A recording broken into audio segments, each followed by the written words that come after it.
The young hero, Albus, reflects in a cemetery after his victory over the Demon King. Although the world is in peace, he regrets not having been faster to save more lives. In the kingdom of Alderia, a crowd gathers for the hero's departure ceremony. Among the crowd, there are murmurs of doubt about his ability to defeat the Demon King, but a man tries to calm the souls, quoting the prophecy that a hero will always rise to face evil. The same man presents Albus Stride as the champion chosen by heaven, inspiring confidence in the crowd. Hearing this, the crowd runs in applause. In the castle, the king asks a counselor if Albus has already arrived. The counselor informs nervously that, according to the guards, the hero has already left. Shocked, the king reacted with unbelief. Meanwhile, at the northern gate of the castle, a young woman seems paralyzed by anxiety. She tries to take a step but hesitates. Still fighting against its own indecision, it cannot move forward.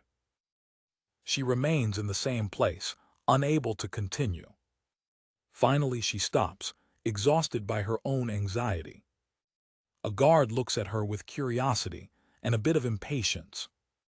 The guard plays, asking if there is an invisible wall blocking, which scares her. The girl presents herself as Fiona Yumil, a countryside clergy who wants to join the hero's group. A guard informs her that the selection ceremony is taking place in the royal hall and that she should rush. The guards explain that the hero will personally select the members of his group among the aspiring candidates in the real hall. Despite the incentive, Fiona reconsidered, thinking that it shouldn't bother. She doubts of herself, believing that she won't be chosen and that even if it was, it would be useless. The guards shocked, finding the situation somewhat tired. As one of the guards tries to encourage her, a truck approaches. Fiona continues to depreciate, convinced that it will only be ashamed. Suddenly, the driver of the truck caught it. He plays it without a ceremony on the back of the car. The car departs, leaving the guards behind. Inside the car, Fiona Chakula completely stumbled. The guards, thinking it's a kidnapping, scream for the driver to stop. The young driver reveals his identity by showing the hero's insignia. The guards go away when they realize that he is Albus Stride, the chosen hero. A guard recognizes the hero's insignia with surprise. The reaction of the guards is pure shock. As Fiona asks what's going on, Albus calmly says it's going to be short. He turns to Fiona and invites her to join her group. Back to the royal hall, the chaos is installed. A counselor informs the king that Albus has decided to shut the ceremony, considering it a time waste. The car travels rapidly on a road in the forest. Albus is preparing to talk to Fiona. He finds Fiona rolled in a cover, trembling, and asks her to act normally. Fiona, recovering the compound, accuses him of being a scam trying to apply a blow to people in the field like her. She insists that something is wrong. To prove his identity, Albus shows the hero's insignia again, explaining that he received it from the archbishop when he was 6 years old. He plays the insignia to examine it. Fiona realizes that it is real and repents him for treating such an important item with disappointment. He responds that he prefers not to waste time with useless discussions. The hero claims that nothing is more valuable to him than time. He informs Fiona that they will arrive at their destination in the evening. The fate is revealed as the peak of the Black Scam, home to the frightening Black Ass Dragon. Fiona points on a map that a normal route would avoid the mountain, questioning why they are going directly to the danger. Albus laughs and explains that it is a short. Fiona, scared, asks if he wants to die. He also questioned his lack of arms. He explains that he spent the budget on the horse and car to prioritize mobility. Fiona expresses his frustration with his priorities. Albus calmly asks if she doesn't like people like him. Still confused, Fiona asks what made him choose her. She asks if they have met before. With a serious look, Albus is preparing to tell his story. He says it is time for a story. His narrative began when he was 5 years old. 10 years before the present, an event changed his life. He received a revelation from a humble man who called himself a messenger of God. The messenger declared that Albus had energy of Protagonist and was intended to defeat the Demon King. The news left the whole village in a state of shock and admiration. So he began his journey as the selected hero. His training to become the hero has become a daily and exhaustive routine. Decided to prove his value, he dedicated himself completely. He eventually left on his journey. He faced terrible monsters next to his companions. After a journey that lasted 10 years, he finally reached his destiny. He was ready for the final confrontation. However, he was defeated by the Demon King. Albus explains that the enemy used attacks in the area with instant death effects, a tactic that he considered unfair. Fiona is shocked with the revelation. He says, "I've died." And then he saw himself back on the day of his departure. The perception of what was happening hit him with strength. It did not happen only once. It happened again and again. He is cursed to repeat the journey to defeat the Devil King. As the selected hero, he is cursed with this dawn of power. Your death is the key to retracing time. Fiona, processing the information, says it is a madness. She asks if the cycle will continue forever until he defeats the Devil King. Albus reveals that he has gone through it 35 times, and this is his 36th attempt. Of all his attempts, he managed to defeat the Demon King only once, with his fastest record being 5 years, 3 months and 21 days. Fiona remains silent, absorbing the information. His eyes are shining by surprise. She asks, unbelieved, "Do you really defeat the Devil King?" Albus reveals that after the victory, he committed suicide to restart the cycle, shocking Fiona. She asks why the journey is still repeating if he has already won. He explains that although he took only 5 attempts to defeat the Demon King, the whole process took 13 years. With the victory in his hands, he ran back to his village, just to receive terrible news. The joy of victory could not be shared with his family. He arrived too late. His beloved dog Lucky had already died. Fiona remains with the heart broken by history. Albus realized that a slow and constant pace was not enough.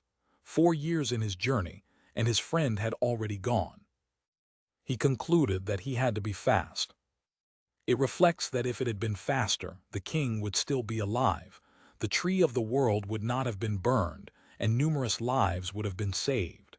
This obsession led him to seek the perfect timeline. Fiona realizes that there's something wrong with him, as he acknowledges feeling a strange wave of excitement at every new record of time. After all, Fiona still wants to know, why choose someone like me? Albus begins to answer. Suddenly he stopped, feeling a presence. He warns he's coming. The dragon of black ass descends from heaven. Fiona comes in panic, screaming that they are lost. She asks them to hide, but Albus refuses. He says they will face the monster in front. With a confident smile, he tells Fiona that there is no problem because they have her special magic. Fiona remains silent, confused and scared. The dragon rushes, preparing to attack. Albus jumps out of the car and screams to attract the attention of the creature. The dragon flies to him. The giant hole opens its mandibula to attack. Albus manages uncontrollably, keeping the dragon occupied. He screams for Fiona to wait for the right time. Fiona remembers her childhood dream. As a child, she heard that the hero had been found in a neighboring village. She saw it as her chance to help the hero. By channeling this determination, it throws the only magic in which it is really good, the magic of sleep. The witch touches the dragon, which begins to scratch. The huge creature falls on the ground, sleeping. Albus explains that the dragon's weak point is a specific scam on his neck, a difficult target to hit. With the sleepy creature, Albus takes advantage of the opportunity, throwing out his dragon slash. Fiona is watching the scene. He attacks the weak point repeatedly. When the dragon begins to wake up, Fiona throws the magic of sleep again. Albus screams for her to throw the wizard again. Its timing is perfect, allowing Albus to continue its attack. Fiona feels, for the first time, helpful to the hero. The dragon is finally defeated. Albus praised Fiona, saying she was incredible. She is ashamed but happy. Albus smiled with pleasure. He reveals that he met her for the first time in the 6th cycle of his journey. He explains that because of his loops, he knows her very well. At first, he thought it was just a common clergy. But after discovering her sleep magic, he realized that she had an incredible talent. He notes that clergy that can put dragons to sleep are extremely rare. Albus admits that he likes people who stand out in a specific skill. To him, being good in something is like a medal of honor, showing how far the person has come. He says he has traveled with many companions, but she stands out as her favorite, and that's her honest assessment. Then he asks again, "Do you don't want to join my group?" Fiona's eyes reflect his decision. A text panel says, "And so my journey began." They stretch their hands, sealing the partnership. Albus reflects that this was their first great difficulty. As they follow the journey, Albus accidentally mentions that their success rate was only 60–70%, as a fire blow would have defeated them. Fiona the look, confirming to himself that he is a crazy certified. Fiona Emir presents herself, explaining that she is on a journey with the hero, Albus Stride, to defeat the Lord Demon. They arrive in their first city, where they plan to spend the day.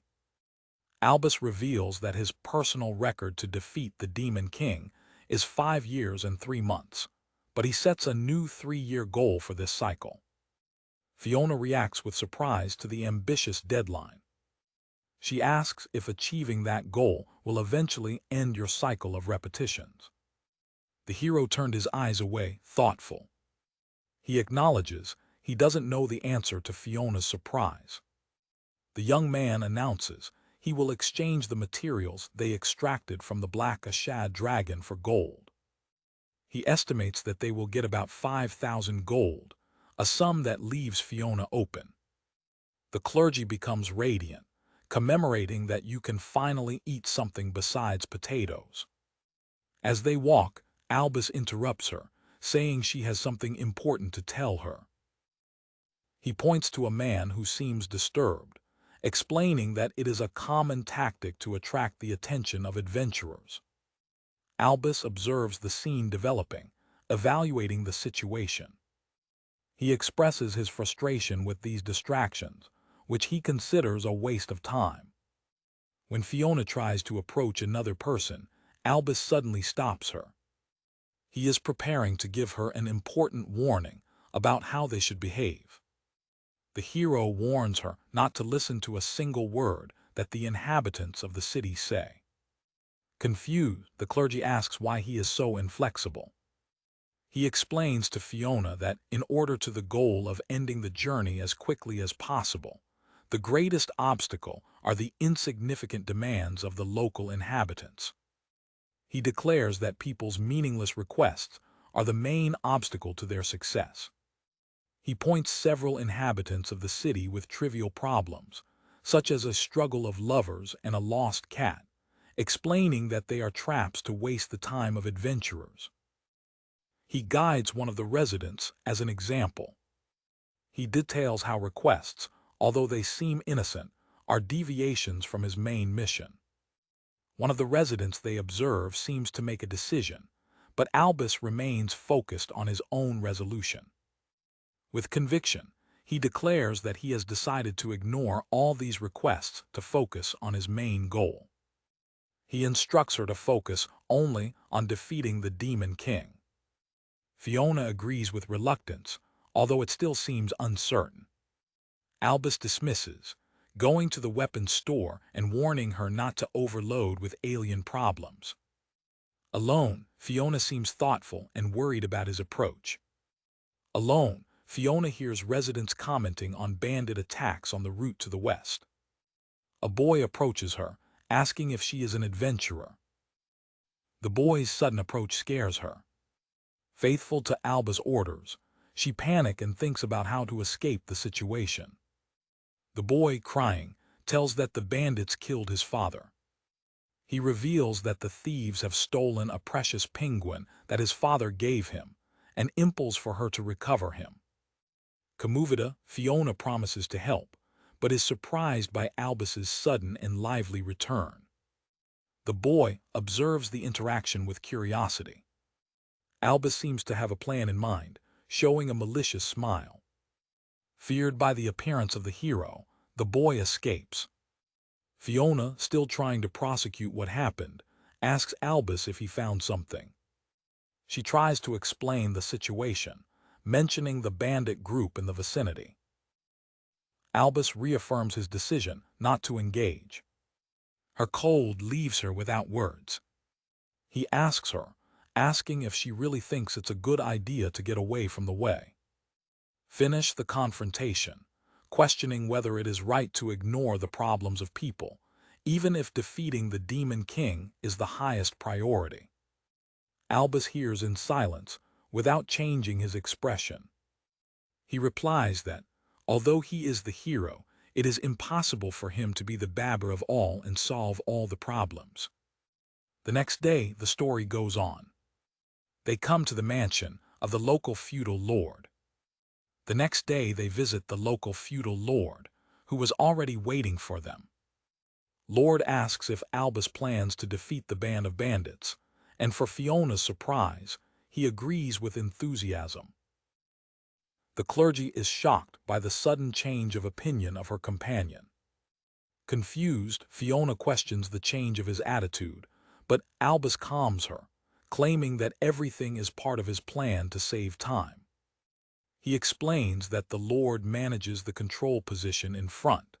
Getting a passing permit from him will save a lot of time on the journey. Despite the logic, Fiona is still uncomfortable, reminding him that he instructed her not to engage. The Lord, alien to the discussion, asks when they plan to start the attack. When Lord asks about the start of the attack, Albus calmly answers that the mission is almost completed. His response leaves both Lord and Fiona confused. In another place, a group of mercenaries is already in the middle of a fierce battle against the bandits. The legendary group of mercenaries, Wolf Guards, comes to the feud to announce that the mission has been completed and claim their payment. Albus reveals its bright strategy to resolve problems quickly, outsourcing. The captain of the mercenaries goes to Albus, who reveals himself as the customer who contacted them in advance. Albus welcomes him with a confident smile. One of the mercenaries asks how he got the contact method, which is highly secret.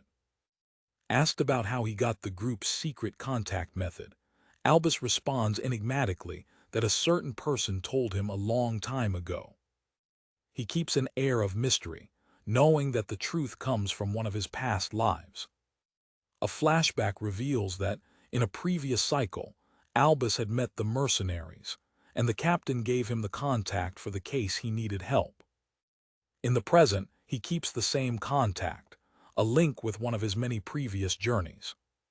He remembers past interactions, considering whether the connections of a previous life would work in this. Albus quotes the group's motto to the captain, "Remember the bond of our companions. We are the largest group of mercenaries in the world." The captain becomes visibly moved and impressed with the knowledge of the young hero. Fiona observes the scene, still trying to understand the depth of Albus' knowledge. The captain agrees with the agreement, as long as the promised payment is delivered. The captain agrees with the deal and plays for Albus an item recovered during the mission. Albus thanks, taking the item with a pleased smile. As the mercenaries are preparing to leave, Albus returns to Fiona.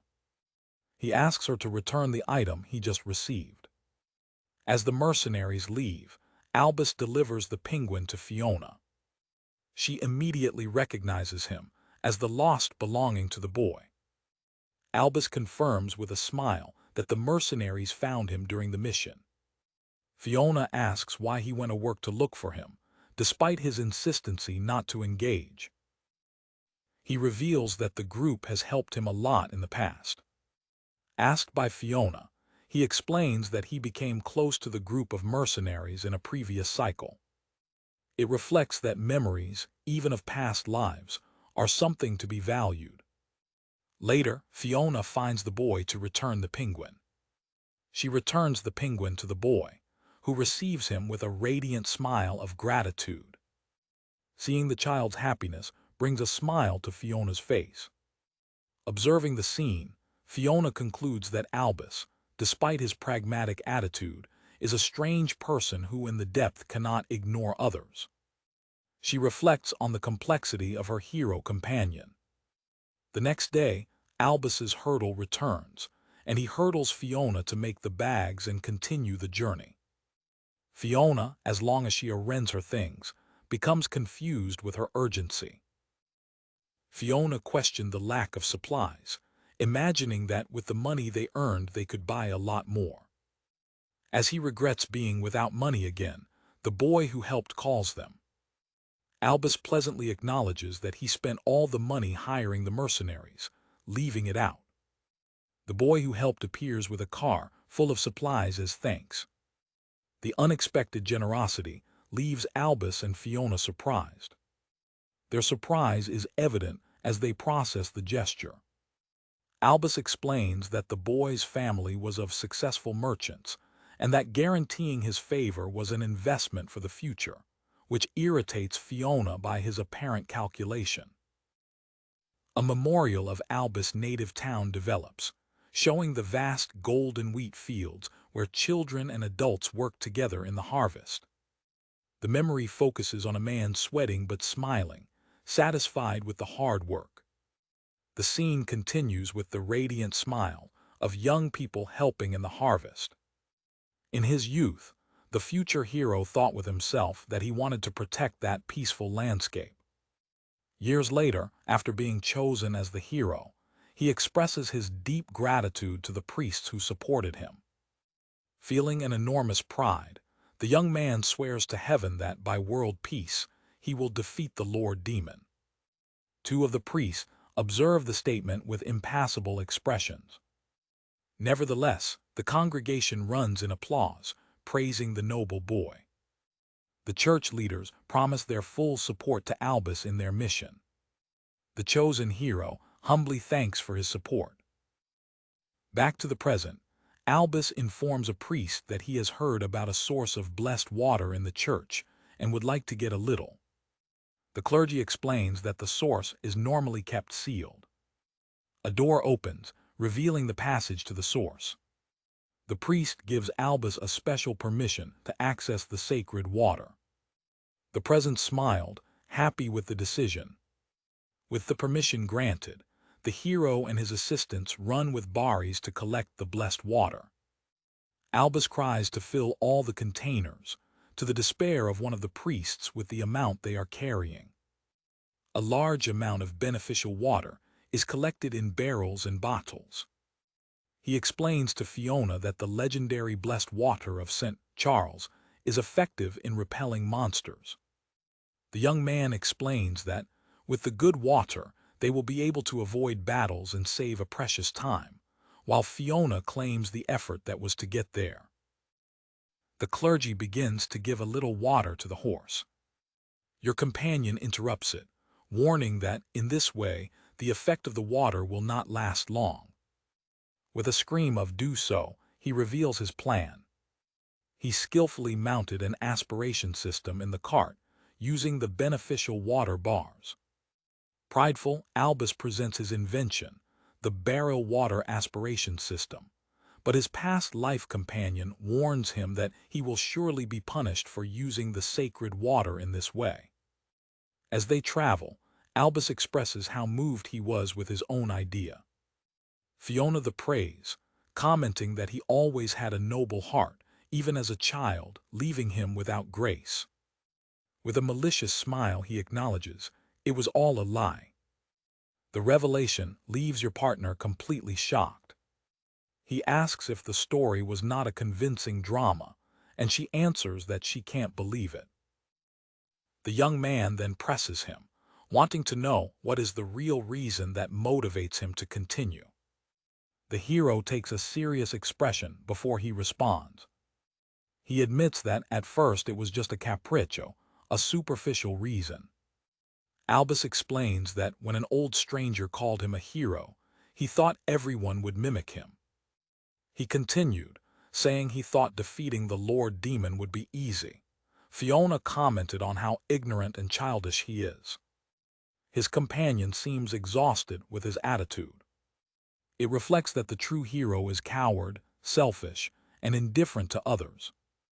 Fiona begins to worry, remembering that she started the journey for admiration to the hero.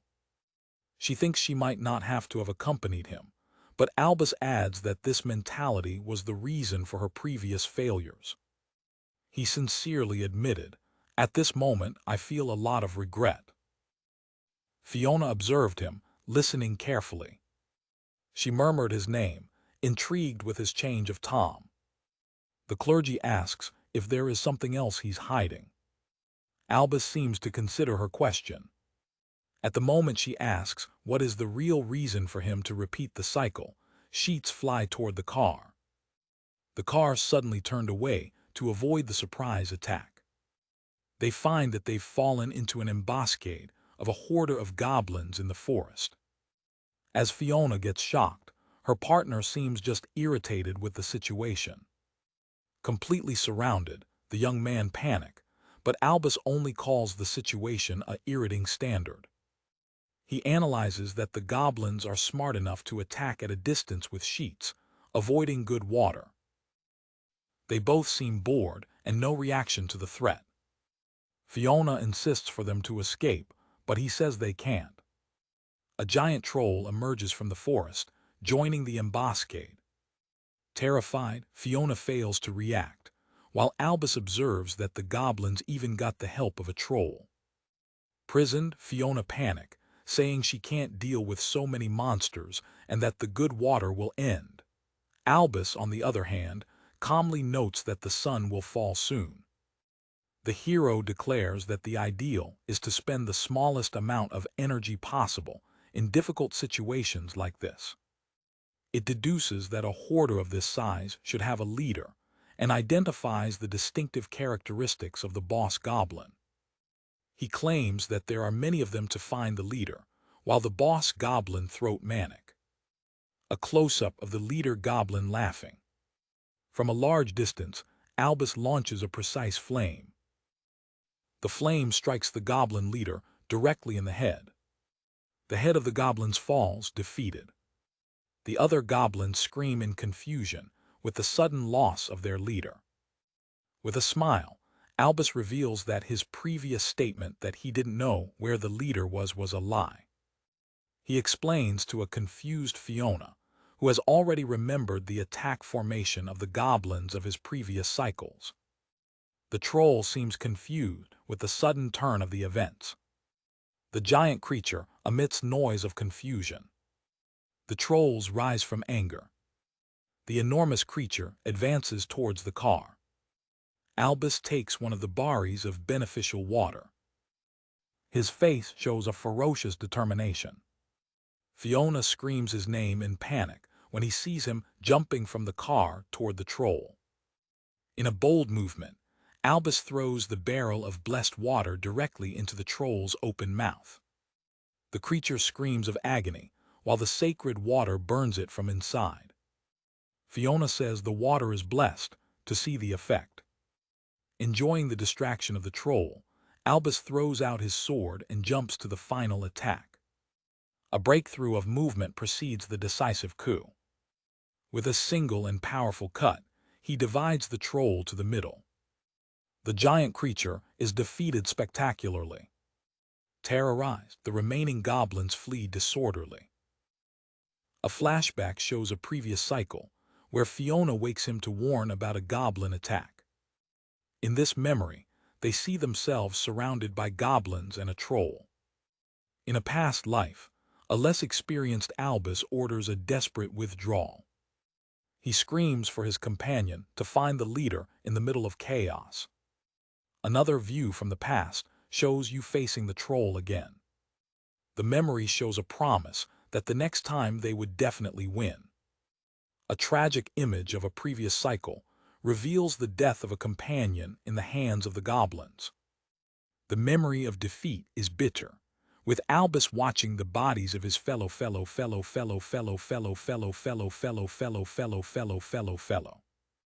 The face of the hero in a past cycle reflects the pain and regret of failure. In another attempt, he advances alone to face the troll. Back to the present, Fiona reminds him of his question, asking the true reason for his journey. Finally, Albus replies with apparent sincerity, "There's someone I want to save." He looks to the horizon, thinking. Then he turned to Fiona and with a smile broke the moment, saying, "Well, it was a lie." A year has passed since the beginning of their journey, with Albus and Fiona traveling on a road in the forest. Fiona tells his journey, explaining that they have traveled to the north through the Enner's continent toward their destination, the magical continent of Galmut, where the castle of the Demon King is located. As Albus examines the map, Fiona questions it, noting that the port of Lunnon is in another direction.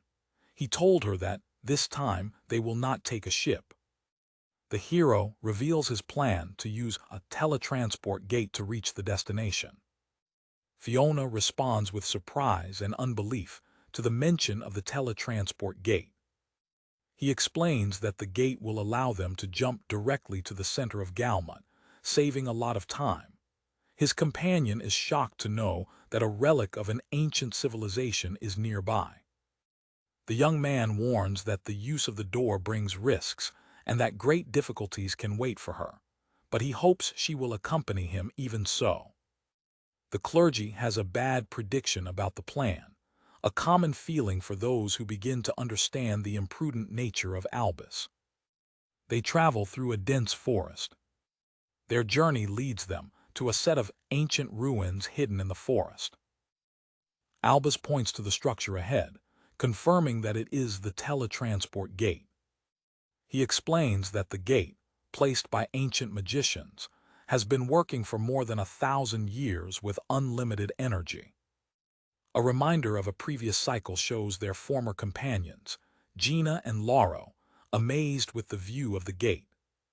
In memory, the two companions discuss the technological wonder in front of them. The memory shows a moment of chaos or hurry, leaving with the older companion. When they approach the door, an old guardian welcomes them, saying he has always waited for the hero's arrival. The man presents himself as the guard of the sanctuary, protecting him for 40 years, and gives the hero permission to use the gate. However, there is one condition. He asks Albus to fulfill his last wish. Faithful to its nature of time optimization, Albus immediately catches Fiona and tries to escape to avoid the request of the old man. The guardian stands behind, surprised by the hero's sudden escape. The old man screams, calling them uneducated for escaping before they even hear their request. Fiona, feeling guilty, suggests that they should hear him. Albus, on the other hand, comments that his escape tactic sometimes works.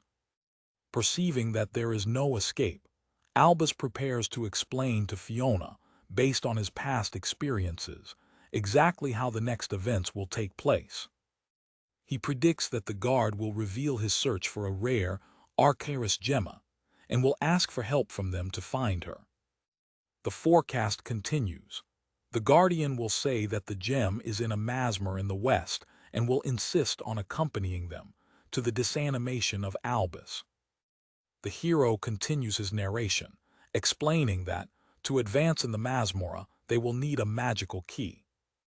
To get the key, they will first need to get the firebox from a merchant to the south. The current of tasks continues. The merchant will reveal that the box was stolen by a monster and is now in a fortress to the east. This will lead you to a battle against the monster to recover the box. Back to the present, Albus regrets, explaining that all this sequence of events made him waste a whole year in a previous cycle.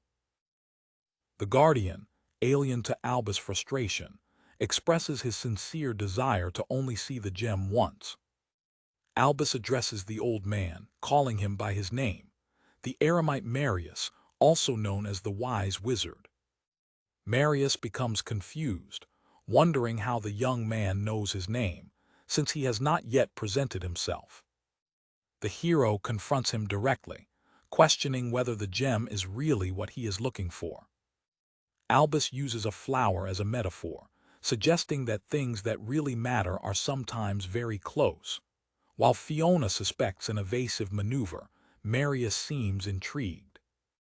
The old wizard looks at the flower, seeming to reflect on the hero's words. Marius asks the young hero to hear his story, and Albus agrees, asking him to be short. He begins to tell that, in his youth, he fell in love with a woman named Cecile, the daughter of the owner of the taverna. As Marius speaks, Albus throws instructions to Fiona from his hiding. Marius acknowledges that he decided to leave her back in order to dedicate himself to his search for magic. When he left, he made him a promise. He would come back one day and bring the Arcoiris gemma that she so wanted to see. He expresses his desire to, if possible, meet her again. While Marius regrets the decades that have passed, Fiona expresses her uncertainty to Albus, who encourages her, saying she will be well. Following Albus's plan, Fiona appears dressed to look like the young Cecile.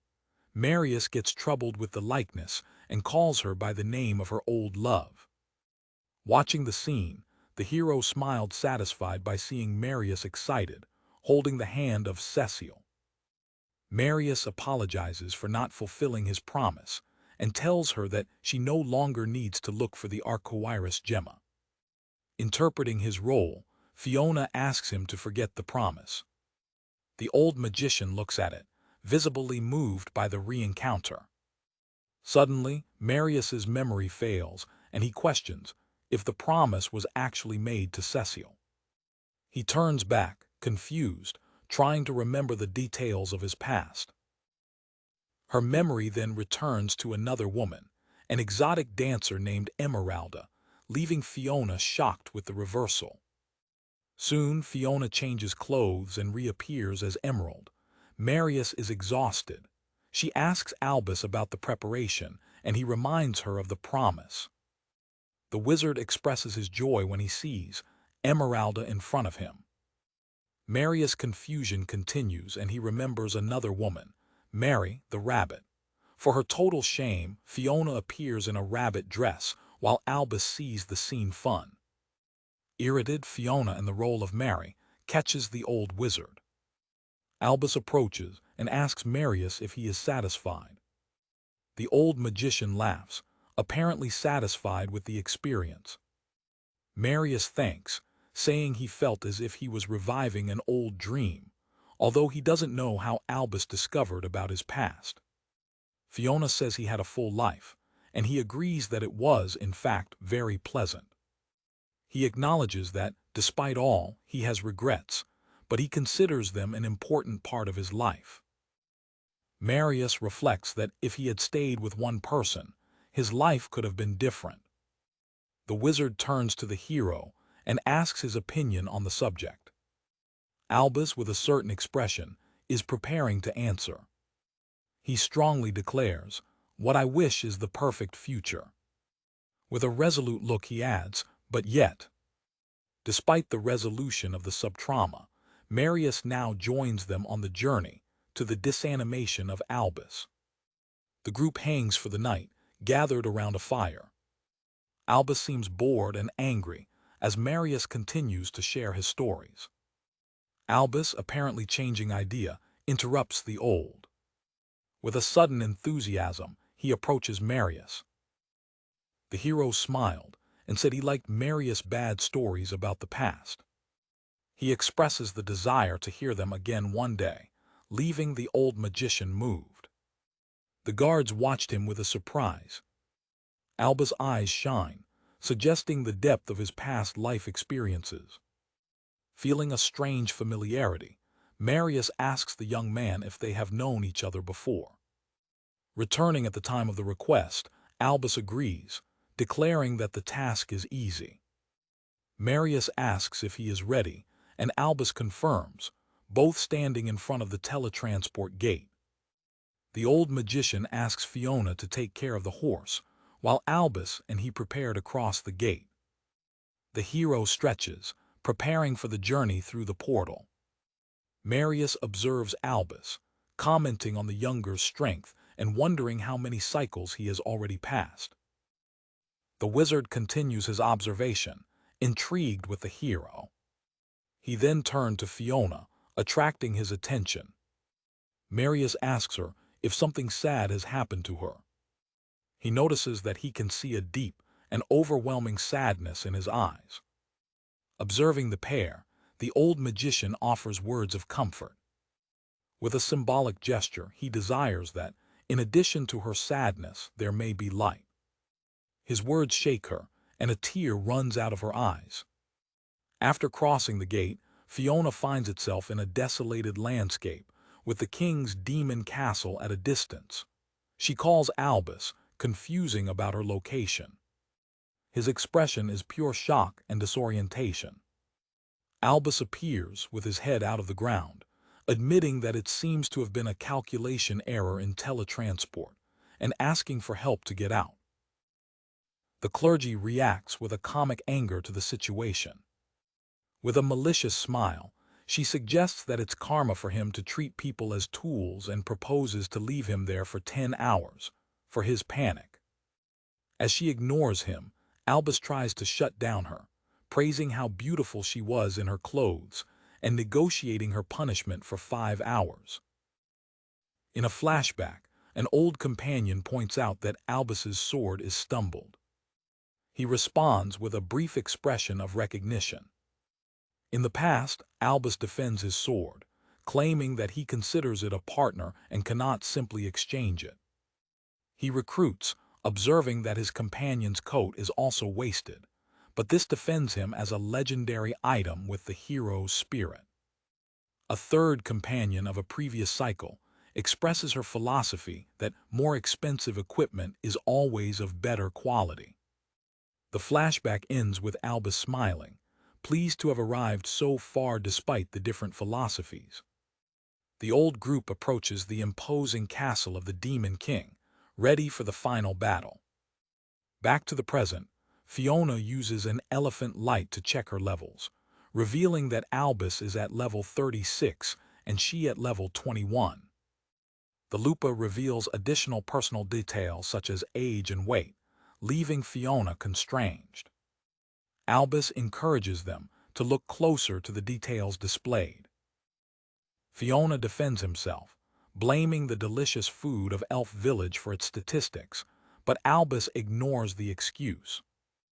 Worried, the clergy looks at the magical object, worried with its low level. The object reflects a sinister level 65 figure behind the image of Fiona, predicting a powerful enemy. Suddenly, a manticore attacks, throwing the ground where Fiona was. The narrative reveals that 4 months have passed on the magical continent of Galmut. Fiona remains crazy, while Albus seems bored. The manticore releases a ferocious rugged. After passing through the elephant village, they approach the castle of the Demon King, resting next to a now dominated manticore. Fiona asks his companion if they will not yet go to the castle of the Devil King. The question is made with the sinister castle at the bottom. The hero keeps a serious and silent expression. He explains to an old companion that, at the current pace, they would die as soon as they reach the fate. Albus reveals that the Demon King is at the level 150, shocking his companions.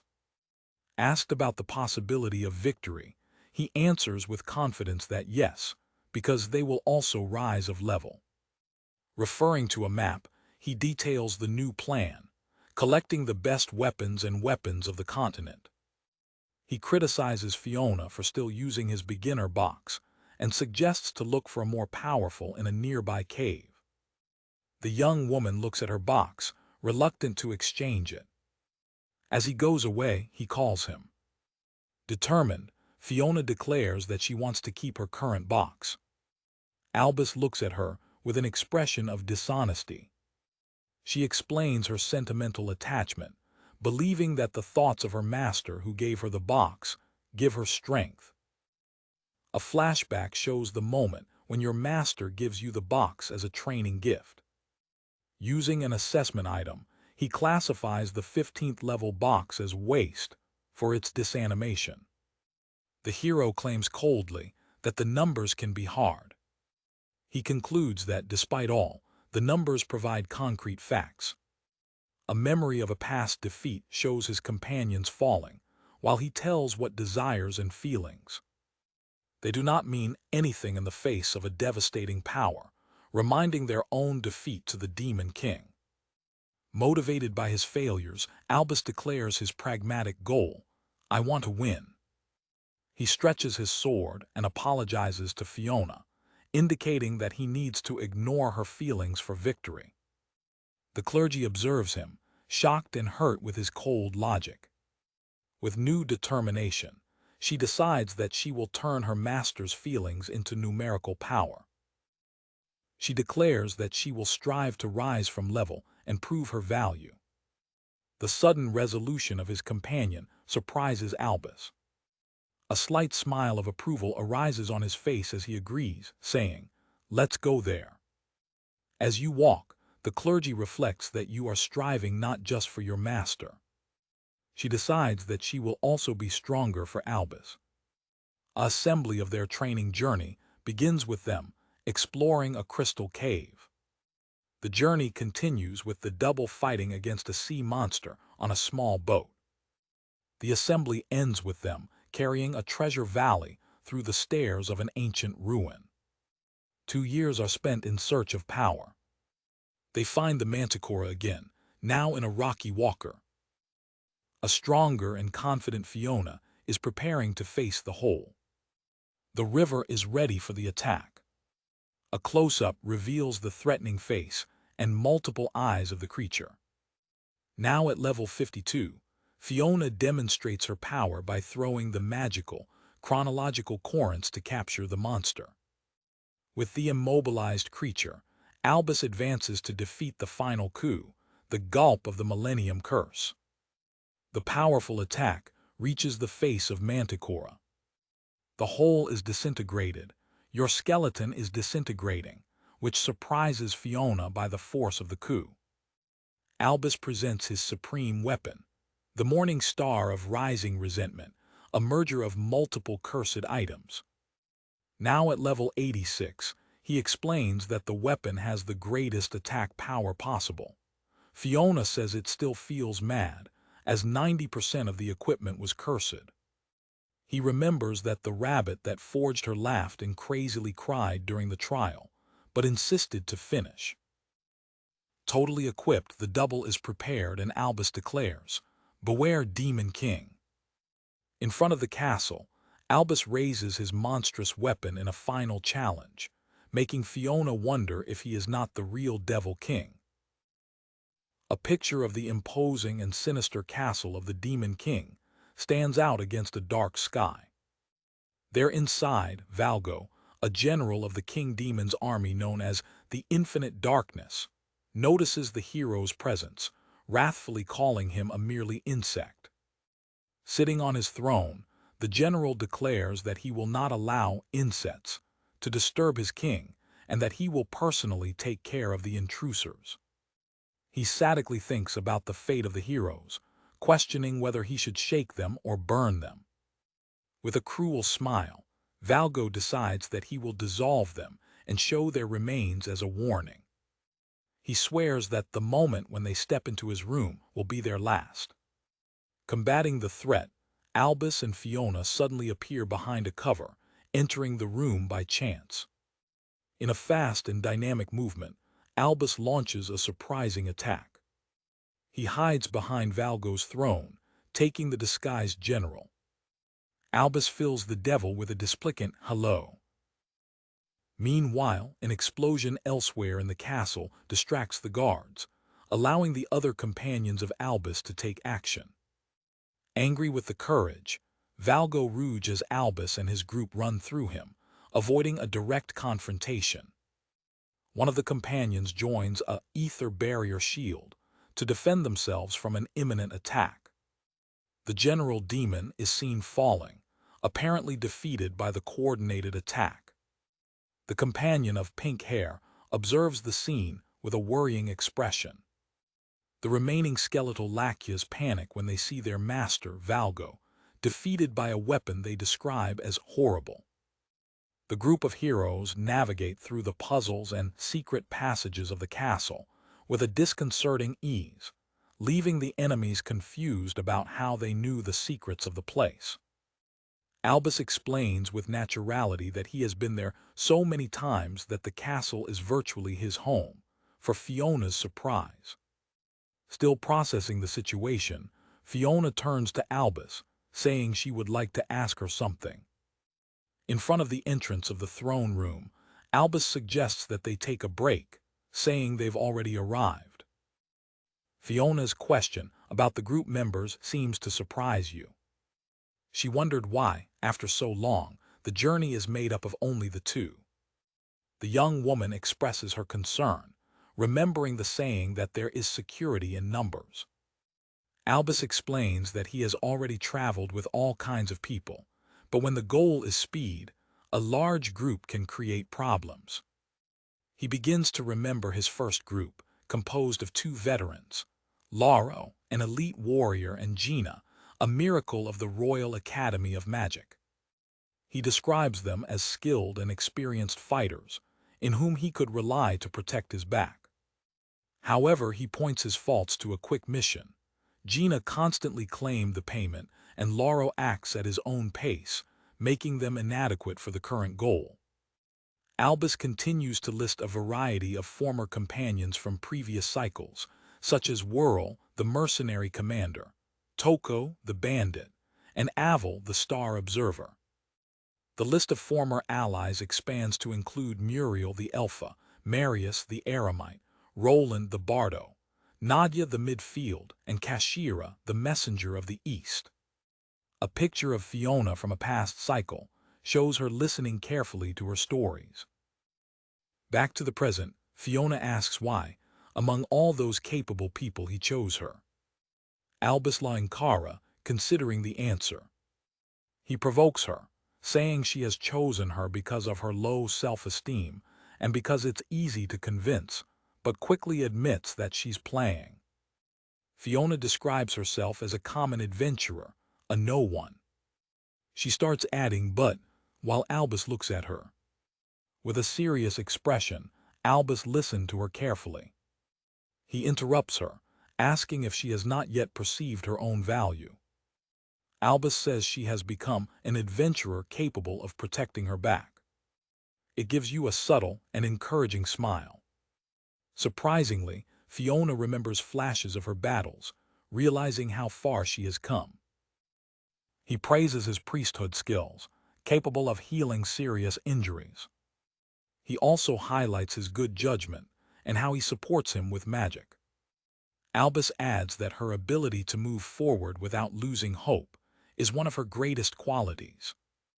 He reminds her that from the beginning he knew that she was the best choice possible. Fiona remains without words in front of her sincere praise. In a memory, Albus tells a younger version of her that her main feature is that she never give up.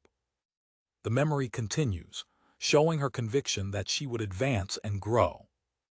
Back to the present, he calms her, calling her other fool who doesn't give up, just like him. Fiona the Eye, your expression a mixture of surprise and understanding. Still unbelievable, she plays, asking if he thinks she is so naive to believe in her praises. As he goes away with a smile, she accepts the praise with a okay, visibly colored. Albus makes a break, his face showing the seriousness of the moment he is approaching. With determination, he turns to the doors of the throne room, ready for the final battle. Together, the two face the imposing doors, prepared to confront the Devil King. A companion of a previous cycle explains the nature of the Demon King, referring to a receptacle. He elaborates, affirming that the Demon King is a unique entity that is renewed by possessing the soul of a human receipt. Surprisingly, another ally of the past questions whether this means that the present Demon King has already been human. The colleague confirms that the assumption is correct. Back to the present, the final battle begins suddenly, taking Fiona of surprise as Albus advances without hesitation. Fiona sees, shocked, the imposing and scary figure of the Demon King. Albus, with his monstrous weapon in his hands, keeps a dark and determined expression. The Demon King seems irritated, preparing for the confrontation with the hero. The double shocks in a fierce battle, exchanging powerful strikes that echo through the throne room. Observing the distance, Fiona fails to track the vertiginous speed of the struggle. She feels impotent, realizing that Albus sent her to stay behind because the battle is far beyond her abilities. Albus seems to respond to an unknown thought, claiming that keeping it out of the struggle is not his true intention. The Demon King sums Albus' arrogance for facing him with only one companion. With a tired breath, the hero reiterates that the demonic sovereign cannot even evaluate himself, and that this is his conclusion after numerous assessments. The young hero advances again, pressing the attack with determination. His opponent responds with a threatening smile, impassible in front of the hero's confidence. Albus reveals his strategy, explaining that body-to-body fighting is essential to prevent the Demon King from using his instant death witches. The Devil King says that this is the first time they meet, but Albus makes it cool, saying that for him, this is the 20th time. Intrigued with the knowledge of the hero, the King Demon asks if this is really their first encounter. With a resolute look, Albus confirms that the demon's suspicion is wrong, saying, "This is the 20th time." The hero skillfully deviates from a powerful blow of his enemy.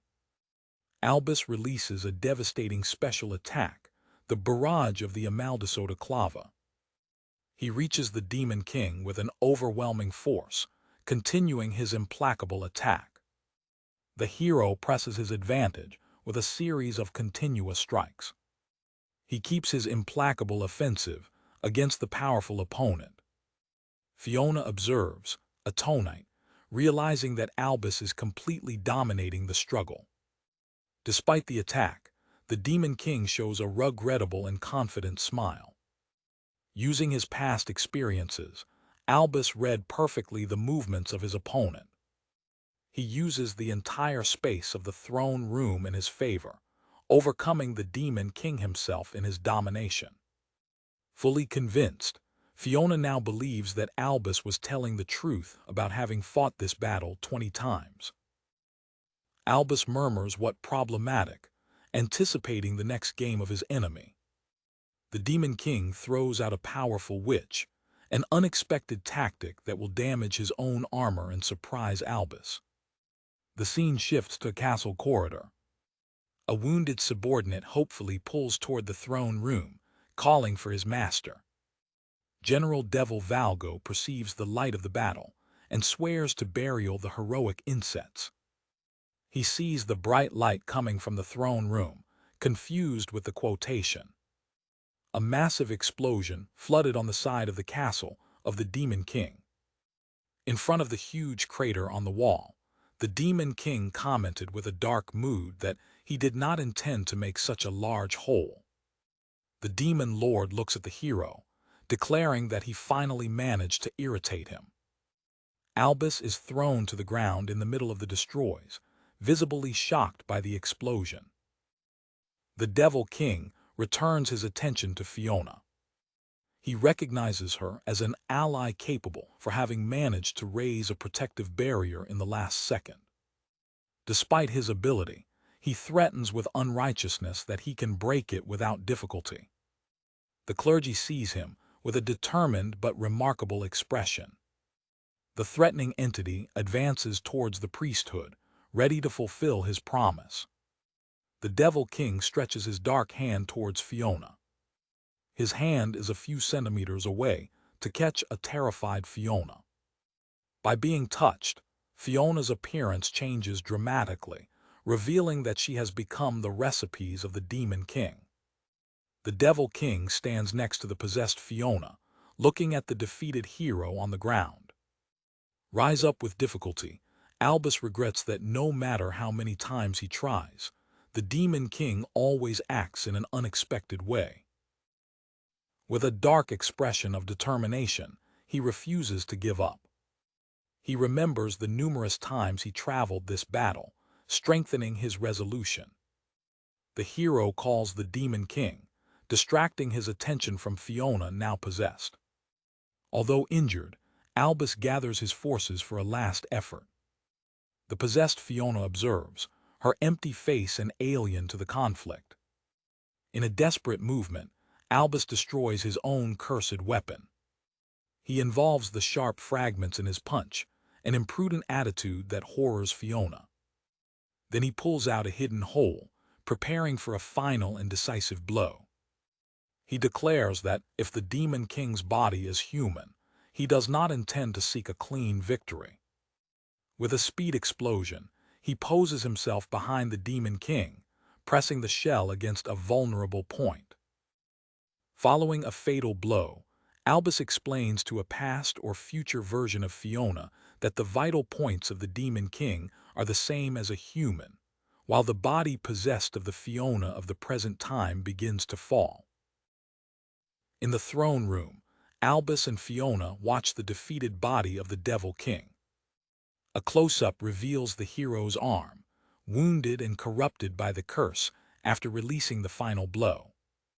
The clergy, unbelieved, questions whether the demon sovereign has really been defeated. The young man with white hair cleans the blood of his adaga, his dark expression. Worried, Fiona notices his companion's arm mutilated by the curse and rushes to heal him. Albus remains silent, his face showing a deep and resigned tiredness. In a flashback, the hero explains to an old companion that the goal of the journey was to optimize the time and select the most efficient allies. The allies of the past react surprisingly to their cold logic. Back to the present, Albus reflects that the journey took 3 years and 6 months, its record but still insufficient. Fiona realizes his introspection. With a serious expression, he asks Fiona if they managed to get in time. Confused with the question, the priesthood repeats his words. The scene changes drastically, showing Albus holding a wounded Fiona while he himself coughing blood, revealing that he punhaled her. The Devil King, deadly wounded in his former form, murmurs the word hero. With an expression of pain, Albus corrects it, identifying the figure in front of him as Demon King, revealing that Fiona was possessed. The young woman's eyes show a spiral pattern, confirming the demonic possession. A black and white picture shows a past encounter between Fiona and the previous recipes of the Demon King. At another time, the clergy calls the name of Albus, his expression full of fear. The hero confirms that he heard what she had to say. Fiona observes the body of the previous receptor, feeling that there is something strange. She feels a disturbing and inexplicable feeling of familiarity with that person. A dark and etheric essence emerges from the body, of the defeated receptacle. Albus observes the scene with an expression of surprise and growing concern. A new companion from a past cycle asks what was the dark entity that left the body. In a flashback of another cycle, a different group of heroes celebrates the defeat of the Demon King. One of the companions cries with enthusiasm for everyone to celebrate. A young Albus agrees to the celebration, but his expression is visible. Unexpectedly, the Demon King rises again, calling the hero. A companion warns Albus to go back, because the enemy is still standing. The young hero notices, shocked, that the opponent survived. In a surprising act, Albus removes the Devil King's coat with his own hands. The face revealed is the face of a young man, marked by curse and bleeding. The group of heroes see the true and unexpected form of the receptacle. The companions realize, scared, that the fearful king demon was a human possessed. The receptor, exhausted, implores that they end their suffering. One of the heroines suggests that there is still a chance to save him because his human consciousness has returned. The young man is crying, confessing that he no longer wants to be possessed. Albus hears in silence, his expression loaded with a family pain. With his last strength, the reception calls for the salvation of that child. The hero questions the identity of the child mentioned. The receptor explains that the soul of the Demon King has not disappeared and will move to the next host. The terrible truth is revealed. Fiona is the next receipt, and the previous was his older brother. In a repeated cycle, Albus is forced to fight against the already possessed Fiona. His face shows the horror and anguish of having to face his friend. He advances to the attack, his slope moving towards it. The image freezes at the time of the impact, when Albus stumbles the possessed Fiona. He advances with the adaga, an expression of pure determination and suffering. The adaga is violently thrown out of his hand. Despite being wounded, the young man with white hair keeps his look fixed and resolute. In another cycle, a different companion prevents Albus from acting, while he regrets not having arrived in time. A Fiona possessed with a different appearance calls her name. The priesthood possessed sees him with a dark and empty expression. In another cycle, Fiona possessed expressed surprise for him being repeating the time. A blue-haired companion apologizes for failing to finish it immediately. Albus screams with the possessed Fiona, refusing to call her by name and treating her only as a demon king. The demon entity, speaking through Fiona, comments with surprise that the reserve receptor was so close. She provoked him, asking why he went to work to bring her to there. The hero breathes heavy breath, visibly shocked and frustrated with the situation. He tells us that, repeatedly, after defeating the Demon King, the entity possesses Fiona. The possession occurs inevitably, no matter where it is in the world. A vision shows the Fiona possessed in the middle of a destroyed city, surrounded by a sea of blood. The scene repeats. Albus is forced to attack his friend to stop the destruction. Definitely, he declares that he cannot allow Fiona to commit such atrocities. With a sinister smile, the possessed Fiona challenges to stop her. The hero is preparing for the confrontation, his expression full of determination. In a moment of calmness from a previous cycle, an ally questions the revelation that Fiona is the recipient of the Demon King. The allied promises to look for a way to prevent this from happening. In a large library, the companion calls Albus. They discuss the theory that the reception requires a certain time to fully accept the soul of the Devil King. The ally proposes a desperate solution, defeating the Demon King before Fiona becomes a complete receptacle, even if that means killing her. Albus cries over Fiona's body, regretting having failed again. The possessed Fiona, with a craved tail on her shoulder, asks if they're going to start everything again. A voice echo, claiming that your struggle is useless and that the result will always be the same. The hero looks down, the weight of his numerous failures visible on his face. Saving the body of Fiona, he makes a final decision. He will save her no matter what happens. Albus activates his supreme dimensional magic, his eye glowing with an enormous power. He uses his ability to change the world, starting another temporal cycle. In front of a shocked Fiona, he declares that he will defeat the Demon King before she becomes the receptacle, rebounding the whole world. At the beginning of a new cycle, city guards confuse a young woman's transport with a kidnapping and order them to stop. The guards scream in maximum warning for the alleged kidnapping to return.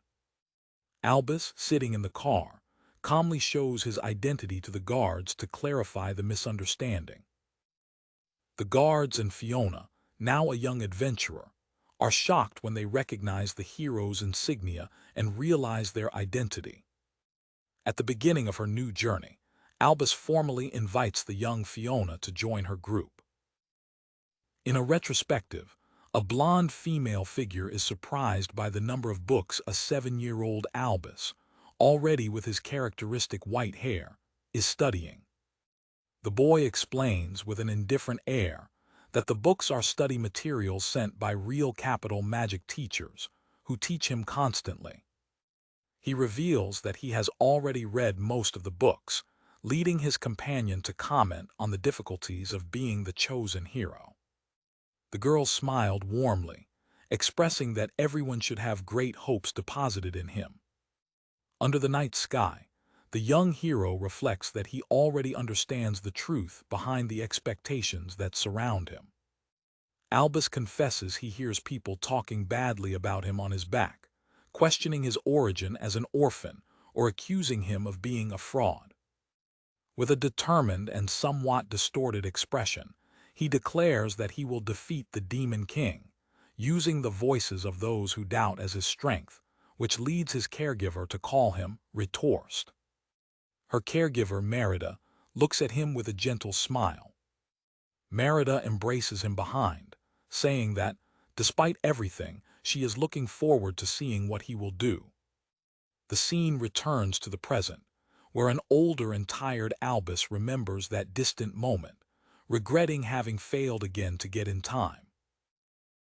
A short picture recapitulates the tragedy of the previous cycle, the Devil King reviving in possession of the body of Fiona. Another recapitulation shows the hero holding the body of his friend, using his supreme magic, change the world, to restart the time. He reflects that, although he cannot change the starting point of each new cycle, the day of fight, he continues to try. At the beginning of a new journey, Albus travels in a car with the newly found Fiona. It is revealed that this is the 37th cycle, a fact set to a danger scene, with a dragon attacking the car. The night falls, marking the passage of time on the journey. Albus establishes a solitary camp next to his car, under a starry sky. Sitting near the fire, he breaks a gravet distractedly. Fiona calls him with a worrying voice. A monster of load appears, and Albus, unhappy, tells Fiona to deal with him as he wants. The priesthood is in panic, acknowledging that it can't deal with captive creatures, forcing Albus to intervene and defeat the monster without effort. With a breath of resignation, he seems to remember something he had forgotten. The hero remembers the numerous times he had the same conversation in past cycles, before patiently explaining to Fiona that she must look at the core to defeat a load with one blow. He expresses his frustration, questioning why she doesn't fear a monster, being faced with a much more dangerous creature, a Grimwing, shortly before. After she apologizes, he calms her, saying there is no reason to be afraid. Inside, the Traveler of Time reflects on the difficulty of training people, comforting himself with the fact that they are still at the beginning of the journey. Despite frustration, hinds the belief that Fiona will become stronger. However, a shadow of doubt shines him, while he feverishly desires that the result is not the same disastrous as the last time. The young man is tired and sits to rest near the fire. The clergy warns you about the approach of another monster. The hero thinks with himself that it would be useful to have he close at times like this, referring to a companion of a previous cycle. Fiona asks what they will face this time. A small and adorable creature appears, and the young woman immediately loves her sweat. Albus, however, recognizes the creature and identifies it as a bad news. A memory of a previous cycle reveals the identity of the creature, a hipstar or ghost mouse, whose special skill is the magic of illusion. Fiona's eyes turn in spiral, indicating that she fell under the creature's magic. Under the effect of the illusion, the priesthood runs towards an imaginary flower field, while her companion desperately tries to prevent it. He is desperate. He thinks that creating people is a discomfort. His thoughts take him back to a memory of his childhood in the orphanage. In a happy memory, an even younger Albus joyfully plays with a dog. The memory continues, showing him running through the garden while his caregiver, Merida, extends the clothes. In a reflection, he notices that she cared for 6 children alone and a dog in the orphanage. Back to memory, the young Albus, sitting on a pile of books, asks Merida if she doesn't think all that is uncomfortable. He continues his cynical questioning, pointing out that the children are not her relatives, being practically strange. Merida is surprised by the dark vision of a 7-year-old child, while he concludes that dealing with people is problematic. With an unarmed honesty, he reveals the origin of his thought, claiming that his parents have abandoned him and that he is just an unwanted child. Merida turned to face him, his face showing compassion. In an attempt to encourage her, the boy makes a carrot and screams so that she stops being with a sad expression. With a radiant smile, she shares her philosophy that being surrounded by smiles is the key to enjoying life. Holding the young hero's face, she begins to explain why she's with everyone. Their eyes are fit in understanding. She explains, through an image of a happy meal, that was the kind of place which she wanted to create, a place full of life and joy. He then demands the challenge with a deep question. What kind of world will Albus, the hero, create? The sound of a foam in the fire breaks the divanity. Back to the present, the double sits in silence around the fire, the memory pairing in the air. Albus breaks the silence and, to build confidence, asks Fiona where she is from. She responds that it comes from a northern city called Tome. He continues with simple questions, how his favorite food and if she likes animals, to know her better. It reflects that, although it is repetitive, building trust from zero at each cycle is an important part of the process. While he asks random questions, as if she prefers dogs or cats, Fiona gets panic inside, fearing to be being reevaluated and about to be thrown. The scene moves to a past cycle, where another companion asks him a crucial question: do you have brothers? In the present, Fiona answers the same question, revealing that she has an older brother. The image of his brother, which Albus knows has been the previous prescription of the Devil King, arises in his mind. She explains that her brother disappeared when she was 4 years old, probably a victim of a monster's attack. A sinister image shows the Demon King and his seals, contextualizing that the attacks of monsters have become more frequent after his renaissance. Fiona reveals that her motivation to join the hero's group is to prevent other people from suffering the same loss as her. Albus hears in silence, the weight of his secret knowledge visible in his expression. He thinks that no matter how many times you hear this story, communication remains vital for the journey. When asked about his own family, Albus reports that he was in an orphanage since he remembers, and that there was someone there who was like a mother for him. Fiona asks about his family, demonstrating interest in his story. A painful memory shows the funeral of Merida, surrounded by the orphanage children, while he tells that that person has died. The clergy listens to you with a solidarity expression. The hero reveals that she died of a disease when he was 10 years old. With a look hardened by the experience, he coldly concludes that people die very easily. He reflects on the limits of his power, admitting that he cannot return in time enough to save it, and that his focus should be the search for a perfect future. His final goal is revealed: to create a world like that Merida has idealized, full of security and smiles. With a new resolution, he smiled subtly. The emotion dominates him for a moment, and he fights to keep his tears. A voice from a past cycle asks about his melancholic expression. He remembers one advice he has received: smiling when he's sad is the key to moving forward. Connecting his past to his present, he reaffirms his mission, declaring that he has someone who wants to save, referring to Fiona, but with the memory of Merida as his driving force.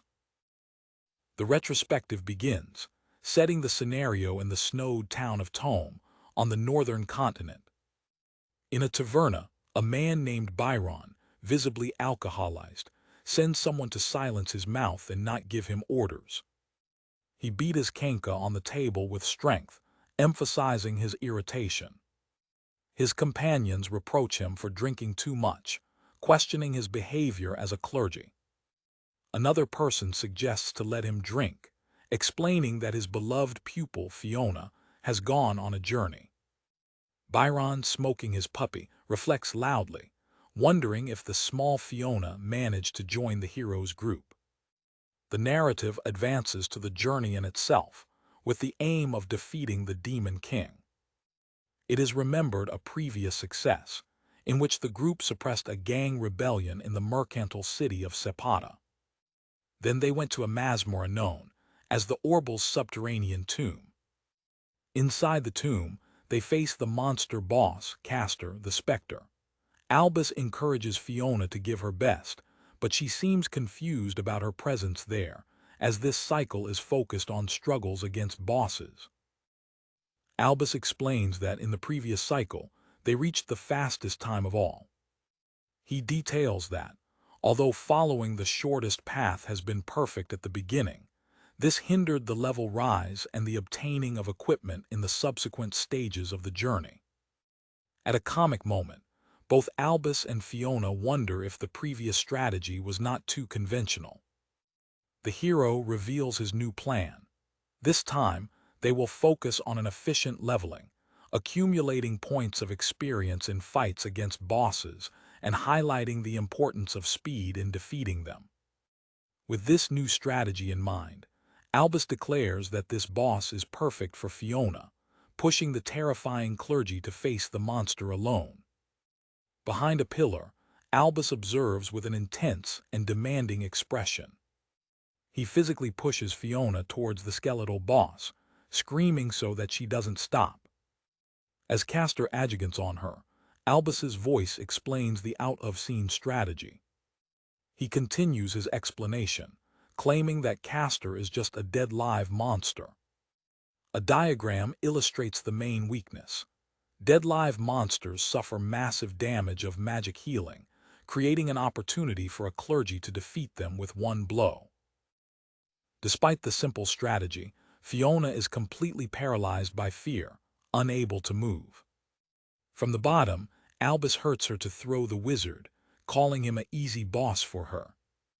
Fiona acknowledges the demanding look at Albus's face, a look she has seen before, while he says he knows she can if she just strives a little more.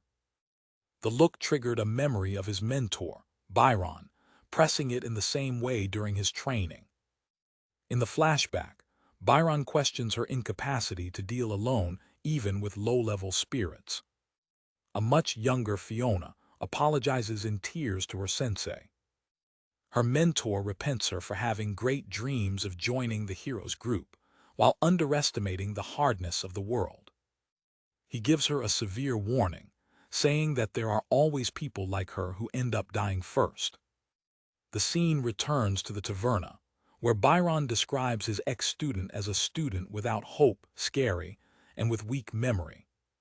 He acknowledges that he never considered it suitable for an adventurer's life. However, one of her companions points out that, despite that, Byron trained her and sent her on her journey anyway. Another host of the taverna adds that Fiona's persistence was truly remarkable.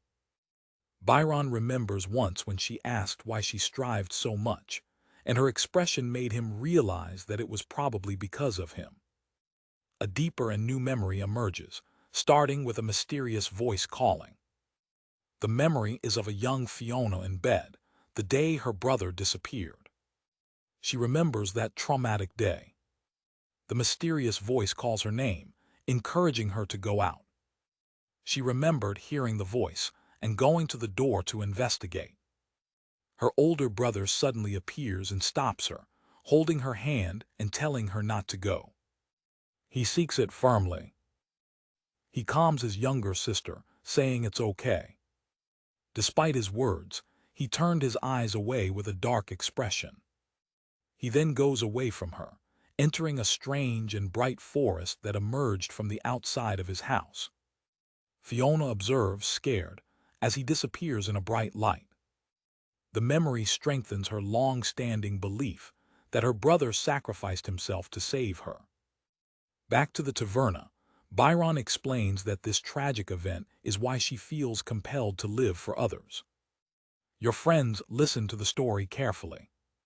The scene suddenly returns to the current battle, with Albus struggling to carry a panicked Fiona, who insists that he puts her on the ground. He responds to her request, throwing her without a ceremony on the ground.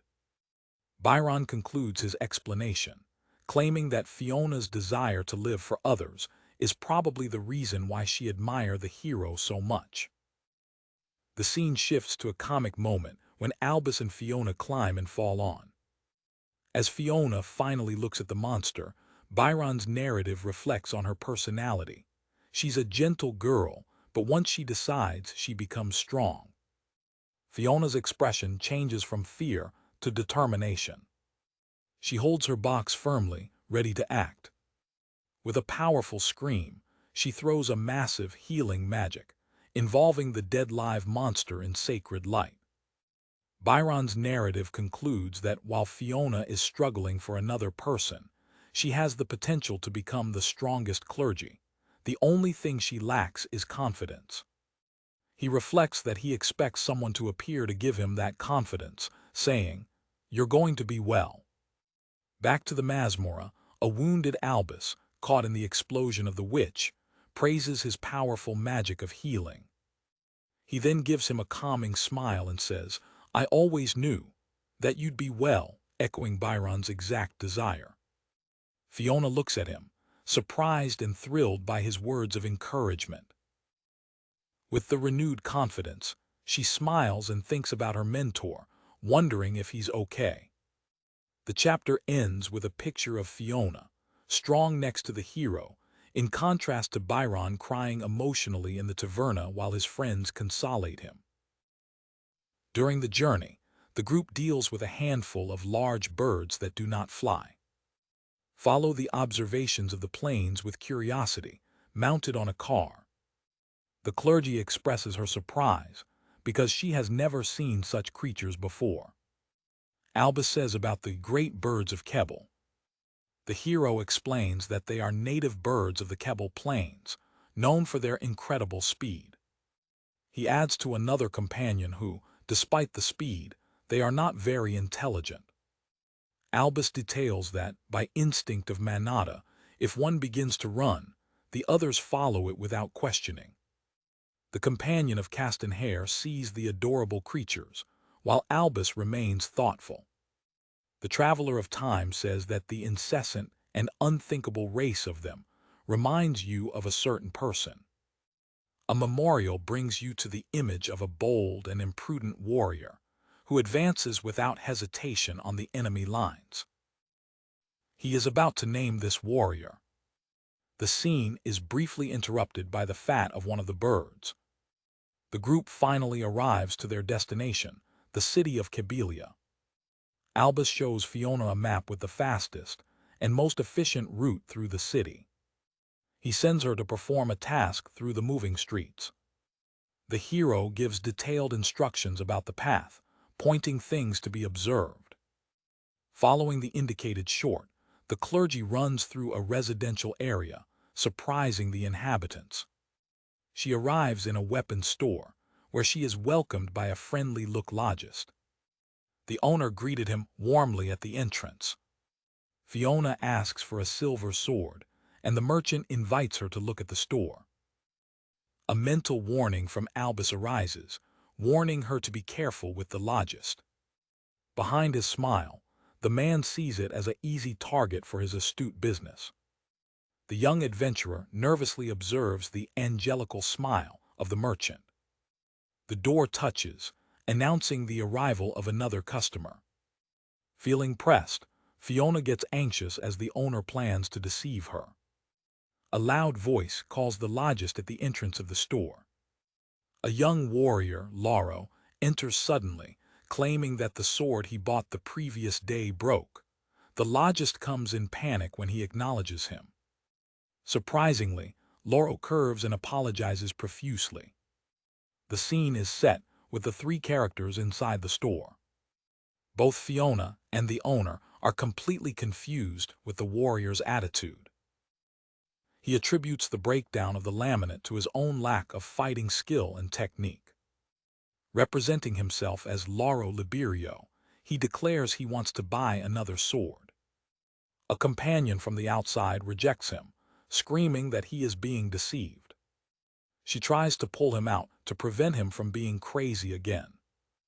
Lauro defends the logist's integrity, arguing that his angelical roster is proof of his honesty.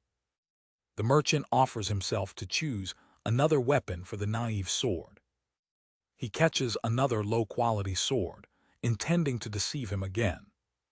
Lauro interrupts it, specifying that it needs a blind sword identical to the first, so that the purchase is meaningful.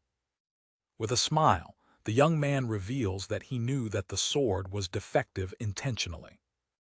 The logist is satisfied with the revelation. Lauro explains that his goal is to train to become a warrior capable of fighting with any kind of weapon. He presses the logist, questioning whether he would intentionally sell a poor quality product. Coagito, the trader, offers a discount on the new purchase. The group is seen coming out of the store and walking through the street. The warrior leaves the winning store with his new blind sword, ready to return to training. His companion asks him, calling his name with concern. She asks if he really doesn't realize that he was deceived. Laura turns to her with a serious and determined expression. Fiona, who watched the scene, says that it doesn't matter. The young swordman exposes his philosophy. The important thing is how he perceives and acts in front of adversities. He sees everything as a test in his journey to become the strongest. Changing the subject, he asks one of the girls if she knows the hero Albus Stride. The sudden question leaves Fiona confused. Lauro reveals that he has sought Albus to join his mission to subjugate the Demon King. He tells him he went to the royal capital and waited for the hero's departure ceremony. However, a prejudice made him change plans. He saw Albus departing earlier in a car and decided to follow him. Without hesitation, he ran to the street in an attempt to reach him. A picture of a younger Albus shows his surprise. Desperate, he tried to attract the hero's attention as the truck passed. The determination was visible on his face as he was running. His attempt failed drastically when the truck accelerated and struck him. Despite the disastrous encounter, his determination was not overturned. In the flashback, Albus finally stops and asks why he is there. Laura and her companion of the time look at the hero. The warrior expresses his desire to follow the hero. He kneels ensuring Albus that it will be useful for the group. The Traveler of Time rejects him coldly, saying he would only delay him. Lauro looks at the refusal with a smile, seeing it as another challenge to be overcome. Back to the present, Albus observes him and thinks with himself that he is a total optimist, comparing him to the flying birds. The sword eventually drops out of exhaustion, to Fiona's surprise.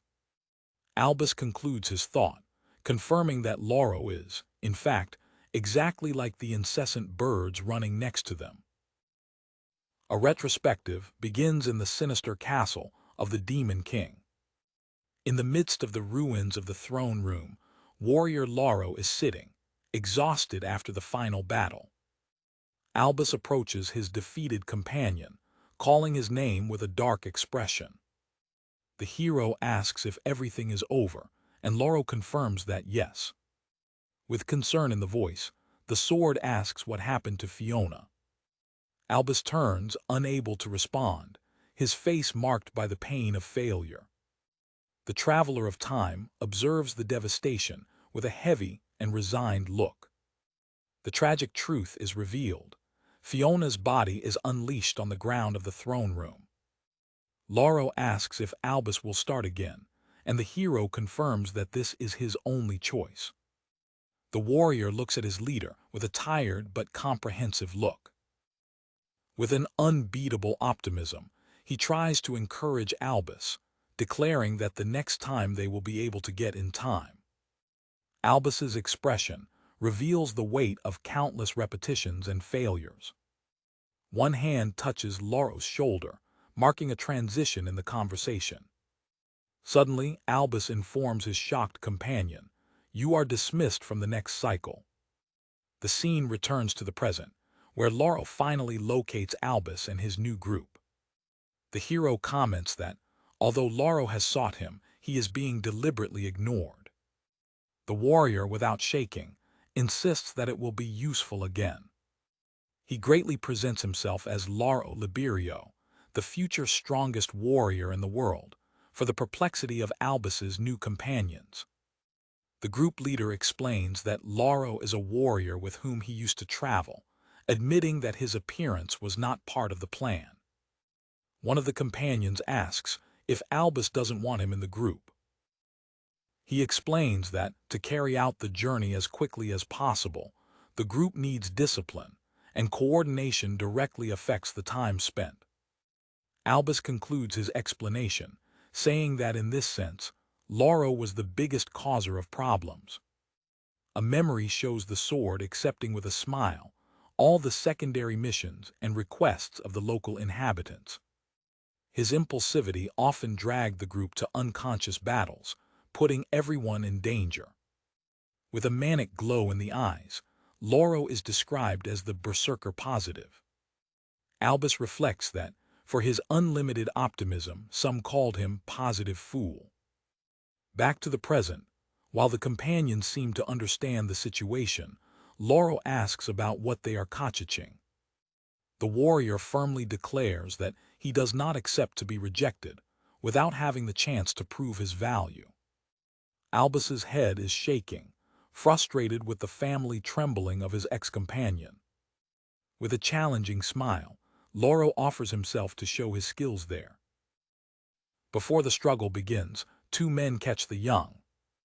An older man, the organizer, identifies them as too full of energy. A woman intervenes, saying that struggle on the street is not permitted and that she has the perfect competition for them. The organizer is also involved in the event. The group is taken to a large race track in the desert. The site is revealed as the famous attraction of the city of Kabylia, the race of the big birds. The organizer explains that it is the local hobby, where jewelry compete mounted on the great birds of Kebble. The crowd vibrates, turning and making bets on the competitors. He proposes to resolve the dispute in the race, as he is with lack of jewelry. Lauro immediately accepts, proposing a bet. If he wins, he will be able to join the group. Albus observes the unexpected, visibly thoughtful situation. He asks Lauro if he really wants to join the group, and the warrior confirms it with vigilance. The hero presses him with a simple question, why? Albus reminds him that his original goal was never to subjugate the Demon King, but rather to become stronger through the journey. Lauro turned his eyes away, considering the question. He begins to explain his change of perspective. He remembers that he has seen a recruitment poster for the hero's group, initially seeing him only as a means of strengthening himself. However, he reveals that, when he sees Albus in the royal capital, something inside of him turns up. The hero repeats the word curious. He's listening carefully as his old companion continues. Lauro describes the feeling as a fire in his heart that told him to follow that person. Albus is visibly surprised by the intensity and sincerity of the statement. The race begins, with the winner being decided in one round. Soon at the launch, Albus shoots in front, taking the lead in an impressive way. He keeps the focus, while Lauro just behind seems determined to him. The spectators are shocked by the speed of Albus, wondering how he achieved such an advantage so quickly. The scene returns to the end of the previous cycle, with Lauro absorbing the news of his resignation. Albus commented on how quickly he accepted the decision. The warrior smiled and said he would just find him again. The hero explains the hard truth. When he uses Change the World, the memories of everyone except his are deleted. Back to the race, Albus keeps his striking leadership. In retrospective, Lauro's response to Albus' revelation was simple. This doesn't matter, Albus. His expression in memory is of pure and inflexible determination. He explains that his heart burns with the frustration of his impotence before the tragedy.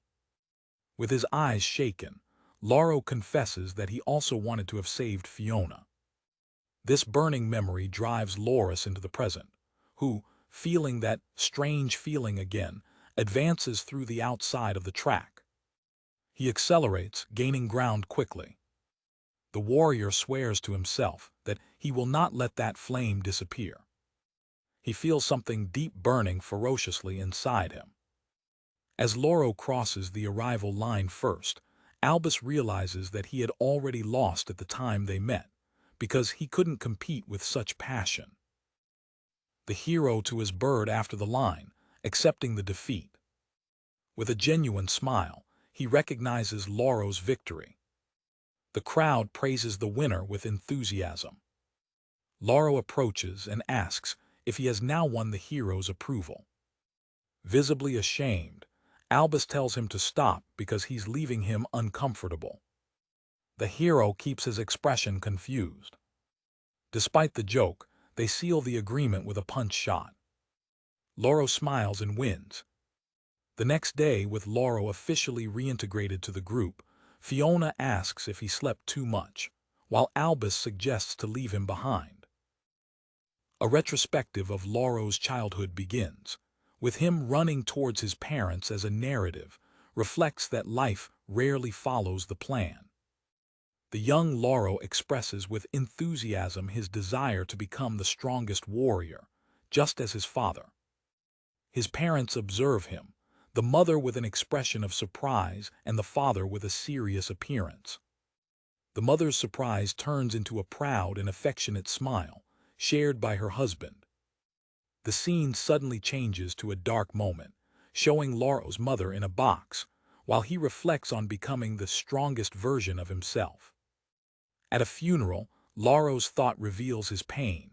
The person to whom he most wanted to show his strength, his mother, was no longer there. After the funeral, a young Lauro looks at his father leaving away, calling him uncertainly. The father turns to comfort his son in tears, calling his name gently. With a firm voice, emmolded by the son, the father gives him a simple order: be strong. Lauro, still crying, absorbs the words of his father with a new determination. The narrative returns to the present, showing on a map that has passed 3 days since the group left the city of Kabylia, traveling to the north. In the Rhondda forest, a traveling trader named Zilark runs desperately, asking for help while being pursued by a crowd of vegetable monsters. The persecution continues along the forest road, while Albus's group observes his car. Fiona questions Zilark's actions, while Zilark realizes that he has entered a nest of monsters. One of the companions of the group commented that it is not surprising that no one uses that old road. Zilark explains that, despite the danger, the road is an important short and signals to Laro, indicating that he attracted the monsters to the trap. With the monsters in his hole, Zilark screams to Laro that it's time to act. Laro, strategically positioned, confirms that he understood the sign as the monsters approach. With a powerful blow, the warrior invokes a slip of earth, drastically changing the ground. His face is focused and determined as he executes the attack. In chaos, Zilark ends up falling into the hall created by sliding, for the entertainment contained by Albus. Zilark recovers quickly, signaling that everything is well, while Laro observes the result of his attack. After the incident, Laro sits with a serious expression, claiming that he noticed something after 3 days of travel with the group. He beat his foot on the ground, starting his complaint. The other members of the group, confused, ask what's wrong. The sword points to Fiona, saying she's too afraid of fighting and needs to be more confident. Then he turned to Albus, repenting him for not fighting too. Laro emphasizes his criticism to the group's leader. He accuses Albus of just giving orders from the car or escaping, requiring the hero to show everyone what it means to be strong. In a comic thought, Albus reflects that Laro's attitude is deeply irritating him. One of the comrades intervene, questioning whether being strong is really so important. Surprised by the question, Laro is momentaneously without words. He recovers and insists that strength is crucial, because his goal is to defeat the Demon King. His hard words make the companion begin to cry. Laro panics, trying to apologize, while Albus mentally blames him for making her cry. After the discussion, the warrior sits alone and mounted on the back of the car.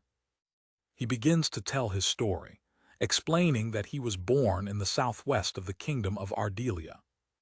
A map illustrates that his father was the man responsible for defending the disputed border with the neighboring country of Zyram. In a memorial, his father shows him the fortress of the army of Zyram far away. The Lord explains that, although a treasure is enforced due to the renaissance of the Demon King, peace is temporary. He warns his son that the conflicts will surely return one day. The young Laro agrees with confidence, absorbing the lesson of his father. The narrative continues, describing his father as a formidable warrior, whose courage was known throughout the kingdom. Laro remembers his promise in his mother's tomb, determined to become strong in his memory. As a young adult, he quickly ascended, becoming the captain of the Southern Guard. Even in peaceful times, he and his men trained untrained day and night. His intensity was so much that he often exhausted his men, forcing them to go beyond his limits. Their training methods were dangerously strict. Despite his hardness, he felt pleased to become stronger. He presents himself to his father, hoping to be praised for his progress and dedication. However, his father's reaction is not of pride, but of severe disapproval. The Lord's appearance is dark and disappointed with the methods of his son.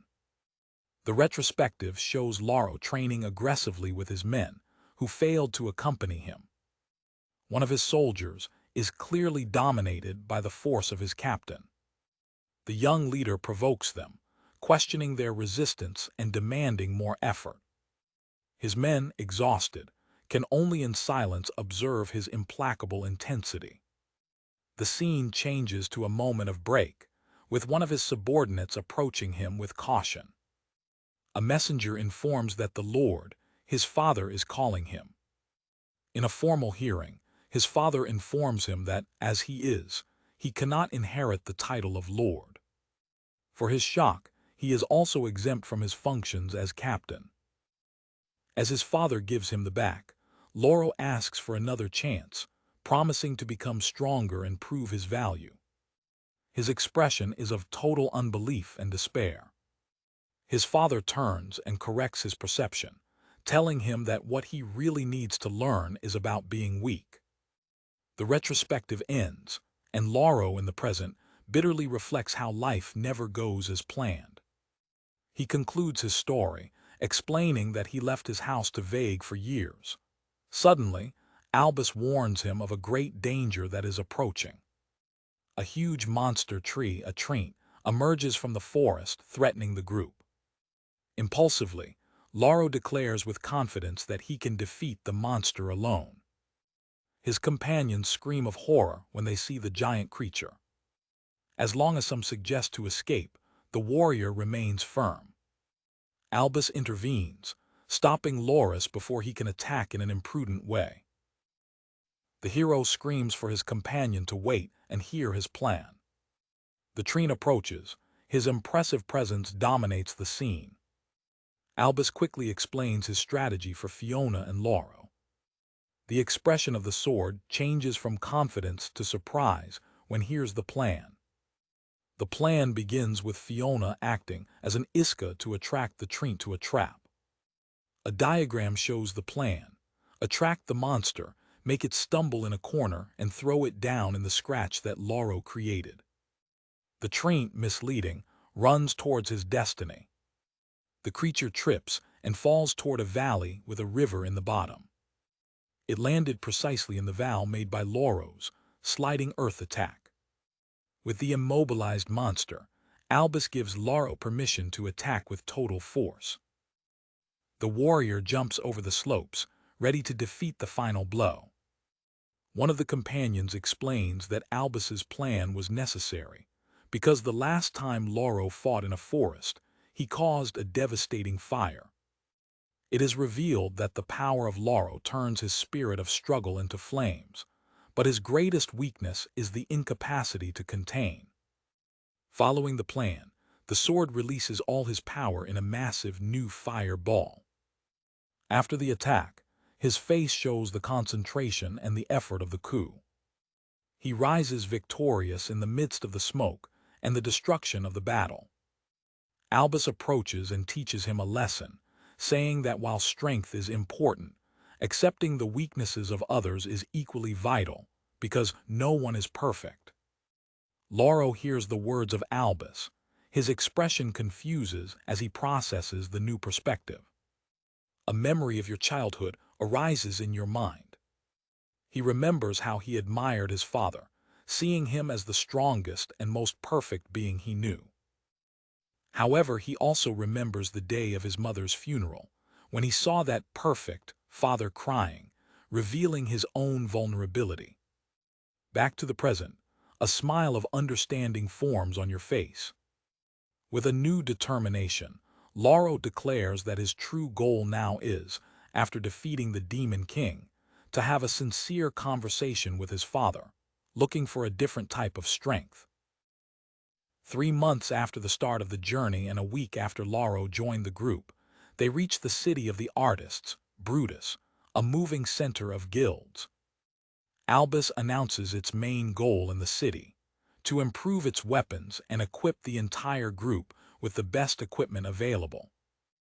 The smoke of the shamans of the forks fills the air, setting the scenario of the renowned guild of the city's railers. Within one of the workshops, a furrer works with affinity, the sound of his martel echoing through the site. When they are welcomed in the Iron Guild by the master, one of Albus' comrades asks out loudly if the man is a dwarf. The master of the guild is proudly offered to present the most talented and renowned craftsmen they have to offer. For the master's surprise, Albus rejects the offer, assuredly saying that he already has a specific person in mind for the job. The hero warns his target in the midst of the agitation of the office. He points to a young and shy furrer named Thoma Bordeaux, who is visibly ashamed with sudden attention. The unusual choice of Albus leaves the master of the guild completely confused and without words. The guild leader explains that Thoma is just a learner, and, according to strict rules, only certified masters can accept commissions. Ignoring the rules, the Traveler of Time insists with an unbeatable determination, claiming that he should be the young learning. Both the companions of Albus and the master of the guild try to argue with him, reminding him of the importance of following the established procedures. Albus goes away, declaring that he doesn't care about titles or rules. He just wants the fastest and skilled craftsmanship. He approaches the young furrer and affirms with total confidence that Thoma is the only one able to meet his expectations. The learner becomes visibly confused, without understanding why he is receiving so much attention from the famous hero. In the face of the impasse, Albus quickly elaborates a proposal to circumvent the guild bureaucracy. With a clever smile, he suggests that Thoma simply passes the master certification exam at the exact moment. He rationalizes that once the young man becomes a master, there will be no more obstacles for him to accept the job. The sudden suggestion throws Tom into a panic state, and he protests that, as a merely beginner, he would never be able to become a master. During a conversation, the group discovers that Thoma has been in the guild for 10 years, since the 7, a fact that surprises one of the companions. Albus reflects on the term novate with a skeptical look, knowing that Tom's experience goes far beyond his title. The young apprenticeship curating admits that, in the end, skill is what really defines a craftsmanship in this world. Curiously, take question about the exam details, and Albus explains that the process is quite straightforward. The task consists in forging a pricework, capable of impressing a rigorous panel of judges. The deadline for completion is only 3 days, a period of time that shocks your friends with their shortness. In a moment of mildness, Albus takes the person of a creative director to offer advice, leaving one of his allies confused. Returning to seriousness, the group leader assures Tom that he has full confidence in his ability to succeed. He encourages him to channel all the creativity and knowledge he accumulated over a decade of hard work. Under pressure, the young furrer acknowledges that he has only one idea in mind for his primary work. Deliver your scrapbook so that Albus can see your projects. The group gathers around the cartoon, and its exaggerated and shocked expressions reveal the extraordinary nature of the drawings. 3 days later, the time of the trial comes, and the guild is preparing for the assessment. The master of the guild announces that it's time to evaluate Tom, while the judges and the group of Albus gather around a covered object. With severe expressions, the judges order the candidate to reveal the raw work he has forged. Visibly nervous, the young craftsman begins to reveal his creation for everyone to see it. Albus and his companion watch with a mix of anxiety and expectation. Thoma reveals a magnificent sword, whose threshold opens the complex patterns of a Dardouk's threshold, releasing exclaims of admiration from the judges. Then Lauro presents himself wearing Tom's second creation, a set of arms that at first sight seems quite common. Suddenly the armor turns, taking a much more imposing and powerful shape, leaving judges and spectators amazed. Experts praise the innovative design, highlighting its aerodynamic shape, durability, and engineeredly moving joints. Impressed and without more doubt, the master of the guild officially announces that Thoma Bordeaux passed the exam and is now an Iron Master. Dominated by emotion, the newly promoted master celebrates the conquest with a cry of joy. Albus observes the celebration with a quiet look, as this scene carries you to a memory of a cycle of past time. A retrospective leads you to a meeting that took place 3 years in the future of a previous timeline, in the Anan nation. In that reality, he met an older Tom, a traveling furrer whose skill was so exceptional that even the Anans worshipped him. In the flashback, the hero approaches the craftsman, expressing his admiration for his incredible work. Tom reveals that he spent many years confined to his guild of origin. He acknowledges that he has never had the courage to test his skills outside the family environment, driven by a deep insecurity. His hesitation, he explains, came from a genuine and overwhelming admiration for the other craftsmen he so respected. The memory deepens, showing the day when a young Tom, just 7 years old, said goodbye to his family to become a student. He spent his childhood learning by observing and imitating the teachers, who dedicated themselves untouchably to his job. Their dedication and skill captured you completely, becoming your greatest inspiration. He was deeply admired by those who came before him. That reverence was so great that he felt unable to put himself in the same patamar as his idols. Back to the talk of the future, the older Tom tells Albus how he finally realized that there was nothing to fear. At present, a companion asks Albus if he already knew Tom's immense talent. He confirms, revealing that he used Tom's own future words to inspire him. "Don't be afraid." Albus remembers what the Tom of the future taught him. That, in the end, what pushed him was the simple and powerful desire to create. Based on this knowledge, he had advised the young Tom to simply follow his heart, because that would be enough. The hero smiled, because he always knew that Toma had the soul of a true craftsmanship. A picture of the past shows the moment when the young craftsman began to realize his own value and potential. Back to the present, Albus tests his newly primed sword. He says that although the appearance is similar, the strength of the weapon has increased drastically and congratulates Tom for the excellent work. The other guild farriers, now their colleagues, call the new master to join the celebration. They welcome you with embraces and praises, genuinely happy for your success, and repenting you as a joke for hiding your talent for so long. Feeling excluded from the context, Lauro finally asks Albus how he possesses so much knowledge about the future, leading the hero to realize that he has not yet shared the secret of his temporary loops. The group reaches an animated outdoor market, and Albus observes the movement of the stores. As they walk through the fair, Lauro expresses his enthusiasm with the vibrant atmosphere. Suddenly, Fiona is excited when she sees a bar of vegetables, screaming when she sees the barren towers. She recognizes other vegetables from her hometown, awakening Lauro's curiosity. After the seller confirmed the rarity of the ingredients, Fiona, enthusiastic, announces that it will prepare the dinner, a traditional dish from her homeland called ensopado boko, leaving her companions confused. The suggestion of dinner triggers a tired breath of Albus.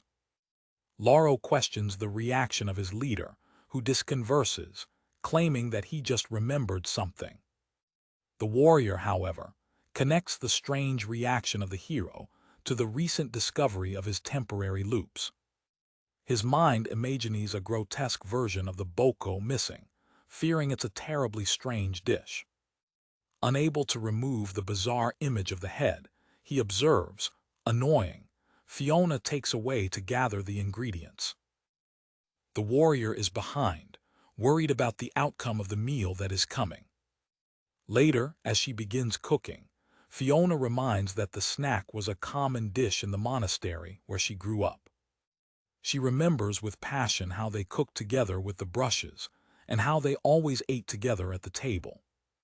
With a nostalgic smile, she concludes that that is a taste full of good memories for her. Lauro observes her moving a panel with a dark and burning content. She explains that she's just whitening a fruit. Despite the doubtful appearance, which reminds a witch chamber, the young clergy insists that everything is under control. While Lauro complains, Albus, efficiently, begins to scratch vegetables, repressing the warrior so that he stops complaining and helps. The hero claims that cooking is a matter of efficiency, and Lauro says he speaks as a professional. Fiona shows the vegetables of strange appearance to Lauro, who examines them with curiosity. Under the satisfied look of the cook, the two companions join the task of preparing the ingredients. It is dedicated to taking care of the fire, ensuring that the temperature is perfect for cooking. With caution, it adds the prepared ingredients to the fervent panel. Gina observes as Fiona finishes the dish, adding the final tempers. The steam rises from the soap, now with a much more appetite appearance. The ensopado boko is finally ready, revealing itself a tired and comforting look meal. Gathered around the fire, Lauro acknowledges, relieved, that the dish doesn't look so bad as he imagined. With Fiona watching with expectation, the warrior experiences the first coated. The taste reaches it with a surprising intensity.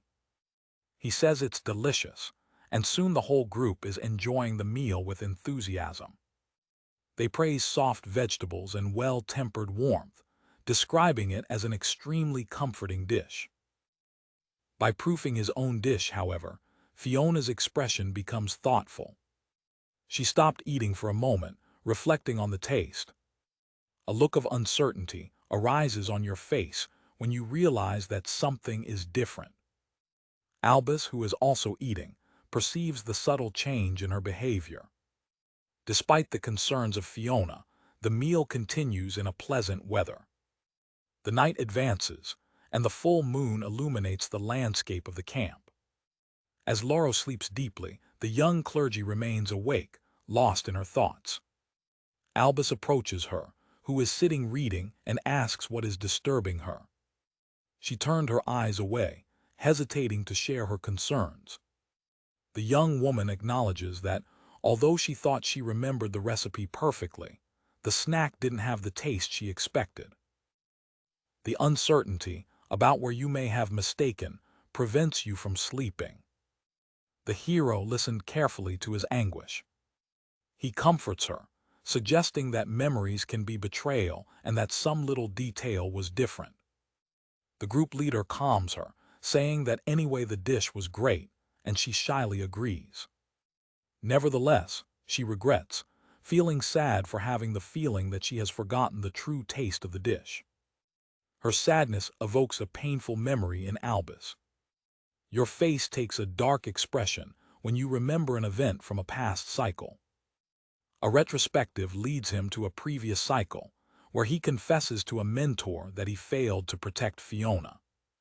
His voice carries the weight of regret as snow falls over a monastery.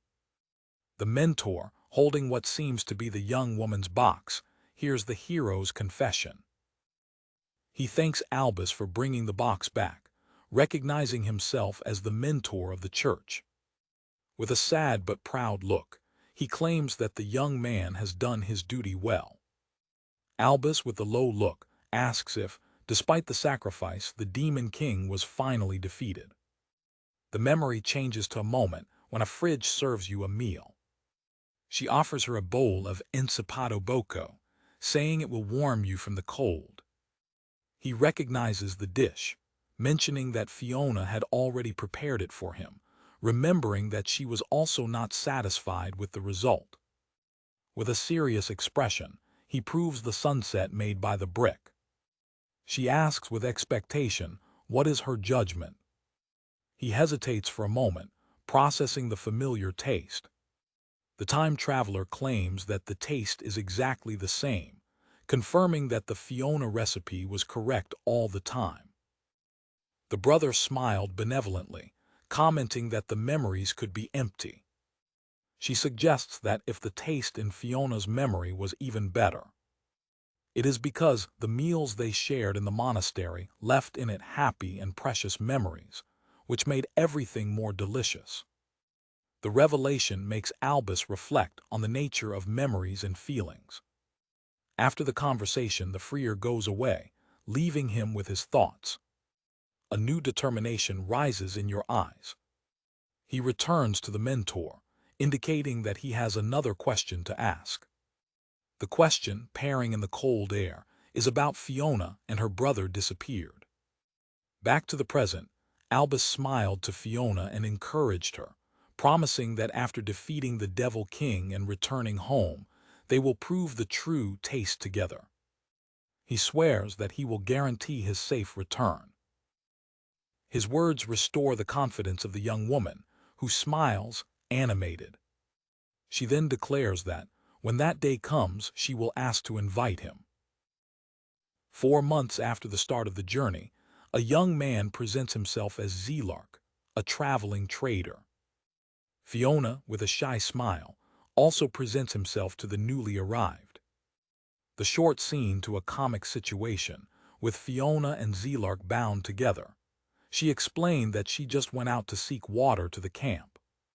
It is revealed that they were captured and are being dragged into a wooden cage by an ogre. One narrative explains that, despite their appearance, the ogres are intelligent creatures that use traps to hunt. In a note of dark humor, it is explained that capturing the living stool means that ogre intends to throw it fresh. Still in the cage, Zelark tries to calm Fiona, assuring her that he has a plan. He reveals his throne, a bottle of magical seeds of the magic continent. The trader throws the bottle out of the cage, but he falls inefficiently on the ground. Unexpectedly, Albus appears, placed on a tree hole, watching the ogre and the cage.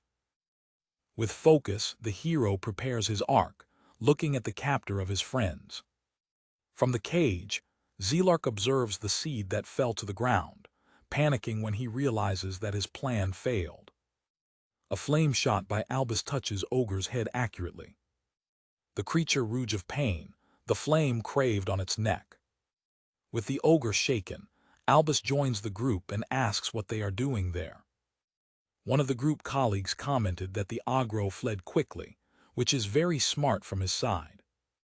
Zelark, surprised, recognizes the name of his savior. Albus, in turn, also recognizes the traveling trader. The seed that Zelark had thrown on the ground begins to flourish. Already released and gathered, the group observes the small plant, while Zelark considers it a blow of luck. The trader expresses his devastating admiration, astonished by finding the legendary hero Albus. Albus' companions, confused, ask if he knows Zelark. An informative vignette describes Zelark as a traveling trader specializing in medicinal herbs and magic materials. A comic assembly shows Zelark appearing in several unexpected places, following Albus as a fan or dedicated pursuant. Albus, with a calculist expression, comments that the trader can be useful. Zelark gets radiant when hears this, declaring that it is an honor and that his journey began just to be useful to the hero. He begins to count, with a dreaming look who had a dream. The merchant continues, saying he has even prepared a special item for the occasion. Suddenly, he crushed on the ground dramatically, regretting that he had the item, leaving the others confused. He tells his mare of chance. He was attacked by thieves who stole almost all of his property and then captured by a monster. Albus, to surprise everyone, promises to help him recover his property. The group is walking together, now with the new member, towards the covel of the bandits. With prior knowledge, Albus reports that the guilty are the Red Hole thieves and that their base is in the cave in the west. Zelark is shocked by the speed with which the hero deducted everything, while Albus calms him, saying they will solve the problem soon. In his thoughts, the trader reflects that Albus's confidence makes it seem that he has already gone through this situation before.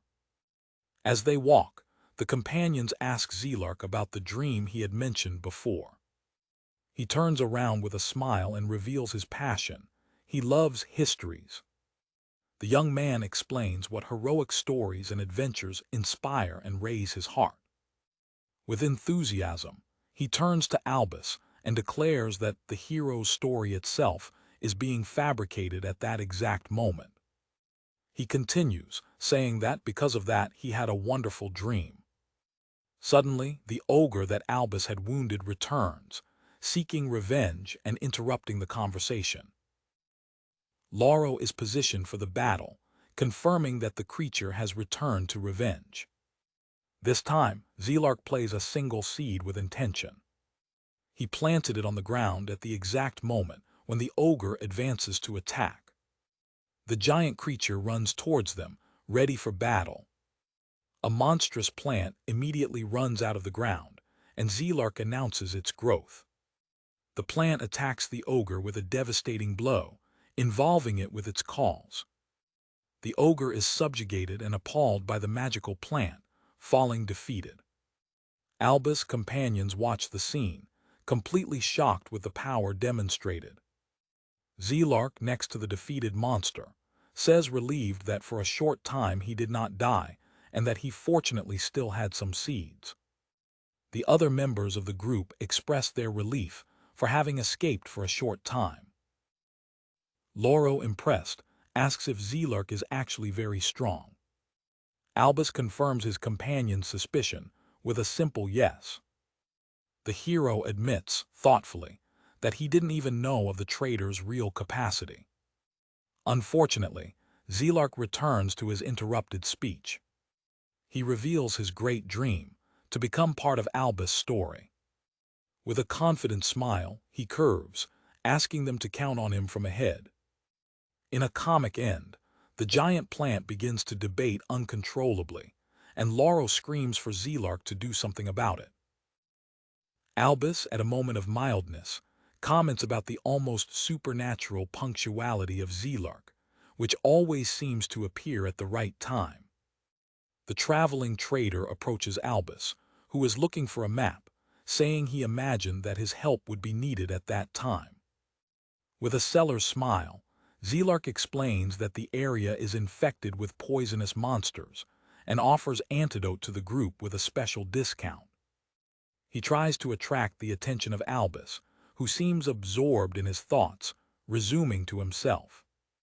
The hero is concentrated on his map, frustrated by a route having shown itself inviable and looking for alternatives. Zelark observes the group leader and makes an introspective question, questioning whether he has already considered to give up his journey. The young trader expresses his admiration for Albus, determination to fight the adversities, and says he would like to ask him something. The hero raises the look from the map, facing Zelark with a tired but attentive expression. The merchant continues, asking if, in his long journey, Albus has already felt broken inside or overloaded by a feeling of emptiness. With a distant look, the time traveler responds that he for a long time forgot how it feels like this, revealing the weight of his temporary loops. The group locates the hiding of the bandits of the Red Hole, a cavern hunted in a rocky coast. Gina, one of Albus' companions, spies behind a tree, watching the covel of the bandits. Determined, the heroes are preparing for the mission to recover the stolen property of Zelark. Albus reveals that their goal goes beyond recovering the merchandise. They are also there to get a rare material known as Gemma of Power. While Lauro, impulsive, is preparing to attack the hiding, Albus contains it, indicating that the brutal force is not the plan. The group's leader observed the entrance of the cave, noting that there were only 4 guards. In a quick and efficient sequence, the group neutralizes the warriors without warning. The 4 bandits are left bound and incapacitated, with the mission continuing as planned. With the guards subjugated and the group disguised with their mantles, Albus declares the first phase of his infiltration a success.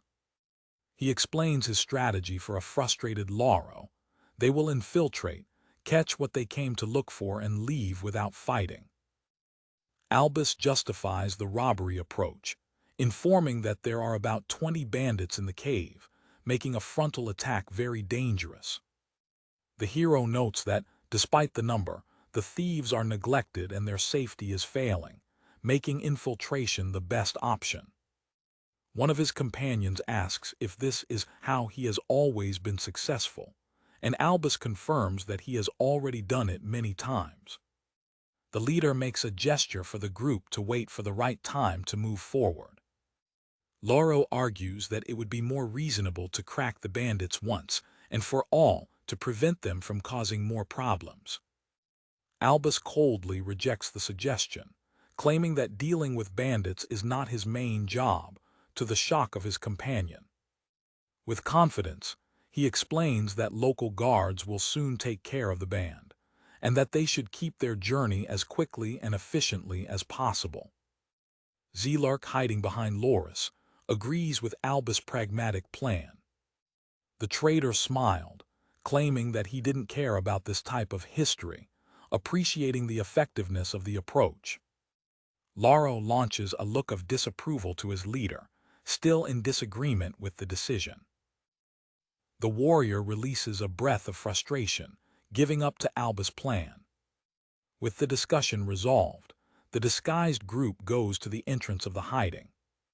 They pass through one of the bandits, which confuses them with the turn exchange, allowing them to advance without being detected. Within the cave, Albus instructs others to be watched as he and Fiona head to their target. The two approach the deposit, where a single guard is sitting, cotchuling. The guard is awake by the approach and, confused, asks who they are.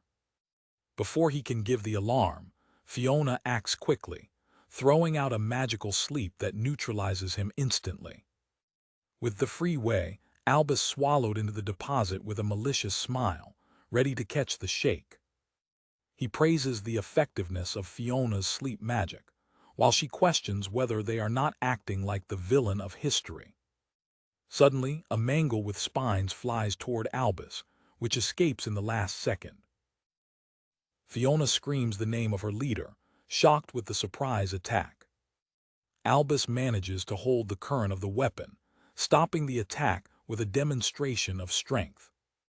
The attacker reveals himself, excited with the arrival of the famous hero. He presents himself as Zank Zamzak, the leader of the Red Hole Thieves. Albus realizes that his cover has been discovered and is preparing for the battle. The leader of the bandits declares, with a manic smile, that by defeating the hero, he himself will become the new hero. The rest of the group, still disguised, observes the scene developing, surprised with the reversal. A picture evokes Zelark's question about Albus's forgotten emotions. Remembering the conversation, Zelark screams, worried, that Albus cannot lose his emotions. The hero, surprised by the comment in the middle of tension, turns to him, confused. In a flashback, Zelark explains that he also felt his days repeated to the point of hating them before he began his work. He thanked Albus for showing him a new world. Zelark encourages you to live a little, saying that your heart needs stimulation. He concludes that if the journey is not interesting, the resulting history will also not be. Back to the present, Albus reflects on the words of his new companion. Lauro is positioned to fight against one of the greatest bandits, starting the direct confrontation. Albus is preparing to face the leader of the bandits, accepting that the robbery has ended. With a fast movement of his sword, he throws a powerful wave of wind against Zank. The leader of the bandits is hit in full by the attack. His body is cut by the force of the coup. His subordinates scream in shock and panic when they see your boss being wounded so easily. Albus' companions, in the midst of the confusion of the bandits, wonder how they should proceed. Gina turns to Zelark and asks him to do something to help. The merchant is momentaneously disappointed for being placed at the center of attention. He quickly regains with a confident smile. Declaring that he will not hold up, Zelark invokes a giant plant that runs out of the cave's ground. The temptations of the plant quickly involve and incapacitate several bandits, who scream of surprise and fear. Albus and Fiona observe the demonstration of power, impressed with Zelark's ability. The remaining bandits, led by a second in command, prepare to fight against the heroes. The cave is immersed in chaos as the whole group of Albus enters the battle against the bandits, who now also struggle against the vineyards of the magic plant. The hero observes the chaotic scene with an expression of the one who has ever seen everything. He reflects that, in all his loops, there has never been such a great cottage as this. Zelark, in the midst of the battle, pleased to comment that this is, in fact, the most noisy loop so far. The memory of Zelark's words live a little echoes in Albus' mind. The traveler of time considers the word stimulation with an ironic smile on his face. Instead of frustrating with the deviation of the plan, Albus embraces the chaos, surrounded by his companions, and declares with a genuine smile, "What emotion!" The memory begins with the group sharing a meal in a taverna, where Gina's Vora's appetite is in full exhibition, surprising his companions. The scene moves to a flashback of a chaotic demon attack to a coastal village, where a young boy tries to protect a wounded woman. A close-up shows the young man kneeling next to the woman, her face marked by determination and fear. The boy and his companion are unprotected on the ground as a great demon, pushing a key, advances over them. A big and dark hand stretches towards the scared child. The boy looks up terrified with tears in his eyes while his hand approaches. A devil general, Ezelipe, the Ninth Tower, goes to a dark figure, questioning her hesitation to kill the children. It reflects that if the boy survives, one day he may become strong enough, driven by revenge, to challenge them. Ezelipe asks himself loudly what would happen if the child could grow up. The dark figure shuts the punch, finding the idea of scratching avenging an adult hero much more exciting. She smiled, intrigued with the possibility. The dark figure ignores the question of his colleague, turning his attention to a more urgent topic. Ezelipe reacts with anger, reminding him of his high patent as one of the general of the Demon King. The figure ignores her explosion, making her a regrettable question. Why are you alive? Are you not killed by the hero? A retrospective from the perspective of the dark figure shows a village in flames, a vision that he vaguely remembers of having seen before, realizing that the time has been rebounded. It reflects that the repetition is likely due to the countless human villages that they have attacked over time. The figure admits that the endless cycle of destruction has become completely uninteresting. Despite the monotony, his mission as a general was to eliminate enemies and expand the territory of the Demon King. He realized that time was constantly repeating, again and again. To deal with this, he meticulously fulfills his duties, massacring people without emotion. However, something eventually changed.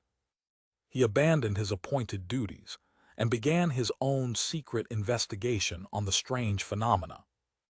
It seemed that he was the only one in the Demon King's army who had noticed the temporary anomalies. His investigation led him to suspect that the castle of the Demon King was the epicenter of magical disturbances. The curious demon travels toward the imposing castle, attracted by the mystery. Spying the heart of the castle, he finally approaches the truth. He discovers the source of the temporary loops, the hero, Albus, performing a powerful ritual. A close-up reveals the hero, exhausted but resolved. The devil's eye is fit in shock and fascination with the discovery. From that moment, he decided to watch closely this unique human.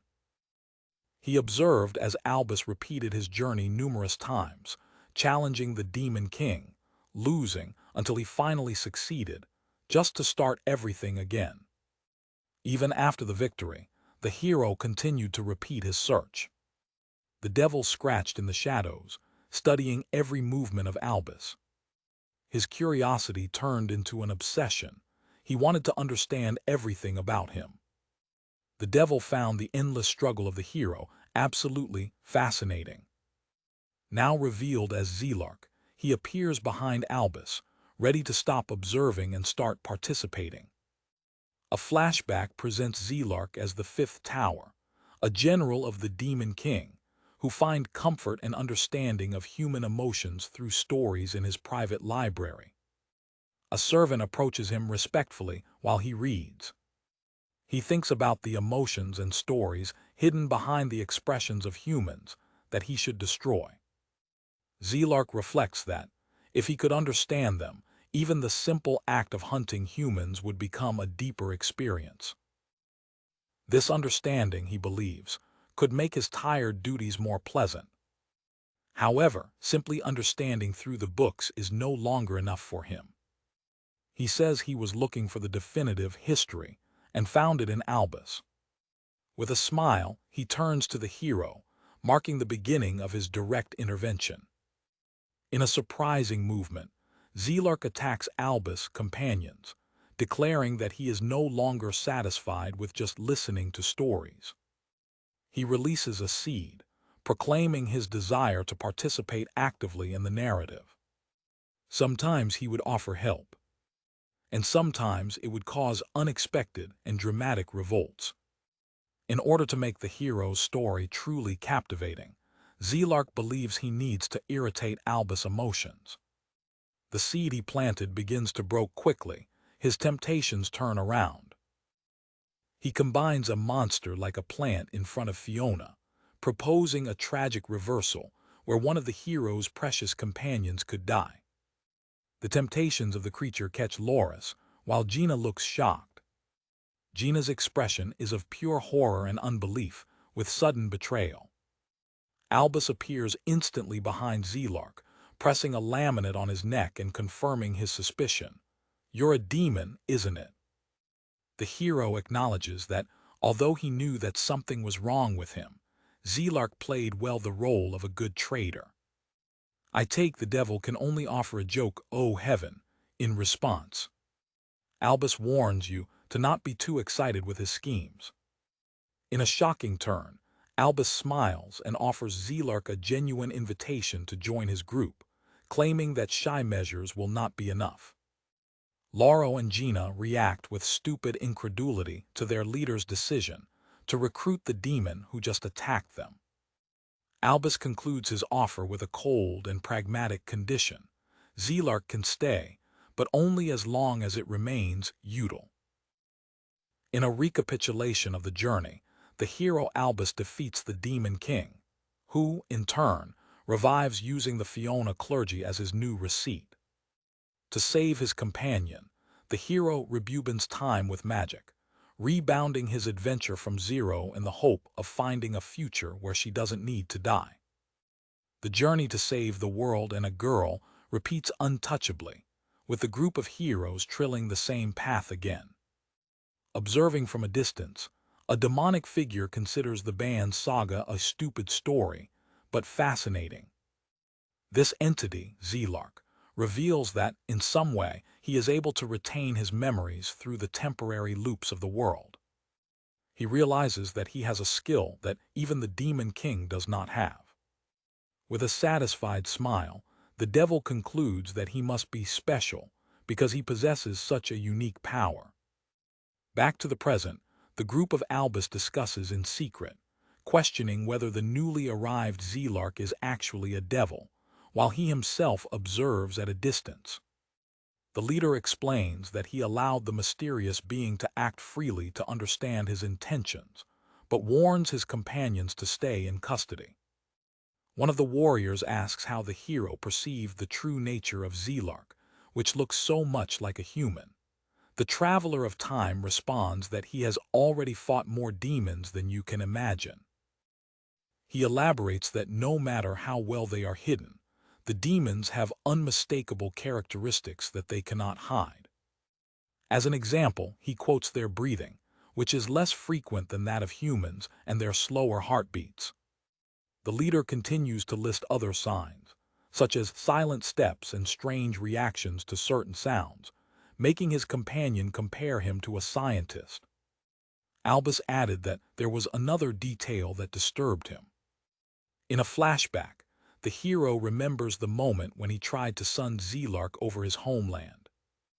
At that time, the traitor gave a vague response, claiming to be of a big commercial city of the West. The young demon on his human facade praised the vast knowledge of Albus. With a smile, the group leader mentioned the city's name, Elna's, confirming that it was a good place. The crucial revelation came from the fact that Elna's was destroyed 1,000 years ago, proving that Zelark's knowledge of the human world was obsolete, probably coming from ancient stories. However, the real problem, according to Albus, was what happened in the next cycle.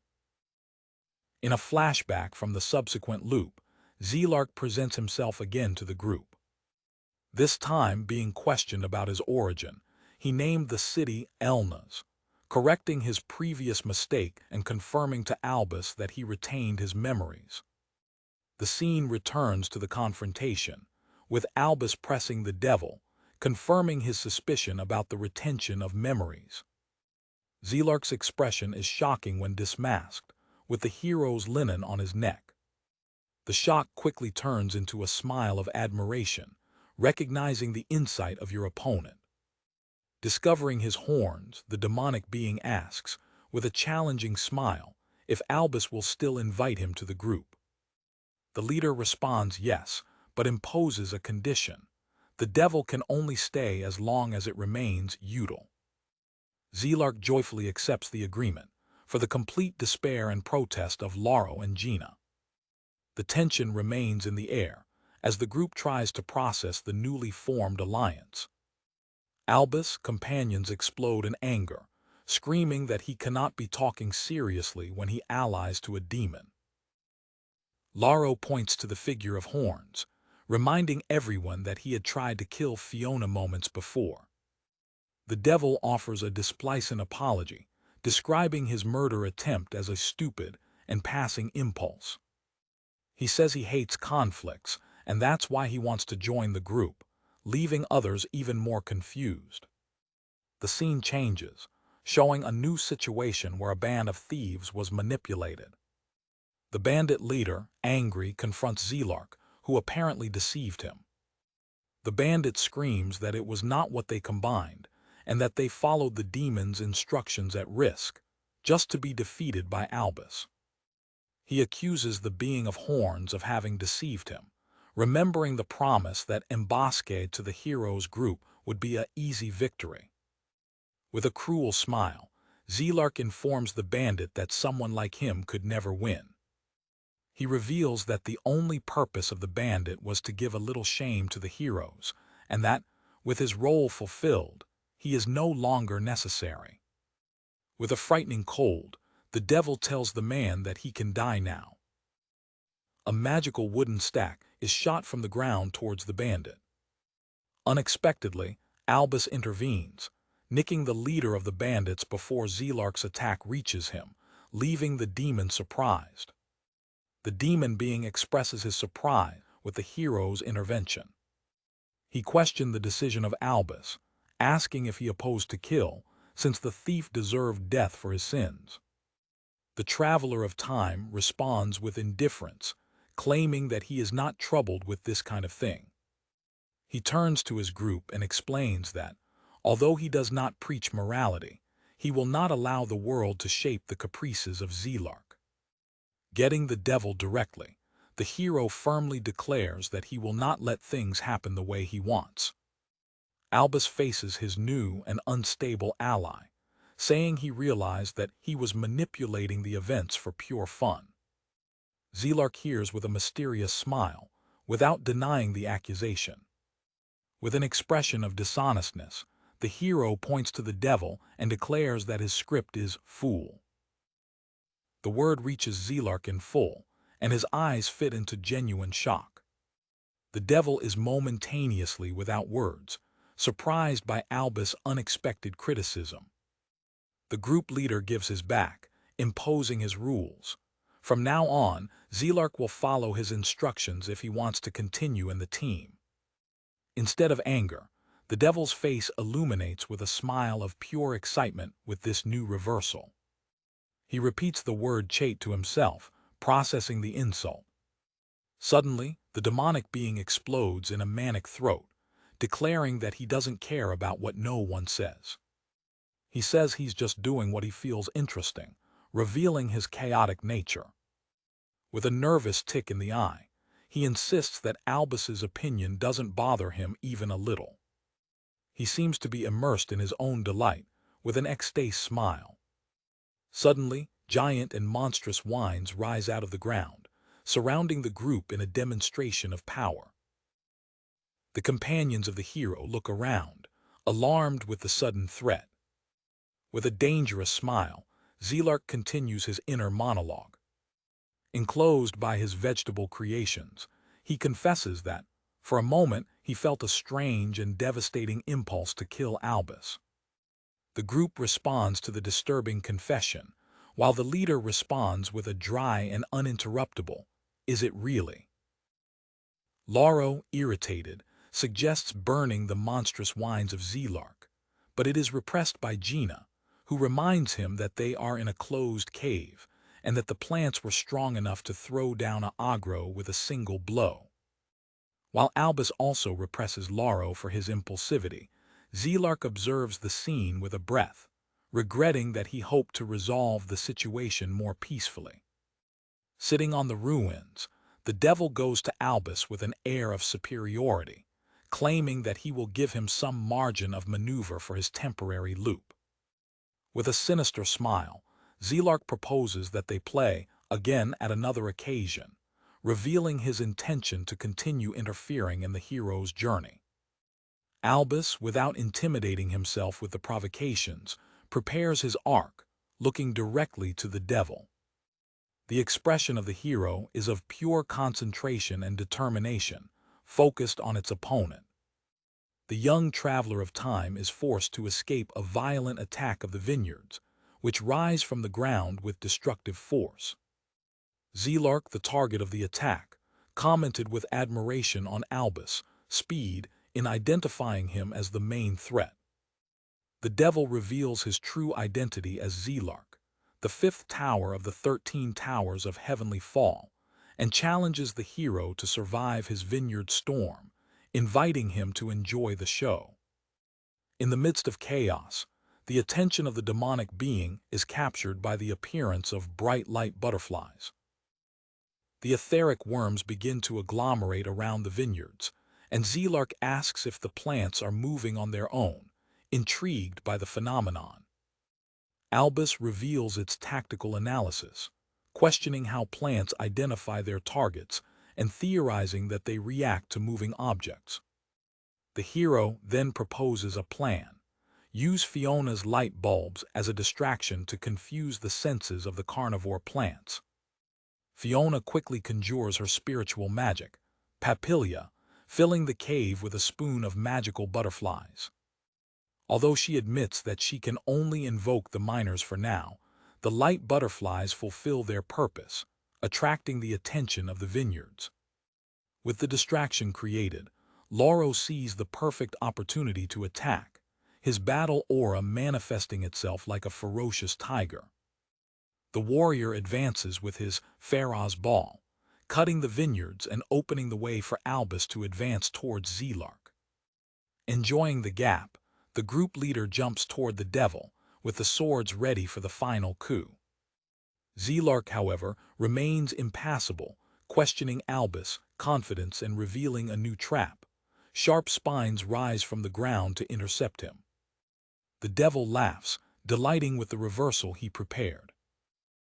The hero is surprised by the unexpected defense of his enemy.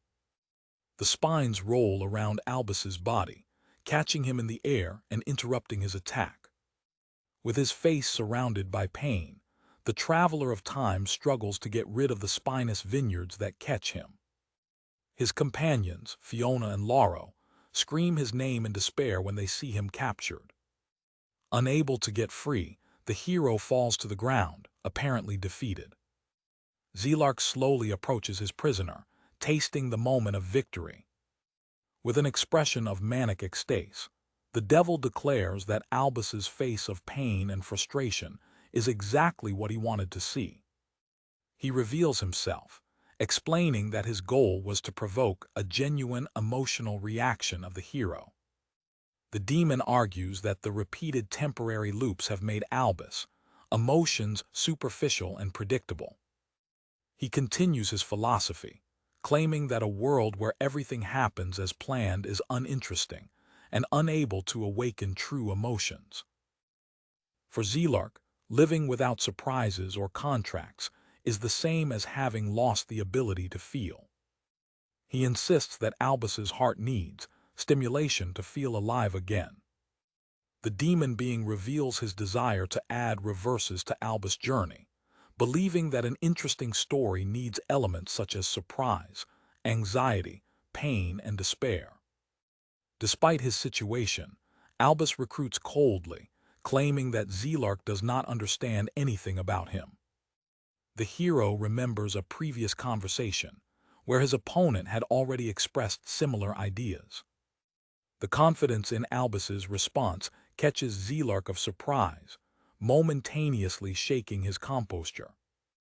The group leader acknowledges that the constant repetition actually drains the emotion of any journey. However, he refuses to accept the conclusion of the devil. With a power explosion, Albus releases the vineyards, firmly declaring that he has not lost his emotions, unlike what Zelark believes. Giving the back to the demon Atonite, the hero claims that Zelark simply has not yet witnessed the true depth of his feelings. Zelark remains without words, shocked with the reversal in Albus' statement.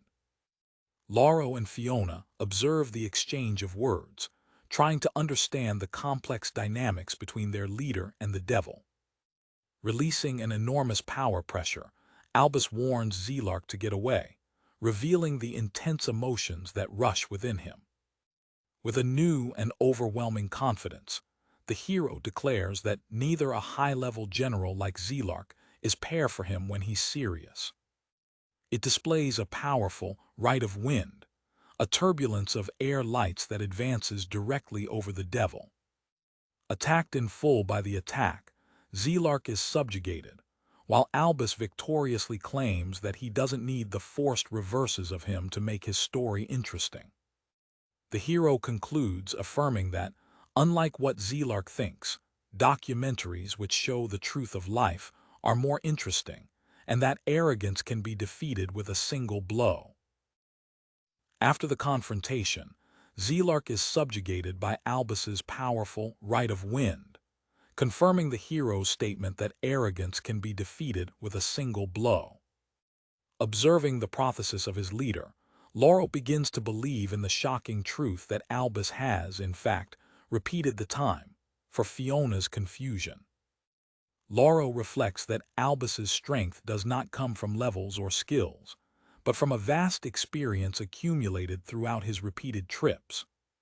He concludes that his leader possesses impeccable tactical knowledge, knowing exactly how to position himself in any situation, fruit of his innumerable experiences. Despite the defeat, the devil regains with a manic smile. He reminds everyone of his status as one of the 13 towers, declaring that he cannot allow him to be underestimated. With a renewed power, he is preparing to continue the struggle. For Lauro's surprise, Zelark manages to block a subsequent attack by the hero, proving that it is still a tremendous threat. In an unexpected way, the devil raises his hands as a sign of surrender, declaring with a smile that he no longer wants to fight. The sudden change of attitude leaves Albus and his companions completely confused and doubtful. Albus emphasizes the situation, saying that although Zelark is a general of the Demon King's army, he would rather avoid further conflicts. Enjoying the hero's hesitation, Zelark enthusiastically promises to offer his services to the group, ensuring that he will not interfere. He clarifies his proposal, offering help, but with the condition that he remains a neutral part in the conflict. Despite the promises, Albus remains apparently skeptical about the demon's true intentions. Lauro repels his leader for his apparent excessive confidence, but Albus calms him, believing he can control the situation. Ignoring the protests of his companion, Albus signs the agreement with a hand in hand, to Lauro's complete despair. Lauro and Fiona protest against the decision. They remind Albus of the inherently cruel and betrayal nature of the demons. The tension is palpable, with the companions expressing their disapproval, while Zelark observes with a pleased smile. Fiona justifies his uncertainty, reporting the atrocities that the Demon King's army committed in his homeland. She describes how the news of brutal attacks on neighboring villages constantly arrived to their village. She remembers stories of cities where surrendered soldiers were sadically crucified. In another village, the carbonized remains of the inhabitants were found embedded in an act of pure evil. These memories made her fear for the fate of her missing brother, imagining the horrors he might have suffered. She confronts him directly, questioning how he can guarantee that he is not as cruel as the others of his species. Interrupted by Albus, Fiona hears Zelark's confession.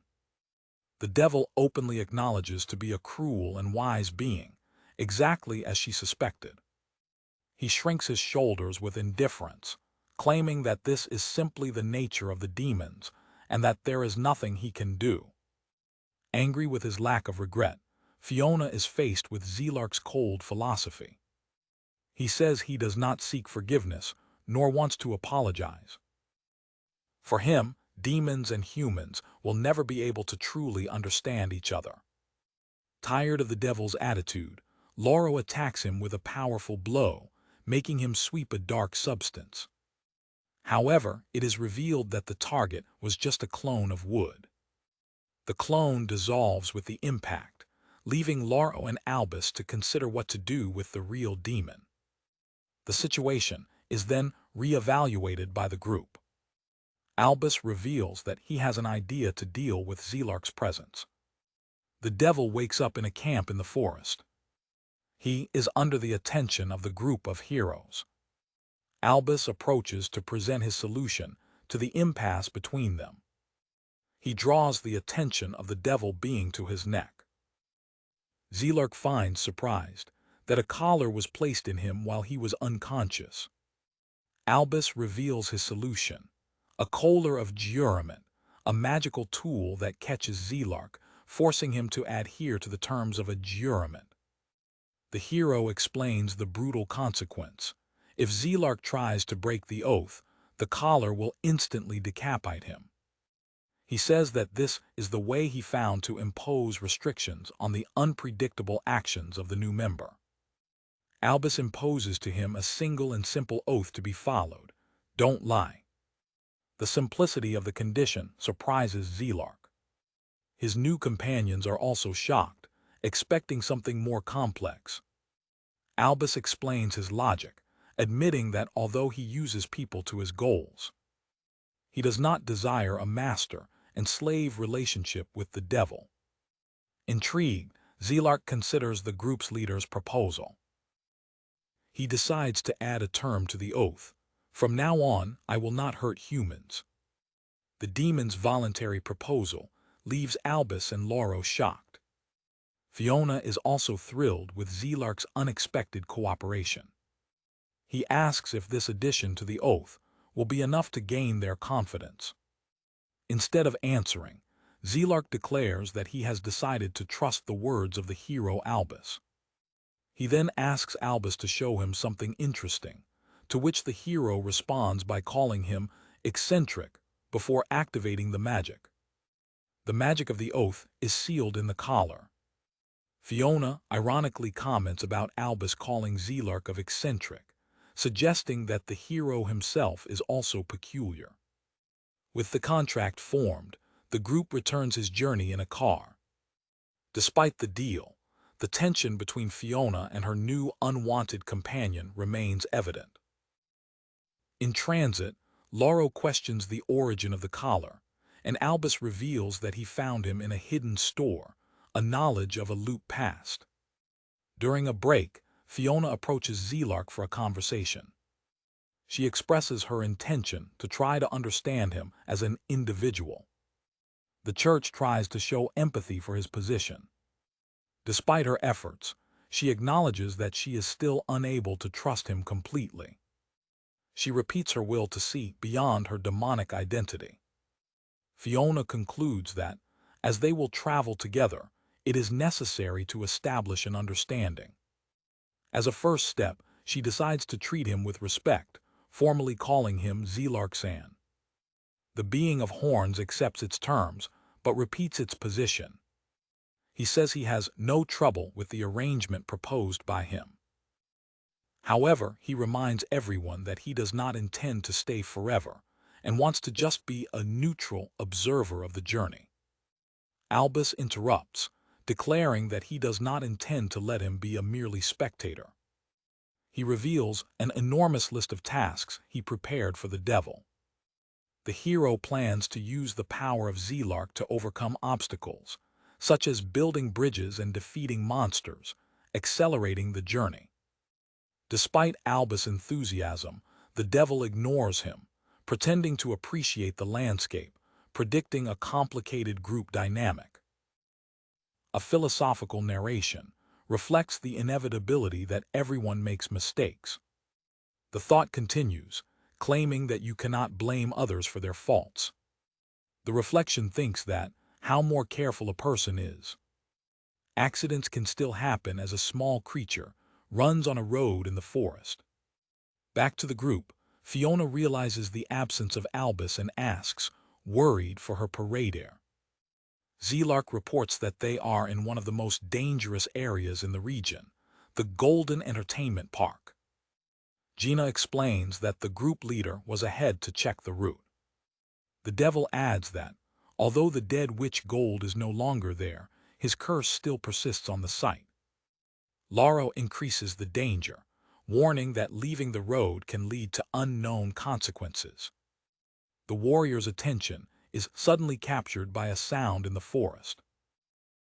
A small and foolish white dog runs towards them on the road.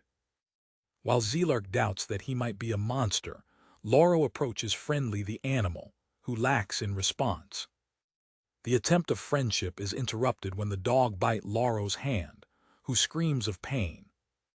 Gina warns you to be careful with street animals, while the devil looks at the scene with interest. The dog has a definite expression. Zelark observes the animal's behavior carefully. He realizes that the dog seems to be trying to communicate something to the group. Intrigued, the devil decides to follow the animal to see where he will take them, and the rest of the group accompanies him. The dog guides them to a pile of clothes that are immediately recognized as those of Albus. They find their leader falling within a magical circle, which Zelark identifies as one of the infamous blessed arms of gold. The group reacted with shock and panic when watching the scene. The demonic being assumes that the forest is filled with similar traps, which are activated when they are scattered. While discussing the various curses developed by the witch, Zelark raises the sinister possibility of a curse that turns the victim into something else. Confirming the suspicion, the dog manifests himself as Albus, revealing his identity and asking for help. In a flashback, the hero rejects himself for being neglected and accidentally stumbled in the trap, although he knows the way well. He explains that the curse has transformed him, and now needs the help of his companions to reverse the wizard. The situation becomes comic when the Albus dog multiplies, desperately trying to attract attention. Lauro and Gina refuse to believe, arguing that Albus would never have such a lovely appearance for Zelark's fun. Frustrated by the unbelief, the transformed hero releases his powerful aura, finally convincing the group of his identity. They begin to discuss how to reverse the curse, remembering that the standard method is to redesign the magic circle and reverse the charm. With a confident smile, Zelark offers himself to solve the situation, claiming to have experience with this kind of magic. The devil's offer makes Loris even more confident. The warrior confronts him directly, questioning whether he did not arm the situation of purpose. The same suspicion pairs in the mind of Albus, who looks at the devil carefully. Both faced with uncertainty in the air. Zelark defends himself, reminding everyone of the oath that prevents him from lying. Lauro reiterates that the oath would not prevent him from manipulating the events to attract the hero to the trap. As the discussion lasts, the Albus dog expresses his impatience, wishing them to rush. The discussion is interrupted when a giant rock bird descends from heaven and catches the little dog, for the horror of its companions.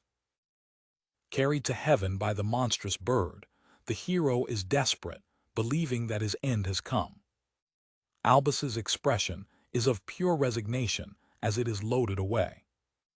On the ground, one of the companions regrets the lack of cohesion of the group, questioning the decision to bring a demon to the team. In the air, Albus asks if he can still use his magic of change the world, even being in a dog body. In response to the crisis, Zelark invokes one of his characteristic plant temptations. Seeing the bird gaining altitude, the hero feels he's in trouble. In a teamwork demonstration, Lauro jumps over Zelark's temptation, using it as a platform to launch towards the bird. The warrior flies through the sky, screaming as he approaches the rescue.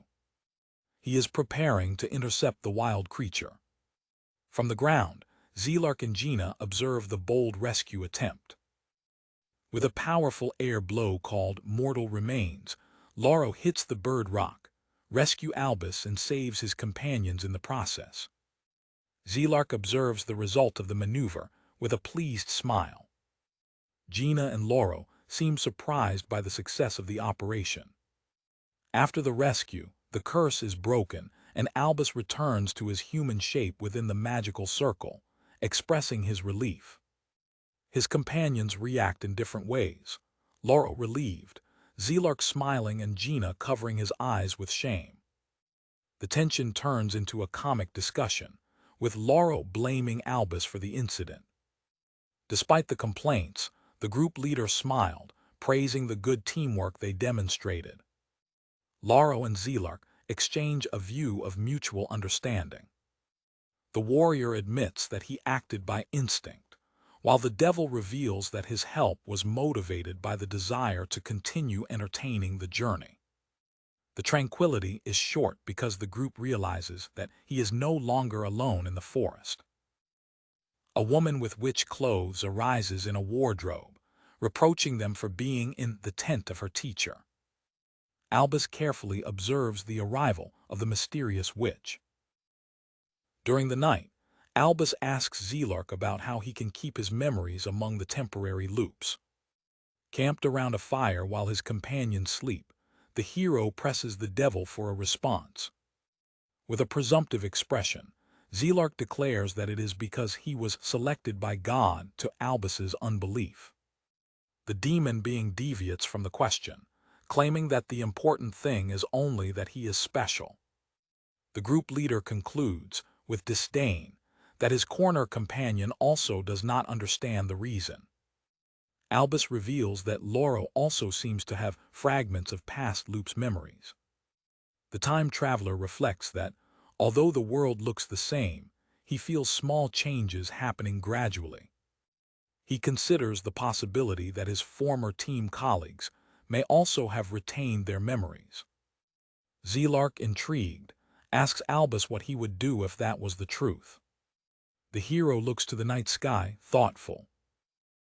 He decides that he will only think about what to do after meeting them again. The scene changes, with the group reacting with surprise and intensity to something they found in the forest. They encounter a rare and unexpected creature, a bright little rotor. The creature is identified as a golden star, a mouse with golden hair, extremely rare and valuable. The greed takes the group into account by calculating that the animal's skin could render 100,000 coins, making it much easier for them to travel. Zelark tries to capture the agile rotor with his vineyards, but fails, regretting the speed of the creature. Unexpectedly, a young witch in a Vassar offers to capture him, and a reminder reveals that she is Gina, a miracle of the Royal Academy of Magic. The flashback shows that she passed the academic admission exam when she was only 11 years old. Continuing its success trajectory, the mag has formed itself as the best of its class, specializing in crystal magic.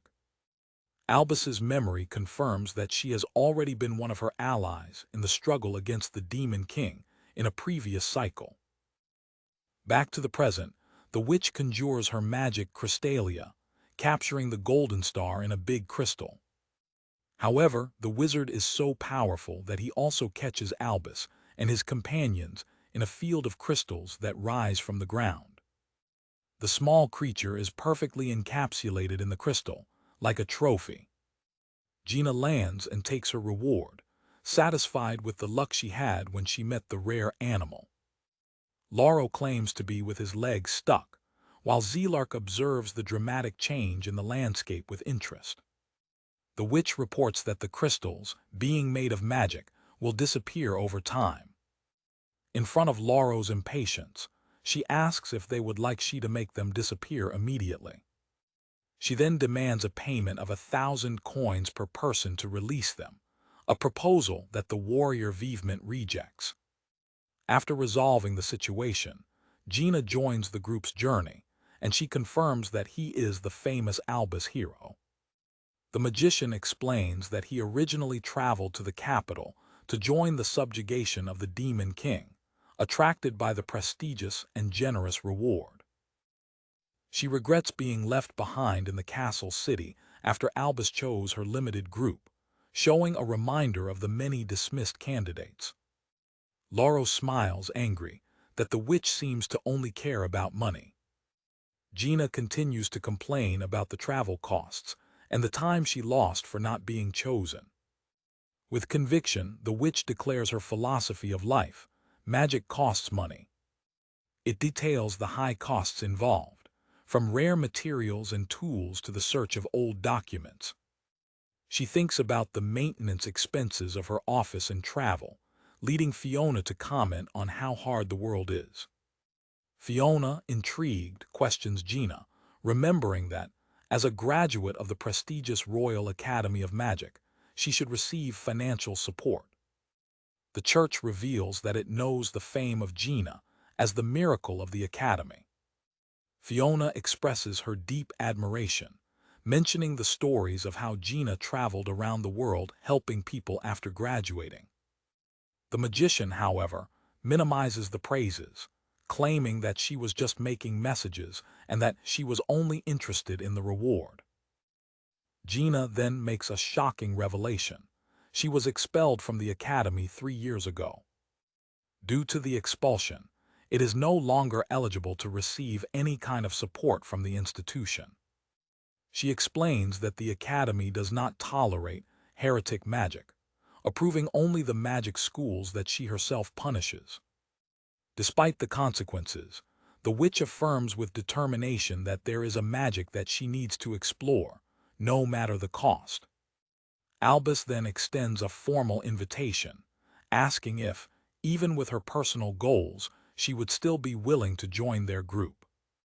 The hero makes the invitation while reflecting on the possibility that she, like others, may have retained memories of a loop past.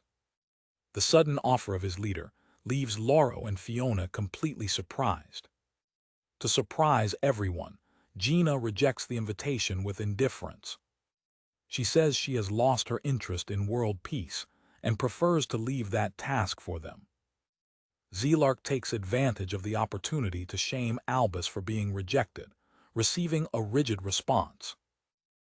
The group observes the witch moving away, preparing to follow separate paths.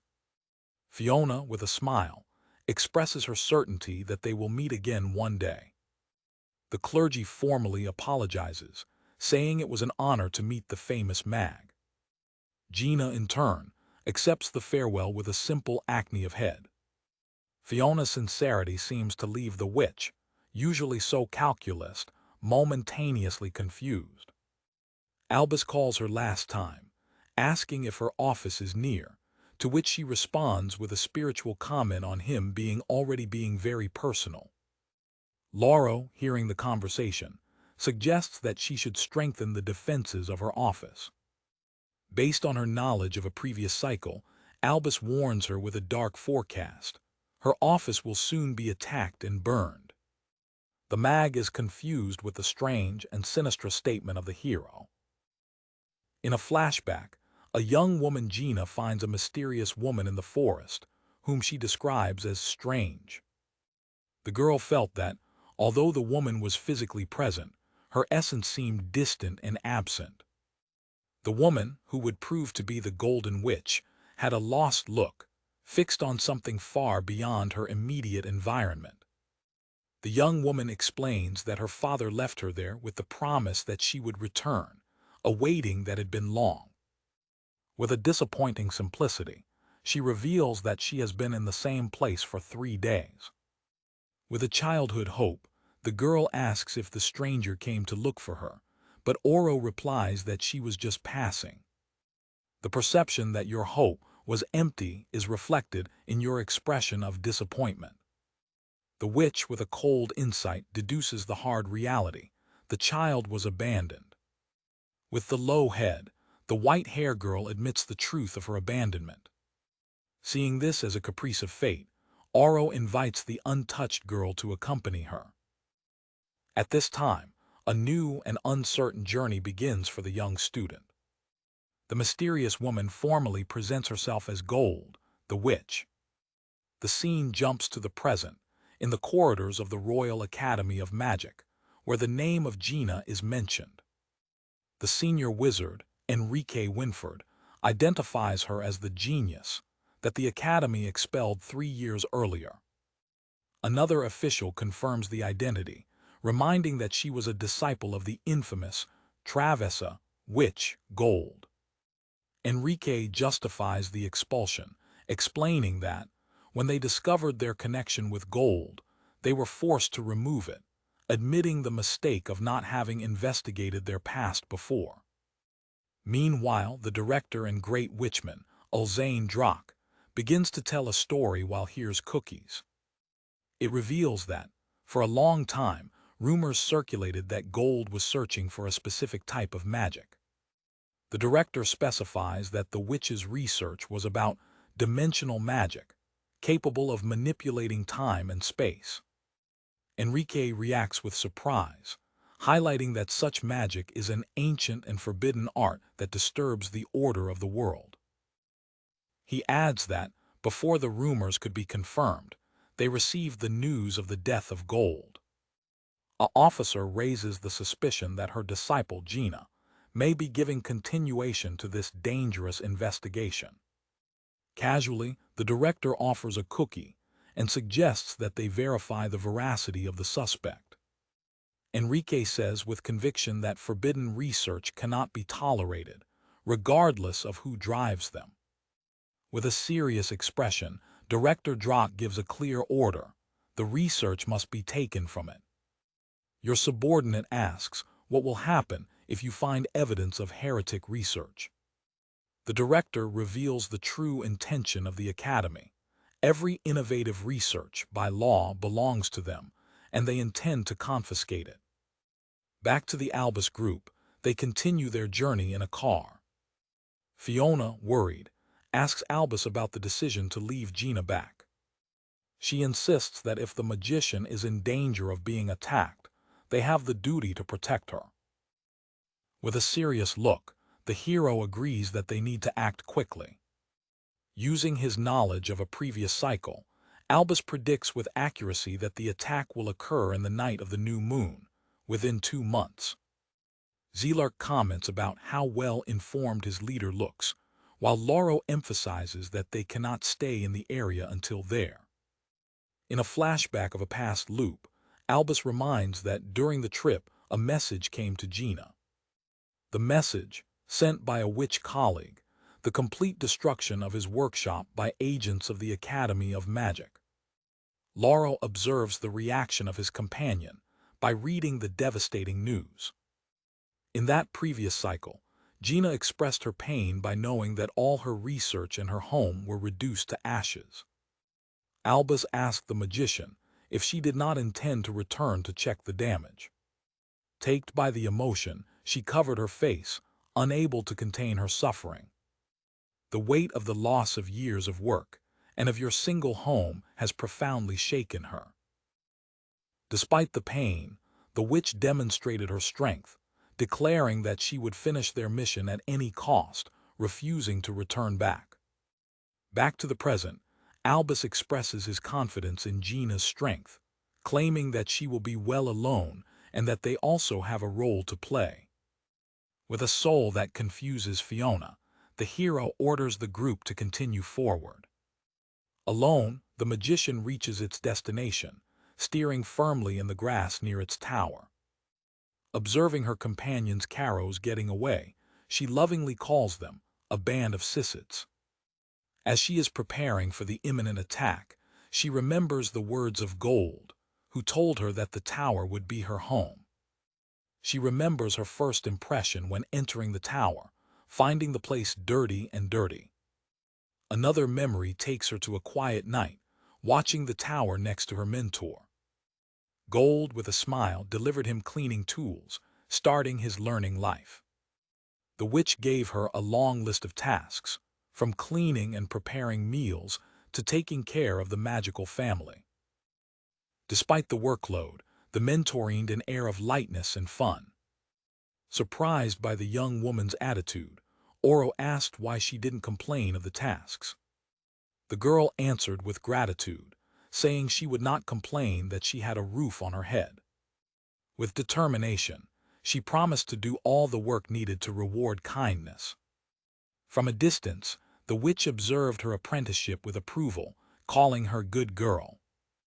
Years later, an older Gina, dressed in the school uniform, questioned her master's decision. The tower which became your home would now be left behind. She faced Gold, asking why she had to leave the place and go to the gym. Gold responded with a calculated cold, claiming that the young woman had become an obstacle for her. The witch explained that she had something important to do, and the presence of her pupil would prevent her. With the broken heart, the young magician prayed to stay, expressing her desire to be her learner forever. In the present, 2 months later, in the night scheduled by Albus, the Purga executors of the Academy of Magic arrive with orders to neutralize Gina and confiscate their research. The squad begins its infiltration, using magic to detect possible traps. The leader warns his men to be attentive to any kind of magical trap. The shooter reports that no magical reaction has been detected, declaring the path seemingly safe. Based on this information, the commander orders that they move forward towards the tower. The group of witches move with confidence through the apparently unprotected ground. One of the executors expressed their uncertainty, finding it impossible that there are no traps. Suddenly, the ground surrendered under his feet, revealing a trap of foam with stacks, for which they were not prepared. The magicians fall in panic, surprised by such a rudimentary trap. One of the survivors warns the others that the place is full of traps, but all are physical, not magical. Gina observes from far, explaining that the witches focus so much on magic that they become easy hostages for worldly tricks. Sitting on her Vassar, the mag reflect that, after 2 months, the hero's words proved true. The memory of the cutting words of Gold, "You have become an obstacle for me," echoes in your mind. While observing the invaders, Gina finally understands the truth. Gold expelled her not for contempt, but to protect her from them. In her mind, she finally connects to her master, feeling that her eyes and intentions finally met. She understands the loneliness and sacrifice of Gold, who opened the hand of her company to be able to dedicate to her prohibited research. With renewed determination, Gina declares her purpose. She will protect that place to find out what her master was looking for and, one day, to be able to talk to her again. In a memorial, the Golden Witch begins to teach her young pupil, Gina, from the top of her tower. The mentor begins the lesson by explaining the concept of elemental magic, the basis of the magical system established by the Academy. The witch details the division of magic into 4 primary elements: fire, wind, earth, and water, and 3 sub-elements: light, darkness, and illusion. Gold explains that the widespread acceptance of this system has solidified the power of the Academy, marginalizing practicers of non-conventional magic, the so-called Hirgis. The young learner remembers what he has read. People are born with a native elementary attribute, which determines in what kind of magic they stand out. She affirms with confidence that she had already read about these concepts in books. It also remembers the fundamental rule that the use of magic outside the inherent attribute of an individual results in a significant loss of power. By identifying that her own innative attribute is earth, the young magician concludes that the most logical way is to specialize in Earth's magic. For Gina's surprise, her mentor responds to the logical conclusion with a bored disdain, finding the idea terribly monotonous. With a clever smile, the experienced witch prepares to challenge the conventions she had just explained to her disciple. Back to the present, Gina observes from her tower the Purga executors who survived their non-magic traps. One of the executors, confident in their numbers, questions the courage of the magician to face them alone. With a mix of dishonesty and formality, the aggressors comment on the witch's courage. They present themselves as the elite force of the Academy of Magic, the executors of Purga, and prepare for a coordinated attack. Without intimidating, the witch responds quickly, conjuring her powerful crystal magic, Crystallia. The squad leader orders that his men keep calm, recognizing the hardness of the crystal, but relying on his strategy. One of the executors is imprisoned, and the narrative reminds that the crystal magic is classified under the earth attribute. Remembering the elementary weaknesses, the witches prepare to explore the earth's vulnerability to the wind. The witch, however, surprises them by conjuring a powerful wind witch, tomorrow, counterattacking their strategy. The wind attack shows itself ineffective against a new creation, an enormous crystal called ruby that surrounds it. The executors become confused when they realize that the crystal magic now has a fire attribute. The magicians of the Academy question, unbelievers, the manifestation of the attribute of fire in the crystal magic. She then changes tactics again, invoking water marine, a crystal with water attributes that extinguishes the flames of its opponents. One of the executors is hit in full by the water magic, completely surprised. The magicians of the Academy get crazy, unable to understand how it can also manifest an attribute of water. The confusion deepens as they question how this is possible, remembering that their innate attribute should be earth. The logic of the Academy says it is impossible for her to use 2 other attributes with such mastery and power. With a confident smile, the magician declares that the rules of the common magic sense do not apply to her. It reveals the secret of its technique. By infusing different attributes into its crystal magic, it can manipulate any element with high accuracy. Gina proudly presents her creation, the magic of precious stones, demonstrating her domination over multiple elements at the same time. In the midst of her demonstration of power, she is hit by surprise by an attack coming from behind. The execution leader reveals himself, explaining that underestimating them was his mistake, as he was waiting for the right time to attack from a blind point. He reports that he used magic of paralysis, ensuring that it is completely immobilized and at his mercy. Unable to move, the powerful witch falls to the ground, victim of the astute tactics of her opponent. Falling and vulnerable, she questions the leader about her strategy to stay hidden throughout the confrontation. The masked commander exposes the doctrine of his squad, astute, method, and the implacable exploitation of the weaknesses of the enemy. With the neutralized magic, he and his subordinates approach to fulfill his main mission, to confiscate all his research on forbidden magic. Even paralyzed, the young witch keeps her challenging posture, denying to have knowledge of what they are looking for. The leader expresses his frustration with his refusal to cooperate, considering his timelessness an annoying obstacle. They justify their actions with greatness, claiming that they are acting to preserve the order of the world, a responsibility that the Academy has given them. With a penetrating look, she questions the sincerity of her convictions, keeping her denial. In the face of the lack of cooperation, the executor decides for a more drastic approach, to destroy everything that seems suspicious. He judges that both her life and her workshop will be reduced to ashes, but as they prepare for the final attack, an unexpected magic circle is activated under their feet. A close reveals the determined expression of the witch, showing that she has not yet been defeated.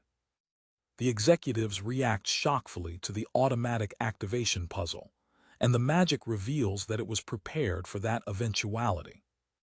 It combines diamond, a barrier of the attribute light, with healing properties, which not only protects it, but also cancels the paralysis.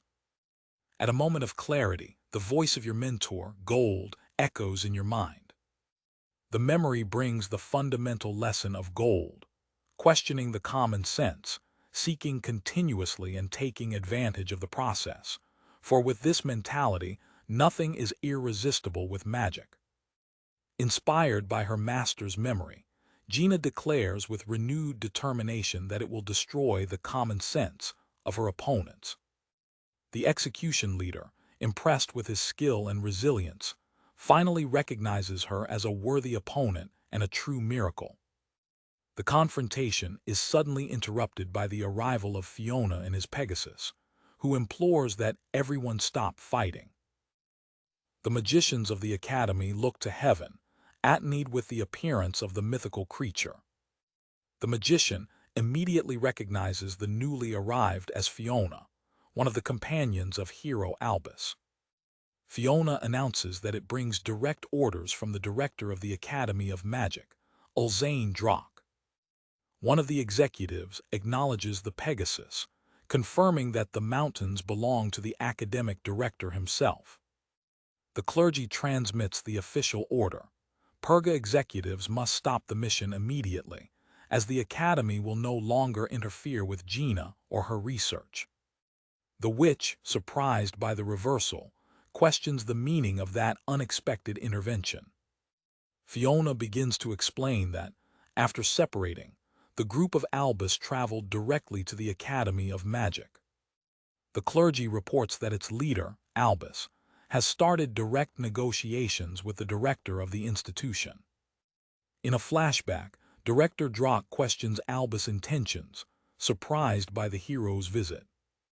The hero makes his request directly, that the Academy cease all and any interference with the brush-haired Gina, a request that the director considers absurd.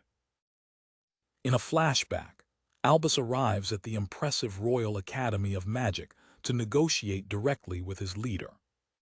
The director of the Academy, Ulzane Drak, receives the hero, regretting not being warned of the visit to prepare fresh biscuits. In the room of the round table, the head of the institution offers the gulosima to its visitor. Albus, surprised, asks if the director himself washed the biscuits. With confidence, the young traveler asks if there is any strange magic in the sweets. The director smiled, fun with the hero's caution. After proof, the appearance of Albus illuminates and he praises the taste of the cookies, for the satisfaction of his host. Drak offers to bring some of the sweets to Albus' companions, who wait in another room. The experienced wizard philosophes that the art of cooking cookies, is as deep and delicate as the magic itself. He explains to Albus that, in all things, keeping perfect harmony is essential. The director details how a single error in the ingredients, in the temperature, or in the time can ruin everything, tracing a parallel with the magical balance. With a sudden change in tone, the Gray Magician declares that, for this reason, the existence of Gina Graces should be eliminated. He defines her as a heroic witch, whose research in forbidden magic represents a direct threat to the balance of the world. The leader of the academy expresses his confusion with the attitude of the hero. Drock presses Albus, questioning what his connection with Gina is and why he insists to protect her. The hero responds firmly, affirming his belief that Gina can be a crucial thrown to defeat the Demon King. The director dismissed the idea, suggesting that their meeting was merely a coincidence. The head of the academy and his counselor considered the situation in silence. As an alternative, Drock offers to present Albus one of the academy's most talented witches to join his group. Albus smiled, finding the suggestion a joke, because he knows that although the offered magician is master in ice magic, he does not compare himself to Gina. With unbeatable confidence, the young hero declares that, even searching in all corners of the gym, fate find a wizard superior to her. The director, intrigued, notices that Albus seems to know a lot about the magician, while a short picture of the past shows the two moving away. The astute look of the academy leader focuses on Albus, repeating his observation. A memory of a previous cycle comes to Albus' mind, in which Gina describes their journey as hard. In memory, the hero hears his companion's discourse. The wizard remembers the pain of having her home, her office, reduced to ashes. The memory deepens, showing a mosaic of moments that built the friendship between Gina and Fiona. The scenes of the past reveal the compassion and affection that grew between the two, even after the victory against the Demon King. A detail of memory highlights a quiet moment of reading shared between the magician and the clergy. The memory culminates in the painful scene in which Gina, next to Albus, cries in front of the tomb of Fiona, regretting the loss of her friend. In a close-up of the memory, the pain of the witch is evident in her eyes when it sweeps the name of the clergy. Back to the present, at Gina's office, Fiona read the director's decree loudly. The academy will no longer interfere with the magician. The condition for the dragon is revealed. For the shock of all, Gina will have to accompany the hero Albus on his journey to defeat the Demon King. The witch protests with vigilance, questioning why it is being dragged for that when it could have solved the situation with the executors alone. Fiona, with her calm characteristic, argues that even if she defeated them today, the academy could simply send reinforcements in the future. The clergy concludes that long-term thinking, accepting the terms of the agreement, is the most advantageous option for the witch. The mag, still confident, questions the reasons the hero to go so far by her, admitting that the situation leaves her uncomfortable. Although reluctant and finding everything uncomfortable, the witch wonders if her magical power is really so coveted at that point. Fiona observes the reaction of his new ally, understanding his hesitation. In the palace, Albus informs his companions that, although it has guaranteed Gina's safety, the decision to join them will entirely belong to her. In a short memory, Albus asks Fiona to confirm the magical decision in his place. The clergy, taking a surprise, expresses its uncertainty about what it should say. The hero calms her, saying there is nothing specific that she needs to talk about. With a gentle smile, he encourages her to simply have a good and sincere conversation with the witch. Fiona's expression shows her confusion in front of her leader's indirect approach. In the office, the clergy reminds the magician of his purpose of exploring a specific magic. Gina, on the back, listened carefully to the words of Fiona. The witch confirms that she is continuing the research of her master in forbidden magic. With a melancholic smile, she reveals her hope that, following that path, she may be able to meet her mentor again one day. Fiona, remembering the stories, asks if the master of Gina is not the famous Golden Witch, who everyone believes he has died. Gina's look is filled with a silent determination when he hears the name of her master. The magician acknowledges that her search may seem useless, like trying to revive the dead, and that no one would believe it.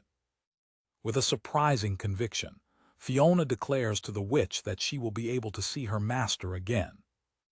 The church reveals that she also has someone she wants to meet again. A picture of her brother Ryan arises in her mind while she admits that that person may already be dead. Despite the uncertainty, Fiona expresses her belief that the reunion will take place, and the magician hears carefully. The two women find a common ground in their desires, and Fiona smiles, saying that at the end they are equal. The empathy and faith of the clergy touch the wizard, who looks at her with a genuine emotion. The magician remembers the kindness of Fiona, reflecting that despite the difficult journey, she was a very good person. A painful memory of a past cycle shines Gina, in which she cries, expressing her deep desire to see Fiona again. Back to negotiations with the director, he shows himself skeptical about Albus' motives. The hero, with a confident smile, says he confides in Gina because he believes she is looking for the same goal as him. Director Drock looks at the young hero, evaluating his words. Later, the leader of the academy admitted that he can't believe that he has surrendered to such a vague argument. He reveals his true strategy. It would not hurt to have the famous hero do him a favor. Drock confesses that he has admired Albus, recognizing him not only as a title hero, but as a man of great determination. The director plans to capitalize the group's success, ensuring that the academy receives part of the credit and, by revoking Gina's expulsion, recovers a powerful magician. The workshop tower of Gina rises against heaven, now a starting point for a new journey. Fiona calls the magician from the floor, asking if she is ready to leave. The clergy looks around the office, noticing the absence of the witch. The camera focuses on the spiral staircase that leads to the top levels of the tower.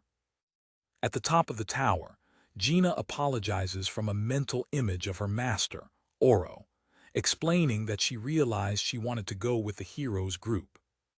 Gina reflects how gold is caught by the dimensional magic, frozen in time, and renews her promise of one day to uncover the magic so that they can talk again. The scene opens in a flashback of the first cycle, detailing the beginning of the hero Albus's journey to defeat the Demon King.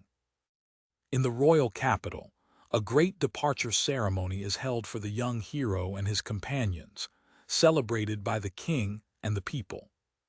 Shortly before the start of his journey, a mysterious headed figure calls Albus. The stranger says it has passed 10 years, and the hero sees him, surprised.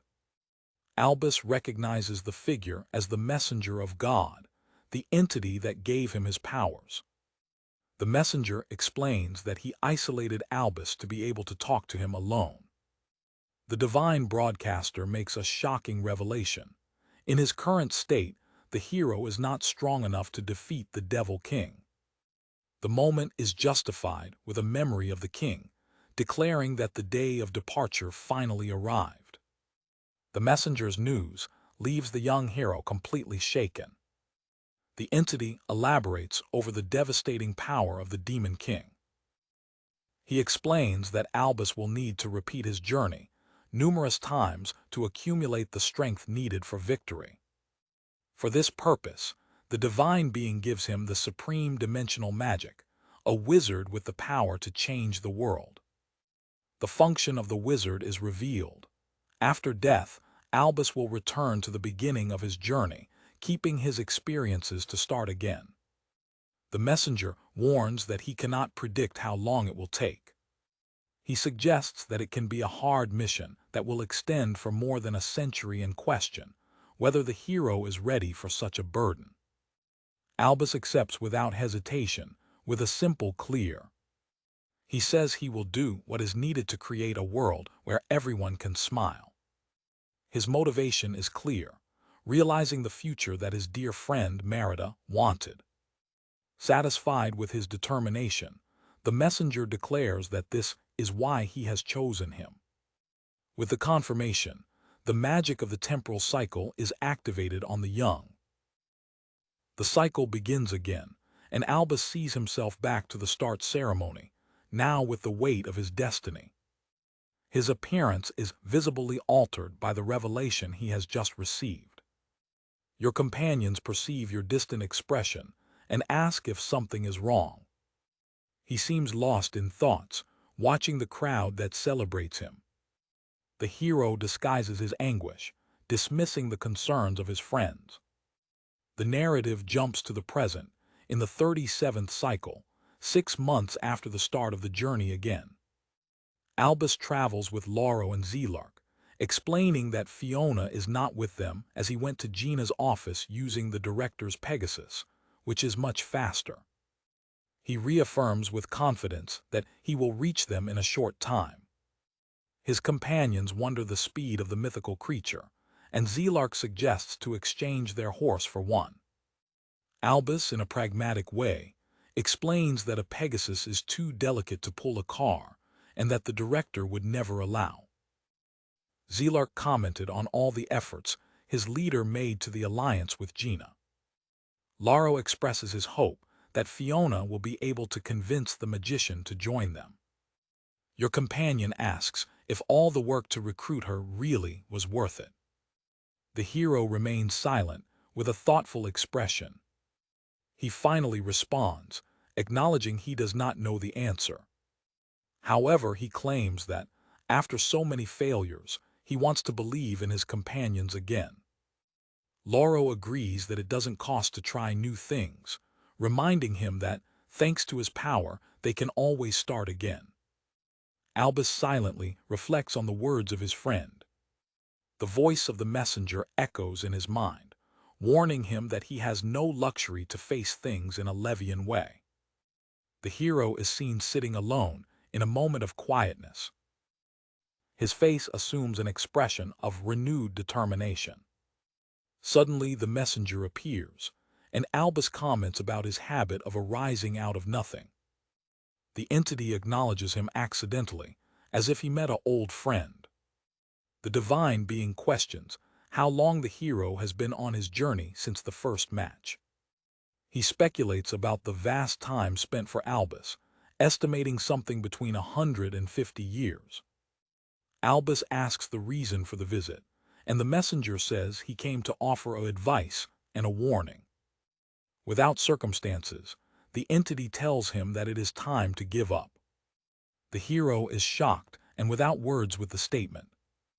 The messenger argues that the original mission, defeating the Demon King, has already been fulfilled, and criticizes Albus for continuing the cycles only to save a single girl. He gives an ultimatum. Albus must abandon his attempts to save Fiona Yumil, the Devil King's receptor. A flashback shows the 5th cycle, the first time the Demon King was defeated. The memory shows Albus at the height of the battle, against the sovereign of the demons. The picture depicts the exact moment of victory against the great evil. After the hard battle, the group begins their journey home. However, when they arrive, they find the city in ruins and are confronted by Fiona, who, now as the new Devil King, challenges a horrifying Albus for a second confrontation. The expression of the hero is pure shock and disbelief. Your companions share your surprise when they see your friend transformed. Another flashback begins, this time for the 6th cycle, when Albus met Fiona for the first time after knowing about his destination.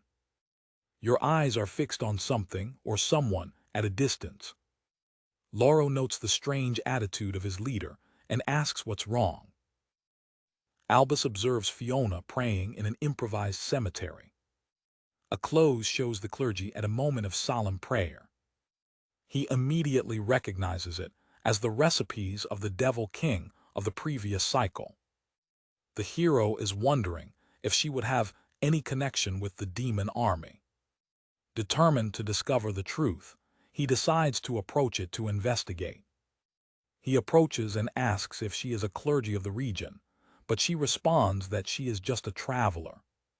She explains that even without knowing the dead, she felt that she should offer her prayers to honor her lives. Fiona says she heard that monsters had attacked the village. She concludes her prayer, wishing souls to rest in peace. Albus observes her. Her face is a mask of internal conflict. Perceiving the need to understand her better, he prepares to ask his name. The scene is overstated by the messenger's warning on the current timeline. If it continues with the cycles, Albus will be deleted from existence. The final words of the broadcaster resonate like a dark warning, urging the hero to finally give up his struggle for Fiona. In a flashback of Albus's childhood, the young Van cry copiously after being repented. Merida approaches Albus, who is reading under a tree, and asks if he made the boy cry again. He responds that he sent him away for insisting on learning magic. With kindness, she asks him to open an exception, even knowing that he doesn't like distractions. She reveals Van's dream, one day traveling alongside Albus as one of her companions. Albus, with a pragmatic franchise, claims that this is impossible because he can say that the boy has no talent for magic. He explains his logic, arguing that it would be cruel to give false hopes to Van, just so that he strives and fails in the end. A short transition image focuses on the tree's stone and on the floating sky. Merida looks at you with a comprehensive smile, ready to offer a different perspective. It reminds you that the future is something that no one can predict. With an encouraging look, she advises you to pursue any vision of hope with all its forces. She concludes her lesson with a rhetoric question, reminding him that regardless of the result, everyone desires a happy future. The narrative goes to Albus' conversation with the messenger of God. The entity begins to recall the history of the conflict, explaining the emergence of a great evil, which would come to be known as the Demon King. On the edge of world domination, a lonely man emerged and defeated the demon sovereign. However, even with apparently restored peace, the soul of the Demon King refused to disappear.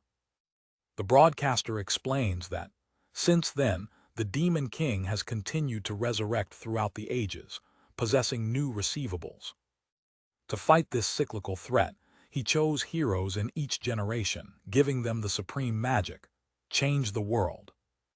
He reveals that the heroes of the past, as well as Albus, repeated their trips countless times to preserve peace. The divine being, however, warns that every magic has its limits. He faces Albus with a worrying fact. People around him have begun to keep memories of previous cycles. The entity explains the nature of the magical change the world as a great power that restarts time to a specific point. He mentions that although some unique individuals, such as Zelark, were always immune to reinitiation, the phenomenon is now spreading to ordinary humans, a sign of instability. With a fingerprint, the messenger declares that this is a clear sign that the witch is reaching its limit. He reveals the final and terrible consequence. If Albus continues to use the magic, he, the conjurator, will be expelled from the timeline of this world. The image shows Albus, now with the appearance of his older self, lost in the midst of a crowd that cannot see him. The young hero asks what will happen to him then. The entity details the dark destiny. It will still exist, but no one will be able to perceive it, and it will not be able to interact with anything, making death an irresistible liberation. His existence will become that of a ghost, wandering eternally through a world of which he is no longer part. Albus absorbs the information in silence, understanding the severity of your situation. The messenger then gives him a direct order to defeat the demon king who possessed Fiona and thus to end his long journey. He argues that, without new prescriptions at that age, the demon king will remain asleep for a century, guaranteeing a long period of peace.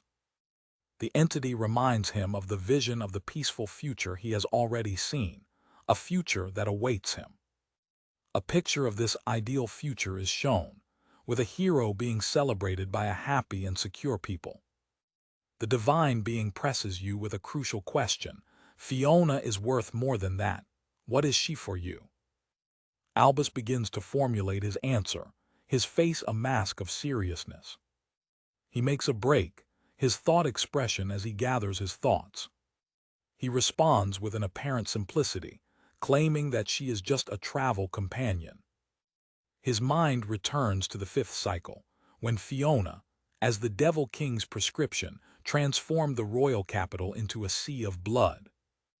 Then he remembers the sixth cycle, when he invited her to his group to learn more about her and her destiny. He acknowledges that, at the beginning, he doubted the power that he could manifest. However, he was surprised to discover that she was scary, and scared even with low-level monsters. That was the beginning of your relationship. From that point, they traveled together as a united group. A series of memories show the bonds that formed during the journey. They fought side by side against formidable enemies. They shared moments of relaxation and companionage. They shared meals, strengthening their friendship. He observed her growth. She had a latent potential and never neglected her training to become stronger. So she became a proud and valuable member of her group. The scene turns into a peaceful village. Albus remembers to observe Fiona from a distance. He saw her interacting with the children of the village with a contagious joy and kindness. The image reminds him of Merida, tracing a parallel between the kind nature of the two. His eyes reflect the depth of those memories. He counterpoints these happy memories with the image of Fiona, marked and corrupted by the demonic influence. He revives the pain of having to face her in battle, a friend turned into enemy. His face, in memory, shows the shock and anguish of that moment. Albus remembers the day when he confessed to her his terrible secret, that she was the recipes of the Devil King. The memory brings you to a quiet conversation between the two. At first, Fiona laughed, believing that he was just playing. He seriously asked her to listen to him calmly. Your expression changes to one of shock when you realize the truth in your words. The shock leads to a silent obsession as it processes the revelation. She listened to him carefully. The severity of the situation is installing. At another moment, sitting together, she reflects on the countless times that they have fought against their own possessed form. With a frightening calm, Fiona makes a request. If she becomes the Devil King again, he must kill her without hesitation. Albus remains without words, shocked with the weight of his request. She smiled with sadness, saying that her life is a small price to pay for world peace.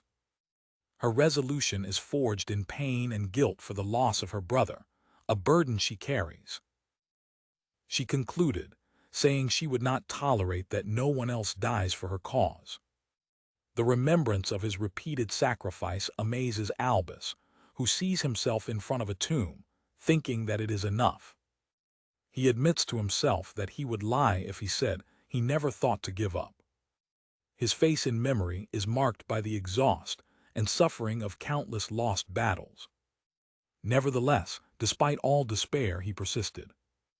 Back to the present, the messenger urges you to give up, treating Fiona as a noble and necessary sacrifice for the good of the world.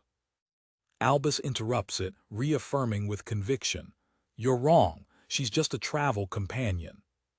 He reveals his true motivation, declaring that the simple fact that they have traveled together is reason enough to want her to live. With a certain smile, he says he will not give up that desire. The divine entity observes him, surprised by his trembling. The messenger asks him, unbeliever, asking if he understands the implications of his words. He emphasizes the gravity of disappearing from this world, a fate of forgetting and impotence. The entity describes a future where its existence will have no meaning and will never end, an eternal loneliness. Albus responds with a sharp perception, commenting that the messenger speaks as if he had seen that loneliness for himself. The being captured challenges you to imagine the supreme loneliness, which extends forever in a desolate earth. In front of Albus' observation, the entity remains silent, unable to respond. With his unbeatable determination, Albus declares his final goal: I will create the perfect future. His conviction is fed by the memory of Merida's faith, who always believed that he was able to accomplish the impossible. He defines his perfect future for the messenger, defeating the Demon King, keeping Fiona and all his companions alive, and minimizing the sacrifices for the world. With a gesture of purpose, he claims that this is the perfect future he has idealized. He then accepts his own destiny, concluding that in this future, everything is well if he himself is not included. The messenger's eye is arrayed in pure surprise with the depth of the sacrifice and the hero's resolution. The entity finally recognizes the strength of its will. By giving up, the messenger agrees to let him follow his own path, saying, "Do what you want." Albus's thought returns to Merida, the inspiration behind his untouchable search. A short scene shows that, in a previous cycle, the young Van, motivated by Albus' hard words, began to study diligently. As a result of his effort, he became a learner of the city magician, proving that the future is indeed unpredictable. The scene returns to the present, with Albus and his companions in the car. It reflects that achieving the future for which it fights is the real resolution of a hero. The final image is that of Merida, whose words echo in Albus' mind, reminding him that the future is something no one can predict. A year before Albus was named hero, an elephant sentinel in his observation position notes that the pyre in the remote castle of the Demon King was burned. Understood the gravity of the sign, she urgently orders that the news of the rebirth of the Devil King be sent to both the human kingdom and to its own. In the human court, the royal council receives the serious news from the elves. The pyre of the demonic castle, a dark prey, was burned for the first time in 160 years. The king read the statement, confirming the return of the former threat to the world.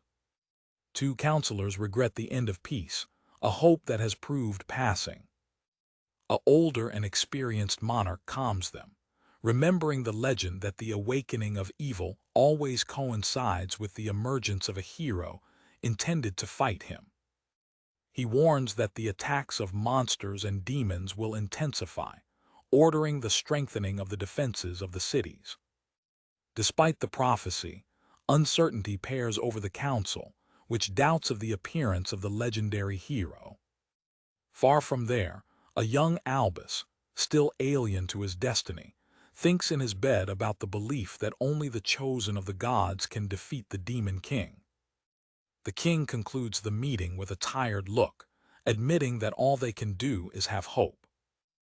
The narrative advances to the 37th cycle, 6 months after the start of the journey, showing the group of the hero crossing an arid landscape in his car. A map reveals the group's plan. Divided into 2 teams, they travel to the shopping town of Rondell to meet. During the journey, an animated young woman with red hair asks Corona to the group. Albus and Lauro watch the girl staring vigorously on the road.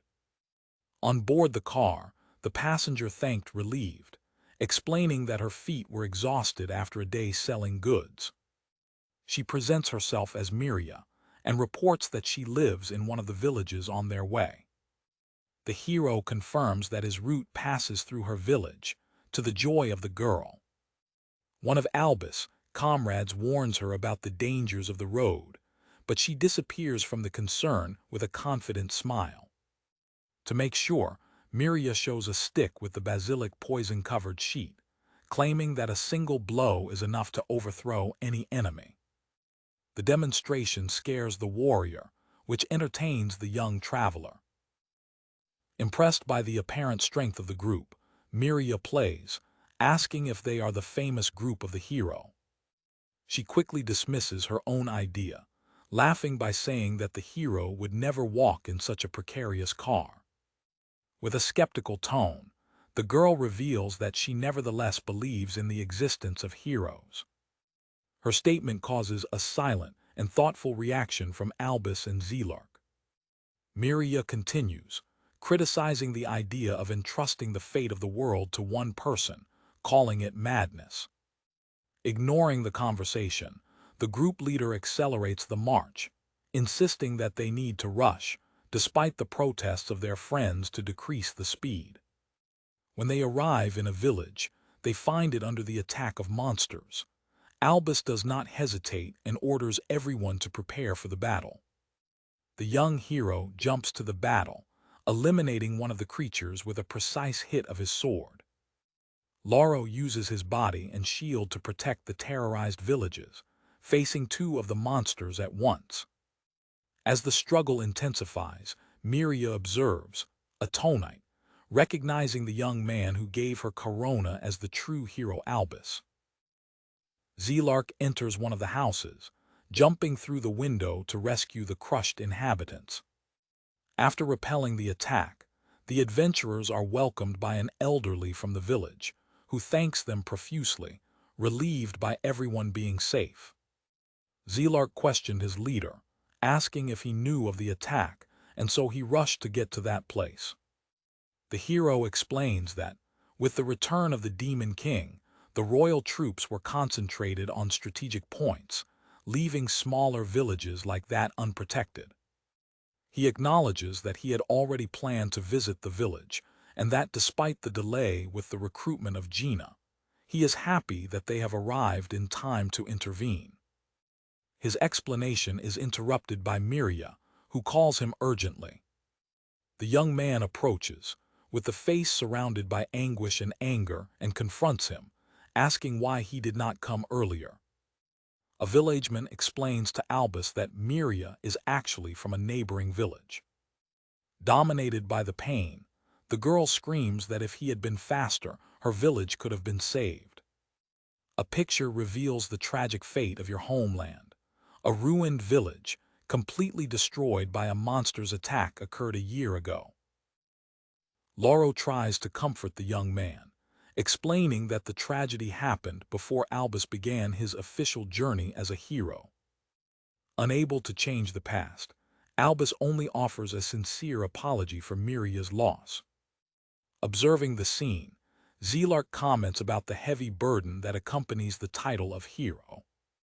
The devil shares his historical analysis, suggesting that, at the beginning, the heroes were merely expiatory weddings for society.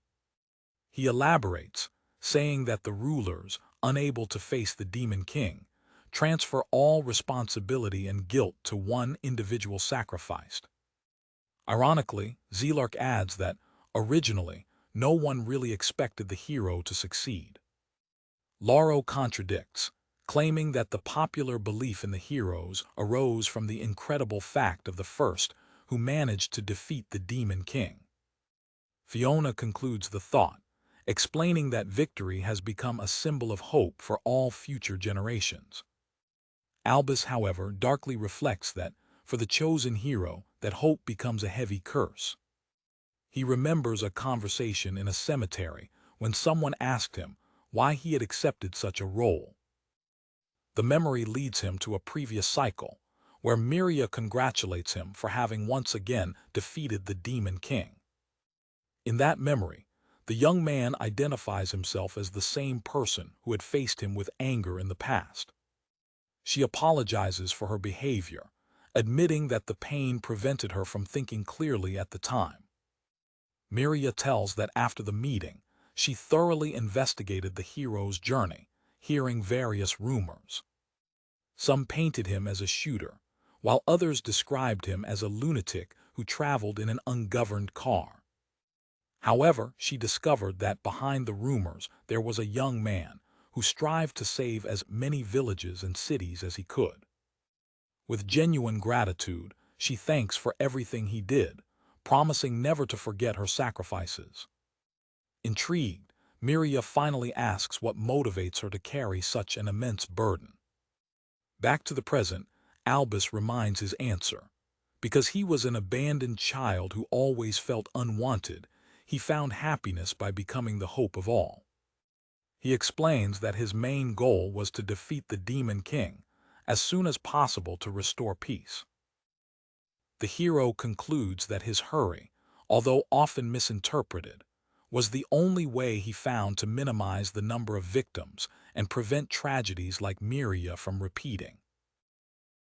On board a car, Albus details the plan for his companions: to cross the Furo River using a plant bridge created by Zelark, thus avoiding a long deviation. While traveling through a forest, one of the companions celebrates the perspective of a significant shortcut. Suddenly, Lauro raises his hand and expresses an objection to the visible irritation of his leader. With a shameful smile, the warrior acknowledges his weakness. He does not know how to swim. Fiona expresses her concern about the stability of the improvised bridge, but Albus calms her, discarding her doubts. Zelark guarantees everyone that, by connecting multiple trees, the structure will be safe and asks them to trust it. The idea of trusting the devil leaves Loris apparently disappointed. Resigned, the warrior agrees, admitting that he has no other choice. Zelark's appearance shows a calm seriousness while preparing to use his power. Lauro confronts the devil, revealing that he observed his actions in the previous village and noticed that he was protecting the inhabitants. With sincerity, the armor companion praises Zelark's attitude. Albus and the devil exchange a look, with the hero offering a smile of approval. Visibly free, Zelark turned his eyes away and thanked timidly as the group followed the journey. The night falls, and the group establishes a camp. On the edge of the river, under the light of the river, they decide to camp. Fiona voluntarily sought to seek linen. Far from the group, Zelark enters the forest alone. Feeling a presence, he turns around and says there is no need to hide. He goes away, inviting the hidden figure to reveal himself. From the darkness arises Galun, the fourth tower of the king's demon army, which questions why Zelark is traveling with the hero. The young demon says he has always considered his superior a strange figure. The observation leaves the general momently confused. Zelark explains his situation, claiming that he was defeated by the hero and is now subjugated by a jury column that restricts his actions.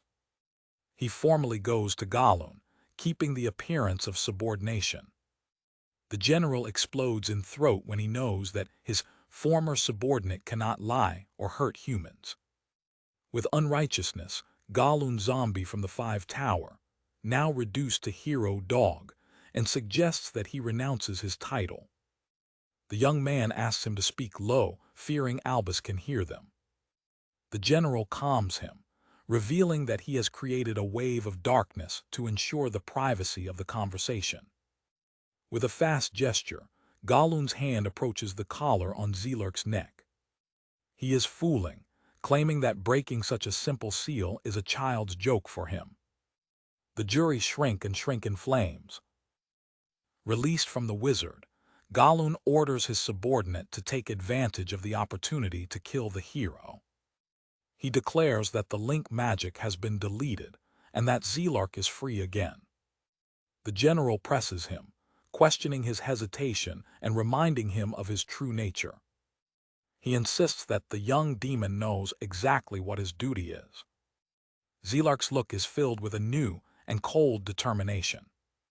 He turns to his superior and agrees with his words. With a broad and sinister smile, he declares that he's also tired of playing with friends. Suddenly, massive roots rise from the ground around them. The next morning, the scene shifts back to the river shore. An impressive bridge, made up of tracks of interlinked trees, now extends over the waters. Lauro and Albus look openly to the magnificent construction. The leader of the group gives the order to continue and start the crossroads. In the middle of the way, Albus turns, feeling that something is wrong. He perceives the dark expression of Zelark and asks what happened while the devil looks at the forest they left behind. Zelark begins to narrate a flashback, explaining that he witnessed the Devil King's resurrection for the first time 11 years ago. He describes the euphoria that took the demons into account at the time when their purpose became clear. With an evil look, he reaffirms his belief. Demons exist to kill humans and build a world for his king. Back to the wheel, Lauro panics when he realizes that the wheel has gone down and asks how he has removed it. Albus remains silent, watching his companion with a serious expression. The devil is shown alone, lost in his thoughts. He acknowledges that, despite all, he would like to be able to feel things the same as others. The car runs through the unstable bridge. Suddenly, the structure begins to tremble and dissolve under the weight of the car.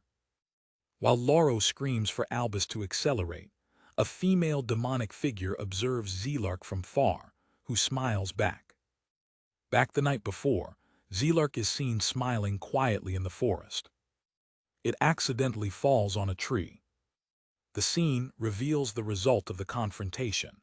Galun is firmly bound to a tree by plants controlled by its subordinate. The roots stretch, completely immobilizing the general. Furiously, Galun debates and accuses Zelark of betrayal. The young demon calmly reveals that he already knew the plans of his superior of a previous cycle. He exposes the plot of Galun, to use it as an iska to attract and kill the hero. Unbelievably, the general questions how a 5-tower could defeat a 4th. Zelark says he has 2 lessons for him. The first, never blindly rely on hierarchies or underestimate an opponent. With a presumptuous smile, he worries that he could turn his positions at any time if he wanted. The second lesson, he is not on the side of Albus nor of humans. The revelation leaves Galun in a shocked state. Zelark declares his true motivation. He acts only for himself, in search of an interesting story. Your expression becomes thoughtful as you consider your next step. He concludes that staying with the group would only attract more persecutors from the demon army. Considering this an unwanted rise in his story, he decides that it is the ideal time to separate from the group. In the present, as the devil goes away, Lauro expresses his frustration, declaring that in the end, a devil will always be a devil. Albus, on the other hand, smiled, commenting that he was actually an interesting demon. As he walks far, Zelark reflects that the adventure was fun and decides, by consideration to Albus, to pretend that the collar still controls him. The story confirms your departure in search of your own journey. The final image shows the Zelark silhouette distant in the horizon. The panorama of the commercial city of Rondel establishes it as a prosperous economic center, protected by strong walls and private militias.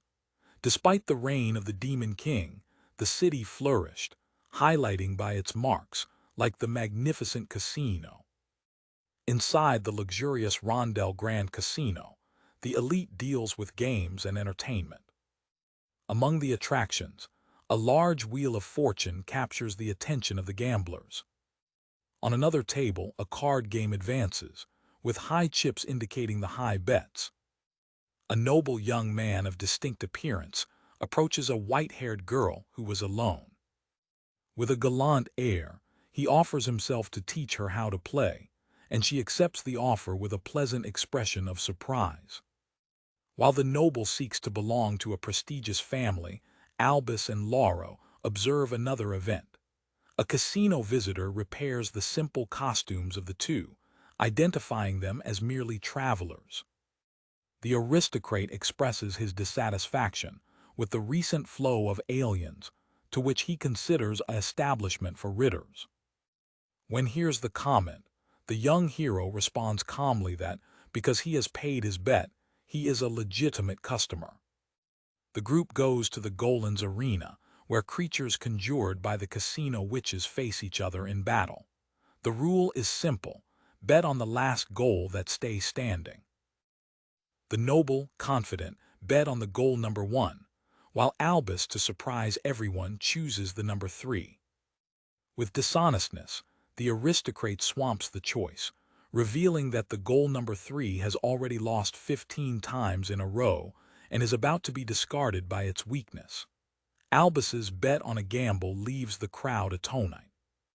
The noble debounces from another unlikely bet, considering the victory of the goal number 2 an impossible. Albus, with an unbeatable calm, predicts that the next winner will be the number 2.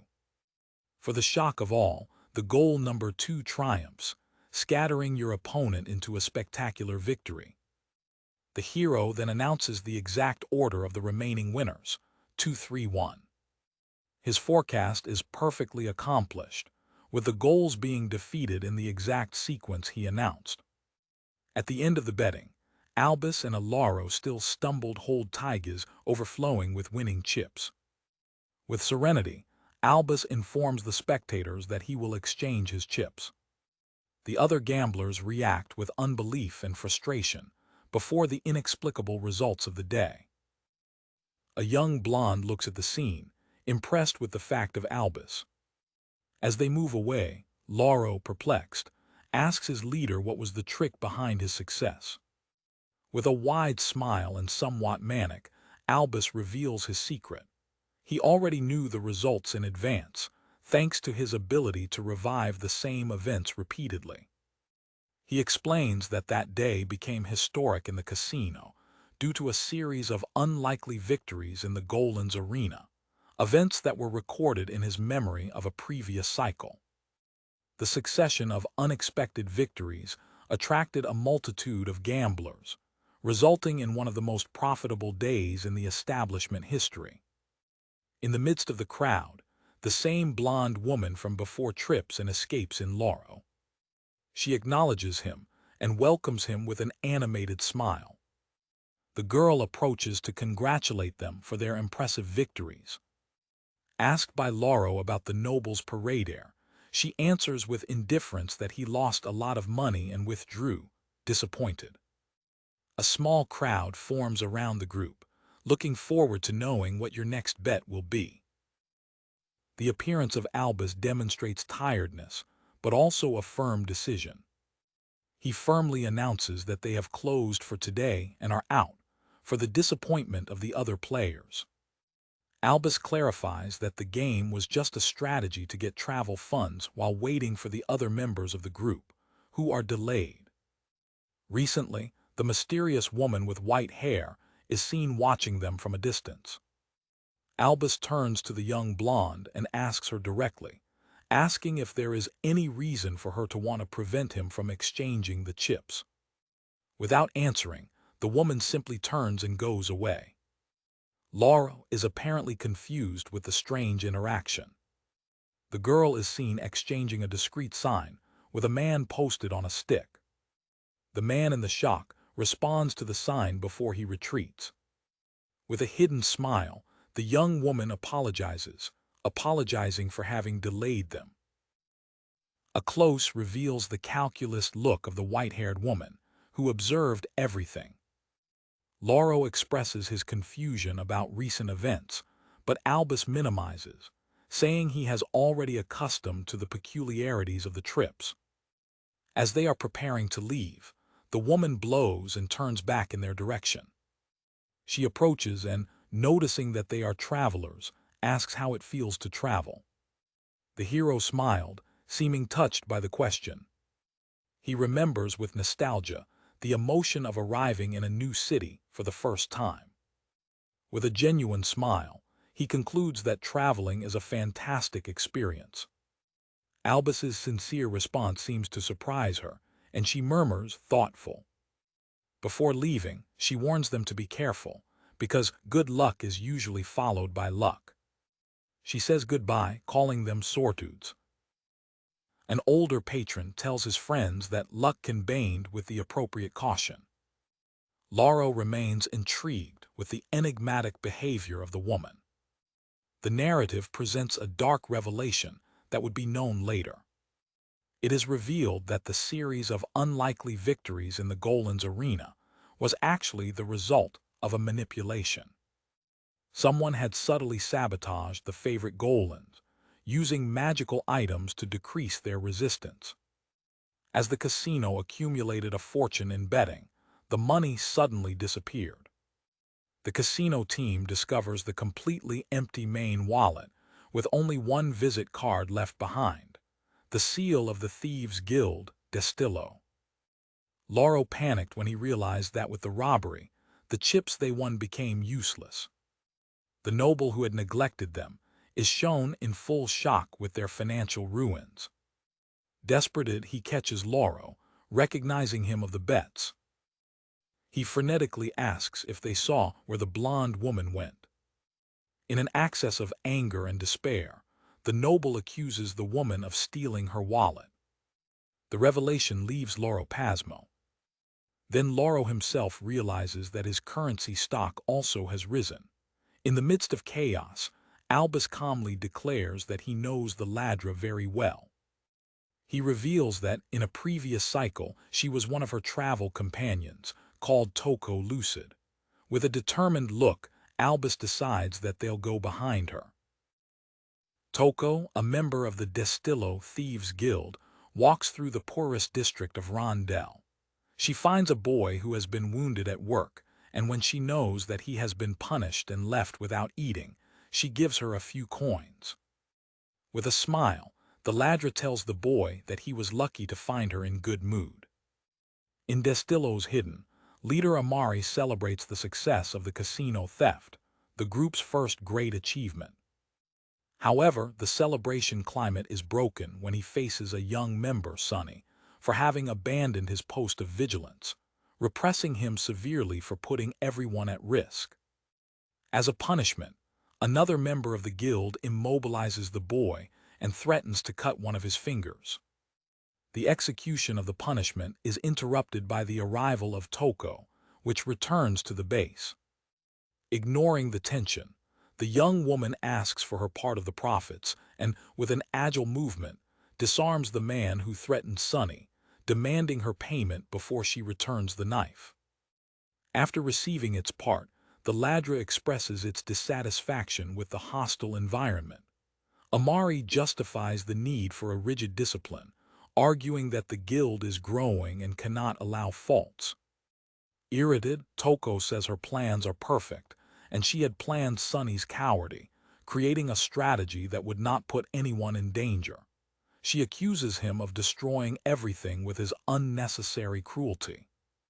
The discussion is interrupted by the arrival of Sister Nicola, a woman with white hair that calms the situation, defending the difficult decisions of Amari as a leader. Nicola addresses the group with an inflamed speech, highlighting Rondel's deep social inequality. She encourages them to fight against the elite oppression, reaffirming the Destil's mission as fair thieves that will rebalance the balance. She thanks everyone for following her ideals, though she herself comes from the high class, and the guild members welcome her with enthusiasm. As the crowd celebrates, Toko observes the scene with an impassible expression. After the meeting, Nicola dismisses the group, promising to announce the next target soon. In particular, the leader thanks Toko for his role in the success of the operation. The young lady gives her a bag with money, explaining that it's the monthly fee for her father's treatments, which Nicola allegedly interned in a luxury clinic. With anxiety, The young woman reveals that it has been 2 years since she last saw her father. Nicola calms her with a smile, claiming that her condition is improving, but that, for the good of her recovery, it is not yet the time for a visit. Despite a shadow of doubt, Toko accepts the explanation. Suddenly, the gate of the cave is stumbled by Lauro, who invades the site by holding one of the thieves as hostage and demanding the return of the stolen money. The Ladra recognizes the casino warrior. While the thieves wonder how they were found, the scene reveals Albus's plan. Use his companion as a distraction at the main entrance so that he can infiltrate through the funds. Lauro courageously defends himself against the attacks of members of the guild that advance against him. As the battle is on the front, Albus breaks a door into the bottom and enters the hiding. The hero reflects on the situation, remembering his complex story with Toko. He remembers that in a previous cycle, after leaving Destillo, she became a valuable ally in her journey. Despite her exceptional skills, her personality entered into direct conflict with Lauro-S. Memories of hot discussions flood your mind, the lad insisting on a meticulous planning while the warrior preferred improvisation, and both constantly discussing tactics and organization, getting to irritate each other deeply. Back to the present, Albus thinks that, although he would love to have her in the group again, the bad compatibility between her and Lauro could make it impossible. Toko remembers the philosophy of his father. In the end, everything in the world is just a series of coincidences, depending solely on whether the person has luck or luck. She remembers him as a skilled Masmer explorer who, although coming from the poor district, was often called to investigate ruins throughout the country. In a childhood memory, your father teaches you that luck and luck are two sides of the same currency, and therefore it is crucial to be always well prepared to take advantage of any opportunity. He emphasizes that effort and preparation are essential to capture good luck. The father concludes his lesson, claiming that preparation allows him to take advantage of the least of the favorable chances. The narrative jumps to a flashback of one of Albus's numerous previous life cycles. In this past life, one of his companions informs him, alarmed that Toko has disappeared, taking all his belongings. With a surprising calm, the hero responds that he already knew because he saw her leave the night before. Lauro is immediately accused of having said something to board her, which he vehemently denies. While the group discusses the reason for the departure, one of the companions insists that the fault is the warrior. The sword attempts to remember the discussion, admitting that, although it does not remember the beginning, things took a strange direction because of Toko. The memory of the struggle comes to the tone. The sheep, angry, screams that he would like to see how his parents are. With a dark expression, he responds that his father is in the southern fortress and his mother is in a better place. The young man asked if his mother was sick, and he confirmed with a simple yes. He closes the subject, telling her not to worry because it's something that's left in the past. Lauro concludes the conversation by repeating his philosophy of life. It was just Azar, and this is how the world works, something that should simply be accepted. The coolness of his words leaves the young sheep visibly shocked and hurt. The memory ends with the picture of Toko moving away from him in silence after the conversation. In the present of that flashback, Albus assumes responsibility for her departure, saying that it was he who couldn't prevent her from going.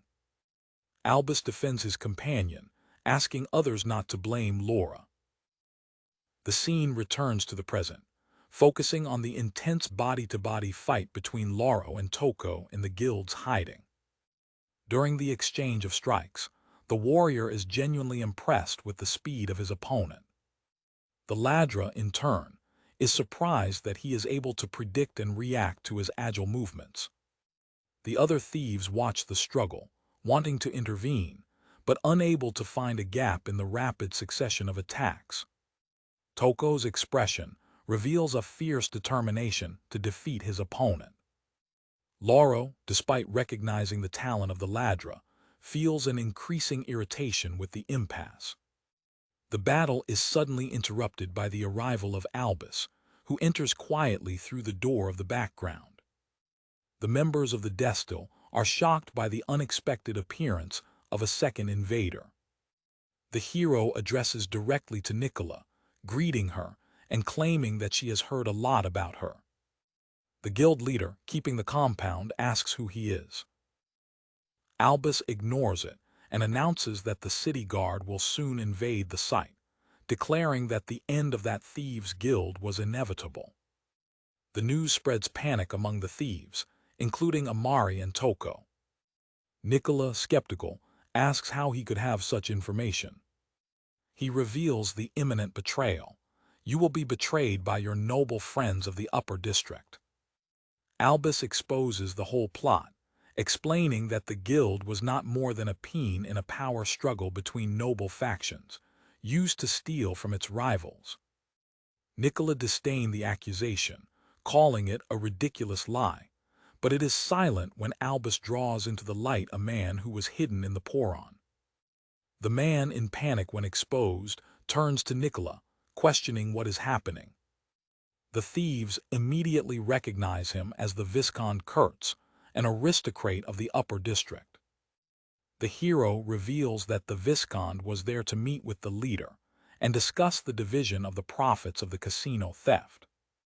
Nicola's mask falls, and with a dangerous look, she demands to know who Albus is. The guild leader explodes in a hysterical throat. She admits the betrayal, regretting that her peons were becoming so useful, leaving the members of the guild in a shocked state. A thief, still unbeliever, tries to defend Nicola, saying she shared the money with the poor, but Albus clarifies that it was only minimal donations to avoid suspicion. With a cold smile, the leader confirms that her promise to help the poor district was a complete lie. Returning to Toko, Nicola reveals her most cruel lie. Her father was not in treatment. He had died shortly after being interned, 2 years ago. With an obvious sadism, she suggests that the young woman was already suspicious of the truth, and to escape, conjures a sacred light, a blurry clarification that blinds everyone. Enjoying the confusion, she runs to the outlet, passing through a temporary disabled Albus. Before you can escape, your shoulder is stuck with strength. It is Toko that, even with the eyes closed, prevents it from escaping. Nicola gets confused, without understanding how the young woman managed to reach her despite being hit by the Wizard of Light. Murmuring that she might already know the truth, the Ladra undergoes a powerful blow that instantly defeats Nicola. The leader of the guild is thrown to the wall, falling unconsciously. With the situation resolved, Albus and Lauro approach the abalate Toko and formally invite her to join their journey of subjugation to the Demon King. The young man is completely without words in front of the unexpected offer. Later, she decides to become an adventurer, just like her father, while Albus reflects on the events. Toko turns to Lauro, saying that now he finally understands what he wanted to say about the world being governed by coincidences. With her eyes full of tears, she discovers that, unlike him, she can't simply attribute to the Azar the fact that she blindly trusted Nicola, a mistake that cost her father's life. She's guilty of not actively trying to arrange her own fortune, as her father taught her. The memory of the previous cycle rises when Toko explained to Albus that the difference between her and Lauro was clear as heaven. In that past conversation, she confessed, in tears, that being close to the warrior made her hate more and more. She concluded at that time that that's why she couldn't travel with them anymore. Back to the present, Albus uses his knowledge of the past to comfort her, saying the words he couldn't say before. It was just chance. It's just that. In the flashback, Toko calls him strange, but a good subject, and promises that one day when he forgives, he will travel with them again. In the present, Albus insists that the fault was not her, and that she doesn't have to hate herself, guaranteeing that one day she will realize that. His words touch her in full, and a silent tear runs through her face. With the voice embedded by emotion, but with a brightness of hope in the eyes, she asks, "What do you know about me?" In a flashback, a young Toko lively shares her dream of leaving the city and traveling the world with her father. His friends, including a skeptical Amari, doubt his plan, pointing on his father's precarious health and the lack of money as unbeatable obstacles. With an unbeatable optimism, the young woman declares that one day she will make her dream reality, believing that she can attract good luck to her side. The memory is of Amari, who reflects on his childhood shared in the favelas, noting how Toko and his father were always focused on success. He remembers that she was different from others, possessing a hope that others could not see in her disappointing environment. The narrative returns to the present, in the rescue of Nicola's betrayal in the secret of destiny. Lauro tries to calm the members of the guild, now without a leader and angry, reminding them that the true mentor has already been neutralized. Anguished, Toko urges his former companions to stop with hostility. One of the thieves expressed his deep regret, explaining that, despite being lies, Nicola's words represented a rays of hope in his miserable lives. Tired and desperate, the thieves move forward, screaming that they genuinely believed they could change the city to better. Understanding his pain, Albus recognizes his difficulties before he acts. With a single wreck of wind, he disarms all the attackers at once, ending the confrontation without causing injuries. One of the thieves, disanimated, asks how it is that they can go ahead after everything that happened. The hero advises them to correct their errors and find a new way to move forward. In an unexpected way, Albus enthusiastically proposes a new business plan to help them earn money legitimately, catching Lauro off surprise. He presents his invention, a powered kitchen panel, confidently predicting that it will become a very sought-after item in the future. To surprise everyone, Toko, the former guild strategist, immediately appears interested and requires more details about the plan. Ignoring the unbelief of others, she argues that if there is a legitimate way to help everyone, they should try. With a confident smile, she assures the success of the enterprise, declaring that she will create the perfect plan. Amari, worried, advises her not to strive too much, reminding her of the recent and painful revelation about her father's death. He turns to Albus and makes a sincere request. "Let Toko take with you and take it out of this city," he asks, believing that it deserves a better future far from there.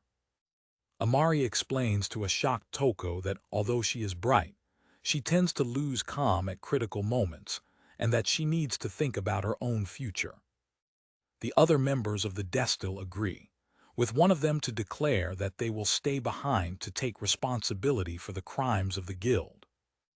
Amari confirms that, as a leader, he will surrender to the authorities. He acknowledges the guilt, admitting that he was the first to be deceived by Nicola's lies and that he pulled others into misery. With admiration, he confesses to Toko that he has always envied his ability to look for the future. He acknowledges that this optimism was fed by her dream of traveling with her father. Collectively, her former companions encourage her to leave and see the world, insisting that her place is no longer with them.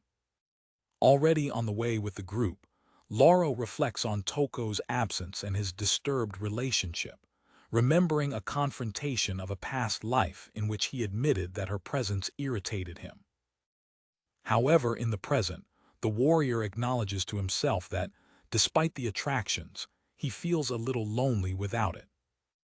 In a later conversation, he tries to build ties with her, sharing that he also lost someone important. The sword suggests that, now, they can finally understand each other's pain. After this moment with Lauro, the young woman approaches Albus for a private conversation. The hero remembers a promise made by her in a previous life. That one day, when she managed to forgive herself, she would travel again with them. Using this knowledge of the past, he directly asks him if that moment has come. Albus' unexpected question makes Toko revive vivid memories of his past adventures with the group.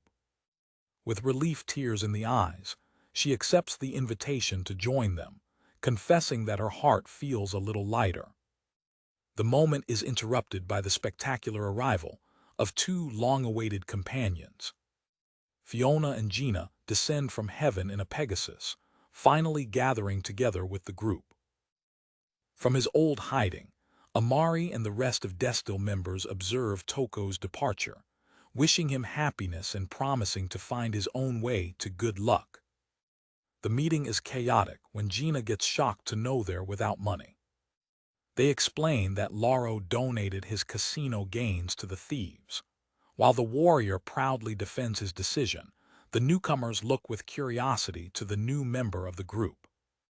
In the midst of confusion, Toko deceptively presents himself to Zelark, another member of the group, marking the beginning of his new journey as an adventurer. After leaving Rondel, the group divides. As Albus, Toko, and Gina follow by land, Fiona and Lauro depart on a Pegasus towards the magical continent of Galmuth.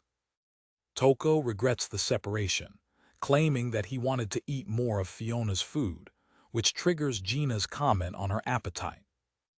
Albus explains the reason for the separation.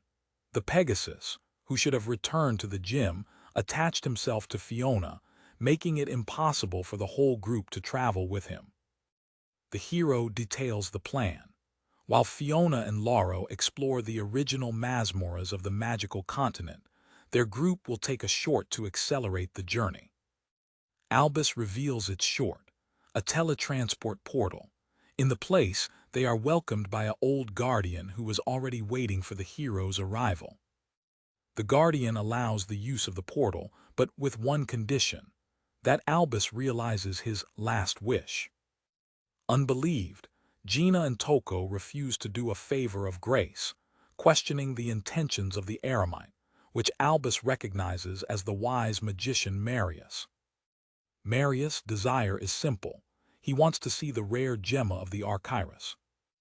The wizard asks to tell his story, and Albus, already knowing the sheet of previous cycles, asks him to be short. Marius remembers his youth when he fell in love with Cecile, the daughter of the owner of a tabernacle.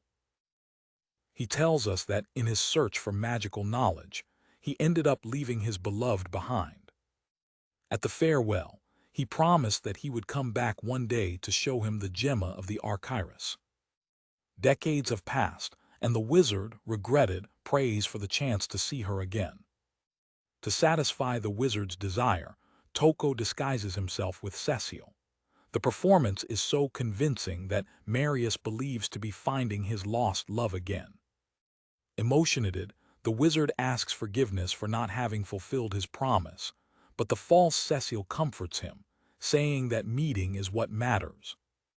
The farce is interrupted when Marius, confused, remembers another woman from his past, Esmeralda, an exotic dancer to whom he may have made the promise. Without hesitation, Gina takes over the role of Esmeralda, impressing Albus with his talent for the performance. The memory of the wizard betrayed him again, and he remembers Mary, a rabbit of a gaming hall, forcing Toko to a new and reluctant figure exchange. The confusion continues when Marius remembers Arn and Mora, two beastkin, which leads Gina and Toko to dress up with animal ears and hips to keep the screening.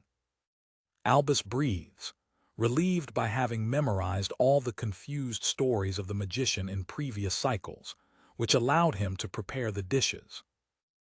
Exhausted by the turning of emotions, Marius falls on his knees, and Albus asks if he is finally satisfied. Suddenly his memory became clear, and he remembered that he actually managed to get the gemma of the Archairos. The memory leads him to a past journey, where he traveled alongside a young boy and a girlfriend. He remembers that, although the journey has been short and full of scratches, they finally found the jewel. However, by holding the gem, he didn't feel the joy he expected, realizing that the object in itself looked like a simple rock. The memory brings an epiphany. The real emotion was not in the treasure, but in the adventure itself. With a smile, he thanked Albus and his companion of that time. With that clarity, the wizard turns to Albus and, demonstrating having recovered the memories of the cycles, asks directly, "How many times have you repeated this?" Albus responds with wisdom, claiming that the endless journey itself has a greater value than its end. Knowing that the wizard has recovered his memories, Albus invites him to join the group. Marius rejects educately, claiming that in his age it would be just a burden for their journey. However, he promises that if they find themselves in trouble, he will find a way to help them. The group travels through the portal, saying goodbye to the wizard, who accents them with the promise of a future re-encounter. The trip through the portal doesn't go as planned, and Albus ends stuck in a rock wall due to a calculation error in the coordinates.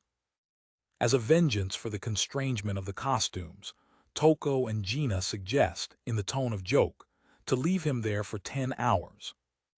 Even in trouble, Albus tries to praise them, saying they were stunning in the costumes, but their words are not enough to tighten the irritation of the companions. In the ruins of Doran, on the magical continent of Galmuth, Lauro and Fiona emerge victorious from another Masmorra. The warrior, covered with small skeletons, is immediately healed by the magic of his companion. With the help of Fiona's healing magic, Lauro recovers immediately after the battle. After the exploration, they celebrate the conquest of their second Masmorra on the magical continent. As a reward, they get the Heavenly Bracelet, an artifact that amplifies the magical power of those who use it. Fiona immediately thought that the item would be perfect for Gina, due to her ability to enhance the magic. Lauro suggests that the clergy could also use it, but she modestly refuses, believing it would be a waste of her potential. The warrior, however, acknowledges the great help that his companion has been on the journey. Continuing his journey, the double sees a village fortified by a large wooden palace. Inside, a young man of different appearance and a woman watch the arrival of the travelers. Fiona's attention is attracted by strange towers of precious stones placed along the wall. Suddenly, a crazy young man rises and warns them not to move. The reason for the warning becomes clear. A colossal-sized slime is in front of the young man. Fiona is in panic and prepares to help, but it is contained by Lauro, who perceives something unusual in the situation. The sword realizes that the young man in danger emana the aura of a powerful wizard, who in turn recognizes Fiona. Avel Clovel, who retains the memories of past cycles, also recognizes Lauro's voice.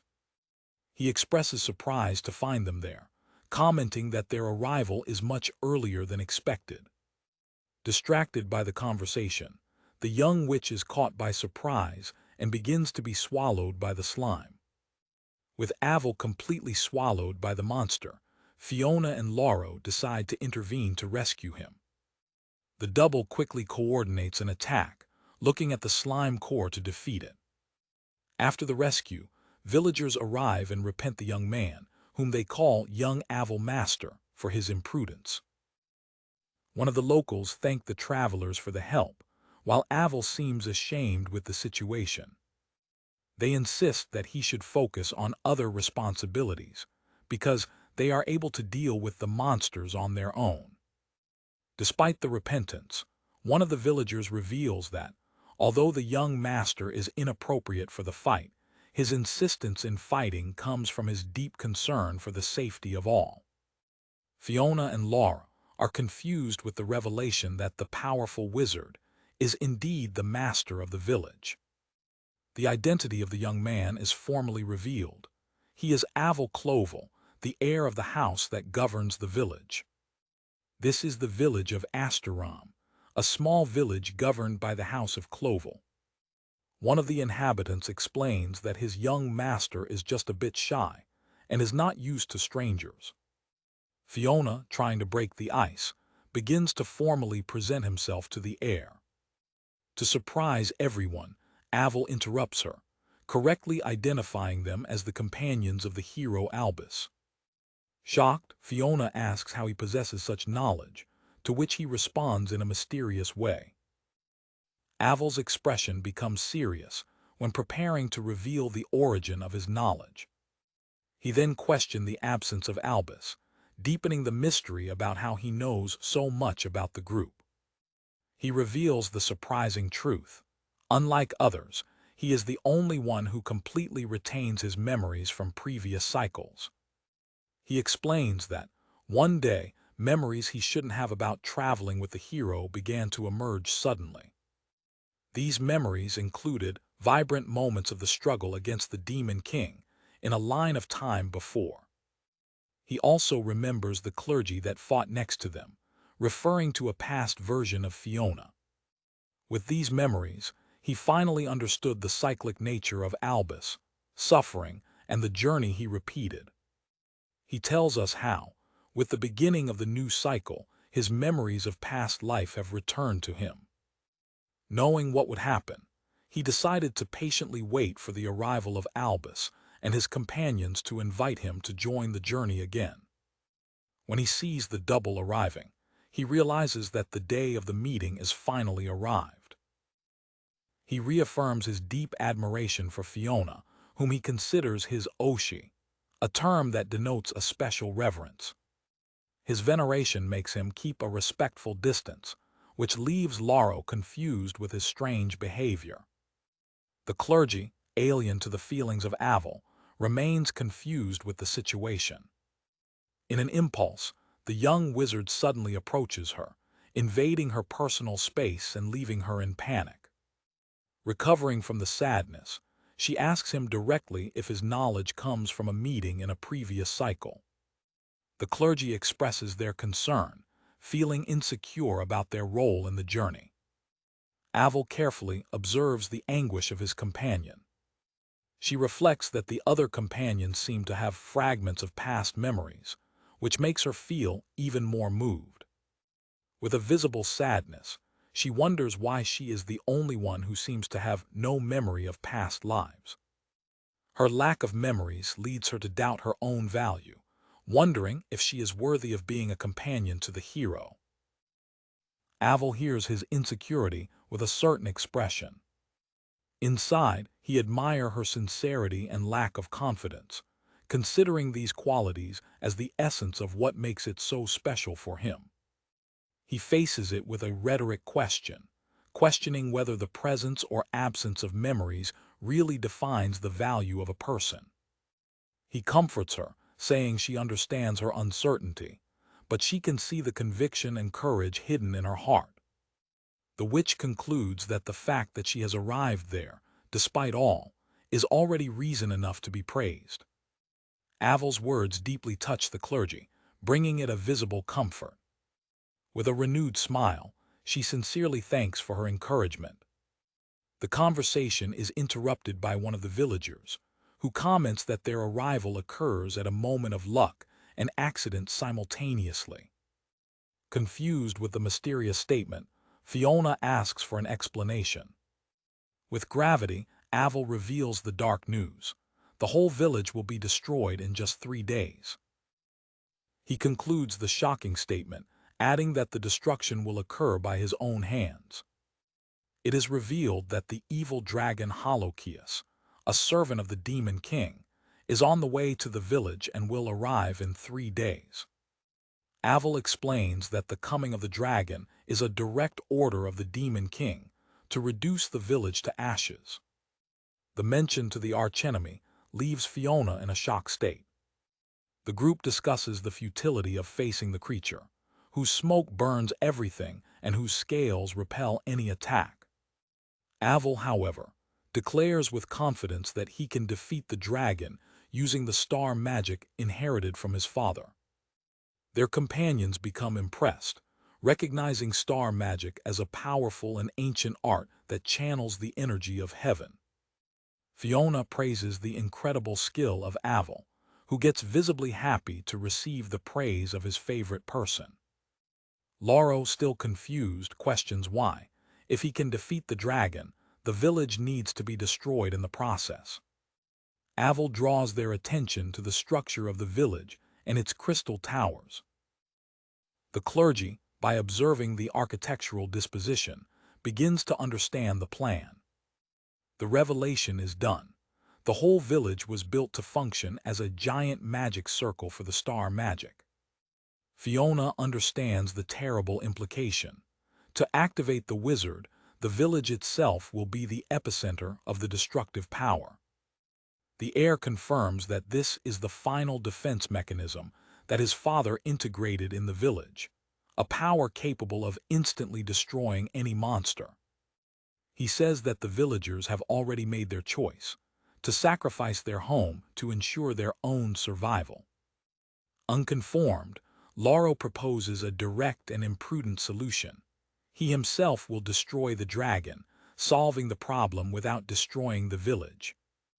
The double offers their help to Aval to face the creature directly, in the hope of avoiding the sacrifice.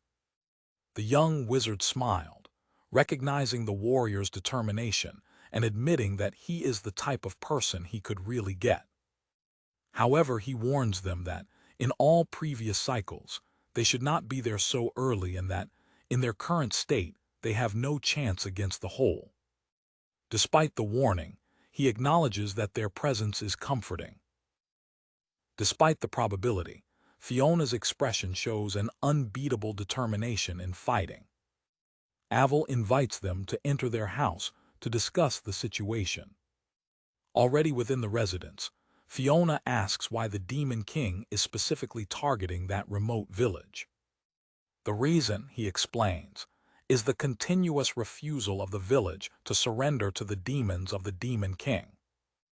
The ultimatum of the Demon King was clear. The head of the Clovel family, or his heir, should serve in his army. Finally, Aval reveals his greatest secret. He is the son of the great demon Clovel, a Hirg who loved humans, making him a demon and human hybrid. With the destruction of the nearby village, the inhabitants begin to burn their property. Fiona tries to stop them, arguing that it's too early, but they're resigned to their fate. A village woman expresses his immeasurable faith, saying, "We trust the young master Aval." Another adds that, although his master may be dismissed, his magic is powerful and he will defeat the dragon.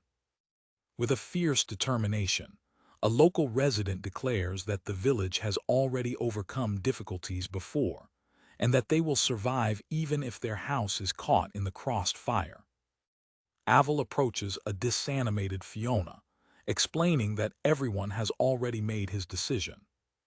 Inside, the young witch admires her kindness, considering her a person for whom she can't stop turning.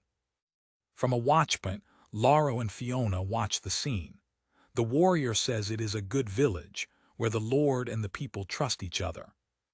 Intrigued with the story of the place, the sword asks directly to Aval about the identity of his father, Clovel.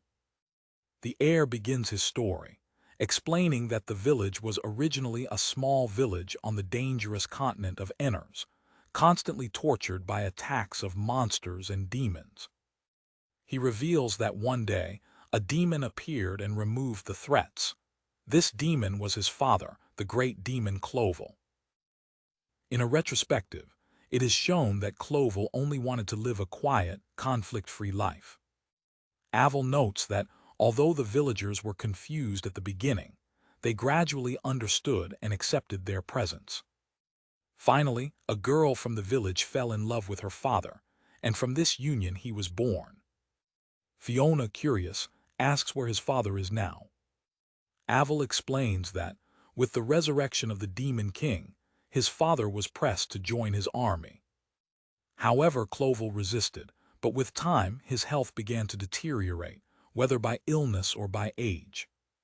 Currently, he is forced to recover in a sanctuary in a nearby mountain. It was at that time that the news of the dragon's arrival arrived, and the Demon King, aware of Clovel's condition, issued an ultimatum. The options were clear, either to be destroyed by the dragon or to join the army. Because his father could not act, the Demon King demanded that Aval take his place, a claim that he refused. Loro, seeking confirmation, asks Aval if he is confident that he can defeat the dragon. Aval responds with a simple and determined, clear. He reveals that this is not his first time facing the hole, as he has experienced it at least once in a previous cycle. Aval instructs Loro and Fiona not to join the struggle, instead asking them to help evacuate the villages. Observing the villagers burning their most precious goods, Fiona reflects how painful it should be for them to destroy their own memories with their own hands. With sadness, she murmurs that they should not give up such important things so easily. Aval, in thought, praises his gentle words, although he knows that nothing can be done to change the course of events. 2 days later, under the mantle of the night, the threat becomes reality. The evil dragon Holokius arrives, and the villages, in panic, begin to evacuate according to the plan. Before the battle, Aval visits the sanctuary to say goodbye to his parents. With a resolute look, he goes to his parents and goes to the confrontation. He remembers a painful memory of his childhood, when he made friends with a traveler and down the guard, told him that his father was a demon and that he also had demon blood. Hearing the truth, the man changed completely, attacking the child and insulting her, screaming, "You monster!" Aval then realized that, while in the outside world he was considered a monster, his village had welcomed him by who he was. Back to the present, he faces the dragon, blaming him and the Demon King for forcing him to destroy his precious village. With a purely determined look, he swears revenge against the creature and its master. Aval starts its attack by activating the village's defense mechanism, Polaris activation. The dragon is suddenly imprisoned by enormous pills of light that rise from the ground. From heaven, he throws his most powerful magic, the star magic, Sagittarius, a fence of annihilating energy that descends over the whole. In the midst of chaos, Aval is shocked to see that Fiona is still in the village, standing at the top of a building. When he tries to run to save her, Loro catches him, preventing him. Aval, confused, asks what's going on, and Loro responds to him to be calm. Fiona releases her power by throwing out the ether region, a witch that creates a magical shield over the whole village, to Aval's surprise. Loro explains that her power is amplified by the heavenly bracelet, an artifact that they obtained in the ruins of Doran. The clergy channels all its energy through the bracelet to keep the protective shield. Loro tells Aval to believe in her, for although she may seem insecure, she always fulfills what she promises. Aval remembers that Fiona hates demons. He tells her that even having joined the group, she doesn't need to strive so much, and that she can simply leave him in peace. Fiona replied he didn't know anything about him. It says that confidence begins with knowing the person. She acknowledges that it is true that she hates demons. However, she proposes a conversation, wanting to meet him as a person. Sheep, moved and full of admiration, look at her. He remembers the words of Albus from a previous cycle, describing Fiona Yumil as a clergy of remarkable talents, which makes him sweep of admiration for her Oshi. In the perspective of the Devil King, before his resurrection, he observes a powerful, though premature, flame of blessing floating in a snowed forest. He feels the remarkable power of the flame, identifying it as a coming from a splendid container for his soul, Fiona. He rushes towards the container, but before he can reach it, his brother intervenes, taking his place as the new body of the Demon King. In a memory, the entity tries to call Fiona, its ideal container for itself. Fiona's brother, aware of the danger, interposes himself between his sister and the dark entity, sacrificing himself to protect her. To deceive the Demon King, the young boy declares to be Fiona, offering himself as a container in his place. In the present, in the castle of the Demon King, Zelark, from the Tower of Heavenly Fall, comes in response to a call and kneels before his master. Zelark questions his sovereign about the condition of his current container, Fiona's brother. The sovereign regrets that his current body is far from the ideal, but Zelark, impressed with the immense amount of magical power that emanates from him, silently questions himself about the reason for his call. The subordinate fears that the call is about Galni's death, a matter he himself dealt with, but he considers that the loss of such an insignificant being would not be a reason for that. Breaking the silence, the Demon King finally speaks, asking about the hero Albus Stride. The monarch notes that the hero arrived on the magical continent earlier than planned and asks Zelark's opinion on the matter. His servant assures him that, although he has also watched Albus, his hurry will not change the final result and that he does not represent a threat. The Devil King reveals that he has seen the hero once, through the eyes of one of his relatives. He comments about the young man's invulgar aura and his resemblance to a certain person from his past, his former rival. He remembers his time as a wizard, when both he and his rival were acclaimed as unparalleled genius. Unable to accept being compared to another, he sought a way to prove his absolute superiority.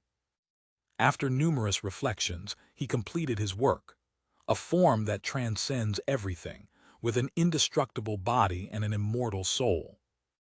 Zelark correctly deduces that the person to whom his master refers is the first hero. The sovereign admits that he was in fact the first hero to defeat him in the past. However, he emphasizes that his soul is immortal, and what really matters is that his rival no longer exists in this age. Consumed by his ego, the Demon King reaffirms his desire to be the only revered entity. He declares that he will soon reach perfection, because he has finally found the supreme container for his soul. When Zelark asks if he refers to his current body, the Demon King corrects him, claiming that the top container is the next, Fiona. He explains his plan. Once every 100 years, humans are born carrying his blessing. Once the blessing has completely penetrated the body, it becomes a perfect container, giving it the right to possess it. However, he admits that even after possession, it takes time to recover its total power due to compatibility problems. He remembers the night in which he found a body that, although only at the beginning of the manifestation of blessing, radiated a remarkable aptitude. With that body, he believed he could finally resurrect completely. It reflects that, throughout history, never a container has been perfectly synchronized with your soul or has been able to extract 100% of its power. What he never imagined was that, at the same time and place, two blessed people would be born, and one of them was an Iska. The older brother, understanding the situation, sacrificed himself to protect the real container. He knows it's just a matter of time until the girlfriend, Fiona, becomes a complete container for her soul. Once you get that body, your soul will gradually infiltrate into it, allowing you to recover your perfect shape. With a sinister anticipation, he expresses his desire to find Fiona soon. Understanding the urgency of his master, Zelark prepares to leave, claiming that he will continue to monitor the hero's movements. The sovereign, however, holds him, saying that there is something he wants his subordinate to witness first. At that time, the general of the demonic army, Duke Vale, enters the throne room, responding to the call of his king. The Demon King remembers that he entrusted Vale the task of dealing with the traitor, the Cloval Star Observer. However, the general, without his consent, sent his servant, the evil dragon Holokius, an action that resulted in the death of the creature. In panic, the Duke tries to explain himself, admitting that he never imagined that the evil dragon could be defeated. The monarch thinks about the nature of the heroes, who, regardless of the age, always arise to oppose him. He regrets that, repeatedly, they defeat him, forcing him to a long sleep until a new container is born. Faithful with his own history of defeats, he questions how a mere human is able to do so. Disappointed with the medium response, the Demon King executes his general, declaring that, with enough time, even a fool can compete with a wise, but that he will not give him that time. Turning to Zelark, the sovereign theorizes that the heroes had had enormous amounts of time, questioning whether they could be repeating the time itself. Pressed by his master, Zelark, although visibly tensioned, refuses to know anything about the repetition of time. The monarch dispenses him, claiming that he will ignore his dispute with Galney. The subordinate gets shocked, realizing that his master knew of his secret all the time. The Demon King alone reflects that plans can be changed by other plans, and that the hero's machinery is, for him, merely trivial. From the outside of the castle, Zelark laughs, finding the situation increasingly interesting and wondering what will be the next step of Albus. A bardo sings a song about the journey of the hero Albus. He continues his song, introducing the arc of the magical continent of Galmuth. The song tells how Fiona and Lauro met with Aval in the village of Asterom, and together repelled the attack of an evil dragon.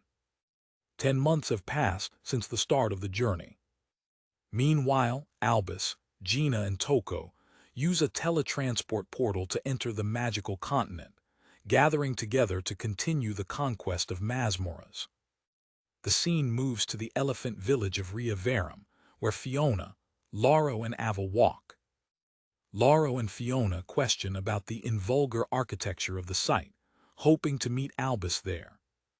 Suddenly, a commotion begins when an elephant notices a strange object on the northern wall, suspecting a demonic attack. Worried about the possibility of being demons, the double decides to investigate. They run towards the wall to see what's going on. When they arrive, Fiona is visibly surprised by what she sees. The flying object is, in fact, Albus and his companions, who arrive mounted into a giant wave creature. The elephant guards watch the arrival with uncertainty. Considering the suspicious approach, elephant archers are preparing to destroy the creature despite Fiona's protests. After the forced landing, the creature is dismissed. Toko explains that even a wild Garuda can become a useful means of transport, as it recognizes who is stronger. Although they have been alveated by flags, Albus celebrates the safe arrival to the elephant village. Albus met Lauro and Fiona again, and the warrior expresses relief for not having participated in that turbulent arrival. Enthusiastic, Fiona tells Albus that there is someone she would like him to know. She points to a shy person who hides away, watching them. The hero immediately recognizes the figure. It was Aval, who, to the crowd, was waiting for them. Albus begins to appear, pretending to be their first meeting. However, Aval interrupts him, revealing that he remembers the previous meetings. The revelation surprises Albus, but he quickly understands the situation. Abandoning the farce, the hero compliments the young wizard, acknowledging that it is good to see him again. Later, the group gathered enjoys a meal in an elephant restaurant. They encounter a banquet of equerries from the local cuisine. Fiona tasted the food, wondered with the flavors of the elephant kitchen. Meanwhile, in the midst of the relaxation, Toko takes advantage of stealing Lauro's food. During the meal, Albus and Aval talk about their memories, and the hero asks if the wizard got the permission of his mother to join the journey. The young magician confirms that, this time, he managed to persuade her personally. He admitted that his mother wanted to keep him in the village, but he convinced her of the opposite. Albus notes that Aval has changed, attributing this transformation to the recovery of his memories from the previous cycles. He reminds that, in a previous cycle, Aval's decision to join the group was a much more complicated test. The village was divided. The faction of his mother wanted him to stay for safety, while the faction of his father supported his departure to gain experience, generating a big debate. The hero blames himself for the past confusion, because his sudden arrival pressed the young master, who was uncertain. The young magician, in turn, apologizes for his previous hesitation. He acknowledges he had never thought about what he really wanted to do, in addition to staying in the village and helping everyone. Curiously, Albus asks what made him change his mind. The wizard thinks for a moment, looking for the reason for his change. He reveals that the main reason was to know his Oshi, Fiona. She was gradually captivated by her inner sincerity, purpose, and strength, realizing the importance of truly understanding someone. As long as Aval is lost in his thoughts, Albus interrupts him, without understanding his murmurs. Anyway, the hero expresses his satisfaction with the return of the companion's memories, as this will save a precious time. With the group gathered, his companions ask Albus what the next step is. With determination, he announces the plan: take advantage of the time to rise from level, improve his equipment, and then invade the castle of the Demon King. He estimates that if everything goes well, they can complete the mission in less than 2 years, reaching the Devil King in about 6 months. With a resolute look, Albus declares that this time he will put a definitive end to the journey. Your colleagues listen to the plan carefully. That night in the explosion, Albus talks with Aval on the bare end, asking if he discovered something new in his family's library, since his own memories are limited. It is explained that the Clovel family, the Star Observators, has a vast archive of world records that date back to ancient times. Aval confirms that, on the basis of the records and in the case of Fiona's brother, the Demon King needs time to fully possess his prescription, making the 2-year period more than enough. Albus understands that, despite the new information, the main goal remains the same. The conversation is interrupted by Gina, who questions them about the secret and reveals their interest in learning more about the dimensional magic that Albus uses to return to time. The hero is surprised by the straight question. She insists that she needs to deepen her knowledge about this magic, insisting that Albus knows the reason. Laro and Toko also join the conversation, curious with the sudden agitation. Albus hesitates, saying that there is not much he can tell you. Laura, however, insists that he tells them everything. The warrior wants to know about the deep regrets they feel in their fragmented memories. Toko adds that they had another purpose beyond just defeating the Demon King. She then asked directly if Fiona was the reason behind everything.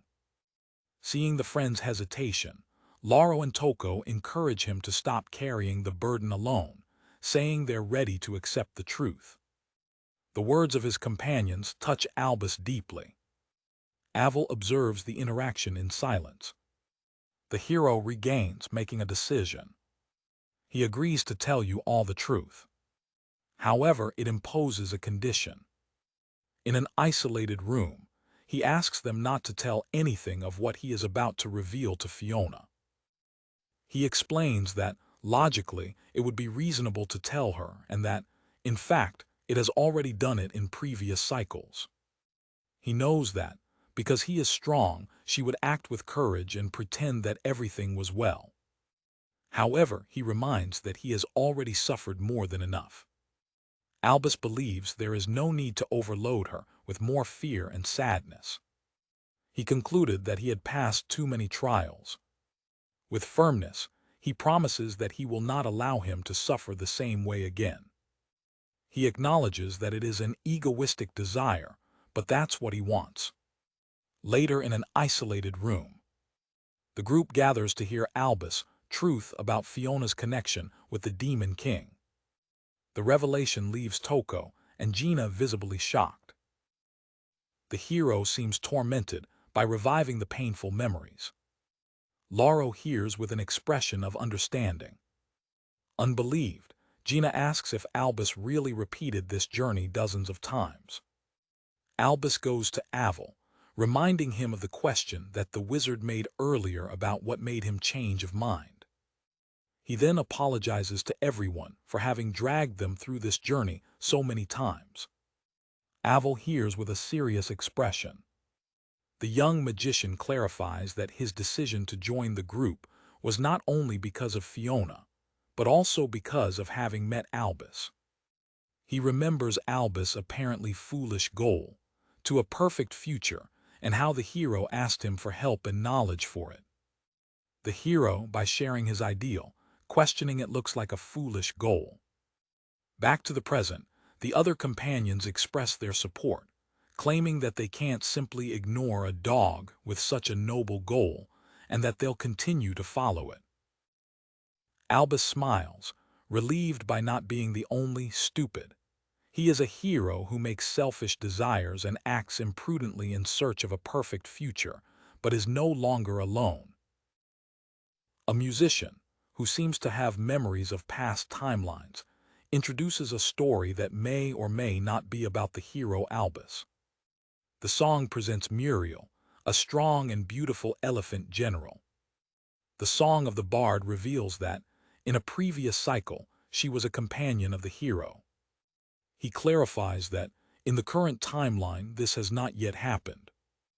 This interludius raises the question of whether his path will cross again with the one of Albus, claiming that his story is still part of his story.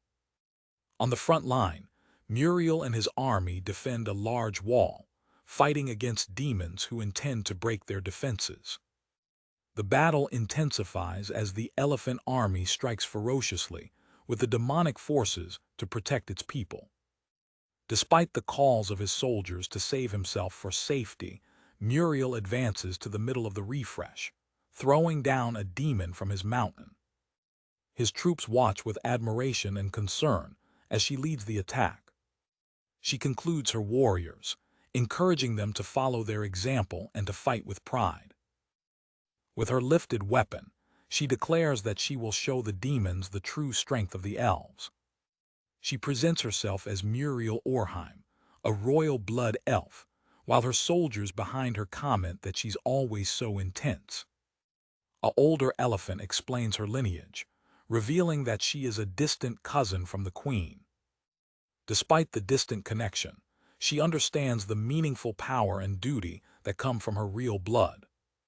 She accepts that even as a kingdom, she has a role to fulfill, be on the battlefield and gather troops. A map illustrates the shared border between elves and demons, now divided by the return of the Demon King. Their mission is to protect the elephant people from the advance of the enemy. In a retrospective, a much younger Muriel is shown, whose true passion was music. In the middle of the battle, a strange sound draws her attention. She recognizes it as the one of a flout. A dense cloud begins to embrace the battlefield, increasing its confusion. Determined to understand the origin of the flout in the cloud, she dismantles to investigate.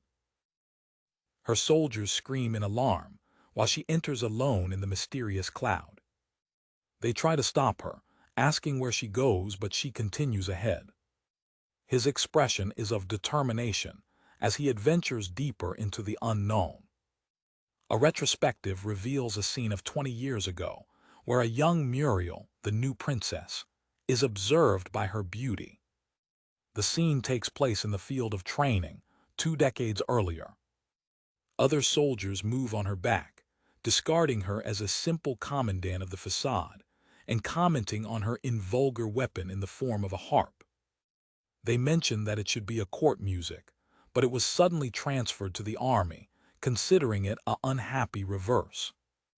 Their conversation is interrupted by a companion who tells them to remain silent. The young princess confronts the group, questioning whether they are truly the elite guard that led her to believe they were. She expresses her disappointment, saying that if these are the best they have, the perspective of protecting the kingdom seems quite worrying to her. His sharp words leave the soldiers momentaneously without speech. Recovering the compound, they offer their excuses and propose to demonstrate the true strength of unity. An elephant named Slade, who is proud to be the most skilled warrior on the site, challenges her to a training battle. Muriel accepts his challenge with a simple clear. Having defeated him without effort, she immobilizes him and begins to expose 3 points, starting with her refusal to be called "Milady" or being seen as a pro figure. His second point is that, although he understands the desire to get rid, such a brave has no sense in the battlefield.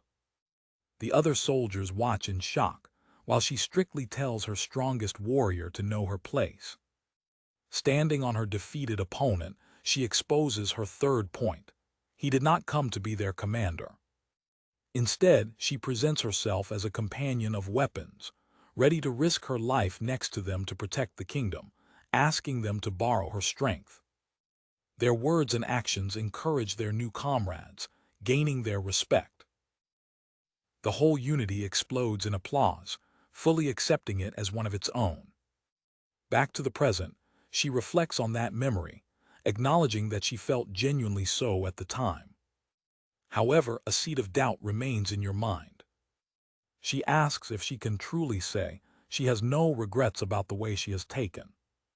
Suddenly, the flawless demon who attracted her to the cloud is killed by an invisible aggressor. Muriel is surprised and confused with the sudden attack. As the demon Jazz defeated on the ground, Muriel feels disoriented, wondering where he is and what he was doing. A quiet voice announces your timely arrival. The flawless demon is shown as having been killed, with a laminate on the chest. Albus Stride appears, presenting himself and explaining that she is stuck within a magical cloud barrier created by a demon general, the flautist Vero. He elaborates that she was attracted to the trap by the sound of the flout. The general looks at the hero, an empty sense of recognition to stir within her. She asks if they've met before, but Albus advises her not to force the memory. Confused, she asks how he knows his name and requires to know who he is. The hero explains that the barrier is betrayal and persists even after the conjurator's death. To escape, they must follow a path designated in perfection. He calmly says he came specifically to take her out of that place. With a confident smile, he declares that he has the whole path memorized and that he must leave. They start their walk through the magical cloud. As they walk, Muriel strives to understand his claim about returning back in time. Albus clarifies that on a previous timeline, she was a companion who helped him on her journey. He smiled, explaining that it's just why he came to help her again this time. She asks if that means that she leaves the army, to which Albus vaguely answers that their separation was not in good terms. The memory brings a sad expression to your face. Walking behind Albus, she asks herself loudly if it is still possible for her to change her path. She confessed her greatest regret. She always dreamed of being music. His confession seems to catch the hero of surprise. He directly asks if she regrets the way she has chosen. A retrospective shows her father explaining that a royal decree required a family member to be sent to the front line. The scene takes place in real areas. A younger Muriel desperately asks her father about her future as music. His father explains that all the other branches of the family rejected the request, so the duty came over them. He apologizes, explaining that, like the lowest branch of the royal family, they are not able to reject the decree. His expression becomes stoic as he accepts his inevitable duty. Looking to heaven, she simply says, "I understand." Back to the present, she tells Albus that the thought of, and if, never leaves her, questioning whether protesting more gently would have changed her future. The hero hears his story with a serious expression. He sympathizes with her, explaining that she understands why the role of hero was also imposed on her. He looks at the surreal landscape of the barrier and claims that their situations are the same. However, he acknowledges that, although he has considered all the and if, he never really regretted his way, which leads her to ask why.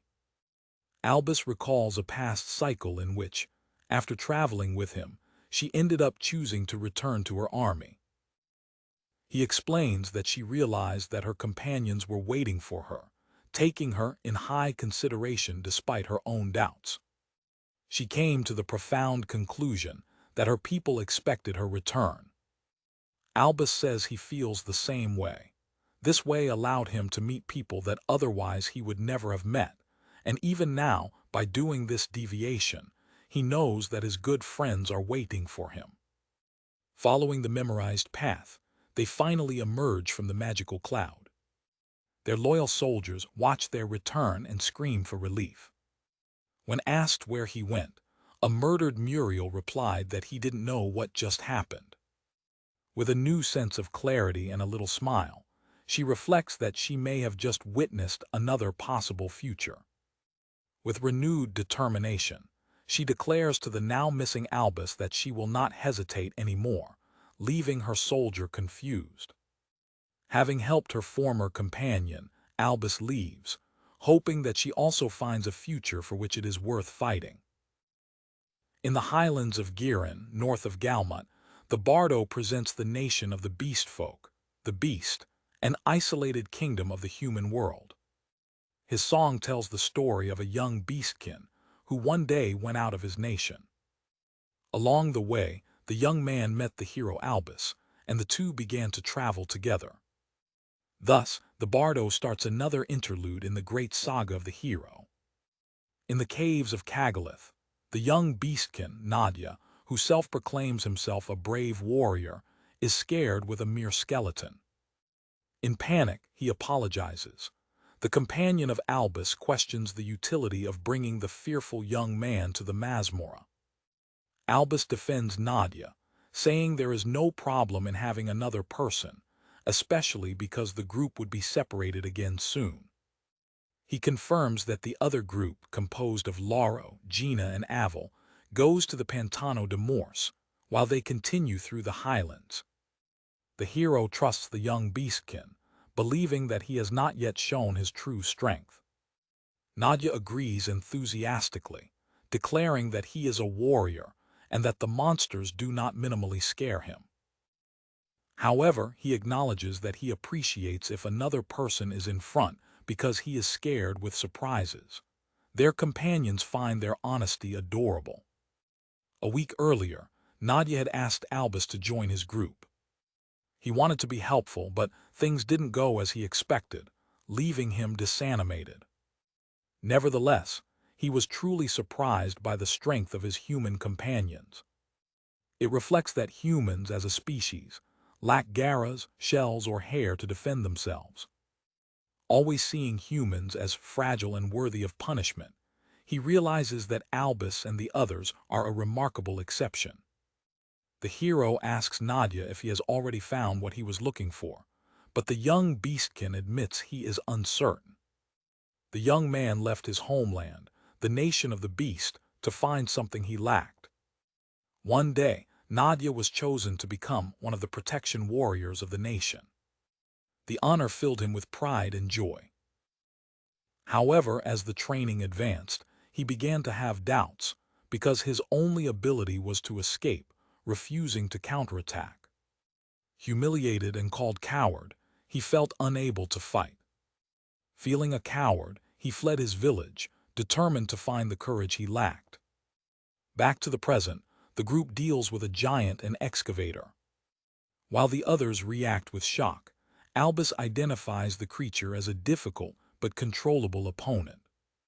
He quickly orders Toko and Fiona to focus on support and immobilization magic, while he and Nadia deal with the attack. Suddenly, a second vein emerges from the ground. Albus reacts instantly, pushing Nadia to a safe place, but is stuck under the rubbish. As Fiona and Toko defend themselves from the continued attack, Albus and Nadia remain immobilized. The hero swears Nadia to stay quiet, explaining that the worms locate the prisoners by sound and heat, and that they can pass unnoticed in the cold destroys. With a few shores out, he admits that he will need Nadia's help to defeat the creatures. The young beastkin apologizes, calling himself a coward for having frozen. Albus calms him, assured that he is not a coward. He explains that Nadia just lacks a bit of determination to fight. The problem is not a lack of courage, but a reluctance to hurt others. Nadia is unable to fight because he simply doesn't want to hurt anyone. The hero tells him that he is too kind for his own good. Remembering a previous cycle, Albus knows that his kindness is the right path. It reflects that, ideally, no one should have to find the determination to fight. However, the reality is that sometimes you can't protect what's important without fighting. With a smile, Albus concludes, "It's why we struggle to protect." The words of the hero awaken a new determination in Nadia. With Albus giving the sign, he is preparing to act. Releasing his secret art, Wild Heart, Nadia turns into a powerful warrior form. He makes a devastating blow of mercy in one of the worms. With a combination of brutal strength and support magic of your companions, creatures are quickly subjugated. After the battle, Nadia finally understands what it means to be brave, have something to protect. Although he wanted to continue the journey with his new friends, his way was different. Albus informs him that the Demon King's army will soon attack the beast, and that his nation will need him. Impressed, the young warrior exclaims that Albus can predict the future. The hero smiled, telling him not to worry. Nadia returns to his homeland, not as a fugitive but as a brave warrior, ready to fulfill his vote to remain proud and strong to protect his people. In the Shinsha Empire, in the Eastern continent, a king is informed that the hero departed to defeat the Demon King in the West. The governor acknowledges that the agitation in the West is what allows its expansion to the East, and therefore needs that the Demon King stay for a while more. He orders his messenger, Kashira, to watch the hero. If the hero shows himself capable of killing the Demon King, the messenger must remove him. Shinobi accepts his mission. So he goes to the Western continent. Almost 10 months have passed. Through this time, Kashira has observed the hero Albus of the Shadows. After about a year, he makes his assessment. He considers the progress of the hero excessively calm. With many allies and well-equipped, they approach the castle of the Demon King without any hesitation. The observer notes that it is as if Albus had done this many times. At this pace, he believes that the line of the hero can actually reach the Demon King. Having reached this conclusion, Kashira decides that it is time to act. He believes that beauty is essential in his work. Even being a murderer who never refuses a task, he believes to incorporate an artistic touch into his execution. The essence of beauty in your work lies in fulfilling your tasks without leaving a trace of your existence. His favorite method is the poison, which he considers elegant. For him, it is a common occurrence travelers become victims of the abundant poison of nature. With the quick-action poison he prepared, a perfect accidental death can be scattered without leaving any trace. That night under a growing moon sky, Fiona announces that dinner is ready. Shinobi considers the perfect moment. He approaches smilingly to poison the group's meal. As Fiona asks for the delay of the others, the dinner panel is suddenly turned. The guilty is Albus, who intentionally shed the dinner. The companions of the hero look shocked and angry. Starting a slide, Albus ruins the attempt to poison Kashira. His companions repent him for wasting the meal that Fiona prepared with so much effort. The murderer observes, confused with the failure of his plan. Later that night, while the group is sleeping, Shinobi tries a different method to eliminate its target. He has a taste of using monsters, having dominated the ability to command a certain creature. He invokes a Onryu, a vengeance spirit of the East. The creature catches its target without it realizing and drinks its life in seconds. However, the spirit is repelled by an Eastern-style purifying salt barrier that surrounds the sleeping hero. Kashira is shocked by seeing his frustrated background. After that, he continues to try to kill Albus with all the necessary means. However, all attempts fail at the last moment for their growing frustration. Without more options, the killer decides that he will have to face the hero directly. He approaches Albus, who is alone, and asks if he is the hero. Albus confirms his identity, apparently without surprise. The shinobi attacks suddenly, trying to strangle him with a thread. Strangulation is another of your favorite methods of silent and effective murder. He pulls the thread with strength, waiting for a quiet and bloodless death.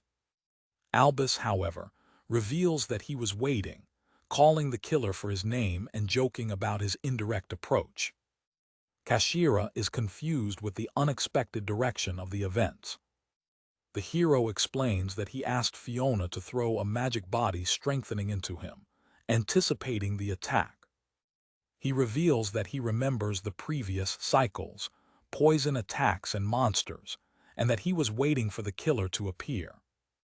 Albus acknowledges that it took some time to find out the true identity of his persecutor. Shinobi is confused with the mention of cycles. The hero then reveals his greatest discovery. He knows that Kashira never intended to kill him. He deducted that the poison was modified to not be fatal, the Onryu would be removed before death, and the thread would be released as soon as it dismayed. The reason, as Albus realized, is that Kashira was watching him for a long time. And with time, the murderer came to a conclusion. He saw the hero's journey as something beautiful. Although Albus's demand is an uninterrupted search for efficiency and speed, the reason Kashira didn't know. He considered the unbeatable determination to embark on such a journey as truly beautiful, and felt it would be a pity to take his life. Despite his admiration, Shinobi has a mission to accomplish and asks Albus if he would consider abandoning his demand. The hero categorically refuses. As an alternative, Albus suggests a one-to-one duel. Kashira scratches the language, considering that such work is far from being beautiful. Nevertheless, he accepts, declaring that it is better than fail in his mission, and both engage in battle. Fiona and Toko watch with alarm the outbreak of the struggle. After the duel, Albus appears abused and wounded, for concerns of his companions. He apologizes calmly, claiming that he simply snorkeled and fell from a penshake. From far, Kashira observes the result of his battle. He acknowledges the strength of the hero, acknowledging to himself that he has remained there. Albus, in turn, acknowledges that he actually wanted this result from the beginning. Both fighters seem to have anticipated and accepted this end. Having solved the conflict, the shinobi feels strangely revigorated. After that, he continues to observe the journey of Albus. Occasionally, he is even dragged to help the group in their battles. However, when the news comes that the demons have begun to advance over the Eastern Kingdom, he disappears like a smoke, without leaving a single trace to defend his homeland.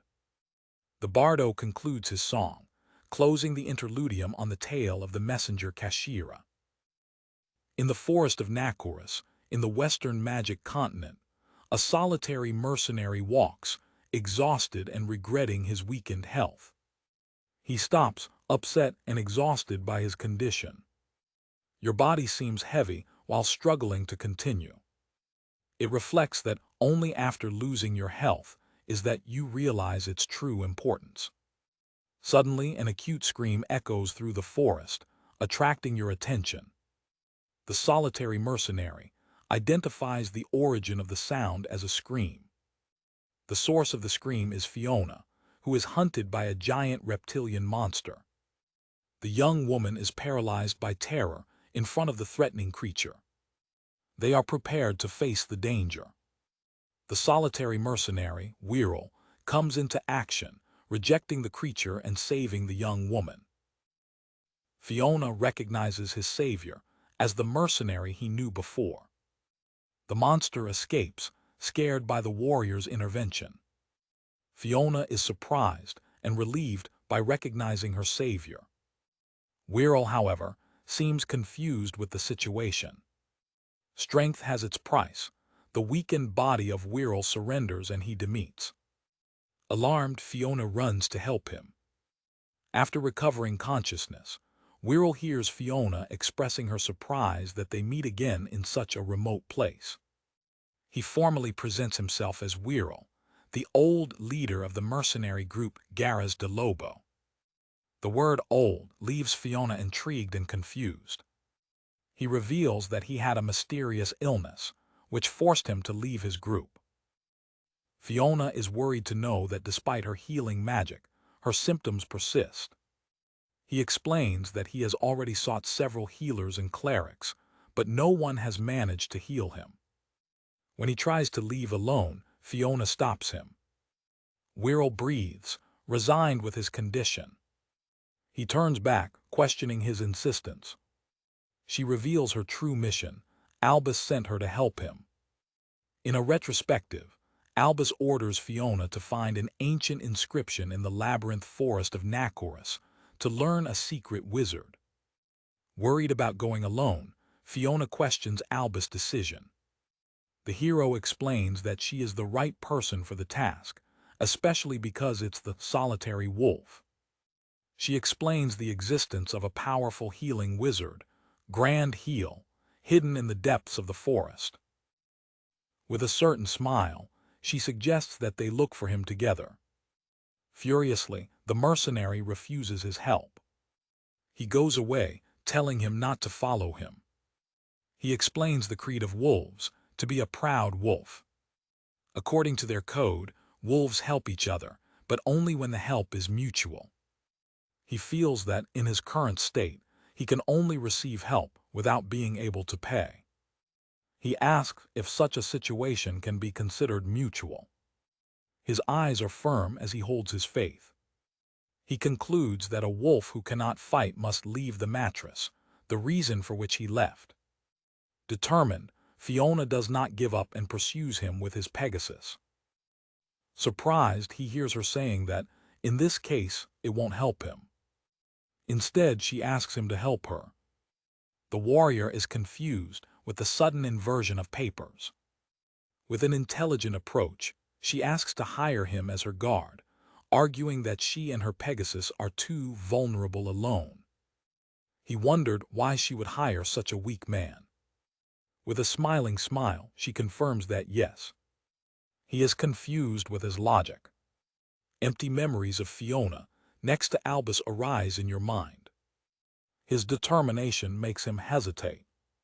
Finally, he surrenders and accepts his proposal, calling it strange. Together, the three travel through the depths of the forest. Your path is not free of dangers, but keep on. They work in a team to survive the challenges of the forest. Thanks to the map of Albus, you can find your destination. Their cooperation flourishes during the journey. Finally, they arrive at a cleft with an old stone inscription. They confirm that they found the place they were looking for. Fiona is impressed with the utility of the Albus map. She is preparing to start decrypting the old text. Wirral expresses concern, realizing that decrypting the old and encrypted language can take an eternity. As Fiona works, Wirral observes, feeling impotent. He feels disanimated, feeling again a burden that only receives help. Fiona realizes her disappointment and decides to comfort him. She explains that she feels the same because she hates being in debt. His empathy begins to come to him. He acknowledges that asking for help discomforts you, because it is like acknowledging your own weakness. She acknowledges that she was painfully aware of her own weakness throughout the journey. Wirral listened carefully to his words. She acknowledges having had to trust others often. However, she concludes that, recently, she began to believe that it could also be helpful. Inspired, Fiona dominates the wizard and announces that she's ready to cure him with the Grand Heal. Wirral is shocked by the speed she learned the magic. She concentrates her power, preparing to throw the magic of healing. As magic heals him, he realizes that the Fiona before him looks much stronger than that of his vago memories, and promises to reward the favor. His unknown memories continue to intrigue him. Thank you, he looks at your charity with a new respect. With his completely restored health, Wirral explodes in exuberant celebration, screaming that he feels great. His sudden explosion of energy and joy leads Fiona to think that he is acting strange. He expresses his deep gratitude, acknowledging that he doesn't know what would have been to him without her. In fact, Albus reveals that Wirral would have survived in any way. In 5 years, he would have found the registration alone and learned the magic, becoming a kind of wise of the forest, but his help is needed now. As a form of payment, Wirral gives something to Fiona. He explains that it is a phrase code used to contact his mercenaries, the wolves. He guarantees you that when the time of the final battle comes, they will come to your help, and he himself will make sure to thank you properly. The bard Roland Wilson concludes his song, ending this interlude on the story of the mercenary Wirral. Albus praised after he heard the song. He approached the bar, calling him by his name. The musician recognizes the hero, confirming that his memories of past cycles have been restored. Albus, in turn, informs him that he will need his help for the last time. Albus arrives in a city where he finds the bard, Roland Wilson, singing about his trips. The hero commented on Fiona's success in helping Wirral. The bard confirms that he has witnessed everything with his special eyes, which give him the power of clarity. Albus remembers his first meeting with Roland, which took place during his 15th cycle, in a small village on the magical continent. At that time, the bardo had already singed about his faces, with such precision that it seemed to have witnessed them personally. After being addressed, the musician already knew the identity of the hero. The artist reveals that he has observed Albus journey from the beginning through his special skill. He explains that his clarividence is a skill he has acquired at some point of his life. Roland tells him that during his trips as a bardo, his vision began to fail. Eventually, his condition progressed to full blindness. It was then that a dark and mysterious figure appeared before him. The entity offered you special eyes that can see through everything. In return, the figure asked for something he no longer needed. Roland accepted the exchange, feeling that he had nothing to lose. In exchange for the eyes that can see the world, Roland lost the use of his legs. Despite the cost, the bard does not regret, because he finds great joy in witnessing Albus' adventures. He considers that his life mission is to transform the hero journals into songs for the posterity. Albus, understanding the situation, asks for a favor to the bard. The musician regrets the hard tasks the hero has given him, such as searching for unexplored masks and finding hidden treasures. Albus asks him if he remembers the request he made him in the previous cycle. Roland confirms that he remembers, explaining that, thanks to Albus, he had enough time to look for what he was asked. The Bardock then reveals that he finally found what they were looking for. It reveals the location of a stone wall recorded with ancient magical runes, located in the ruins of the Gara Desfiladero. The musician informs the hero that there, he will find what he has sought. After a year and 9 months, the group, now with improved equipment, approaches the castle of the Demon King. The group shows their new equipment, including a new sword for Albus. Lauro shows with pride his new coat, which was blessed by the fairy tales. Gina expresses her concern about the reliability of depending on ancient relics found in ruins. While Toko complains of hard work, Albus reiterates that they have traveled throughout the continent to get the best possible equipment. The group remembers with humor an incident in which Fiona fell into a puppy, finding her embarrassed reaction adorable. Albus observes with satisfaction that they have arrived in record time, thanks to their efficient strategy of dividing. When they arrive at the castle of the Demon King, their presence surprises the demons inside, who underestimate them because they are just 6 people. Inside, the general demon Valgo is informed that the forces sent to stop the hero have not yet returned. Valgo questions about the meaning of these unexpected events. Far from there, in an elephant advanced position, Muriel receives the news that the hero managed to enter the enemy castle. Muriel says they also have their own battle to trav, supporting Albus at a distance and praying for their safety. In the nation of Beast, Nadia leads the beast folk in battle, determined to relieve the burden of Albus. In the coastal waters of the Eastern Empire, demonic forces are repelled. Kashira, in the middle of the battle, regrets not being able to witness the end of the hero's journey.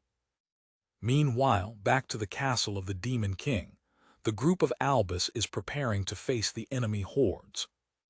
The group realizes that a robbery approach is impossible and decide to force the entrance. For Fiona's surprise, Wirral and his mercenaries, the Wolves, come to the castle to help, fulfilling their promise to pay their debt. Wirral and his men take care of the hordes of demons, telling the group of Albus to move forward. Fiona observes, grateful and worried, while Wirral joins the struggle. With the free way, Albus and his companions prepare to move forward to the depths of the castle. Gina comments, surprised, that Albus seems to have prepared the ground for these alliances without their knowledge. The hero explains that these alliances were not planned, but are the natural result of the ties he formed. He reveals that everything is due to the bonds he formed during his past cycles. Now these bonds, forged in different times and places, converge to a common goal. The group's advance is interrupted by the general of the demon army, Valgo, the untouchable darkness. Unexpectedly, a clone of the wise Marius arises to help them in the battle against the general. Albus is shocked by the appearance of the wise, wondering how he came there. Marius explains that the present body is just a magical projection, as its true body remains in ruins. Albus' companions are amazed with the magic of cloning, realizing that the wise is more than a peer. The wise warns that your projection can only bane for about 30 minutes. Thanks, Albus observes, while Marius is preparing to face Valgo. Valgo accuses the wise of trying to make time, to which Marius answers with confidence that he will defeat him in 30 minutes. The wizard warns the general demon not to underestimate him. In front of the final door, the group reflects on their hurried journey, having arrived in less than 2 years. Toko expresses their uncertainty, questioning whether they really have the power to defeat the Demon King. Albus calms her, saying that although her levels may be low due to the hurry, her strength lies in the numbers. He adds that, more importantly, all of his goals are aligned with a unique purpose. Their determination is strengthened by the remembrance of the true goal, to save Fiona, which is the container of the Demon King. Fiona declares with optimism that they will defeat the Demon King and save the world together, while Albus silently reaffirms his determination to save them.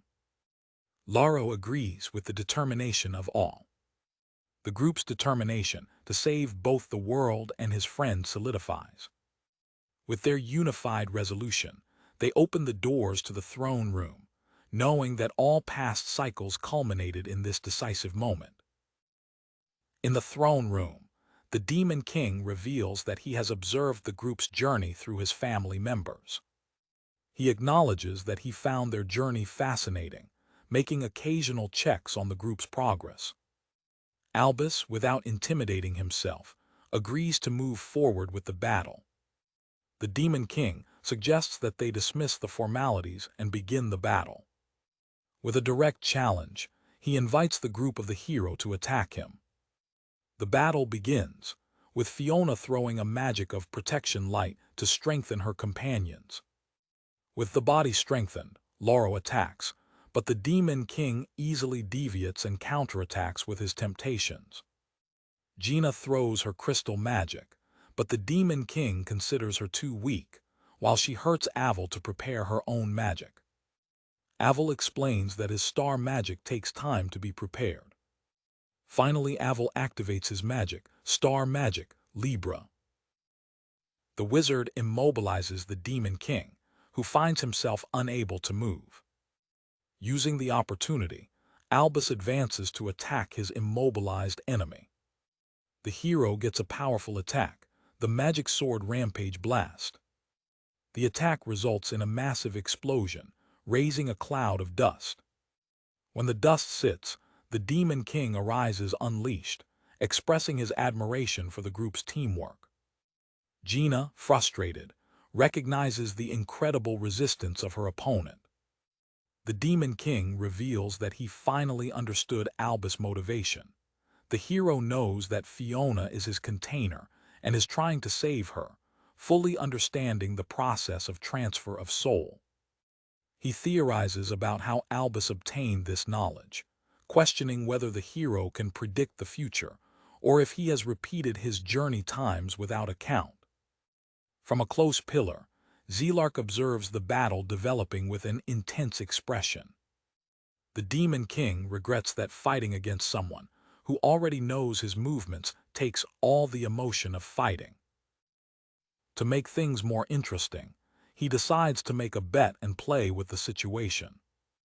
In a shocking movement, the Demon King shakes himself, to the surprise of Albus and his companions.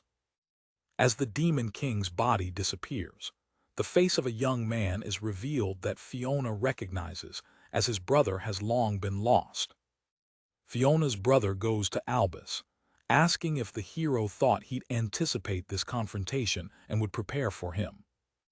While Albus tries to calm a panicked Fiona, his brother explains that he has been exploring the magic of transfers of souls for centuries. He reveals that he has improved the technique, allowing your soul to move to a container even if the process is incomplete. With his body dying, the soul of the Demon King begins to emerge. Laro identifies the etheric form as the soul of the Demon King, for the horror of his companions. Gina tries to attack the soul, but she realizes that no physical or magical attack can hurt her. The soul of the Demon King is directed to Fiona, his container. As the soul possesses it, Fiona finally understands the true reason Albus fought for all this time. Zelark, observing, reflects on past cycles, noticing that a soul without a container should have disappeared and passed to the next cycle. The possession is complete. Speaking through Fiona, the Demon King declares victory in his bet, claiming that his countermeasures have exceeded the speed of Albus. Gina realizes that the Demon King is coming and reading all the memories of Fiona. Through her memories, the Demon King discovers the secret of Albus. He has been repeating the time as he suspected. He continues his psychological torture, asking Albus if the journey wasn't too cruel to the innocent Fiona, who didn't know anything. Unable to endure the provocations, Aval screams and throws to the attack. However, the Demon King, now in the body of Fiona, dismissed his magic without effort. In a quick counterattack, Lauro intervenes to protect Aval from the coup. The force of the attack is overwhelming, and both Aval and Lauro are defeated.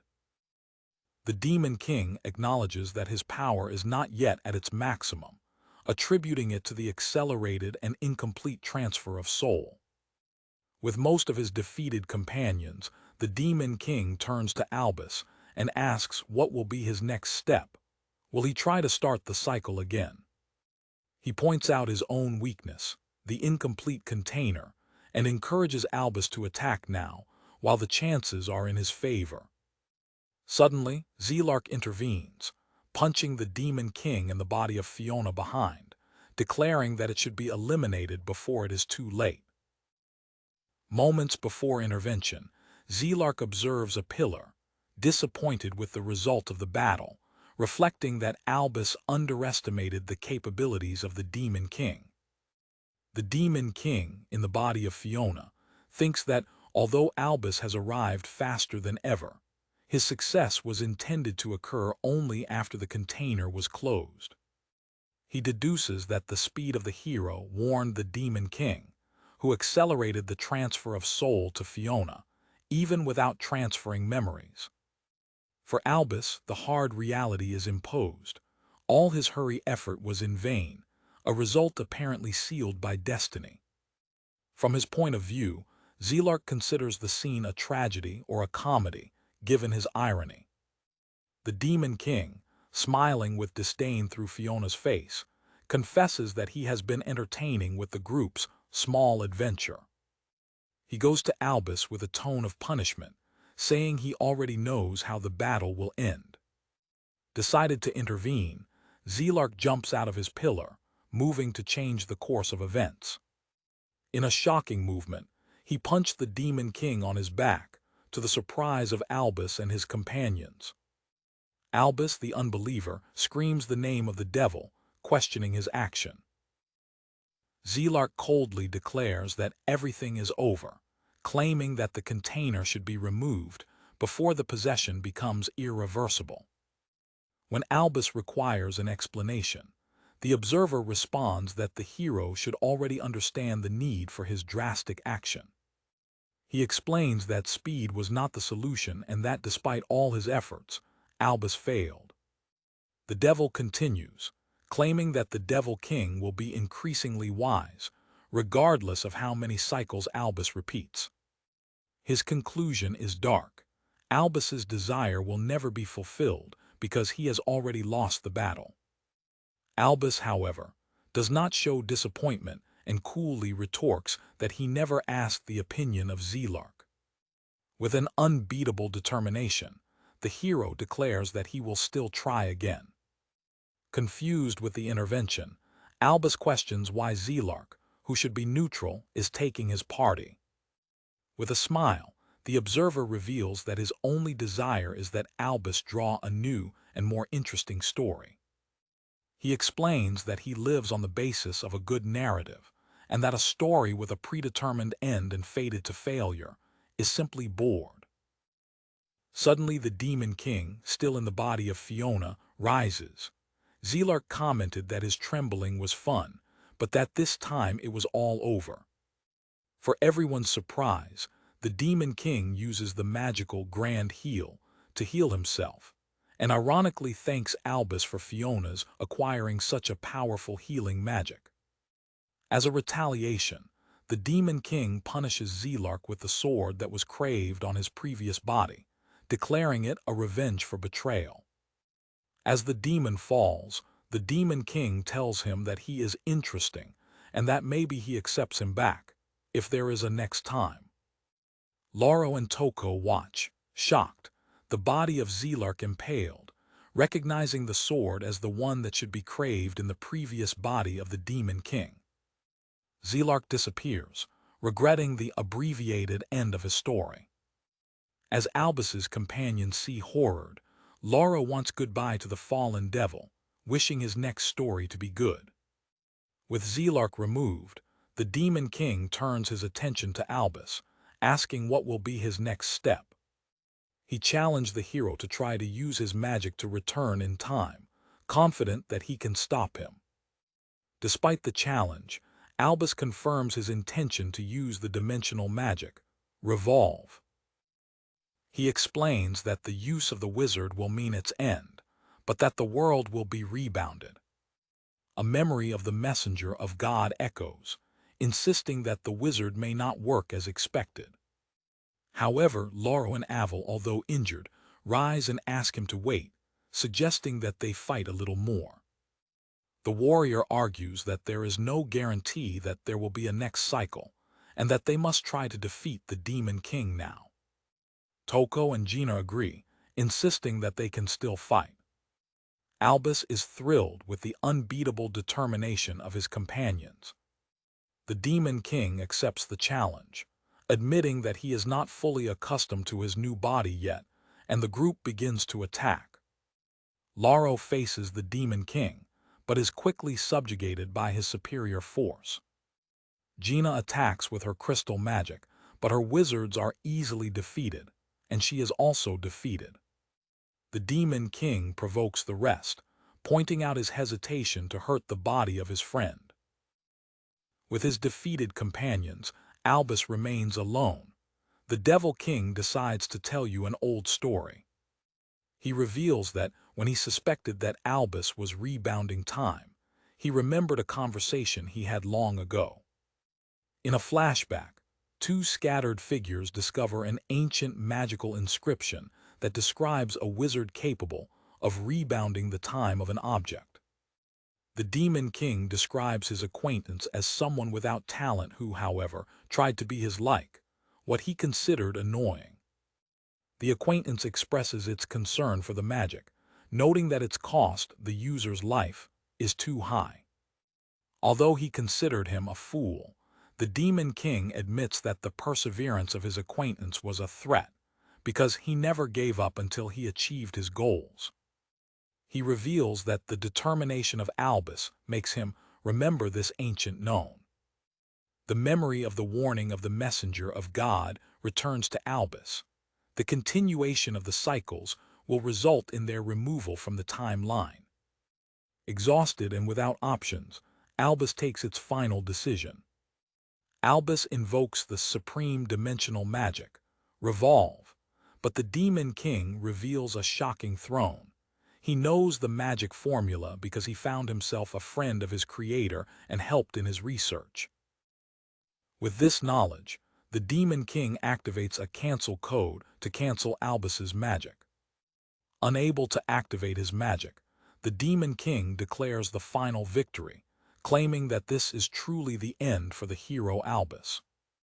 Defeated and unable to change his fate, Albus faces the Demon King, realizing that, despite all his sacrifices and cycles, he failed to his goal.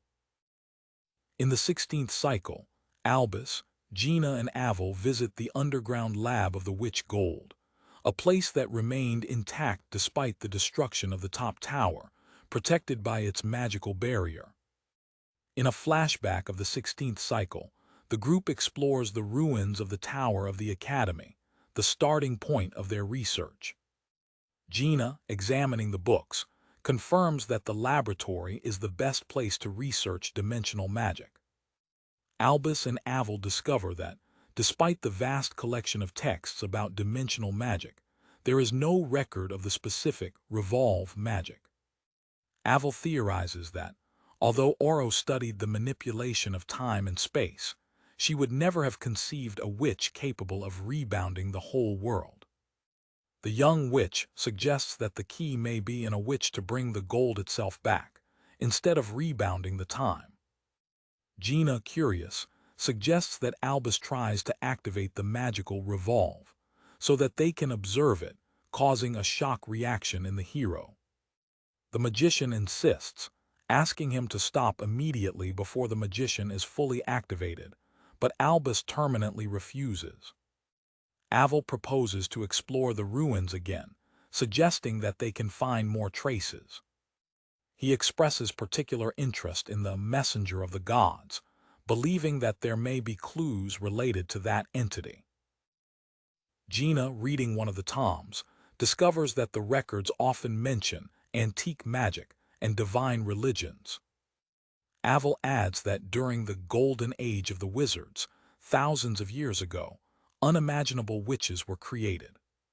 The discovery leads Gina to question what powerful entity would have given such magic to ancient magicians. Albus, with a sarcastic smile, replies that it is absurd, questioning whether it would have been God himself.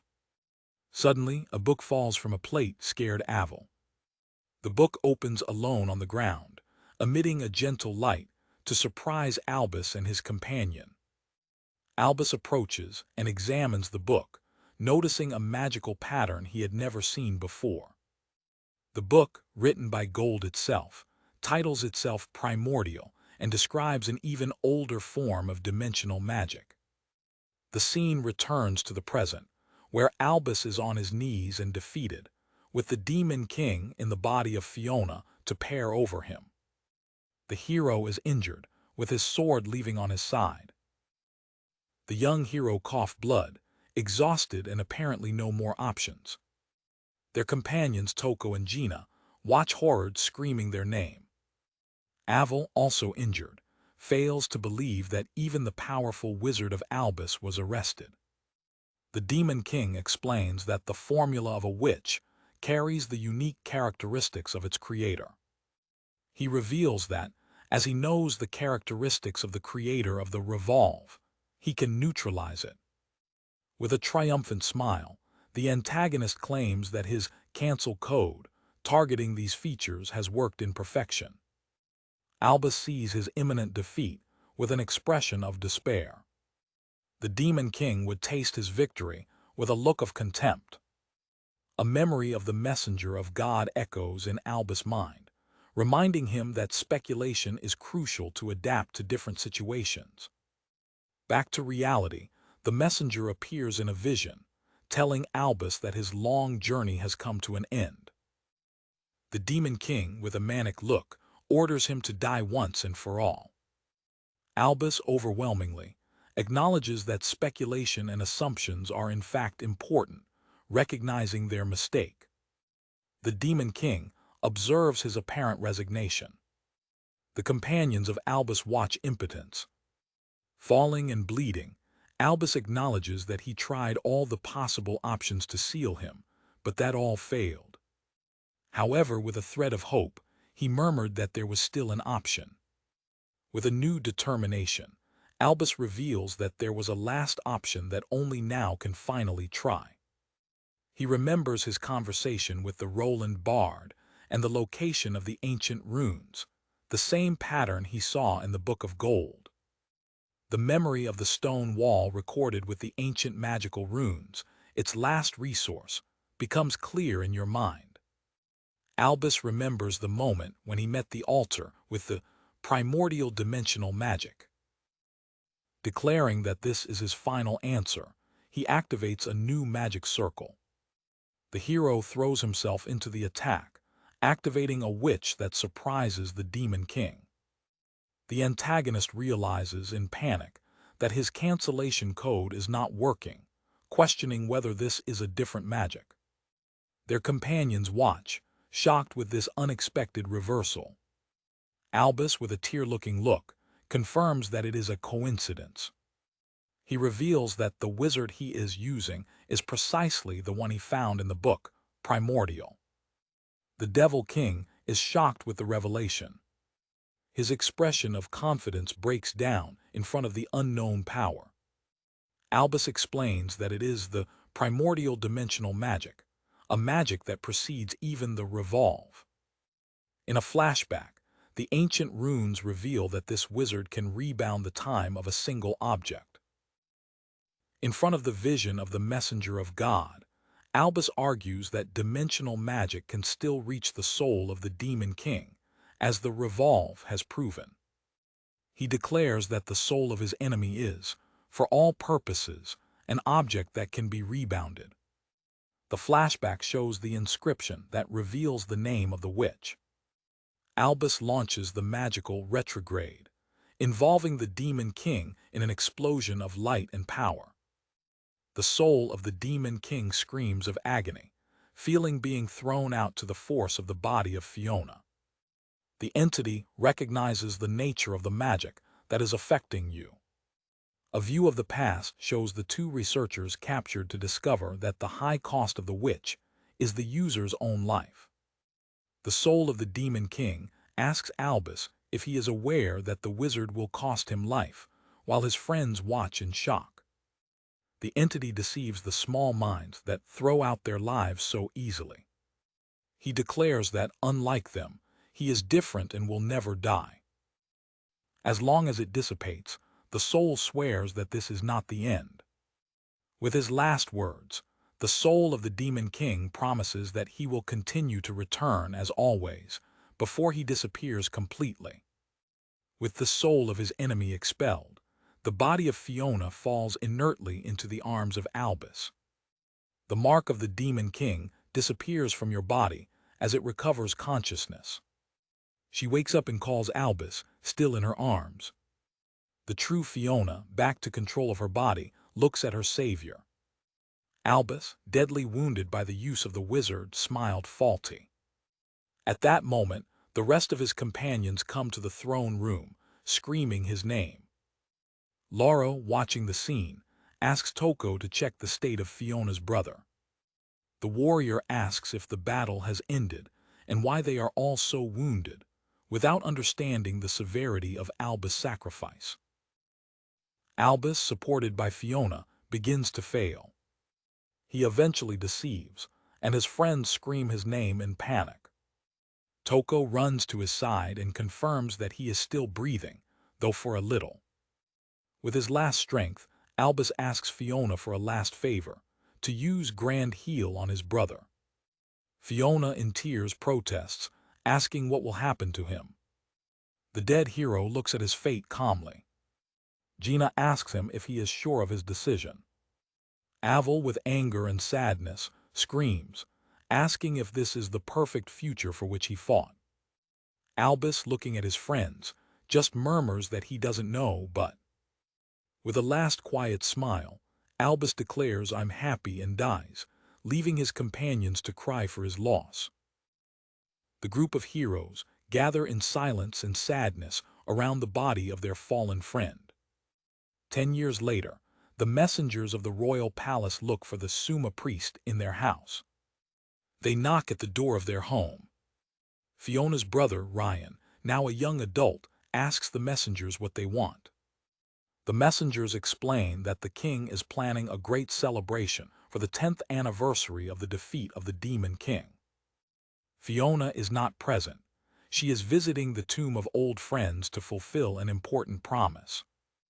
Ryan explains to the messengers that his sister is visiting a tomb, reflecting that it has been 10 years. Fiona, now older and dressed in white, arrives at a cemetery where her companions are waiting for her. The world is finally in peace, 10 years after the defeat of the Demon King. Toko, Avel, Gina, and Laura, also older, reflect on the peace they have achieved. Friends gather in the cemetery, greeting Fiona with joy and nostalgia. Fiona's look is solemn as she is preparing to give her honor. The camera focuses on the labyrinth of Albus Stride, with the legend noting that in this perfect future, the peaceful world feels the lack of only one person. With the sacrifice of the hero Albus, peace finally returned to the world. 10 years later in the royal capital, Fiona and her recovered brother Ryan remember the past. Ryan remembers with affection how his younger sister said goodbye to him, with his nose swallowing in the cold. It reflects that these were times of great global agitation. In a dark flashback, Ryan recalls the moment when he knew that he and his sister were intended to be containers for the Devil King. Both agree that they owe their present peaceful life to the sacrifice of Albus. 10 years ago, at the funeral of Albus, the kingdom cried for his loss and celebrated the new era of peace he brought. The crowd, including their companions, gathers together to give their last honor. Along with Albus's labyrinth, Fiona makes a shocking suggestion: rebound the time again. His proposal falls in the heavy air of the cemetery. Their companions, Aval, Lauro, Toko, and Gina, react with an atonic silence. Fiona reflects on the repeated sacrifices Albus made for her, cycle after cycle. She acknowledges that, thanks to him, her brother was saved and they could live together again. The young priest contemplates the unimaginable difficulties that her friend suffered alone. With an expression of frustration, she acknowledges being angry with Albus for giving up her life so easily. Lauro agrees, stating that he simply cannot accept such an end. Determined, Fiona proposes that they themselves discover and use Albus' magic to bring him back. Gina warns her about the magnitude of what she is asking, explaining that it is a magic that rebubins the whole world. The magician asks Fiona if she truly understands the implications of such an act. Fiona hesitates, faced with the enormousness of her own suggestion. Lauro, however, supports the idea with enthusiasm, declaring that he wants to give a good blow to that idiota when they see him again. He adds that, although he does not understand magic, he is ready for exploration. Toko also expresses his support, saying he feels bad to leave things as they are. Aval, more pragmatic, considers the plan almost impossible. However, he admits that once Albus managed to ban the Demon King with an unknown dimensional magic, the probability is not zero and may be worth trying. The young witch concludes that the task will require the help of an exceptionally skilled magician in dimensional magic. Everyone's look reads to Gina, the group's expert. Fiona is thrilled with the unanimous support of her friends.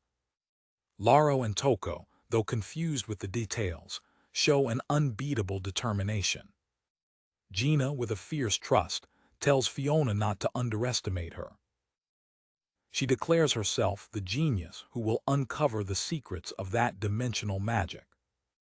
With the support of all, Fiona's decision is taken.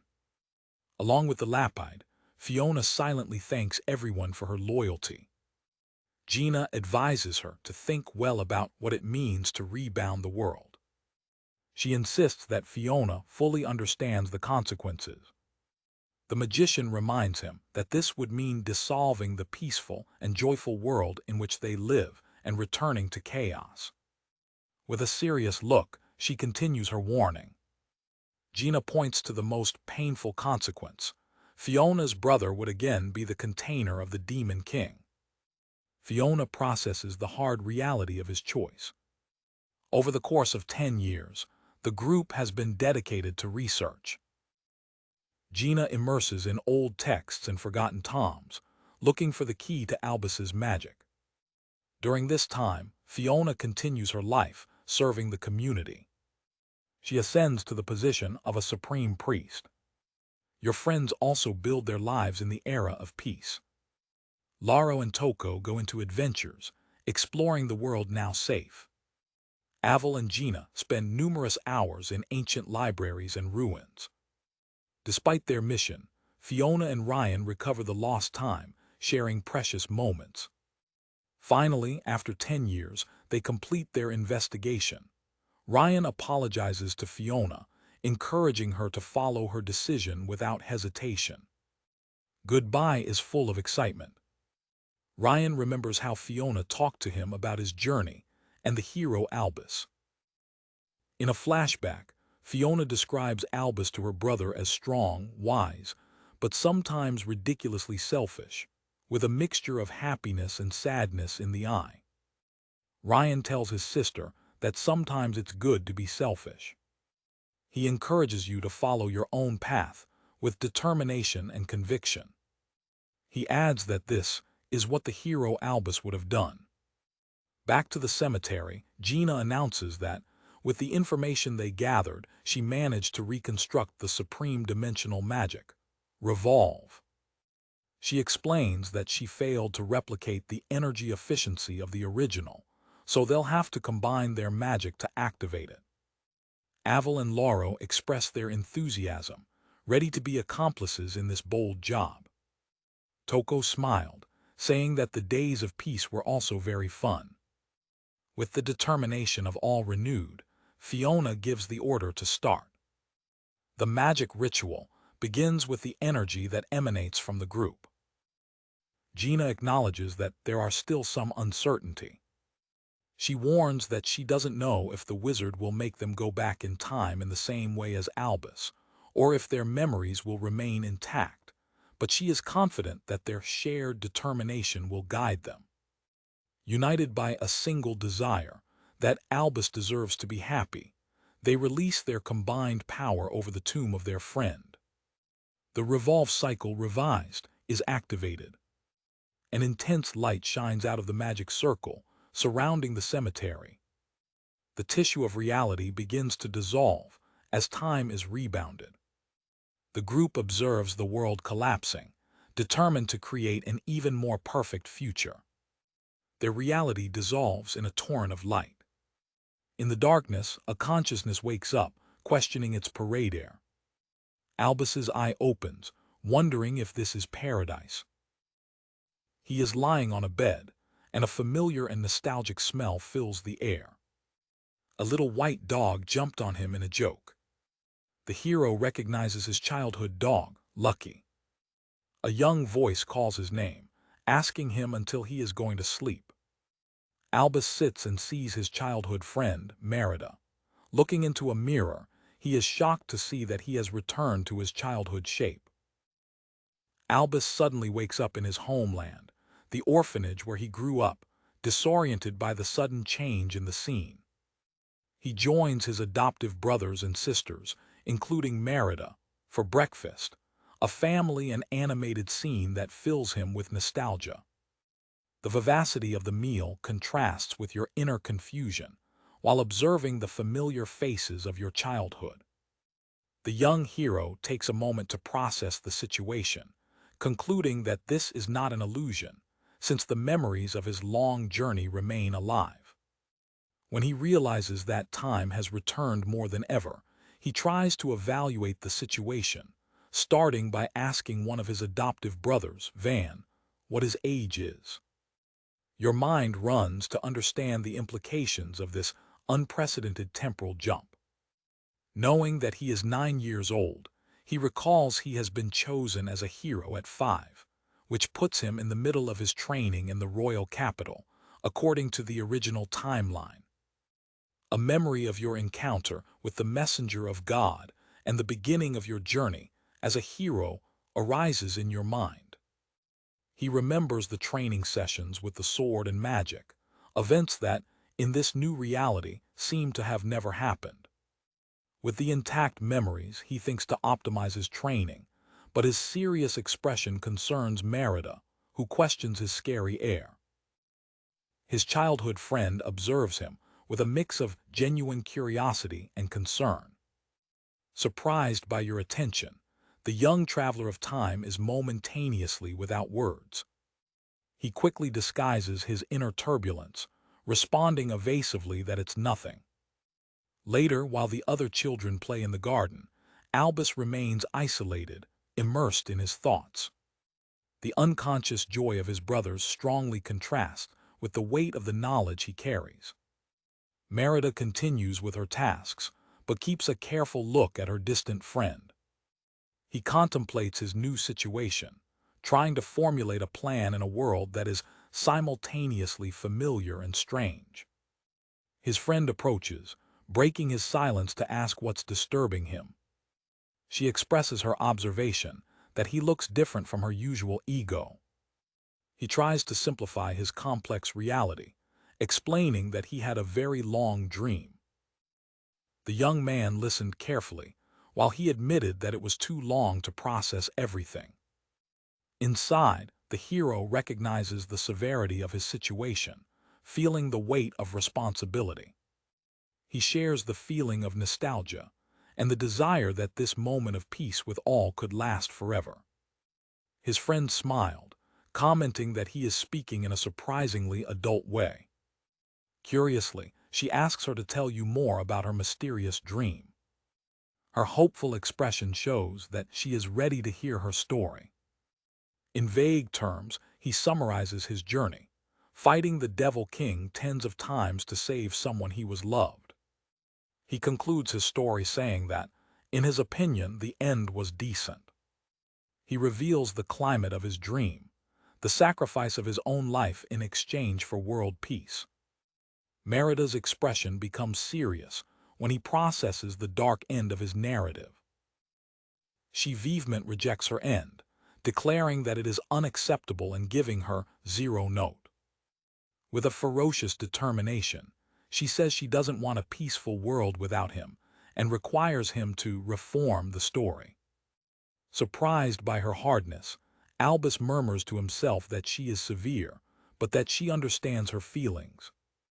His intervention rejects his determination, and he declares that he just has to continue trying.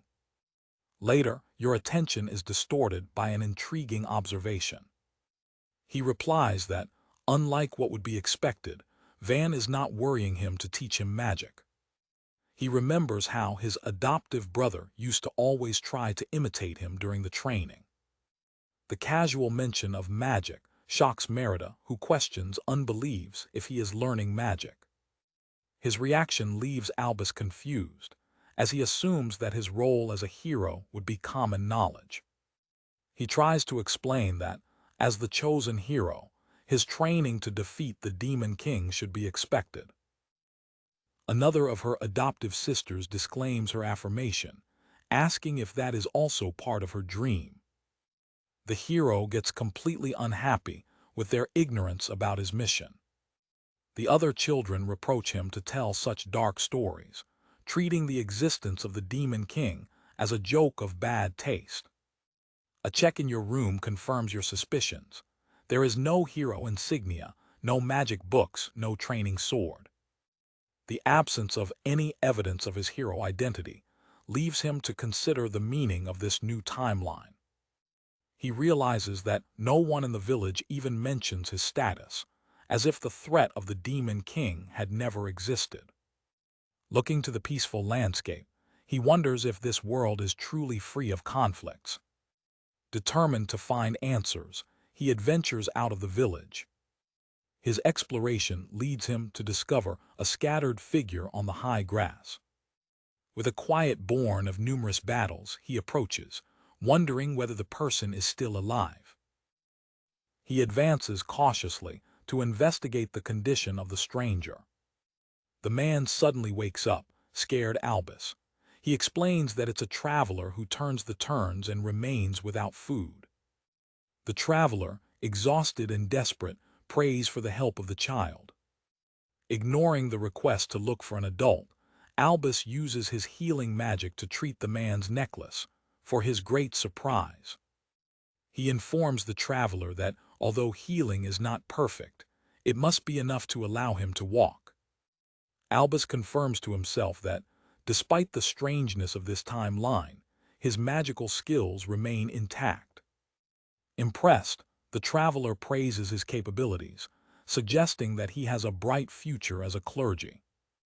The conversation is interrupted by the sudden approach of a scattered figure.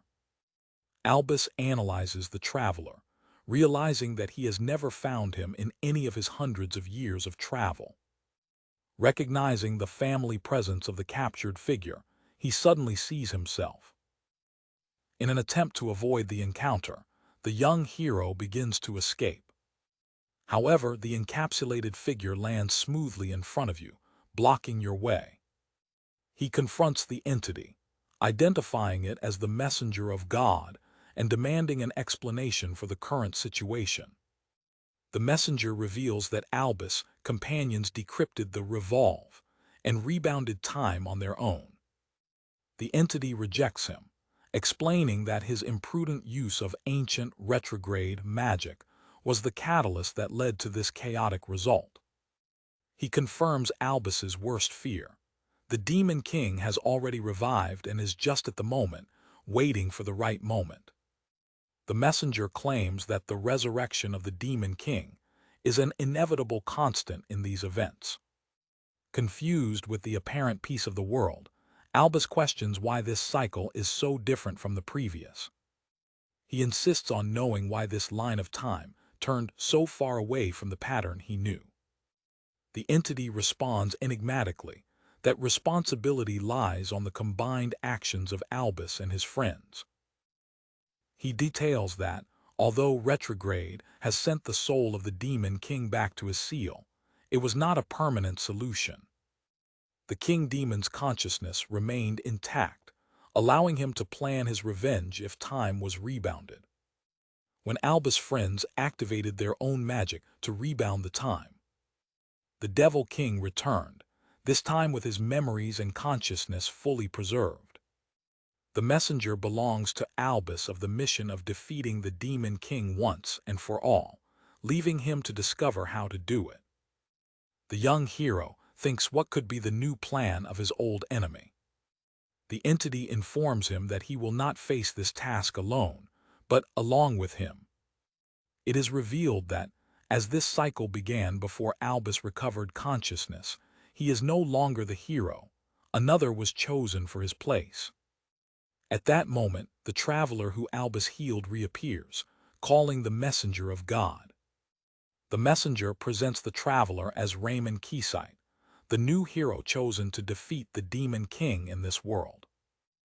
The messenger of God informs Albus and Raymond that they must travel together to defeat the Demon King, for a great surprise of the new hero, who didn't expect a child as a companion. While Albus reflects on the messenger's sudden approach, the entity simply tells them to try to do well before leaving. Raymond, unbeliever, points to Albus, asking loudly if that child is really the hero, expressing his doubt about his appearance. The entity affirms that Albus, due to his past experiences, is the one who best knows the way to the castle of the Demon King. The messenger adds that Raymond, being the hero of this world, has a deeper knowledge of his current life. With a mysterious smile, the messenger of God disappears, leaving the responsibility of the mission entirely in the hands of the two. Alone, the new hero comments with disdain how the entity simply pushed them the task and disappeared. The young doctor looks at his new companion with suspicion, wondering how a child can know so much. Albus formally presents himself as Albus Stride, and the other young man responds, identifying himself as Raymond Keysight. In a demonstration of superiority, Raymond scraps his sword and attacks the ground near his companion, warning him not to underestimate the elderly. Raymond's lame enters the ground, revealing that his target was a small white serpent that rushed around. Albus, not impressed, points out that Raymond's coup failed the target by a large margin, leaving the sword off. With a condescending tone, the time traveler praises Raymond's blow, suggesting that he may have some talent, which irritates the young hero even more. His interaction is interrupted by Merida, who calls Albus and enthusiastically announces that it is a day of work on the field. Albus turns to his childhood friend, momentaneously distracted from his tense conversation with Raymond. In the fields, Merida energically leads the other orphanage children, organizing them for the planting of seeds. A grateful farmer tells Merida that she doesn't need to strive so much, but she responds with the saying, "Whoever doesn't work doesn't eat." Merida Asina to Albus and his new acquaintance, inviting them to join them. Surprised, Raymond asks if Merida is the lady of those lands, as they seem to belong to him. The former hero explains that, although it is true, Merida considers them just a small piece of land. He reveals that she uses most of her income to pay to farmers, and the rest to support orphans. In a short flashback, Albus tells that Merida married the noble who owned the land, but he died prematurely, leaving him the property. Impressed by her generosity, the new hero says she's like a saint. The young traveler of time confesses that he was abandoned as a child and that Merida was his savior, giving him a place where he could smile. Albus reaffirms that his motivation is to create a world where everyone can be happy, and then asks Raymond about his own. The young hero explains that, in the background, he is a doctor, a profession that uses medical science instead of magic to heal. Raymond begins to tell his story, explaining that he was born in a remote village in the mountains. In a view of his past, he describes his homeland as an isolated place, without clergy, where the magic of healing was inaccessible. His life changed with the arrival of a traveling father and daughter, who brought new knowledge to the village. He remembers how he learned from them about medicals and their techniques, such as the use of herbs and the sweating of wounds. In a memory, the young physician explains to a young Raymond that mountains are a treasure of rare herbs. When they leave, the girl says goodbye, promising to return when her food is exhausted. Raymond tells that, faithfully, they return to their village every year. Every year, he urged the girl to teach her the secrets of medicine, becoming her apprenticeship. He remembers carefully the anticipation he felt in every annual visit to her. However, a year, without any explanation, she didn't return. Decided to find her, the young man went on a long journey to find her. The young doctor remembers his determination while following the trace of his friend. Your expression reflects the seriousness of your search. After 3 years of search, he finally found his trace just 2 years ago. Her search ended with a disappointing discovery. Her friend was caught, consumed by an unknown disease. He remembers the shock and sadness when he finally finds her in that state. The disease was something I had never seen, immune to both medicine and the magic of healing. It was while he studied the disease that the messenger of God appeared to him, declaring that he had the potential to be a hero. The entity revealed that the mysterious disease was probably a manifestation of the power of the Demon King. The mention of the Demon King draws the attention of Albus, who understands the severity of the situation. The messenger explained that the disease was spreading around the world and that the only way to eradicate it was to defeat the Demon King.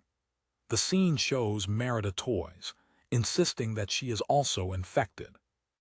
Raymond concludes his story, admitting that his goal is not noble as that of Albus. He only struggles to save a woman from his illness.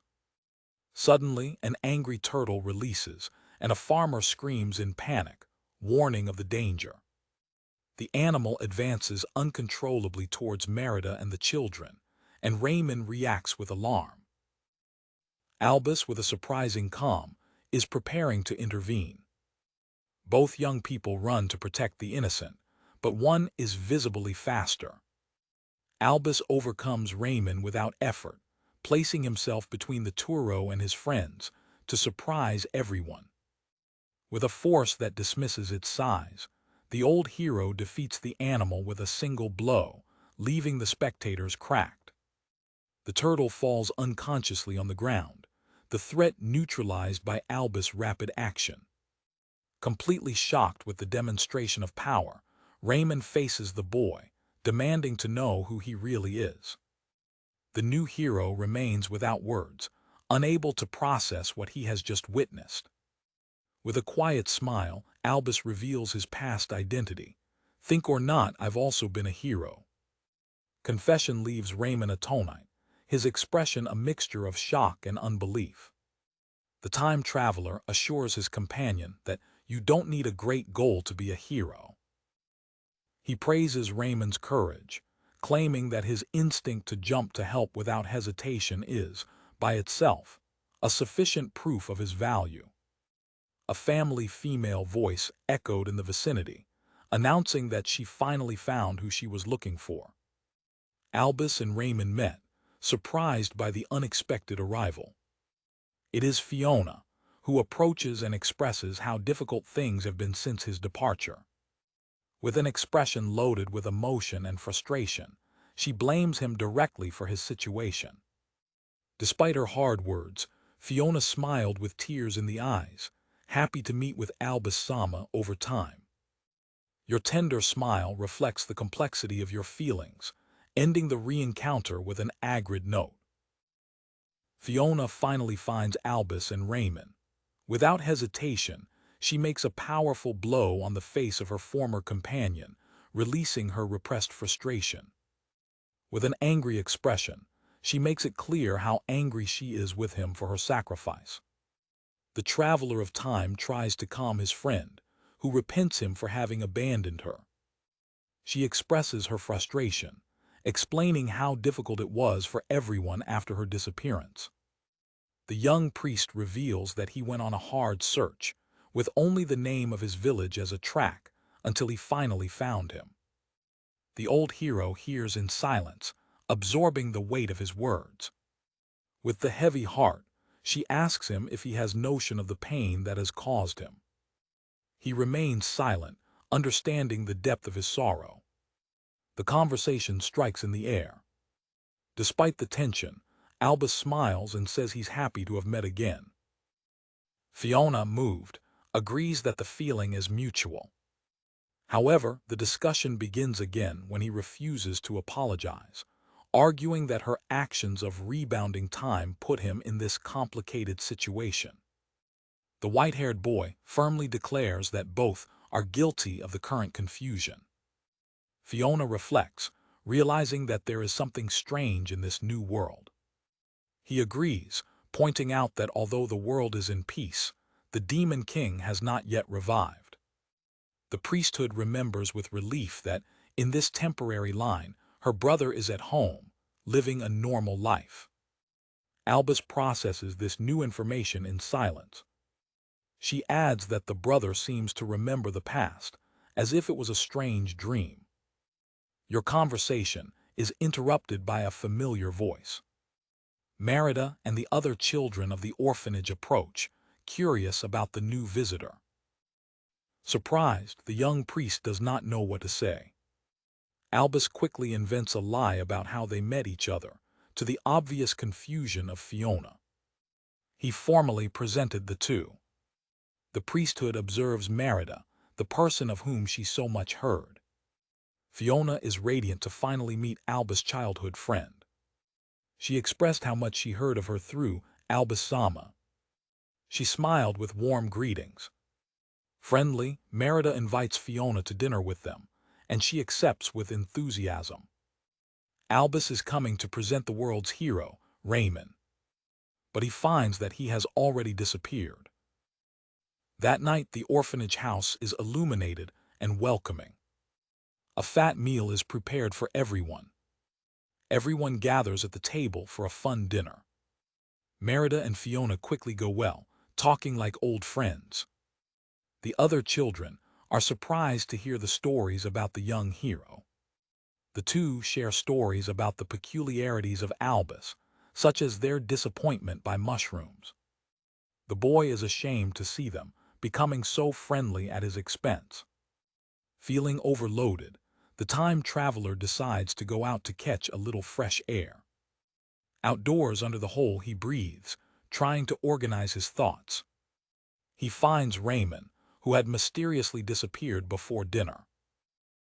The new hero explains that he felt uncomfortable in interrupting a family moment, and therefore, dinner in the village's taverna.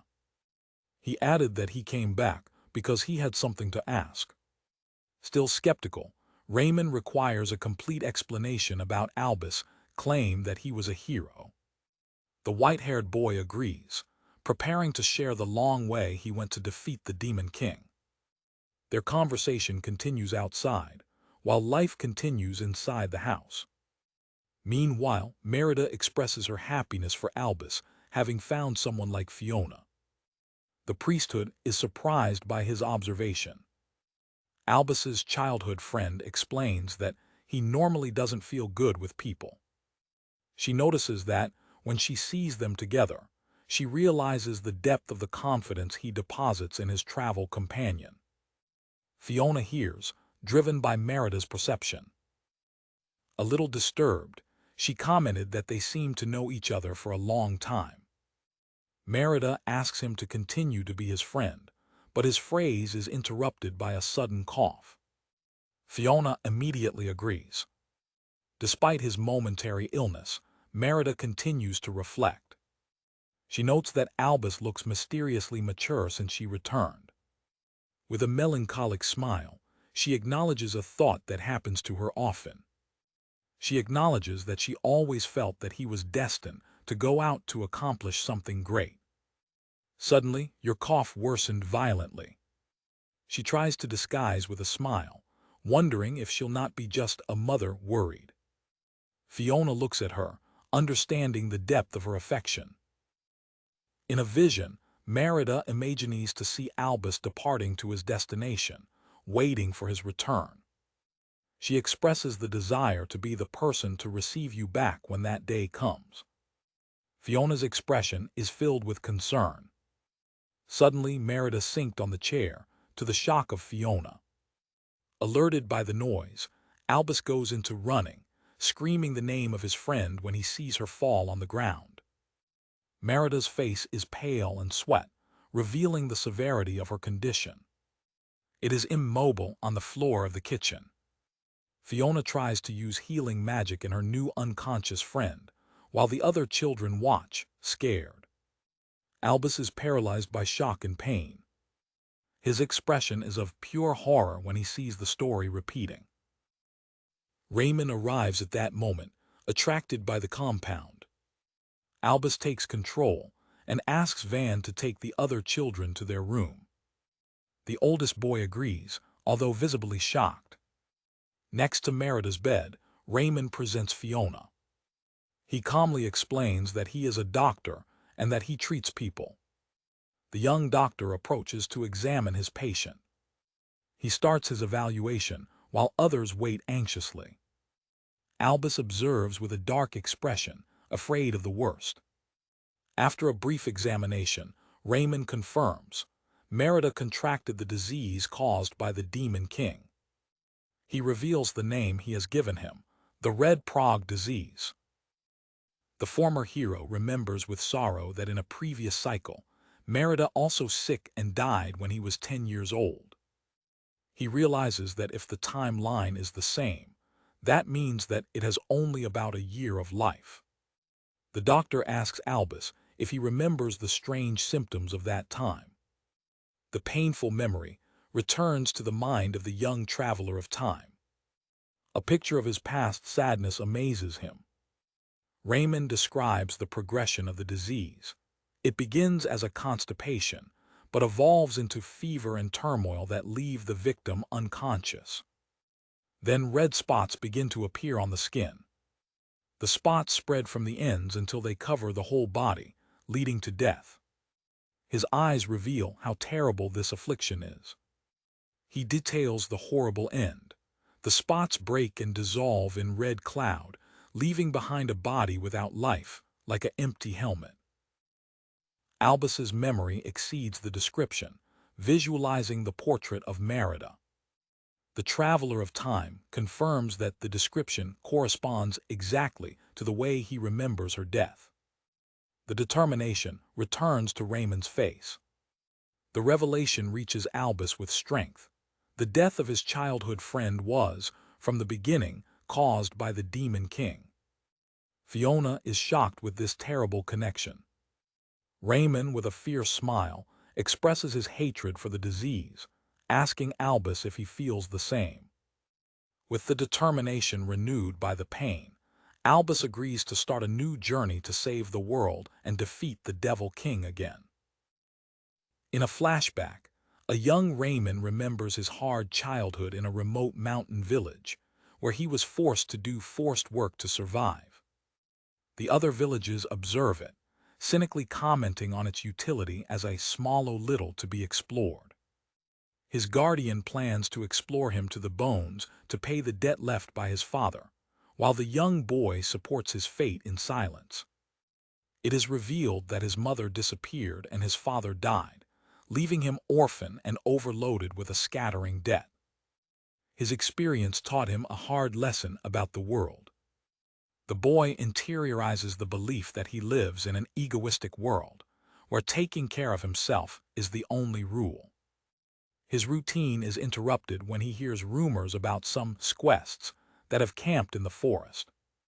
The young man's curiosity is awakened to know that these strangers are doing something as unusual as catching herbs. Moved by a capriccio, he approaches the camp to secretly observe the travelers, a young woman and her father, organizing medicinal plants. Despite his interest, his cynical vision of the world leads him to consider them just exquisite. Suddenly, the gallon in which you are stumbled begins to give up. The girl, laughing, looks up alarmed with the noise. The boy has a moment of panic before he falls. He falls from the tree, landing unfathomably in front of the girl. The sound and acute pain of a bone confirm the severity of its fall. He wakes up in a tent with his arm in a tide, and Risa warns him not to move because his arm is broken. When he asks who they are, she explains that they are travelers who collect medicinal herbs. The young woman appears warmly as Risa Lau. She explains that her father, seen to more herbs, is a doctor. The concept of the doctor is completely strange to the boy, who grew up without access to such knowledge. Back to the present, the new team is preparing to leave.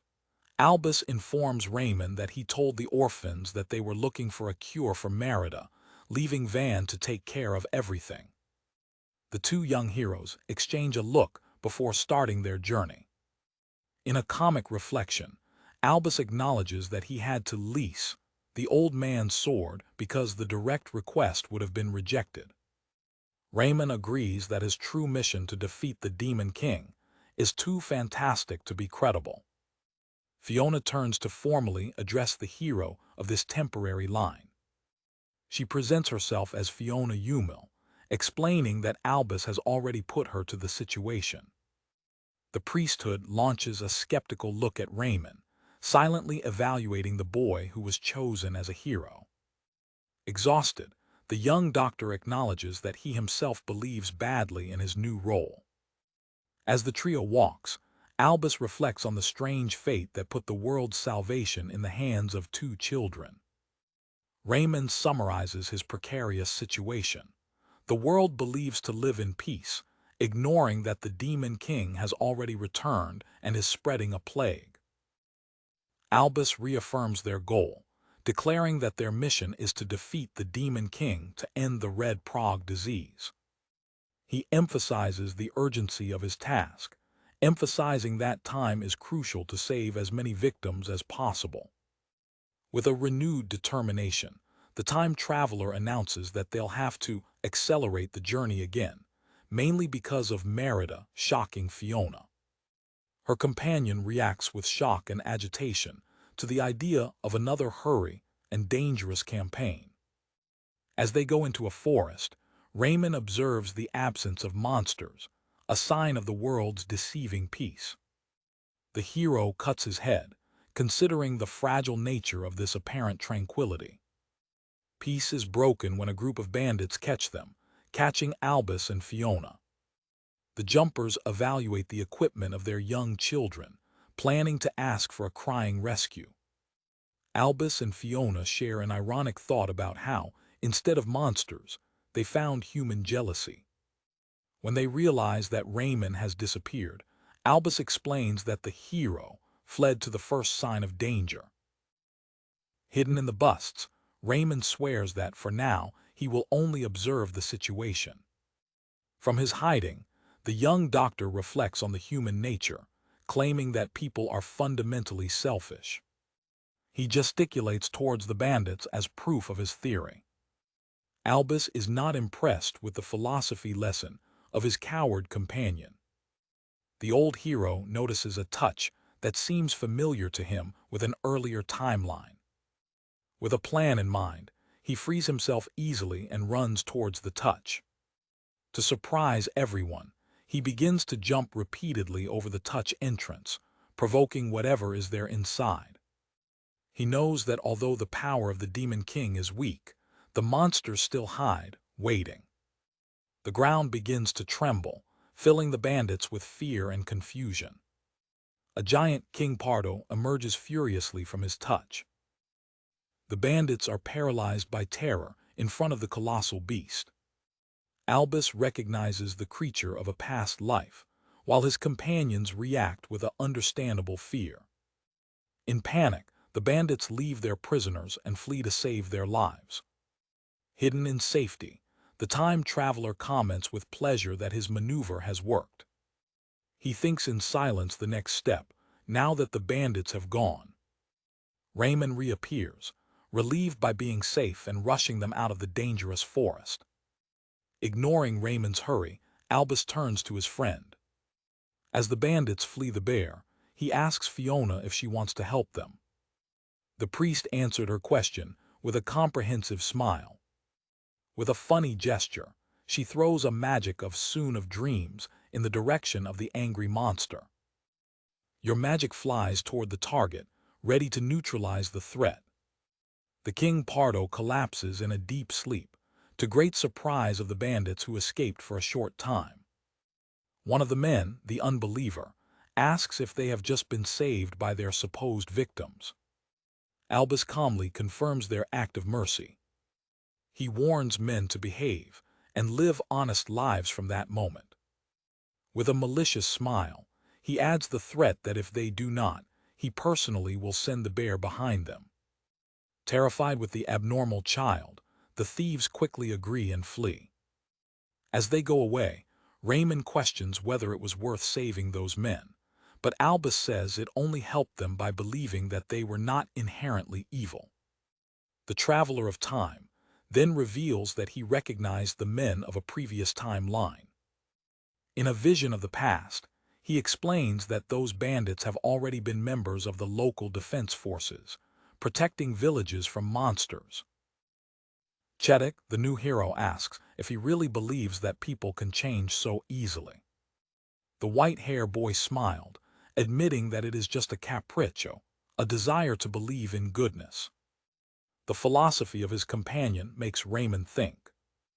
Albus's kindness reminds him of a conversation with Risa, in which he argued that being kind only brings disadvantages. He remembers that he has explained his understanding of the work of a doctor, but questioning his purpose. In his memory, he told the laugh that people are selfish and only worry about themselves. Your youngest self concluded that helping others had no sense, and that you should live only for yourself. Risa heard her cynical speech with a patient smile. She prepared to offer him a different perspective. The young doctor defined goodness as the act of helping others even without their own benefit.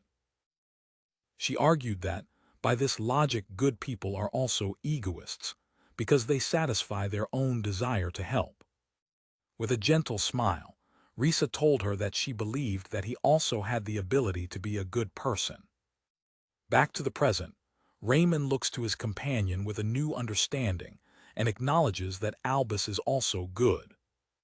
With a rare and genuine smile, the hero acknowledges that he does not dislike people like him. With a newly discovered respect, the two look to the road ahead, with Albus asking, in a joke way, more cooperation to the hero lord. In a flashback, a young Raymond met again with Risa, who returns after a year of absence. The young doctor warmly compliments it, explaining that the local forest is rich in rare medicinal herbs. Risa enthusiastically shares her knowledge about rubygrass, a plant that blooms annually, but Raymond, uninterested, admits to himself that he does not understand anything of what she says. His mentor asks why he goes to train with a sword. The boy explains that he is training to become an adventurer and leave as soon as he solves his debt. With a scream of effort, he takes a powerful blow, determined to become stronger to his goal, which surprises his friend. Changing the subject, Raymond asks Risa why she and her father travel constantly. The young doctor's expression becomes dark when he remembers the reason for his journey.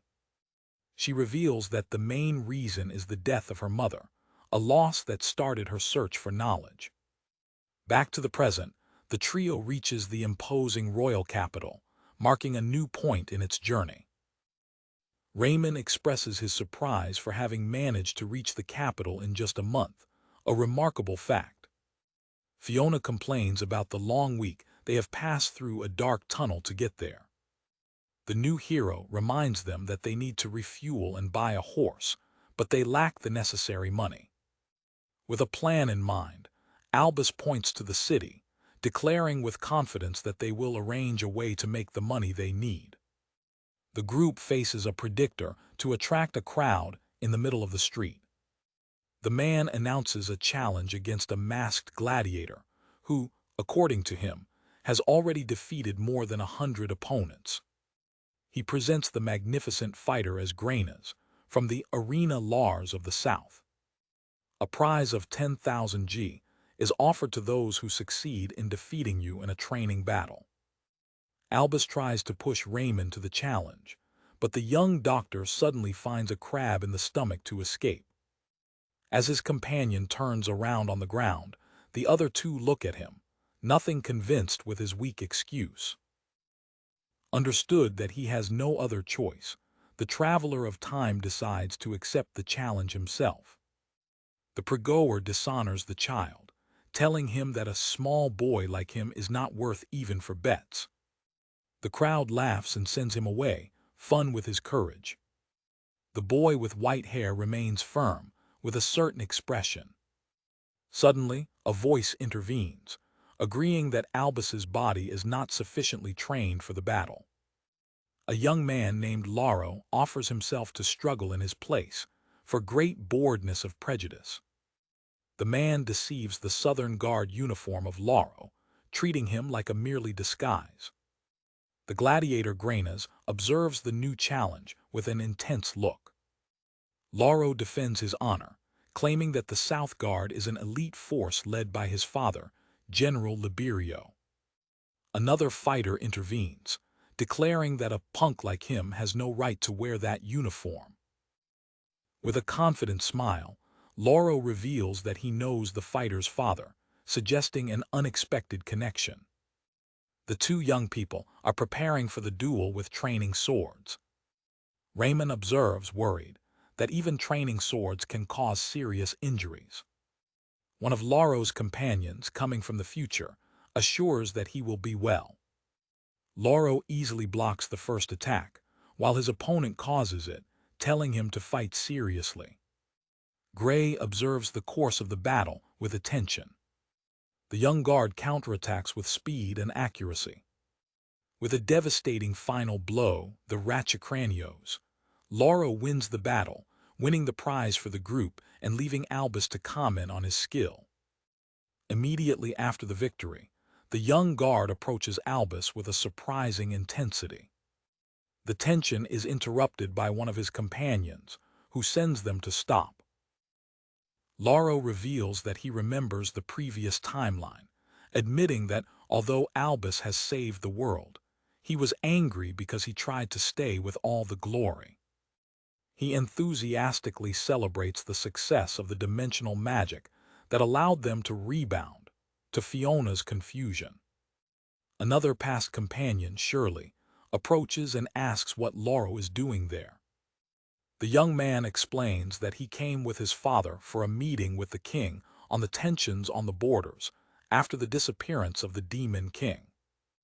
With dishonestness, Laro turns to Raymond and asks who is that type without grace. The group retreats to a local taberna to discuss the situation. At the table, Albus explains his current mission to defeat the Demon King, which leaves Loris confused. The revelation is in the minds of the young guard. Knowing that Raymond is a doctor, Laro asks him, hopefully, if he can really cure diseases. In a desperate call, the young man asks Raymond to accompany him because his mother is dying.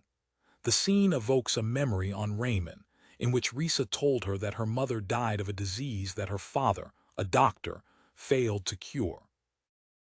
In Raymond's memory, Risa remembers that her mother left before they could do something. The young doctor, as a child, wondered why the tragedy had to happen. Risa's father regretted, feeling that he still had a lot to learn. The young Risa was crying for the loss of her mother. She shares her father's maximum. The accumulated knowledge is the greatest weapon of a doctor to overcome diseases. Risa explains that it was the death of her mother that led them to travel in search of answers and more knowledge. The young doctor at that time listened carefully to the story of his mentor. The girl concludes that despite her efforts, there are things in the world that are simply out of her control. Back to the present, Raymond reflects on the words of Laugh. In Laurel's house, he examines his mother and diagnoses her with Romi's fever. The hero assesses the condition of the sick woman seriously. With regret, Raymond informs the young man that, due to the advanced state of the symptoms, there is nothing to be done. Albus and Fiona watch the dark, impotent scene. Despite the devastating news, Laurel reveals that he was ready. He explains that, when time broke down, he met back home and had the opportunity to be with his mother again. A picture of the past shows Laurel's shock and joy when he returns home. With a calm resignation, he acknowledges he already knows what will happen next. Laurel apologizes to Albus, explaining that he is not yet ready to join his journey. He declares that his priority is to stay next to his mother until the end, a decision that causes a strong emotion in his companions. The traveler of time acnes with his head, understanding and accepting the choice of his friend. The young guard says he has made a promise to himself not to cry anymore. In a short memory, he sees himself younger, constantly crying next to his mother's bed. He remembers how she should be looking forward to leaving behind such a fragile child. This time, he swears to be the strong son in whom she can trust, so that she can leave in peace. With his decision taken, life in the capital continues. Albus and Fiona use the prize money to buy food for their trip. Laurel said goodbye to them when they left the city, wishing them good luck. In the stages, the group prepares their horses for the long road that is coming. On the way, Raymond relaxes in a car, commenting that although Albus has brutal strength, it is not that kind of strength he is talking about. The old hero hears his companion in silence. While driving the car, the young doctor reflects that Albus is truly a strong person. The thought of Laurel echoes that, even after accepting his impotence, some people continue to advance. A memory of Risa reaffirms that there are those who face their own incapacity in front. The true strength, it concludes, belongs to those who, even if they stop for a while, always find a way to move forward. The group continues its journey, symbolizing this resilience. Continuing their journey, the group travels by car on a rural road, enjoying the landscape. Raymond, skeptical, asks Fiona if she really believes there are no monsters nearby. Albus reflects that, in its original timeline, the monsters constantly wandered around the world. Fiona concludes that the absence of monsters makes the journey much easier, indicating that the influence of the Demon King has not yet manifested itself. Raymond processes the information in silence, considering the misleading piece of this world. The young doctor points out the need to get better equipment, suggesting a stop in the city that is alert. The group arrives in the town of the craftsman, Brutus, in search of new equipment. When they enter the city, Fiona feels a strange anxiety, realizing that something is wrong. Raymond draws Albus' attention to a man sitting on the street, pointing to his arm. When they look closer, they see the dark spots on man's skin, a clear symptom of red prog. The man warns them about a disease that spreads throughout the city, which has already left dozens of people sheltered and caused several deaths. Raymond realizes that they have arrived in an area with a high concentration of cases in Red Prague. He explains to his companions that, although the disease is spreading around the world, there are places where the outbreak is significantly worse. Questioned by Albus, Raymond reveals that there is a drug, although incomplete, that can slow the progression of the disease, but not heal it. The young doctor repeats his agreement with Albus's strategy, explaining that the production of the drug requires too much time and effort, making the defeat of the Demon King a priority. Fiona, frustrated, questions Raymond for not mentioning the existence of the drug earlier. Raymond presents a dilemma to Albus. Should they spend time saving some lives in the city or go directly behind the Demon King to solve the problem in its origin? The old hero hesitates, visibly divided in front of the difficult choice. His deliberation is interrupted by a local craftsman, who approaches Fiona by identifying her as a clergy. The man explains that he takes care of a sick boy and, with little hope, asks him to offer a prayer for him. Fiona and her companions hear the man's call with compassion. The group follows the man to his home to see the sick boy.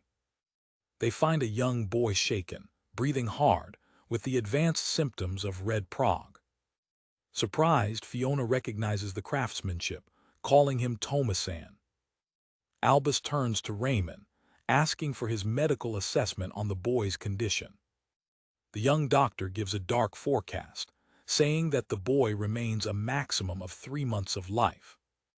The news lacks Albus, who closes his teeth with an expression of pain and determination.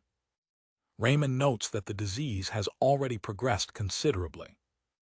With the decision taken, Albus asks Raymond to give him the details about the drug. The doctor warns again that the process of collecting materials and the synthesis of the drug is delayed, estimating a period of 3 to 6 months. To prove his point, he delivers his investigation record to Albus.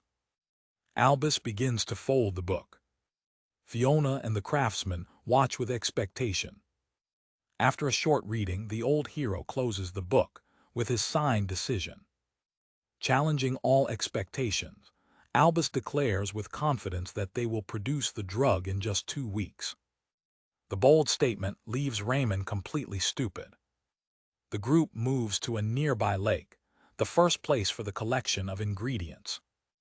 Albus explains that the lake is the home of a water dragon called Luran, whose scales are one of the essential ingredients. Raymond expresses his concern, because the dragon is a cautious creature that only emerges in a few weeks. The Traveler of Time remembers a previous attempt to get the scales, which turned out unprofitable. However, Albus assures that he does not intend to wait because he has already been there before. Thanks to his memories of past lives, he knows the exact location of the dragon's covel, ignoring Raymond's warnings about the danger.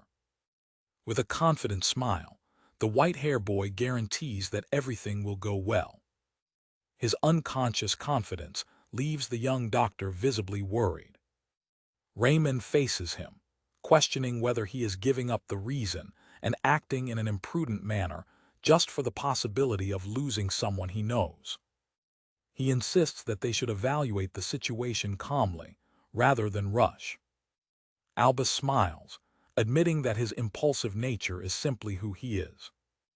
At a moment of introspection, he reveals that his motivation to repeat the time countless times has always been the desire to protect his friends and see them smile. Their goal, he explains, is to create a world where the greatest possible number of people can be happy. He acknowledges that, despite having gained a divine power, he has not become a god and has not managed to save all. He reaffirms his belief that the most effective way to save the greatest number of people is to create the drug and defeat the Demon King as quickly as possible, arguing that sometimes imprudence leads to better results. It begins to throw stones to the lake's surface with an incredible accuracy. With a powerful sword blow, he uses the flow blast technique, which divides the waters of the lake and exposes the bottom, forcing the dragon Lu Ran to get out of his hiding. Using the opportunity, the young hero advances quickly and manages to get the dragon scales. With the first ingredient in hand, he declares with satisfaction that the mission should continue. Impressed by the process, Raymond acknowledges with a smile that he was caught by surprise. Despite the success, the young doctor remembers that the collection of materials is only the first step. The process of mixing and refining requires extreme precision and is also long. Albus, imperturbable, tells him not to worry. He reveals his plan. He commissioned the craftsmen of Brutus, under Fiona's supervision, to build an efficient synthesizer that will allow the mass production of the drug. Fiona observes, processing the genius of the plan. With a pleasant smile, the white-haired young man presents his plan as the perfect solution to the problem of time. Raymond looks at his companion with genuine admiration, recognizing his incredible planning ability. The former hero distorted the praise, reminding Raymond that it was he who developed the formula of the drug. He again leaked the research booklet, impressed with the smallness of the notes and imagining the enormous time Raymond spent on the research. With a smile, Albus returns his praise, claiming that the real genius is the young doctor. Raymond absorbs praise in silence. The two heroes share a moment of mutual respect, understanding the value of each in their mission. Feeling that Raymond still hides something, Albus encourages him to speak openly. The young doctor hesitates, admitting that keeping secrets is ineffective, but showing himself rejecting to share his own burden. Albus observes him moving away, realizing that there is a greater weight on his companion's shoulders. The scene changes to a memory of the past, with a voice to call by Raymond. In a painful memory, Raymond finds Risa, already overwhelmed and suffering from the symptoms of the plague. The vision of your sick mentor shocks you deeply. He observes the signs of the disease spreading through his body. Despite her condition, she tries to keep a bold smile. Her father explains that an unknown disease spread through the village, affecting several inhabitants. He adds that Risa himself was sick while trying to treat others. Still thinking about her well-being, she asks her if he continued to study medicine diligently. By receiving a yes answer, she expresses her happiness. Even weakened, your doctor's mind continues to work, analyzing the symptoms and theorizing that, as the magic of healing is ineffective, it may be possible to strengthen the body's defenses to fight the pathogen. Admired, Raymond tells her that she remains an exemplary doctor. With a serious tone, Risa asks her to find the cure, even if she doesn't survive to see it. The weight of your request lies on the young man, who hears it with a solemn expression. With a fierce determination, he promises that he will save her at all costs. She rejects him gently by saying disparates. Risa apologizes for putting such a heavy burden on her shoulders. Back to the present, the weight of this memory still amazes him, and Raymond confesses to Albus that he feels divided. He concludes that he can't still share all his burden, feeling that it's too heavy to put on the shoulders of his young companion, who already carries the weight of the world. In a flashback, a young Raymond expresses his frustration with the difficulty of his medical studies. A young smile encourages him, telling him that it's always so at the beginning. His mentor comments on his sudden decision to become a doctor while he sits reading a book in their camp. The boy explains that his decision was made after seeing Risa and her father treating the villages for 3 years. With a newly discovered enthusiasm, he exclaims that he realized the importance of having a useful skill.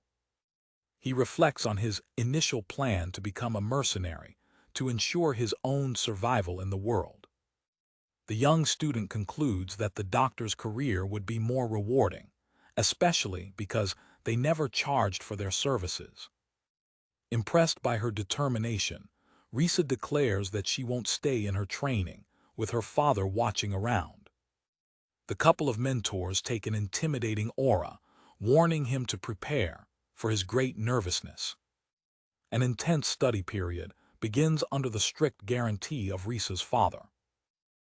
Your practical training includes learning how to identify poisonous plants with your young teacher.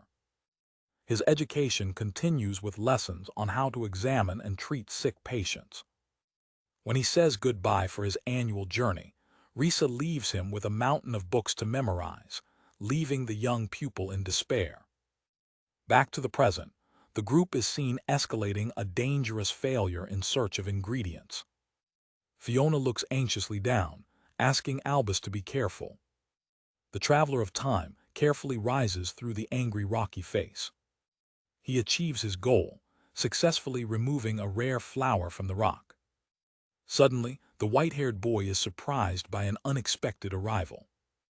Their new companion, Toko, observes while Raymond informs Albus that he has collected the wrong plant, explaining the difference between the cats and the cats they need.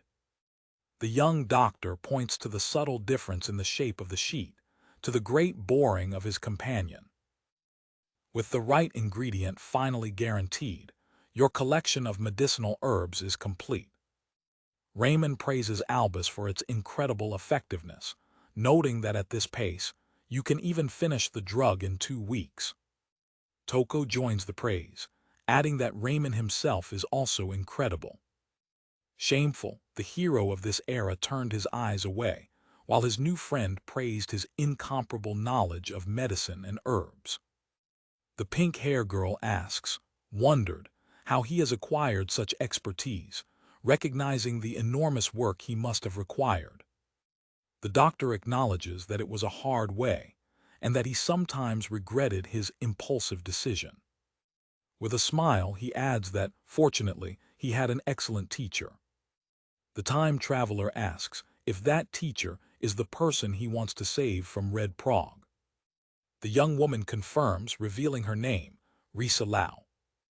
He describes her with affection, remembering her black hair, her strict nature, but also her kindness. Albus hears in silence, absorbing the depth of his companion's motivation. The white-haired boy processes the information with a serious expression. After 2 weeks and 3 days of intense work, a bottle of finished medicine rests on a table. Fiona asks if that's the remedy, and Raymond explains that he's still incomplete and can't completely cure the disease. It clarifies that, however, the drug can significantly slow down the progression of the plague. In the city of the craftsmen, Albus carefully administers the remedy to the sick boy, Toma.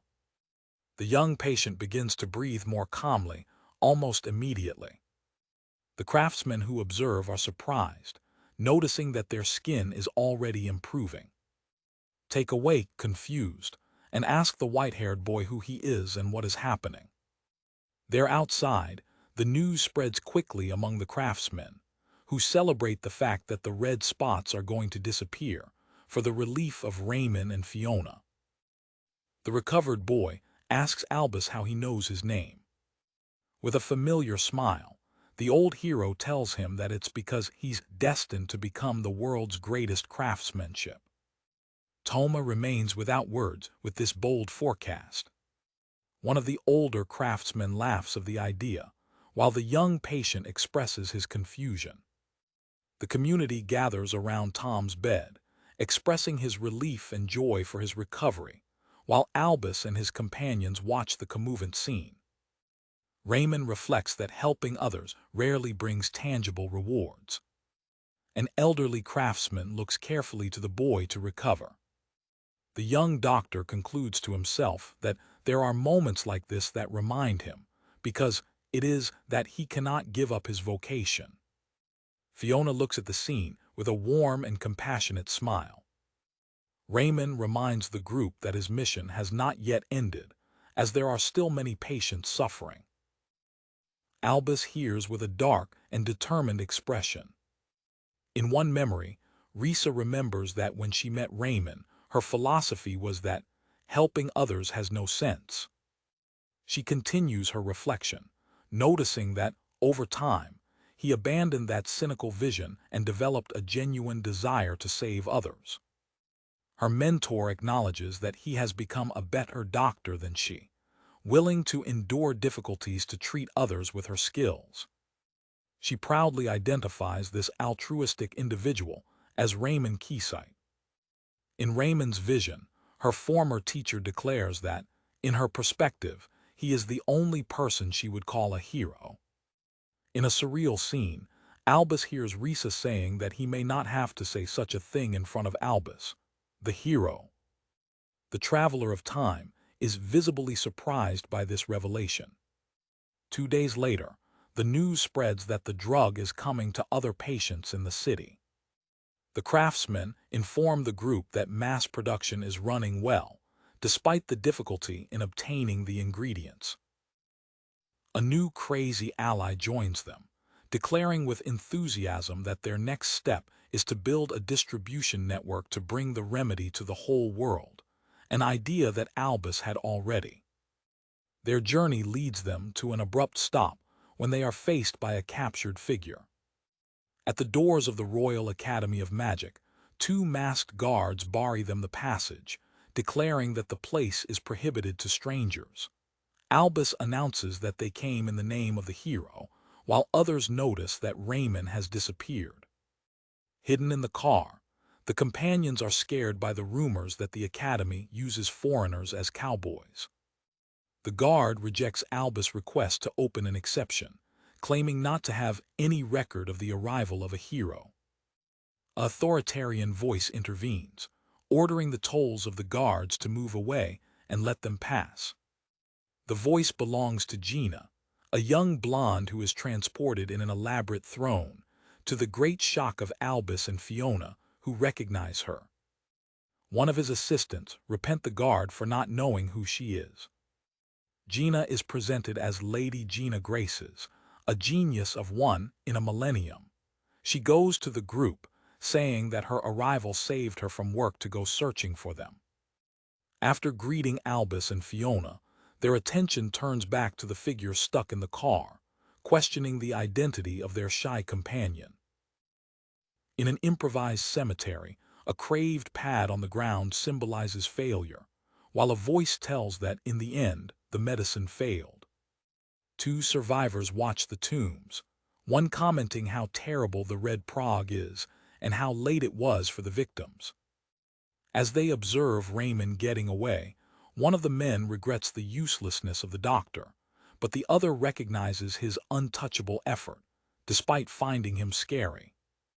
It is revealed that the young doctor constantly murmured to himself with a dark determination.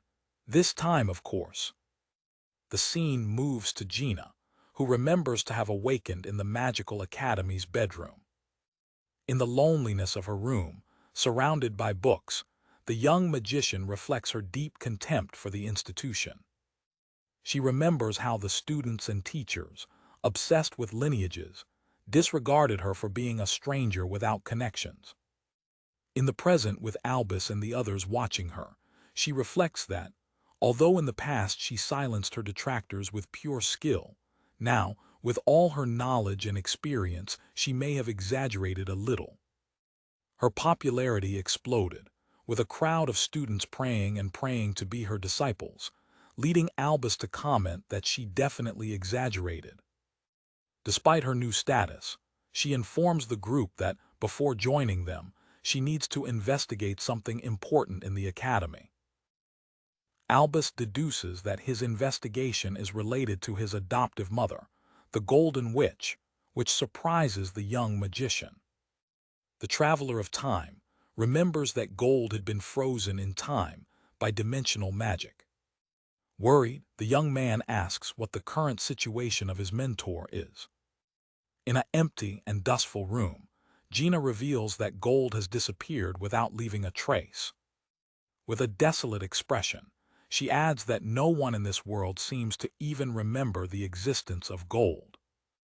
The revelation shocks Albus and Raymond, who process the severity of the situation. Gina explains that her adoptive mother was the famous Bruxa de Travesura, whose name was known even in the academy. Fiona intervenes, claiming that she also perfectly reminds of gold. Albus realizes that Fiona's memory is a new crucial track to uncover the mystery. Raymond speculates that the disappearance and forgetting of gold may be another side effect of the mysterious dimensional magic. As Gina expresses her desire to look for more records, Raymond interrupts, reminding everyone that her visit to the gym had a different purpose. The young magician, focused on his own search, asks if they can also return to his agenda. In a little reluctant way, she agrees to listen to the group's plan. Albus presents the drug to Red Prague and the distribution plan. Gina understands the intention, but expresses skepticism about its simplicity. With a plan to form in their minds, the young magician instructs them to go to the East Tower. However, his path is suddenly interrupted by an authoritarian voice.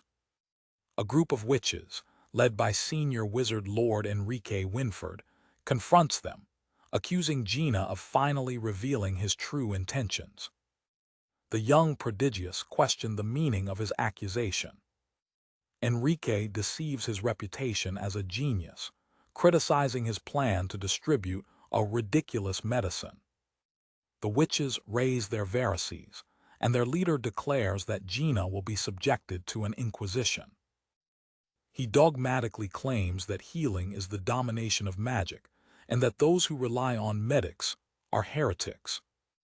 Raymond decides to intervene, telling others to continue as he deals with the senior wizard, who is preparing to attack, disdaining Gina.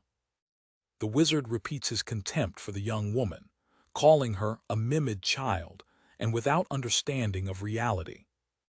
Enrique throws a bite of ice, but Gina deflates him without effort with his own magic.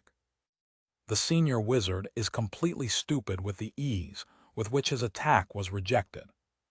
The young magician confidently presents herself as a genius of one in a millennium, claiming that it is Enrique who needs a reality shock. She reveals her credentials: a companion of the hero who will defeat the Devil King in the future, and a disciple of the forgotten magic, gold. With an overwhelming power, she throws her crystal magic, Smeralda, completely subjugating her opponents. As the battle takes place, the focus changes to the group's destination, the East Tower. Albus and his companions finally arrive at the bridge that leads to the tower. The young white-haired man approaches the entrance, ready to continue his mission. For their surprise, they are welcomed by director Ulzane Drock, who tells them he was waiting for Gina's friends. Albus, directly on the subject, asks the director not to interfere with his plans. The director hears his request with a mysterious smile. With a fingerprint, he gives them free access, revealing a circular room full of cages. Fiona quickly realizes that the tower serves as a vineyard for the Academia's Courageous family. The unexpected cooperation makes Raymond visibly confused. The director apologizes for Enrique's behavior, explaining the diversity of opinions within the academy. He declares his intention to fully support the plans of Gina. Uncertainly, Albus questioned his motivations. The director reveals that this is an exchange. He wants the knowledge of Gina about dimensional magic, and therefore he needs to stay on his side. With a clever smile, he admits that, for now, he is having fun with the developments of the events. Recognizing his stupidity, the former hero returns him a murderous smile, commenting that the director is also quite ardo. The director reveals that there is a second reason for his cooperation. He explains that, according to Gina, he forgot the existence of a magician called Gold. Although the name seems strangely familiar to him, he doesn't remember her, which he considers tragic. Gina takes advantage of the time to ask for help, promising that what they are about to do will be unforgettable. The old magician considers the young woman's proposal. Decided, he launches a challenge to the group, curious to see what they are capable of. He expresses his hope that his action will be something that the world will remember forever.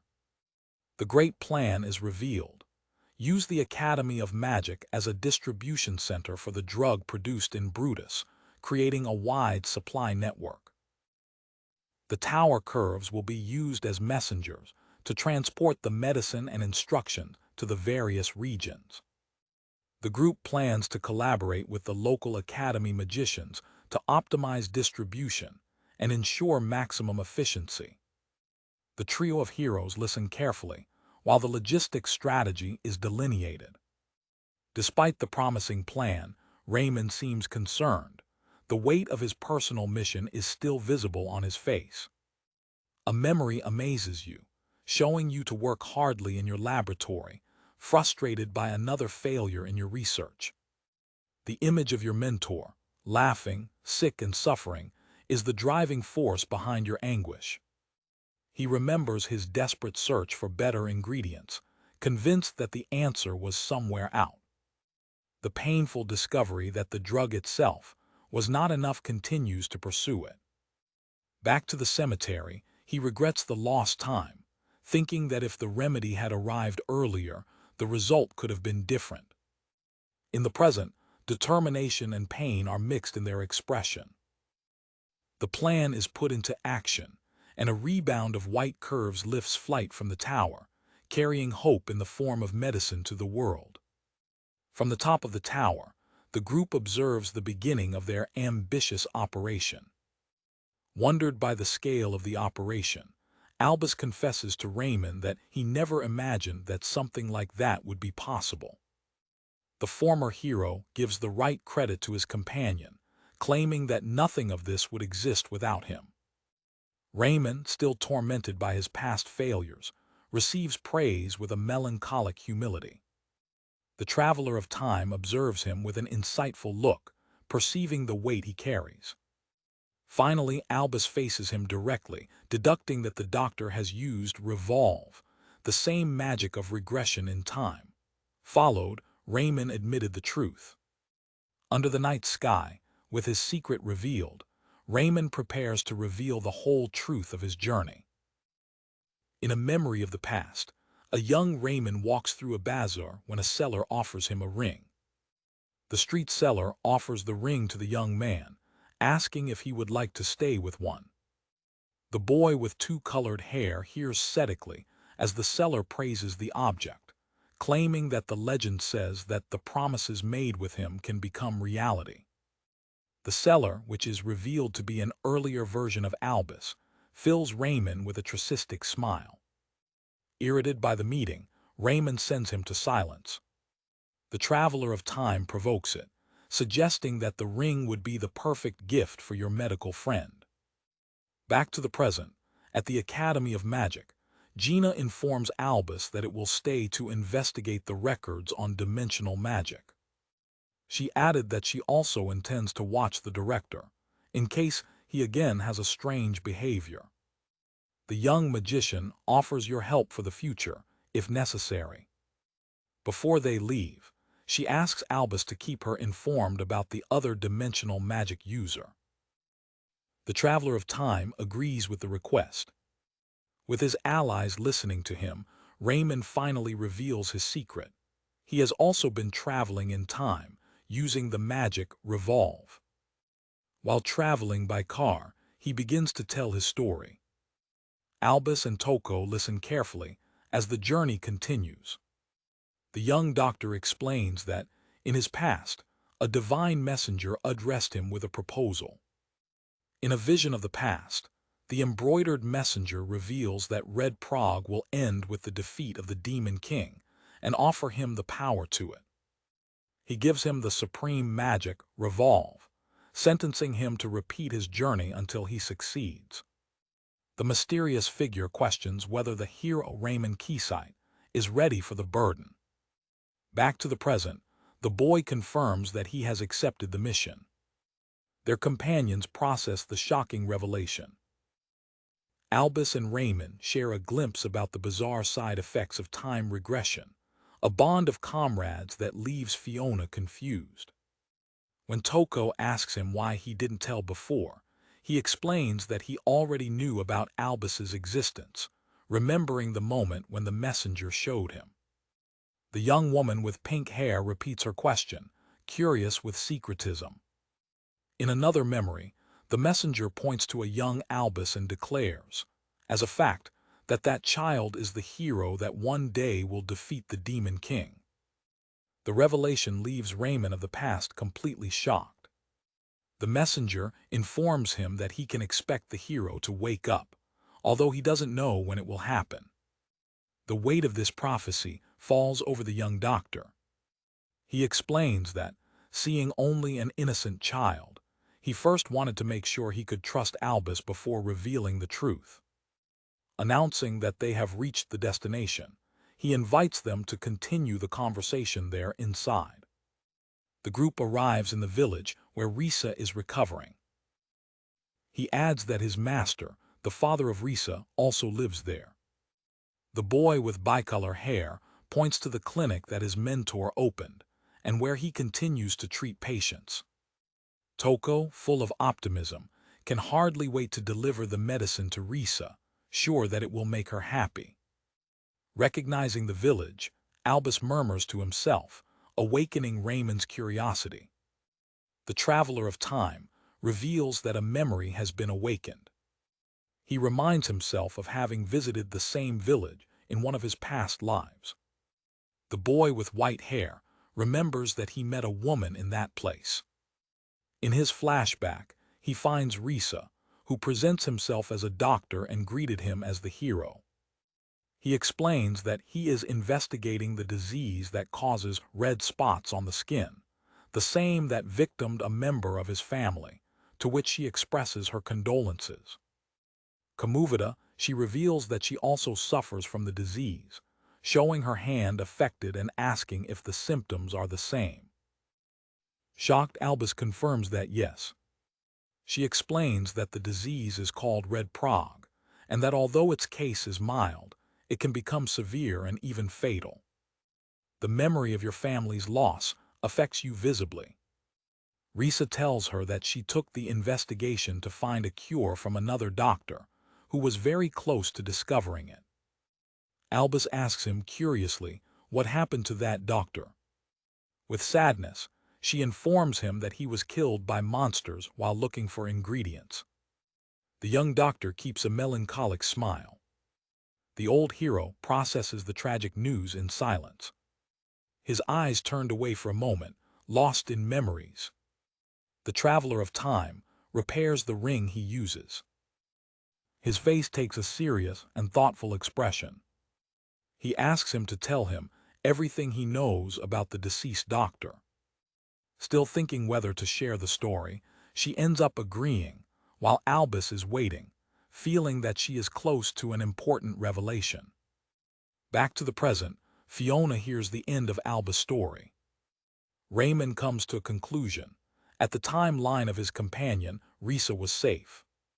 He explains that in his future, red prog still existed, but it was much less contagious and fatal, which is the main difference between its worlds. The young doctor laughs of the morbid irony that he was the doctor who died in this other life. Worried, Fiona asks Albus not to talk about such a gorgeous past, especially with the imminent re-encounter. The traveler of time agrees, turning his attention to the present mission. The group approach the door of the clinic. When they hear a blow, a weak voice coming from inside asks who is there. The picture reveals laughter in bed, seriously sick. A hand gently knocks at the door. Raymond enters, calling the name of Risa with a warm smile. Toko and Albus follow him, presenting themselves joyfully. Strong steps echo when someone enters the room. The scene they find makes them frozen. Laugh, in bed, is visibly confused with the mention of a travel and with the presence of Raymond. Albus and Toko look, shocked with her state. With an empty expression, she looks at Raymond, whom she should love, and asks him who he is. The old hero observes the scene, with a mix of shock and understanding. Albus's mind returns to the laughter of his memory, which told him with affection the ring that Raymond gave him and the promise they made. He reminds her to say, with tears in the eyes, that the vote was to always be together. The terrible reality is over them. The laughter in front of him, although he remembers the feeling associated with the ring, lost all the memories of the man who gave it, asking innocently to the group, "Who is Raymond?" In a flashback, Raymond remembers his first round in time. In the throne room, he is told that, like the chosen of the prophecy, he must use his power to defeat the Demon King. In another place, he hears rumors about the return of the Demon King, which the king initially didn't believe until he saw for himself. In his journey, an extravagant swordman named Michel presents himself as the largest double swordman in the West and offers himself to join his cause. The hero immediately accepts, and the newly formed group part in the journey. During a break, Michel questions Raymond's dedication, asking him if he can fight the Demon King while he's constantly reading as a scholar. Despite the doubts, the young hero demonstrates his fighting expertise, skillfully defeating a reptilian monster for admiration of his companions. However, his journey is marked by the tragedy, as his companions eventually succeed in Red Prague. The boy with two-colored hair remembers his impotent frustration as his friends suffer. Your face reflects the pain and determination born of these losses. The most painful memory of all is that of Risa, sick in bed. He regrets not having come in time to save her. In a cemetery, a surviving companion asks Raymond if he's well, while the villagers cry he's dead. With a dark expression, he responds affirmatively, his mind already focused on what comes next. The hero of this era declares that they must continue their journey towards the castle of the Demon King. His journey eventually leads him to the fortress of his enemy, a desolate and imposing place. A new tour of time begins, marked by the title hero Raymond Keysight. A real assistant repents you for planning to go to your mission, without even gathering companions or equipment. With a new determination, the young boy of bicolor hair announces that his first step will be to create a remedy. His decision leaves the assistant confused as he leaves alone. In his laboratory, he studies a sample of the praga, an engraved skin that continues to grow even in a bottle.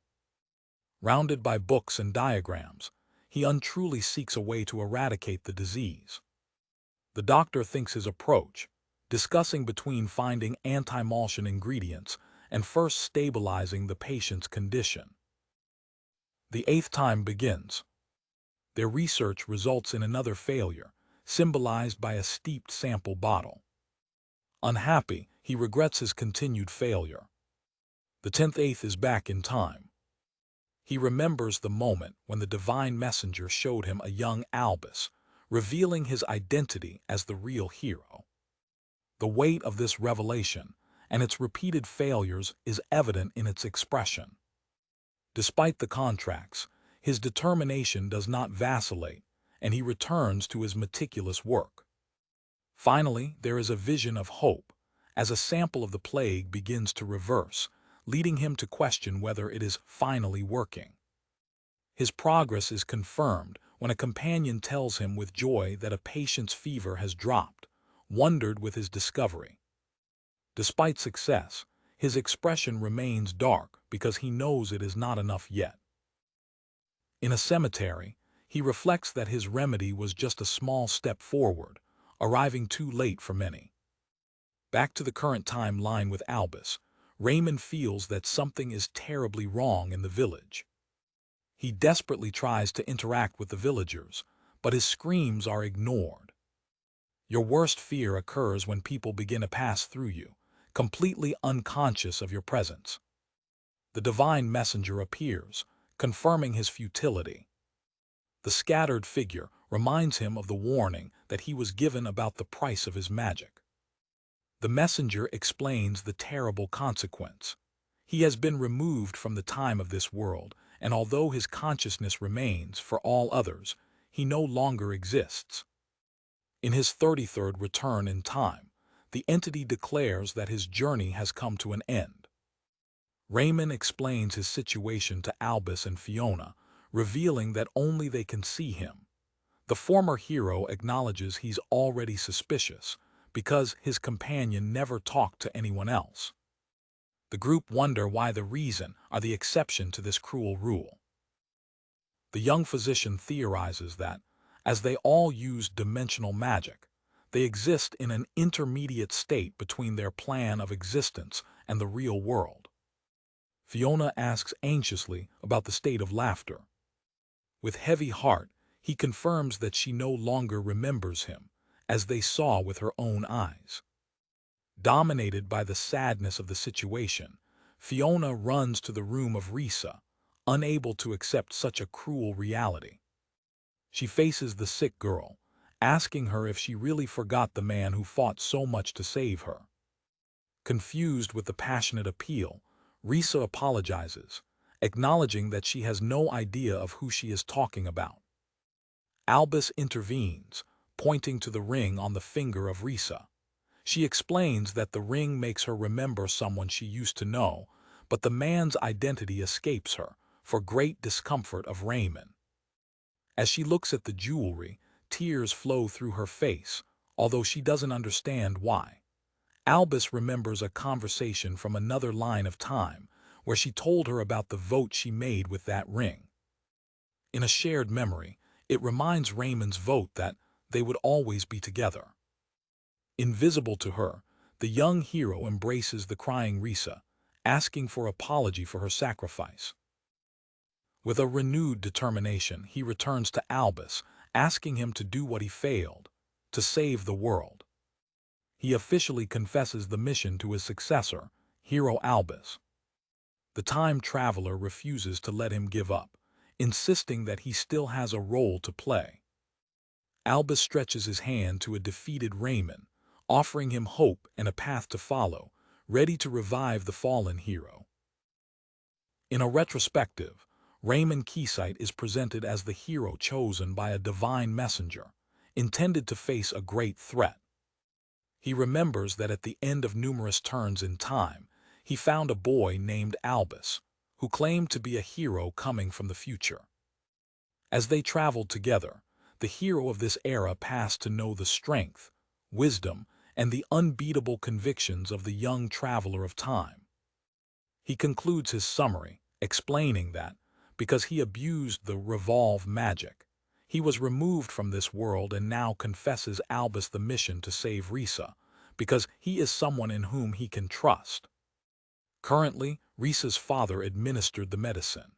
The young woman, lying in bed, immediately feels the body becoming lighter and expresses her surprise while Albus and Fiona observe. The elderly doctor examines the bottle, wondering if this is really the cure for red prog.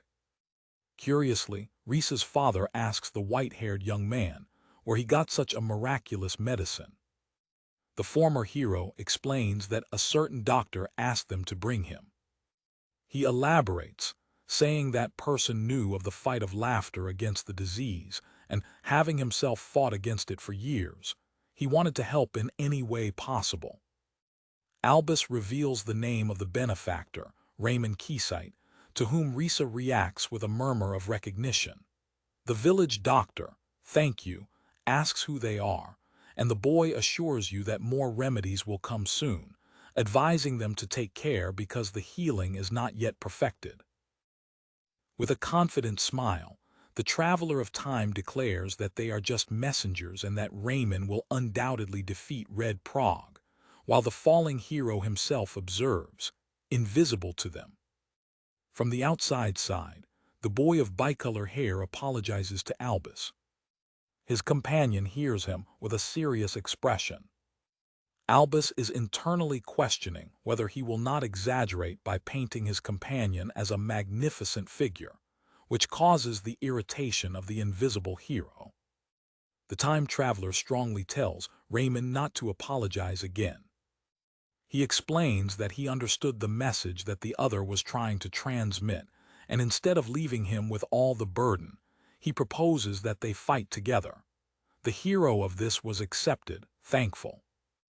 Watching Risa through the window, Raymond acknowledges that seeing her slight improvement has made it all worth it. Albus shares his feeling, saying he is also happy to have come. Fiona observes the exchange of words with a thought expression. Before they leave, the young pink hare asks if they can stop at the village's cemetery. She explains that it is a habit of praying for those who have already gone. Albus remembers that in his future he himself died, but Fiona survived 10 more years. The young woman goes to the cemetery, with her friends to follow her. As Albus reflects on Fiona's habit, she finds a mysterious red-haired woman next to a tree. The unknown explains that he came to see the progress of a tree that he planted there. The woman says that it is a special tree that brings happiness, and that she wishes it to grow and spread that same happiness. With a mysterious smile, the mysterious figure turns to Fiona and asks her if it is from that village. However, in another place, Raymond tells Albus that there is still something important to tell him. He begins to remember the moment when he arrived at the chamber of the Demon King, revealing that what he found there inside was not what he expected. The hero is preparing to report the events inside the castle. In a flashback, your group enters the throne room, finding it in ruins and covered by enormous tree roots. The memory of his shock at that moment is still alive. In the center of the room, a giant tree of blood color was raised, whose sinister presence left all confused. One of his companions suggests that they should take an attitude towards the sinister tree. The young hero agrees and, throwing the sword, declares his intention to throw it down. However, a voice interrupts them before they can act. A dark and imposing figure, which presents itself as the Demon King, emerges and orders them silence in their presence. The demonic being approaches the tree, considering whether the accumulated power is already enough, declaring that the moment is perfect. Suddenly, one of the roots of the tree catches one of Raymond's companions. The Devil King puts his hand on the trunk, announcing the beginning of the end of the world. His hand shines with a sinister energy, channeling power to the tree. The tree begins to tremble violently, responding to the infusion of power. As the group looks horrified, the tree begins to flourish. The king demon excites, saying that it was for that he expected. The tree breaks into a massive flower, and Raymond fears to recognize the flowers as a symptom of red prog. Their companions are instantly consumed by the plague, disintegrating in front of their eyes. One of his friends, covered with flowers, laughs maniacally, proclaiming that the death powder has spread around the world. The Demon King declares that this is the end of the world and his vision of happiness, while the plague explodes from the castle. The demon entity laughs against the devastation. In an act of despair, the young hero activates his magic revolve to return to time. His sudden action surprised the Demon King. The entity questions its intentions, angry with its interference. Returning to the present, Raymond explains to Albus that at that time he understood the truth. The tree was the Demon King, or more precisely, the tree of the Demon King, and that was his true enemy. The Traveler of Time is shocked by the revelation that his final opponent is a tree. Albus quickly deduces that the flower of the tree released the poisonous substance that caused red prog, and that its global spread would mean the end of the world. The hero of this era adds that there is another obstacle, but it is interrupted by Fiona, who runs in his direction to scream that they have a problem. The focus of the boy's bicolor hair is broken by the arrival of his companion. The young woman with pink hair warns them of the presence of a demon. A high and demonic figure approaches, commenting on the invulgarly strong magic presence of Albus for a child. Raymond looks at the newly arrived with a dark expression, saying he had already hoped to find him. His familiarity with the devil surprises the old hero. The hero of this era reveals that he is the devil who saw under the tree of the Devil King, the obstacle that he never managed to overcome in his turns in time. The figure's identity is revealed as Lucius, the first of the 13 towers of heavenly fall. In a retrospective of the second turn in Raymond's time, he and his companions arrive at the chamber of the Demon King, where they find the sinister tree of the Demon King.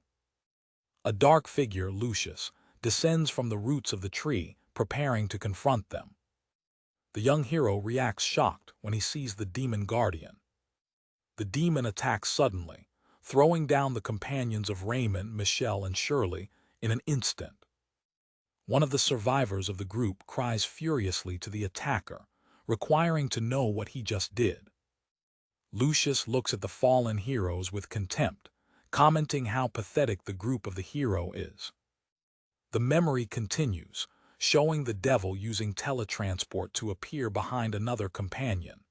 Fiona, one of the invisible spectators of memory, realizes the nature of magic. The companion of the hero of this era screams a curse before being emptied by the surprising attack. The tree guardian cynically praises the reflections of his opponent. Suddenly, multiple clones of Lucius appear, surrounding the heroes. One of Raymond's companions identifies tactics as being clones, while the hero himself questions whether it's not teletransport. The entity of red hair reveals that they are caught in their world of possibility. In the other part of the confrontation, another companion, Byron, is killed without mercy. With a cold look, Lucius declares that within his territory, his existence is absolute. The clones echo his power, claiming that he can be everywhere and everywhere at the same time. A wounded companion warns Raymond to be careful with the magic of his enemy. The young boy of bicolor hair recognizes the technique as magia de dominio and prepares to face the silhouettes around him. He throws himself into the attack, but his sword passes through the illusions without causing any damage. Immediately afterwards, the true Lucius attacks him backward, catching him disappointed. The expression of the young hero surrounds himself with pain with the blow. Defeated and fallen to the ground, Raymond can only hear the demon commenting on his strength. The tree guardian criticizes the insignificant power of his opponent, considering him a waste of time. Even defeated, the hero of this era provokes his enemy, saying he arrived too early and lost the opportunity to witness the spectacular spread of the disease. Falling, he reveals that he knows of Lucius's plan to release the power of the tree and destroy the world. Visibly surprised, the devil asks him how he knows it. Raymond points out that the guardian himself is being consumed by the poison of the tree. He added that he has seen this happening in his previous round. With a dark warning, the young boy of bicolor hair declares that his enemy will also die. Lucius disdained the affirmation, calling it a great prophecy. Another devil joins the conversation, laughing and claiming that his life is trivial compared to the greatness he will. In the last effort, Raymond requires to know the name of his opponent. The red-haired demon presents himself as Lucius, the first of the 13 towers of heavenly fall, leaving the hero shocked. The demon entity refuses to hear Raymond's name, claiming that he is not interested. The hero murmurs for himself that the last time also did not show interest. The retrospective ends with Raymond activating his revolve magic to escape, which awakened Lucius' curiosity about that unknown magic. Back to the present, the group encounters face-to-face with the same demon of Raymond's past. The invisible hero identifies the enemy as Lucius, the demon. He confesses to Albus that, despite having faced him many times, he never managed to defeat him. The boy with two colored hair remembers Lucius's harsh look, which makes him feel like an insect, a feeling he could never forget. In the present, Raymond confronts his former opponent, declaring that at least once he wants to remove that arrogant smile from his face. The devil remains silent, his expressions are indecipherable. Albus replies that Lucius cannot see his invisible companion. However, the devil feels a strange aura emanating from the white-haired young man, realizing that he is not a common child, while Raymond remains next to him, hidden. The hero of this era is surprised by Lucius having felt something. Albus and Fiona remain in warning. The Traveler of Time tries to disguise, asking Lucius about what he is talking about, which leaves Fiona confused. The devil dismisses his suspicion, thinking that they are just children, and prepares to question them. In another place, the mysterious woman from the cemetery finds a dead Crouch family and notices that she has seen these birds everywhere, noticing that they were carrying something. The revelation leaves Albus and Fiona in a shocked state.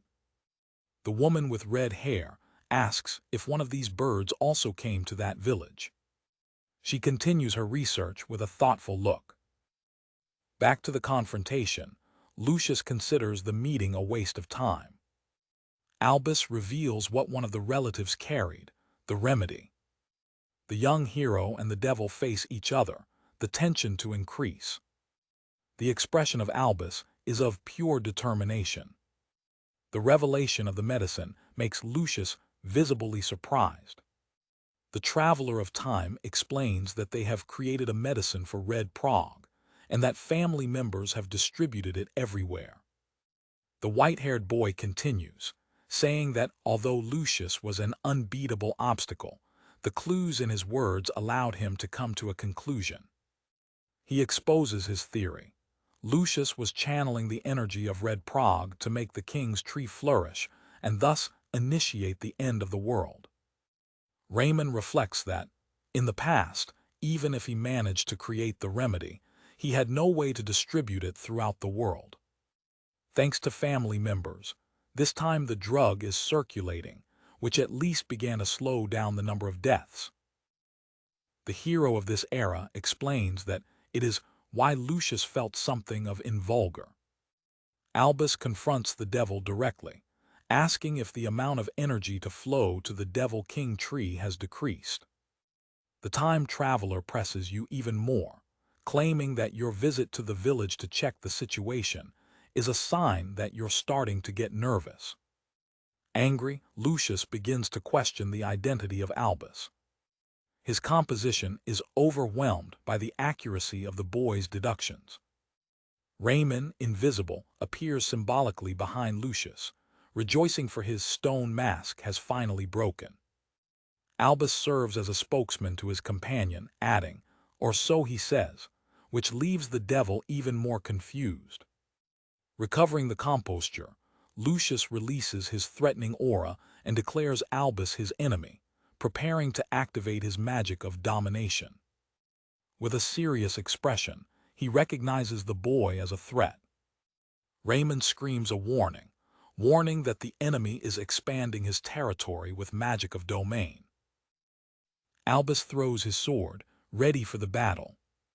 The young hero throws a witch, furious winds, sand wave, creating a dust curtain to block the enemy's vision and allow him to escape. The group is strategically. Albus deduces that the magic of domain must have a limited scope.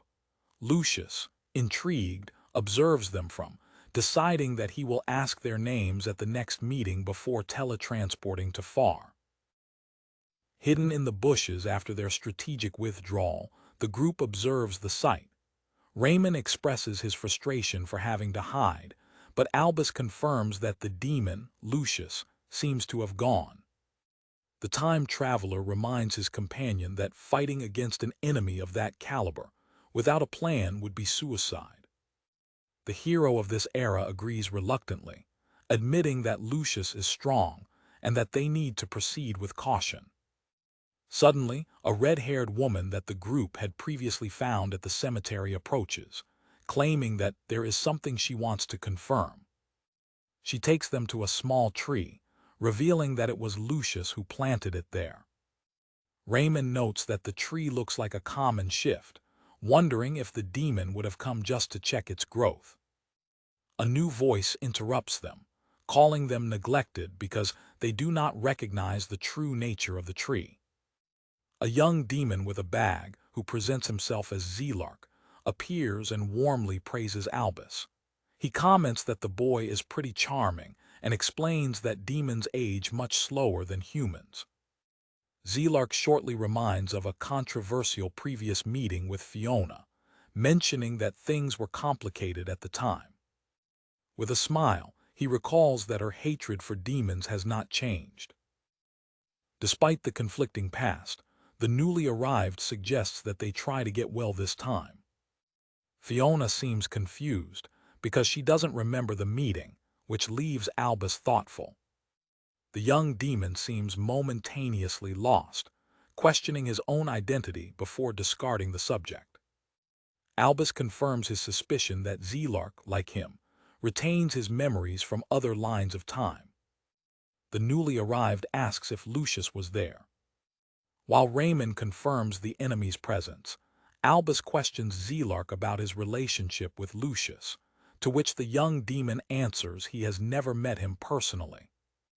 In a flashback, Zelark recognizes Lucius as the dangerous founder of the 13 Towers of Heavenly Fall, and feels the familiar feeling that time has returned back again. In that changed timeline, he notices that something looks different from the usual. It is located in Aurum, the underground city of the demons, located directly under the castle of the Demon King. For his surprise, he sees huge tree roots invading the city, something that hadn't existed before. His search leads him to a figure sitting on an improvised throne, to whom he addresses as Lucius Sama. The oldest demon, with an air of dishonestness, asks who is the intruder. Zelark presents himself, noting with irony that his interlocutor really has no interest in others. He reminds Lucius that the last time they met was during the meeting for the resurrection of the Demon King. The young demon continues, remembering that shortly after, Lucius was sealed by the crime of opposition to the Demon King. With a curious expression, he asks why Lucius is there now and where the Demon King is. The first tower claims not to remember anything of this, claiming to have a good relationship with the sovereign. Lucius reveals the shocking truth. The tree whose roots invade the city is the Demon King himself. He explains that his master now lives in the tree, accumulating power of the vital force of humans who die from the red curse disease. Zelark recognizes the disease, mentioning that humans call it red praga. The red-haired demon explains that, with the Demon King living in the tree, the plague can now spread through an even greater area. He details that the disease is caused by the immense magical power of the Demon King, which affects excessively certain humans.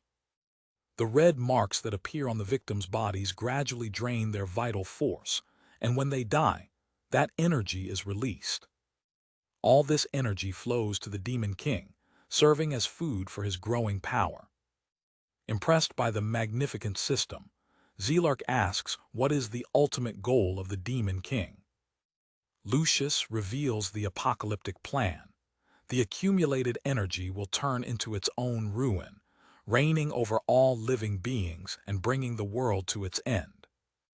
The young demon becomes confused, because it is remembered that the original goal of the Demon King was the domination, not the total destruction.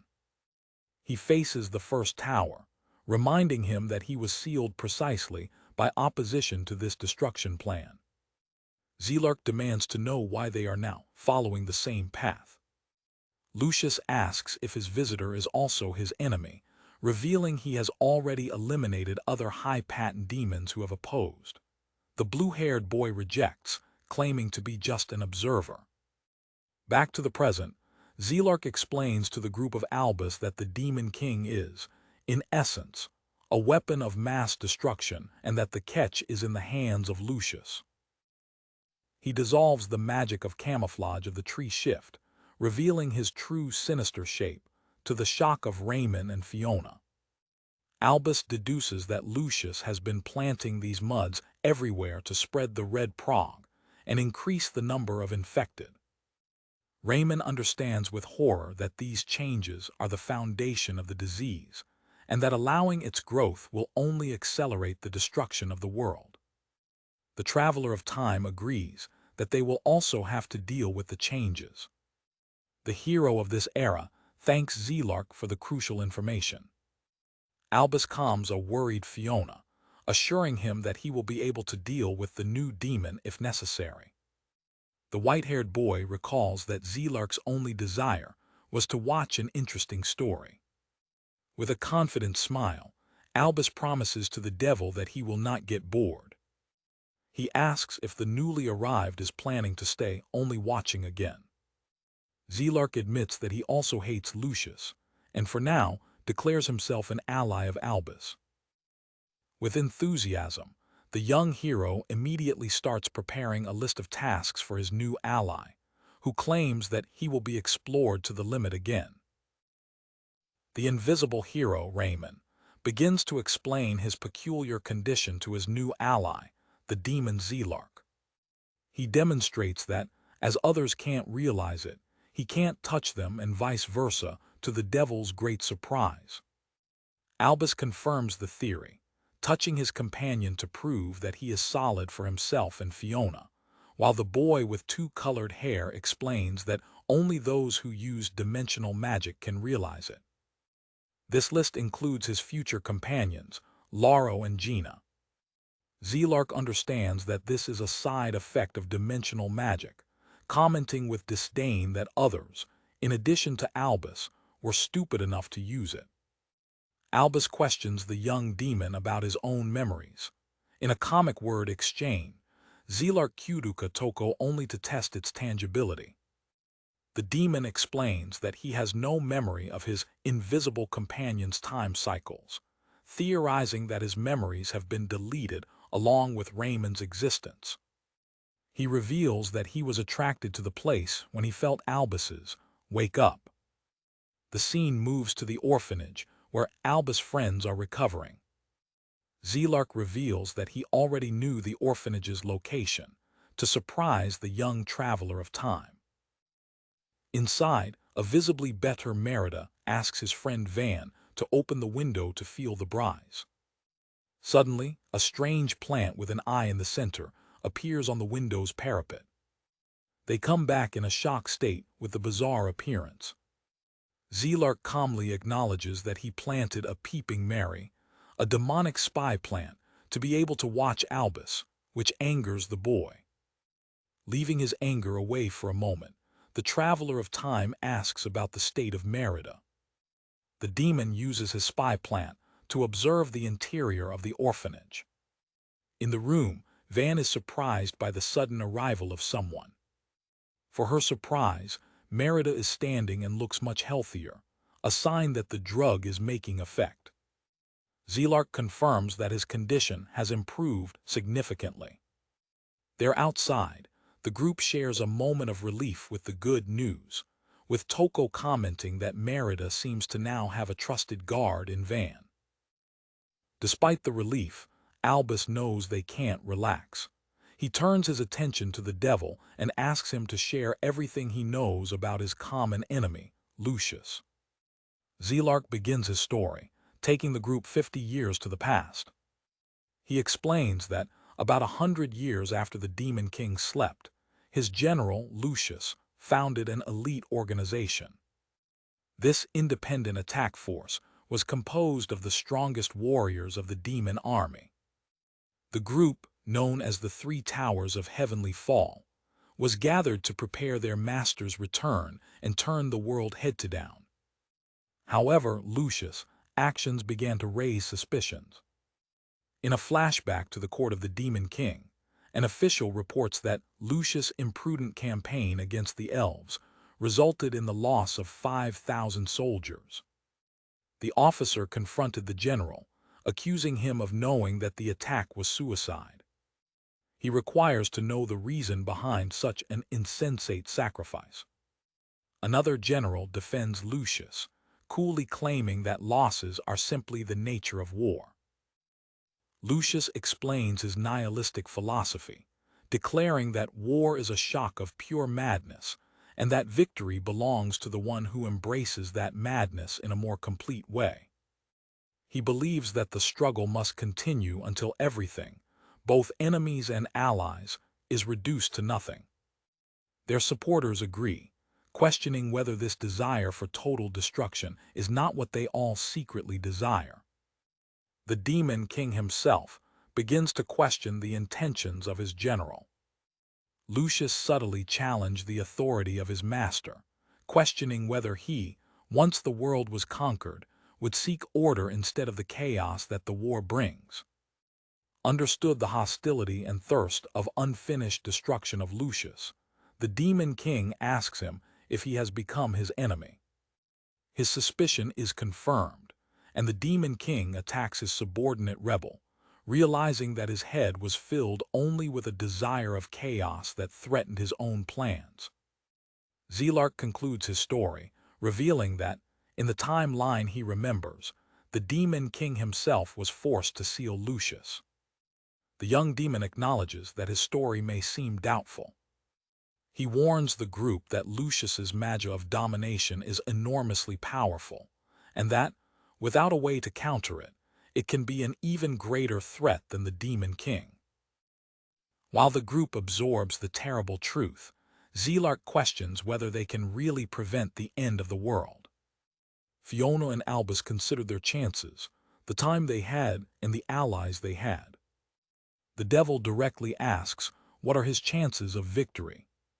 His dark perspective is comically interrupted when Lauro and Aval, other companions of the future, begin to throw him objects, telling him to stop being so pessimistic. Albus affirms with confidence that his chances are good, as they have an experienced hero on his side, referring to Raymond. Zelark, unable to see the hero, asks sarcastically if he is trusting a ghost. The Traveler of Time stretches his hand and touches his invisible friend, demonstrating his presence. He assures everyone that as long as they are there, Raymond is alive and with them, for Fiona's relief and Zelark's continued asceticism. Albus reaffirms that, even in his weakened state, he can also fight. Raymond's voice arises, announcing that he has a plan he wants to try. He explains that he wants to study the muds of the King Demon tree that Lucius has been planting. The invisible hero believes that the muds can contain the key to improving the healing for Red Prague, and wants to bring one to his laboratory. He acknowledges that he cannot carry the shift alone, and that he will need help. Fiona suggests with enthusiasm to meet with her friends, Toko and Aval. Albus agrees, adding that they will need another person, someone with practical knowledge and good to gather materials. Although their location is unknown, Albus and Fiona are confident in their allies. Fiona expresses her unbeatable belief that each of her friends is doing his part for the cause. The scene moves to a moving city, where Toko encounters Aval and provokes him over his obvious feelings for Fiona. In a retrospective, a young man named Aval announces to his surprising parents that he will leave on a journey. He reflects that his cycle revolve worked, bringing him back to his childhood. Worried about his friends, Fiona and Albus, he expresses his urgency to find them, to the confusion of his father. His father prohibits him from leaving, reminding him of the dangers of the outside world, while his mother strengthens the warning. The boy notices that his father has not yet weakened, as he remembered. The oldest demon tries to calm his wife, Edda. She surrenders, admitting that her husband, despite being a pushover, may be right. Aval's father insists that it's not yet the right time for him to leave. He reveals that something strange is happening in the world. The boy asks what his father wants to say with strange. As they climb a staircase, His father explains that cases of red curse are emerging everywhere, suggesting that the Demon King has revived. He adds that the scale of the outbreak is abnormal and unprecedented historical. The young demon begins to link the points between the mysterious tree and the disease. His father confirms his suspicions, mentioning the sudden appearance of a mysterious tree in the castle of the Demon King. When they enter a vast observatory, the older demon explains that they are star observators, whose function is to observe and record everything that happens in the world. He reminds his son of the unique role his clan, the Koval, plays among the demons. His duty, he says, is to search in the vast historical records for clues about the current events. He instructs Aval to stay and study for a year before starting his journey, to which the boy agrees.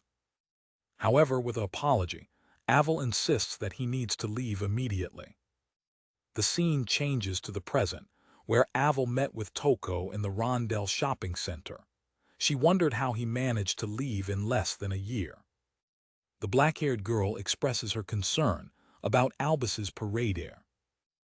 The pink-hair guy assures you that your friends will be well, because they've already realized the abnormality of the situation and are acting. He proposes to investigate the red curse disease in the nearby ruins, and she agrees. Toko asks Aval to help her first in a small task. She reveals that they need to go to the high neighborhood to treat a person. A bodyful man suddenly appears and catches Aval. The man reproaches Toko for trying to go alone to the high neighborhood. Shameful, the young murmurs father. She protests that she's not alone and presents Aval as her friend, but her father remains suspicious. Toko's father warns them about the inhabitants of the high neighborhood, describing them as generous people who manipulate the fate of others. He orders them to stay away before they leave. The young demon says Toko's father is genuinely concerned with her, noting that the term father is not common in that area. The girl smiled, commenting that, despite being problematic, her father remains insightful and she looks happy with it. A young blonde appears dramatically and asks for money borrowed to Aval. It is revealed that this girl observed a woman named Sister Nicola coming down to the lower neighborhood. The woman is identified by the name of Sister Nicola. It is explained that she has been recruiting people to form the future band of thieves known as Destil. The young people find her conspiring in a clinic. Nicola's Kapuks are surprised by the sudden appearance of the children and wonder how they entered. Aval's companion reveals that they found the site because the clinic belongs to Viscount Kurtz, a village associate. With a sad expression, she adds that it was where her father was imprisoned. Sister Nicola receives them with a false sympathy, repressing them for invading the property. A new girl with two colored hair joins the confrontation, revealing that they know everything about Nicola's plan, an attack to destabilize the nobles, whose fault would be attributed to the children of the lower neighborhood. She challenged the village, which is visible. Circled by his Kapangas, Nicola leaves the cover and declares that he will have to kill them. The pink-haired boy opens a book and launches star magic, prison balances Libra, immobilizing instantly all the aggressors. The bicolor hair girl claims that the few seconds of paralysis are more than enough, and defeats men with her God lightning attack, La Mystica. With the enemy defeated, she declares that they belong to the group that defeated the Demon King, and that Nicola never had any chance. Authorities and nobles arrive at the confrontation place. Toko's father also comes, shocked with the scene and asking what happened. One of the nobles praises the splendid work of the children of the lower neighborhood for having frustrated the villain's plan. Toko explains to his father that he just wanted to remove the bad luck brought by the inhabitants of the high quarter. The scene returns to the flashback, with Aval informing his father that he finished his investigation, having familiarized himself with most of the records in just a month, to surprise the older demon. The young demon begins to explain his discoveries, mentioning a similar case of the red curse disease that occurred 700 years ago. He acknowledges that, despite having read the records carefully, there were many details of which he had forgotten. His father smiled with pride and resignation, regretting that his son had overcome him so quickly. Confused, the boy asks what he means with superated. In a parallel scene in the present, Toko and his father have a similar conversation. The young woman embraces her father, explaining that they made so much effort because they wanted to be like him, a feeling that Aval observes and understands. As Toko and Aval plan their next step, he interrupts it, saying something more important has emerged. At that time, a car enters the city, transporting Albus, Fiona, and the rest of the group of the future.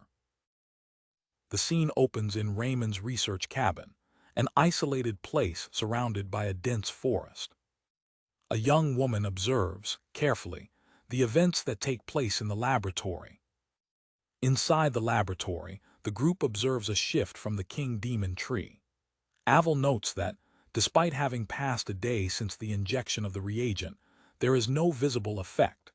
His reflection is interrupted by the arrival of Toko, which brings the materials that Raymond asked, while this emphasizes that a reaction from the source itself of the plague would accelerate the conclusion of the drug.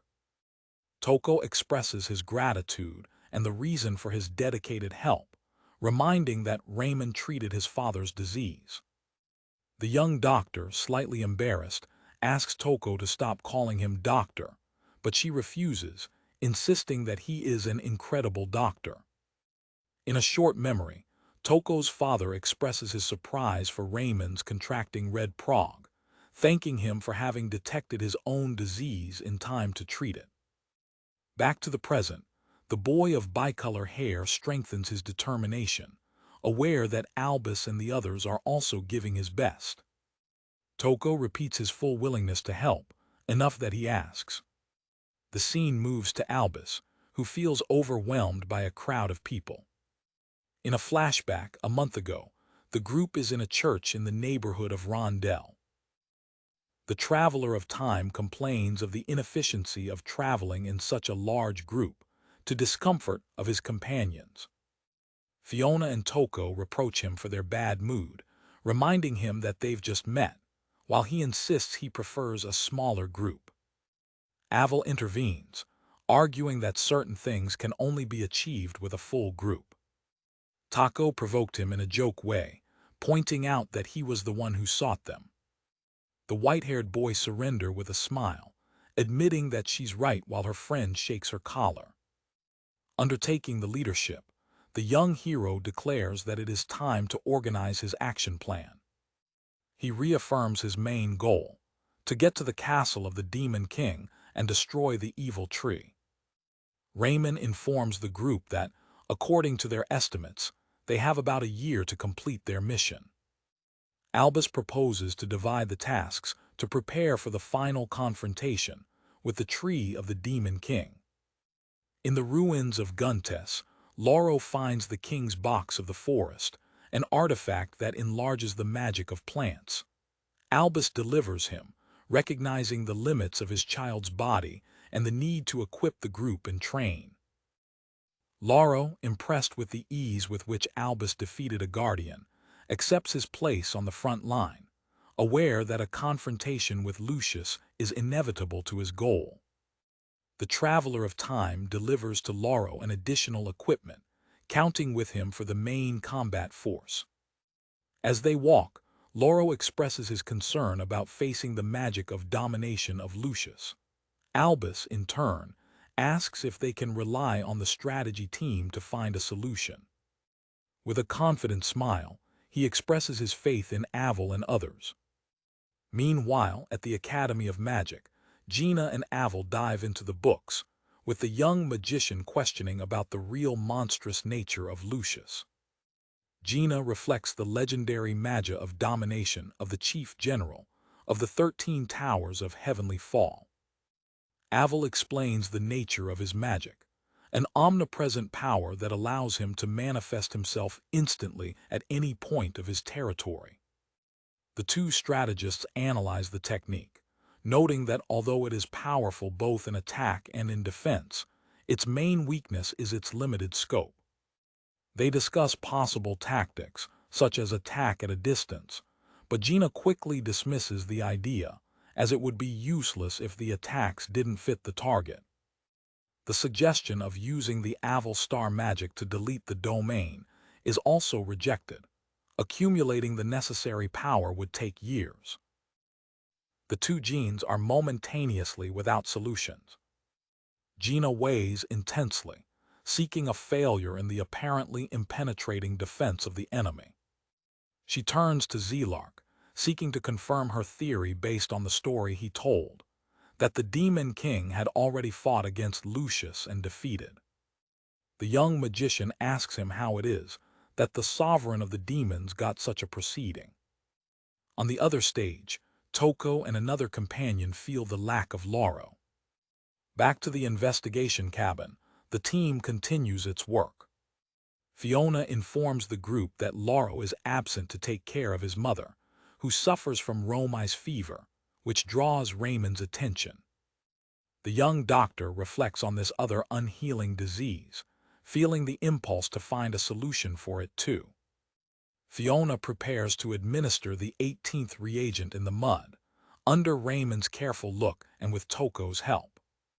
The young clergy expresses her anxiety, knowing that a failure would mean having to restart the formula from zero. Toko shares your concern, asking if the medicine will be ready in time. She acknowledges that, in the past, she considered it irrational to focus on a cure. The young woman just suggests that they should concentrate all their efforts on destroying directly the tree of the Demon King. Raymond, however, smiled with a renewed optimism, explaining that, thanks to Albus and everyone else, he feels that many new possibilities have opened. He declares his intention to increase his strategic options, instead of limiting himself to one way. With conviction, the hero of this era affirms his pride as a doctor, declaring that medicine is the result of an accumulated process and that his efforts will never be in vain. At that moment, for Fiona and Toko's surprise, the shift begins to react to the reactor. The little tree turns around and miraculously recovers its vitality. Raymond is visibly shocked by the sudden and rebounding success of his formula. Fiona, radiant of joy, exclaims that the result is terrible. The two girls celebrate the advance with an enthusiastic embrace, while the young doctor looks at them, slightly ashamed. A smile of genuine satisfaction illuminates Raymond's face. At the time of introspection, he remembers the long period in which he fought completely alone. He expresses in a loud voice his happiness for not being alone anymore. His mind travels to the companions he had in the past, from whom he has gone away over time. Raymond expresses his joy to be able to fight again alongside his comrades. A assembly visualizes the efforts of the whole group, while Gina, Aval, and Albus elaborate strategies. The Koruja family distributes the medicine, Lauro watch, and Zelark and Toko face monsters, all united in the mission to save the world. With a new direction set, the group is preparing to leave. Raymond announces his next destination, the Magic Continent, where they will meet with the rest in the village of the elves. Albus sows a seed of lion to the wind, marking the beginning of a new stage of his journey. Fiona notices the tiredness of her friend, who admits that he has spent the night organizing information. He looks at the mission seriously, claiming that, as he cannot use the magic revolve, this is a journey without second opportunities. Raymond intervenes to calm Albus, offering his own magic revolve as a security network. He guarantees that he still feels power within him and encourages his young friend to fight without fear. However, a hesitation in your voice draws an underlying concern. Fiona captures his uncertainty and questions if it is really safe for him to use his magic. She directly asks what would happen if he activated the revolve in his current state, in which he has already been deleted from existence. The face of the invisible hero takes a dark and serious expression. Raymond tries to relieve the tension, ensuring that the situation cannot worsen. However, Albus interrupts him with a firm promise, declaring that he will not allow him to run that risk. In the covel of the Demon King, Lucius is facing the colossal tree, noticing with concern that the rate of absorption of vital energy is decreasing again. He has a vision of the Albus group, wondering whether they are the cause of the interference. The general demon anticipates the immediate arrival of his opponents. With a calming gesture toward the tree, it promises that your shared desire will be fulfilled. Meanwhile, the rest of the group's companions arrive at the entrance of the elves' village. Lauro announces his arrival, while Gina complains in the tone of joke of having to pass again through the elder Marius, observing that the rest of the group has already arrived. She explains that the elderly, despite resuming on his clothes, ended up leaving them pass, which leads Albus to comment on the surprising good sense of the elephant. Raymond comes and compliments the group now gathered. The hero of this era explains that he will have to wait from the outside side, because his disguise would not deceive the sharp senses of the elves. He adds that the intimidating look of the village guard is another dissuasive factor. Before separating, Albus informs him that he has already made the recognition of the castle of the Demon King. In a short memory, the Traveler of Time confirms that his enemy, Lucius, is actually positioned at the base of the evil tree. Without the group to know, a familiar figure observes them at a distance, expressing their anticipation for the end of the story. The group decides to make the final preparations in the village and go to the castle in the morning. As they walk through the peaceful elfic village, they notice that the environment is visibly clearer and less tension than in previous timelines. A crowd of excitement runs through the village with the return of an elf called Muriel, which draws the attention of the young heroes. Two of the companions discreetly observe that the absence of demonic invasions suggests that the elves do not know the imminent threat. Muriel, now revealed as a famous musician, leads his troupe through the village. It repairs in children, commenting on the rarity of human visitors. Albus approaches her, commenting that she only knew her as a warrior, which leaves the elf momentaneously confused. The boy traveling in time smiled warmly, expressing her happiness for seeing a future where she could follow her passion with so much joy. Muriel calls her a strange child and confirms that her life has been really wonderful. She invites you to perform on the square. When Fiona asks how he knows her, Albus simply answers that it has been a long time ago. For the band's surprise, the performance reveals itself an enormous rock concert, with Muriel leading his band with a surprising fervor. The elephant audience praises Muriel's elephant metal, leading Lauro to wonder with humor whether this innovative sound is a form of war music of a possible future. Later, while they share a meal, Raymond feels a wave of nostalgia, remembering a previous visit with his former companions. He carefully remembers a particular priest, Byron, who was exceptionally demanding with his drinks, but was not made of the local wine. The name mentioned surprises Fiona. The young woman with red hair gets shocked and asks, unbelieved, if Master Byron has traveled with him. Raymond realizes the connection, noting that Byron is also from Fiona's homeland. She finds the strange coincidence, explaining that she met him again after returning to her village in this temporary line. The hero of bicolor hair clarifies that, in his original journey, he met Byron for the first time in a taberna in the capital. He remembers how a struggle of drunk with the priest led, in some way, Byron to recognize his strength and join his group, a memory that makes Fiona run out of alien shame. Raymond concludes sadly that, as their meeting never happened this time, Byron must have lived a peaceful life in his homeland. Encouraged by others, he agrees to share more about his original group. He begins with Michel, a double sword who, despite his quiet appearance, was passionate and impetuous. He then describes Byron, the perpetually drunk priest who, in the depth, was deeply concerned about his companions. Finally, she talks about Shirley, a joyful and solitary witch whose magic was unparalleled. He concluded with a gentle smile, saying they were all good people. When asked about the reason for their separation, the invisible hero explains that he has become solely focused on creating a drug. With a sad expression, he acknowledges that he believes it was the best to do. He remembers the enormous suffering they suffered due to their repeated failures against Lucius and the Tree of the Demon King. The hero of this era confesses his belief that his old friends would be happier if they simply forgot that he ever existed.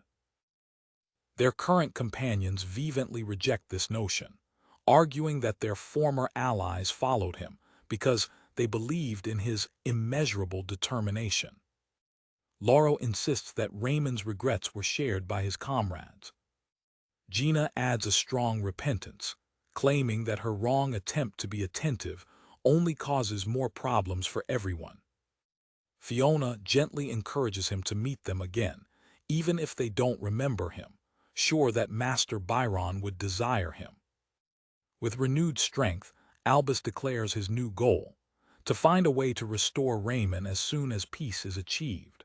Fiona adds with confidence that making the impossible possible is her specialty.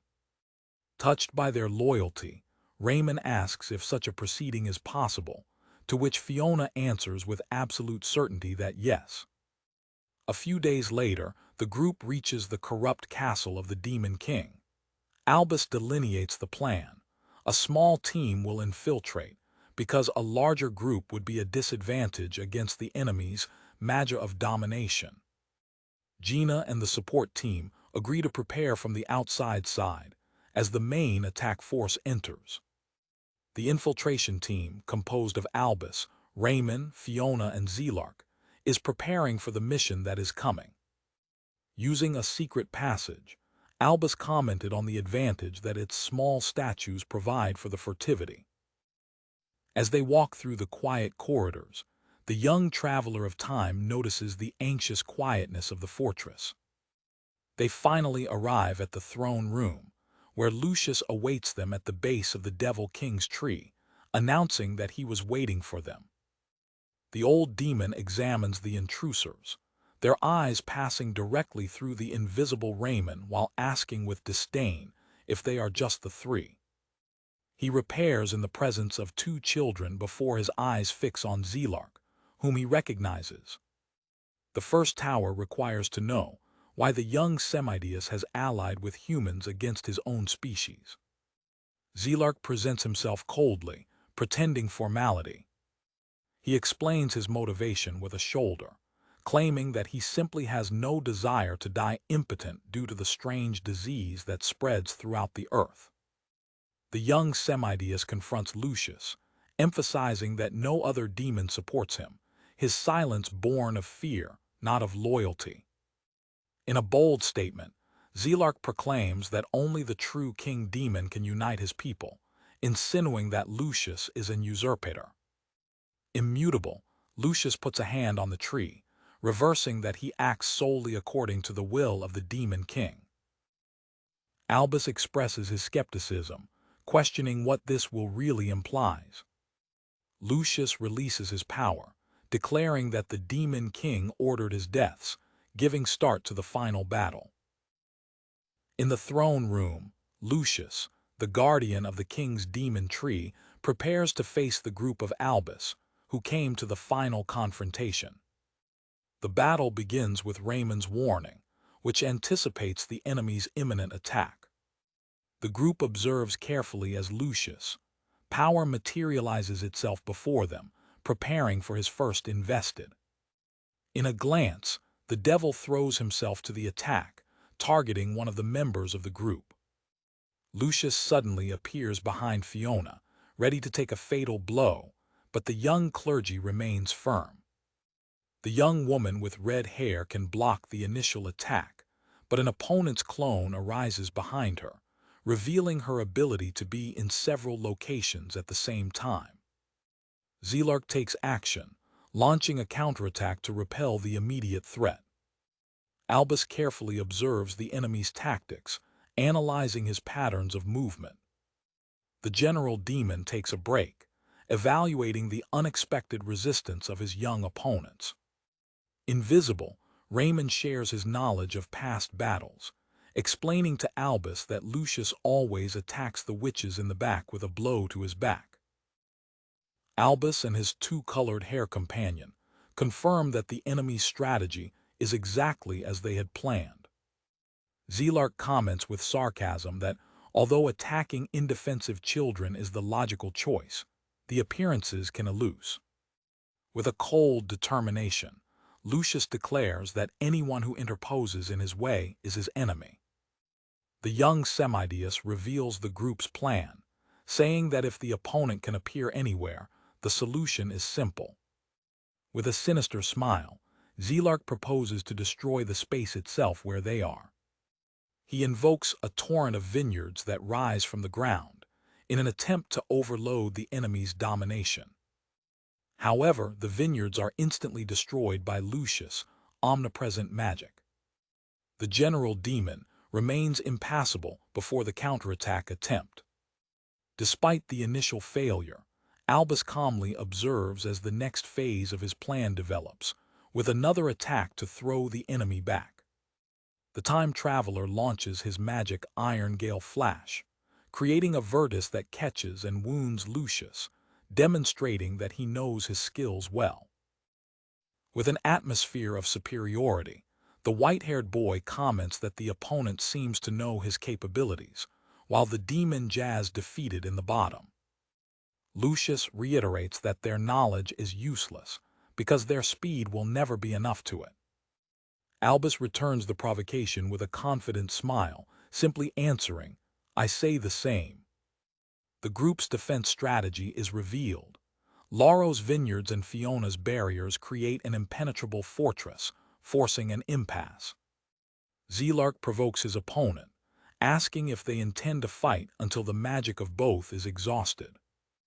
Lucius questioned the purpose of prolonging the battle and focused his attention on Fiona, the anchor of his defense, while he mentioned having felt a weak magical agitation outside the castle. The short scene to the outside of the castle, confirming the demon's suspicion of the presence of magic. The support team, strategically positioned, begins to activate their own magic on a large scale. Aval confirms that the first point of the magic circle is ready. Took, in another place, confirms the activation of the second point. Gina, flying in her Vassar, announces her arrival to the third point, completing the training. The support team invokes Golans as distraction, while the main witch gains strength. Aval gives the order for everyone to channel their magical energy to Fiona, which is at the center of the formation. The support team focuses their powers, directing them to the interior of the castle. Within the throne room, Raymond encourages his companions to protect the young clergy at all costs. Lucius explains the true nature of his power, revealing that his magia of domination manipulates the possibility itself. To prove it, he catches Fiona instantly, proving that he can manipulate not only his own position, but also the one of others, leaving Albus and Zelark in shock. The rest of the group observes, impotent and horrifying, while his friend is made hostage. The general demon claims that he can move anyone anywhere within his domination. Albus screams the name of his companion, his compound finally shrinked. Zelark is paralyzed by his opponent's demonstration of power. Laro acknowledges his fear and uncertainty facing such a desperate situation. Raymond, invisible, feels a wave of despair, aware that he cannot intervene physically. He regrets, thinking that his presence and his knowledge about Lucius ended up being useless. The fallen hero blames himself for the situation, believing that his inappropriate information led to the capture of his friend. As Lauro feels impotent, Lucius prepares to attack, starting with the white-haired young man. Zelark observes the scene with a pure expression of panic. In an unexpected moment, a vision of Shirley, the former companion of Raymond, appears and puts himself in front of Fiona, intercepting the blow and calling for her leader. The hero of this was instinctively screaming for her to catch her box. Enjoying the distraction, Fiona announces that the outer magic circle is finally ready. Lauro is preparing to crawl the cage on the ground and activate the magic. However, Raymond realizes, shocked, that the task of activating the circle runs on him. Fiona screams to her that as long as they can realize it, he is still alive and can interact with their world. From the outside, Aval reaches the same conclusion, realizing that the remaining existence of his friend allows him to interfere with their magic. The truth of the situation is over the invisible hero. Recovering his determination, Raymond catches the box, becoming suddenly visible and tangible to Lucius' surprise. With the box in the hand, he runs towards the center of the circle, urging himself to repay. He craps the weapon on the ground, declaring himself the hero that will save the world, while an overwhelming energy breaks out of the circle. The wizard, a code of annihilation, is activated, dismissing the magic of domination of Lucius. The devil becomes stupid when he sees his power disappear, now facing not only Albus and his friends, but also a completely corporeous Raymond, ready for the real battle. In a retrospective, at the Academy of Magic, Gina wondered if she would be able to replicate the magic of the Demon King, who canceled the dimensional magic of Albus. Aval explains the concept of code of annihilation, a contradiction that analyzes the structure of a witch and neutralizes it with the opposite.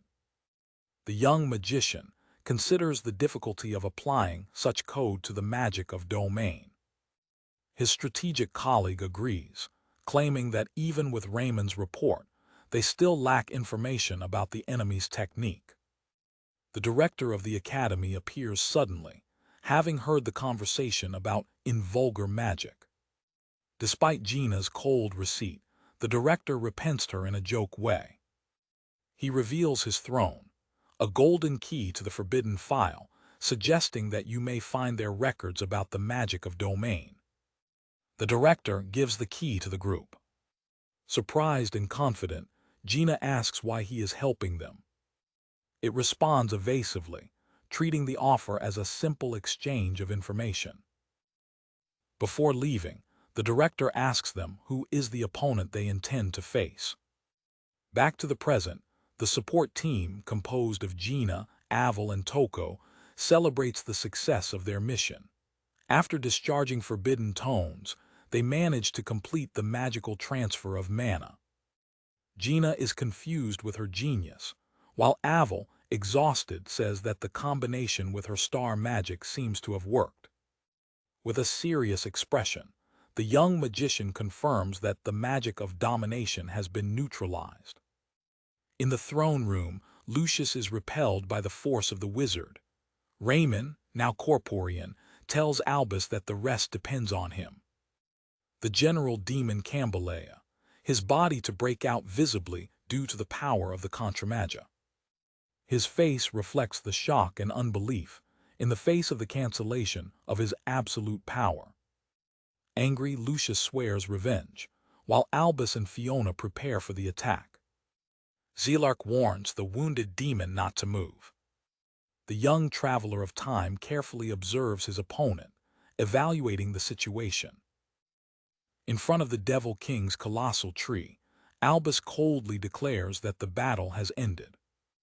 A sinister voice, which seems to come from the tree itself, challenges him, questioning if a child believes even that he can throw it down. The unexpected intervention leaves the white-haired boy momentaneously surprised. With an iron determination, Albus reaffirms that he will do it. At the foot of the tree, an aged figure, the Demon King, asks him to stop. Despite his wounds, Lucius touched the tree, saying he could hear the voice of his king. With a look of pure madness, he promises to destroy the world in the name of his sovereign. The general reveals his nihilistic motivation. His only reason to continue to live was to witness the destruction of a world that dishonors. His voice echoes in the throne room, loaded with despair. He declares that even if his desire is no longer possible, he will give the final blow, offering himself in sacrifice to the tree. A mysterious object is thrown towards the devil. Lucius turns, his expression turns into shock. A portal opens on the ground, catching him in the place. Raymond looks at the scene, confused with the sudden reversal. Fiona and Albus share their surprise, without understanding what's going on. A new demon emerges from the portal and attacks Lucius, forcing him to swallow a seed while declaring to fulfill the king's desire, for the horror of the young heroes. Flowers raise violently from the body of Lucius, which is thrown into a maniac throat while consumed inside. His body disintegrates, while he offers his magic and his own essence to the tree. Their dead remains are absorbed by the roots of the king's demon tree, which pulse with a new energy. Albus and Fiona watch, shocked, the macabre sacrifice. Lauro, who joined the group, hardly believes that his enemy has become dust. Raymond screams unbeliever, while the tree absorbs the power of his fallen guardian. The hero of this era explains that the sacrifice of Lucius gave the tree the final energy to flow. Determined, Albus is preparing to attack, sworn to throw her down before it's too late. The Traveler of Time throws a powerful Heaven Divider Court air division against the trunk. The group observes the attack to reach its target in full. A sinister smoke emanates from the deep cutting on the tree's helmet. Fiona screams, shocked, seeing that the wound is regenerating at an incredible speed. In seconds, the tree is completely healed, as if nothing had happened. Raymond warns Albus to go back, but the young man is preparing to attack again. The tree begins to flourish, its branches cover up with white flowers. In a moment, the whole tree blooms, releasing a massive cloud of poisoned pollen. A miasma explosion shrinks out of the tree, surrounding the entire throne room and catching the disguised group. Zelark, protected by the barrier, says the situation has become critical. Fiona struggles to keep the magical barrier, screaming that the power of the miasma is overwhelming and that the protection will not last for a long time. Lauro, desperate, asks Albus what the plan is. Raymond proposes to attack again, but the young clergy warns him that it is impossible. She explains that the air beyond the barrier is saturated with the miasma of the tree, and that leaving would mean instant death. The bicolor hair hero turns to Albus and tells him to trust him the mission. He theorizes that, as his existence has been removed from this world, the poison which cannot perceive him will probably not affect him. His pink hair companion protests, arguing that he is not sure of it and questioning what he intends to do. Albus looks at his friend, his indecipherable expression while weighing the desperate plan. The young Traveler of Time calls Raymond, asking him not to give up. The older hero smiles and responds that this is not the way they act, reaffirming their alliance until the end. In a retrospective, Albus remembers having met a curious man. He remembers the journey they shared with Fiona. The white-haired boy reflects that, when his mentor told him he still had a role to play, he finally understood what was intended for him. Back to the throne room, Raymond prepares a magical crystal fleet, a gift from Gina made from the remedy to Red Prague. He announces his intention to shoot it against the tree, while Fiona and Laura watch, worried, from within their protective barrier. With a certain expression, the hero of this era prepares to get out of the security of the barrier, to shock Fiona. He passes through the unclean poison miasma, confirming his theory that his extinguished existence makes him immune. Although he acknowledges the loneliness of his state, he acknowledges that sometimes he has his advantages. The boy with two-colored hair throws the flame with his law of the arc technique. The projectile strikes the tree, exploding in an attack called water lotus spreading flowers. The smoke dissipates, revealing the damage caused on the tree's stone. Raymond reads with pleasure that miasma is weakening. Exalted, he screams to Albus that his plan is working, and that the tree's regeneration has slowed. However, the tree pulses with a sinister light, quickly recovering. Miasma returns with more strength than before, to Raymond's surprise. On the other side of the barrier, Laura realizes that the situation has worsened. Albus screams that you need to increase the potency of the drug. The invisible hero quickly transmits his knowledge, telling Toko to experiment with 3 new ingredients based on the tree reaction: hero herb petals, perla arquirus herb, and a dragon scam. When he realizes his friend's intention to gather this information in a new timeline, the time traveler screams in an alarm that he will use the revolve. He desperately tries to stop his companion. Raymond turns to him, recognizing the risk, but reaffirming that he will not give up and that this is not the end. The young man with white hair remains without words, shocked by his friend's decision. With a smile, the older hero promises that he will find him again when he returns. He turns to face the tree, thinking for himself that Albus is really a curious person. In a series of flashbacks, he remembers the observations of his young companion about his personality. Albus had noticed that he could be rational, but he was also excited about the most strange things. The Traveler of Time had recognized his excessive goodness as his greatest strength. He had also repented him for talking about ridiculous ideals as if they were real. Back to the present, Raymond faces his fate, declaring that it doesn't matter if this is his last cycle, because he knows that Albus will go well. He reflects on his past, finally realizing why he studied medicine.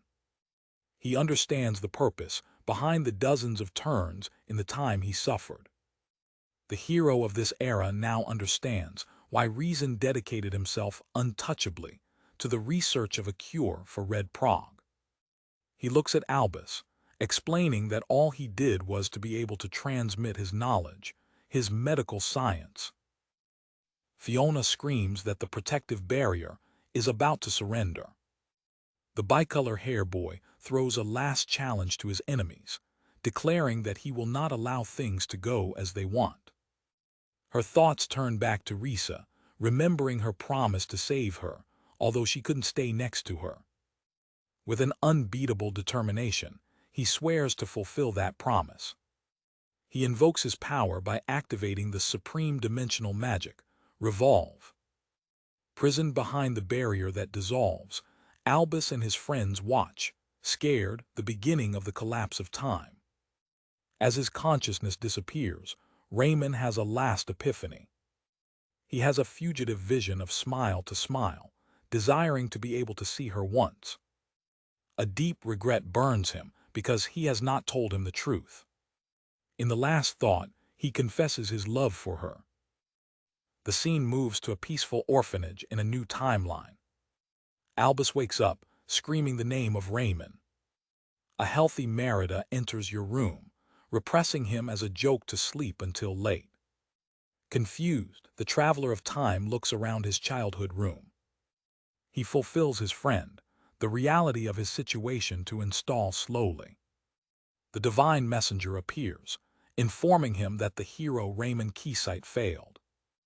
The encapsulated entity explains that, in the end, its predecessor fulfilled its role, passed the tower to him. The young man with white hair requires to know what happened to his friend. The messenger reveals that the power of the revolve was successfully transferred. He congratulates Albus, declaring him again the hero. With a final order to bring peace to the world, the figure disappears. Angry, the boy refuses to accept this end, insisting that Raymond is not the type of person he renounces. Your anger turns into sadness when you think of your companion's sacrifice. The scene moves to a mental plane, where Albus faces a younger version of Raymond, lying on a bed. The old hero, who seems not to be able to see him, regrets that things have become complicated again, while the narrative concludes that his links remain, preparing the stage for a new start. In a retrospective of Raymond's 30th time round, he, Albus, and Fiona are camping. As his friends sleep, the hero of this era watched the fire thoughtful. He observes the flames crying, lost in his thoughts. A captured figure, the divine messenger, suddenly appears and faces him, claiming that he plans to use the magic revolve again. The young man with two-colored hair, without surprise, asks if the entity came to prevent it. The messenger responds that he knows it would be useless to try to dissuade him. The entity explains that, as this will be his last use of revolve, he felt that he deserved to know what would happen next. With a resigned smile, Raymond thanks for the kindness and asks if he will simply be removed from existence. The messenger reveals that he will become something that Albus and Fiona will not even realize. The entity continues, explaining that the power of the revolve will be transferred to the next person worthy of being a hero.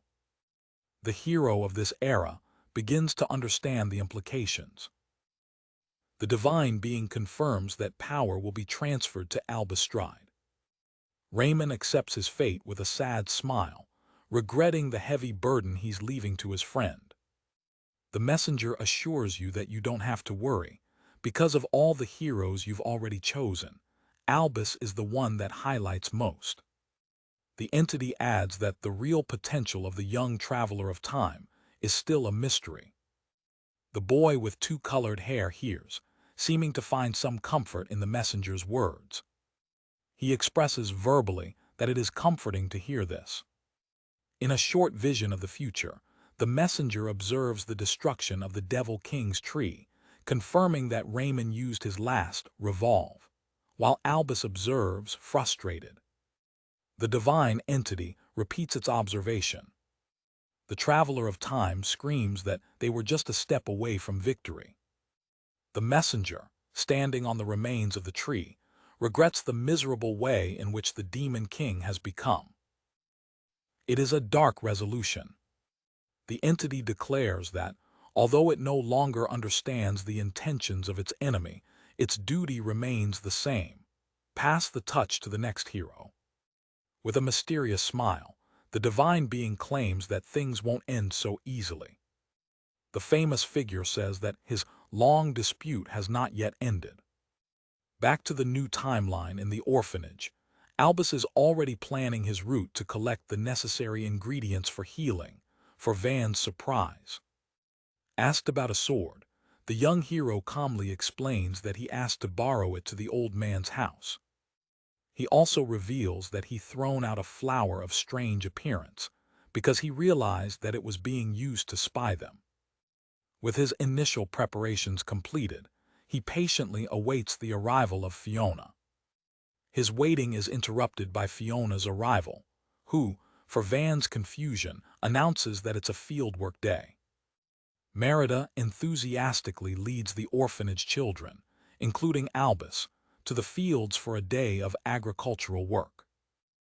The other children are amazed by the speed and efficiency with which the white-haired boy raised the ground.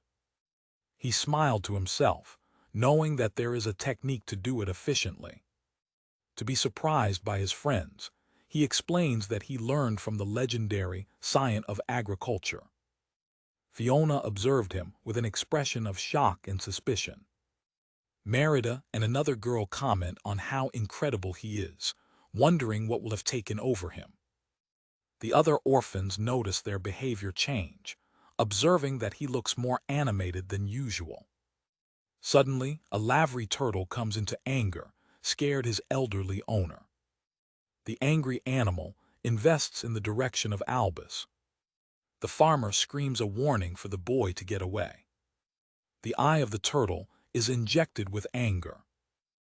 The young hero calmly raises a hand, his cold and dominant look. The turtle stops suddenly, becoming instantly dull to the full confusion of the farmer. The traveler of time advises the man to hold the reels firmly to prevent the animal from being scared again. Later, Merida approached him, commenting that he looks a little tight. He responds with an innocence, asking if he really thinks. The young man acknowledges that he may be imagining things, but insists that he looks different. The boy with white hair hears it in silence. He tries to explain his behavior by telling Merida that he had a dream in which he failed to save the world. His confession takes him with surprise. The young hero elaborates, saying he has been reflecting on the dream, thinking if he could have followed a different path. He thinks to himself that, no matter what he reflects, there is a piece that he lacks and that he cannot recover, visualizing Raymond's silhouette. Worried, Merida asks if he is well. He dismissed his concern, claiming that it was just a dream.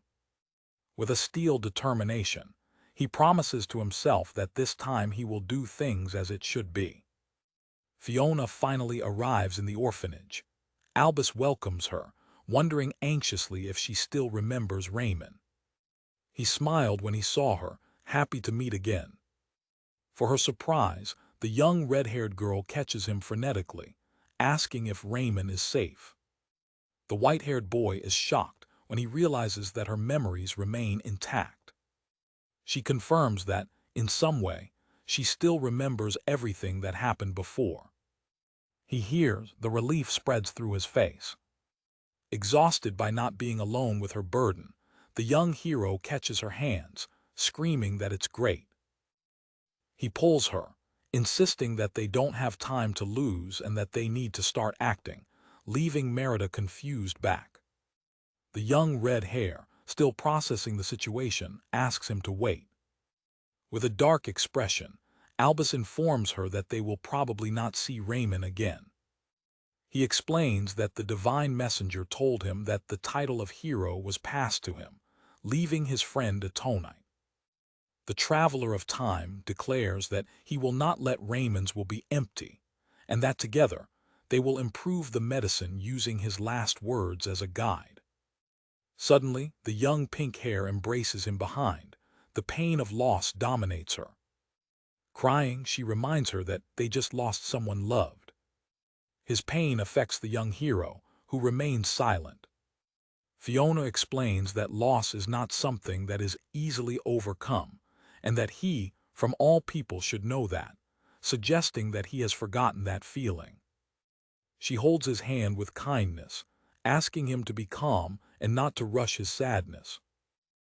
With a comforting smile, she promises to be there with him. Visibly overwhelmed with his empathy, the white-haired boy remains without words. He finally acknowledges his own feelings, confessing that he is also sad. With the lightest heart, he thanked him for having come to have with him. She responded warmly that it was the least she could do. The young hero breathes deep, reassuring himself. He can make a small smile. With the image of his mentor in mind, he decides that he will move forward, also for the love of Raymond. He tells Fiona that as soon as he recovers the compound, he will move forward again, slowly but constantly. The scene resumes Albus' conversation with Fiona. He looks at a mental image of Raymond and reaffirms that they will move forward, also for the good of his lost friend. On an etheric plan, the two-colored hair hero interrupts the dark moment with a throat, telling them not to talk as if he's already dead because he's there. He expresses how embarrassing the situation is, while Albus and Fiona, unable to realize it, continue their journey. His expression becomes serious again as he observes his friends leaving away, resigned with the fact that they can no longer see him. The old hero reflects that he was removed from that world, invisible even to his closest companions.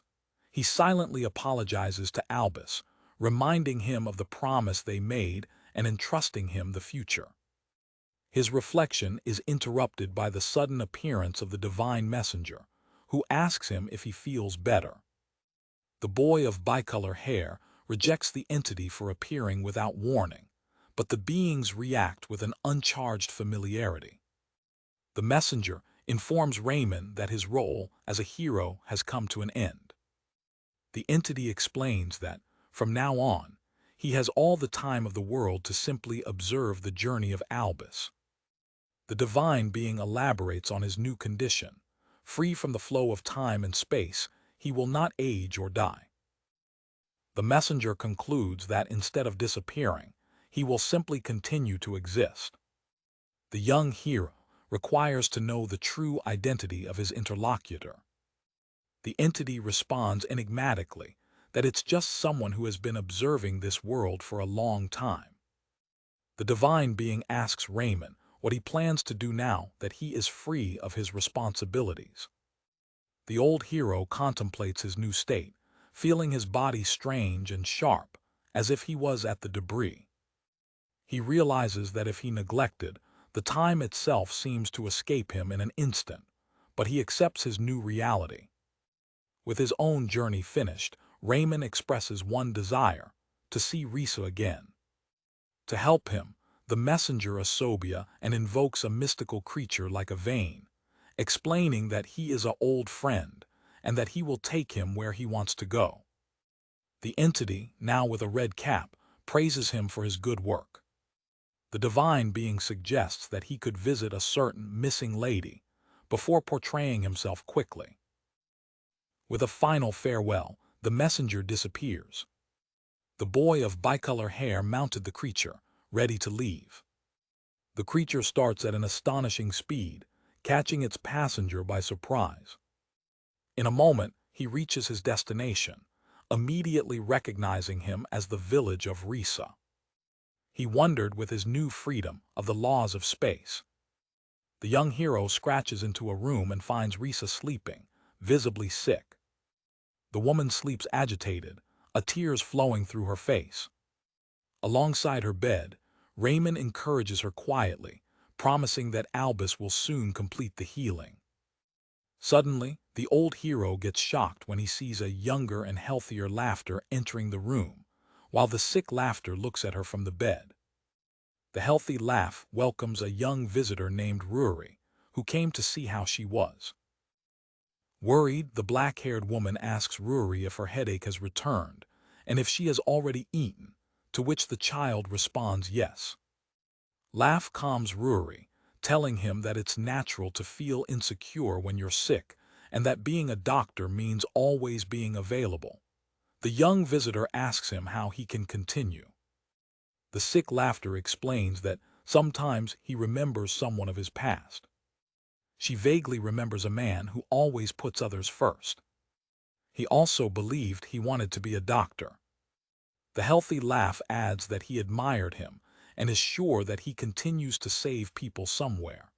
His words wake up a painful memory on Raymond, who remembers his oath to never forget his regret, reviving his determination.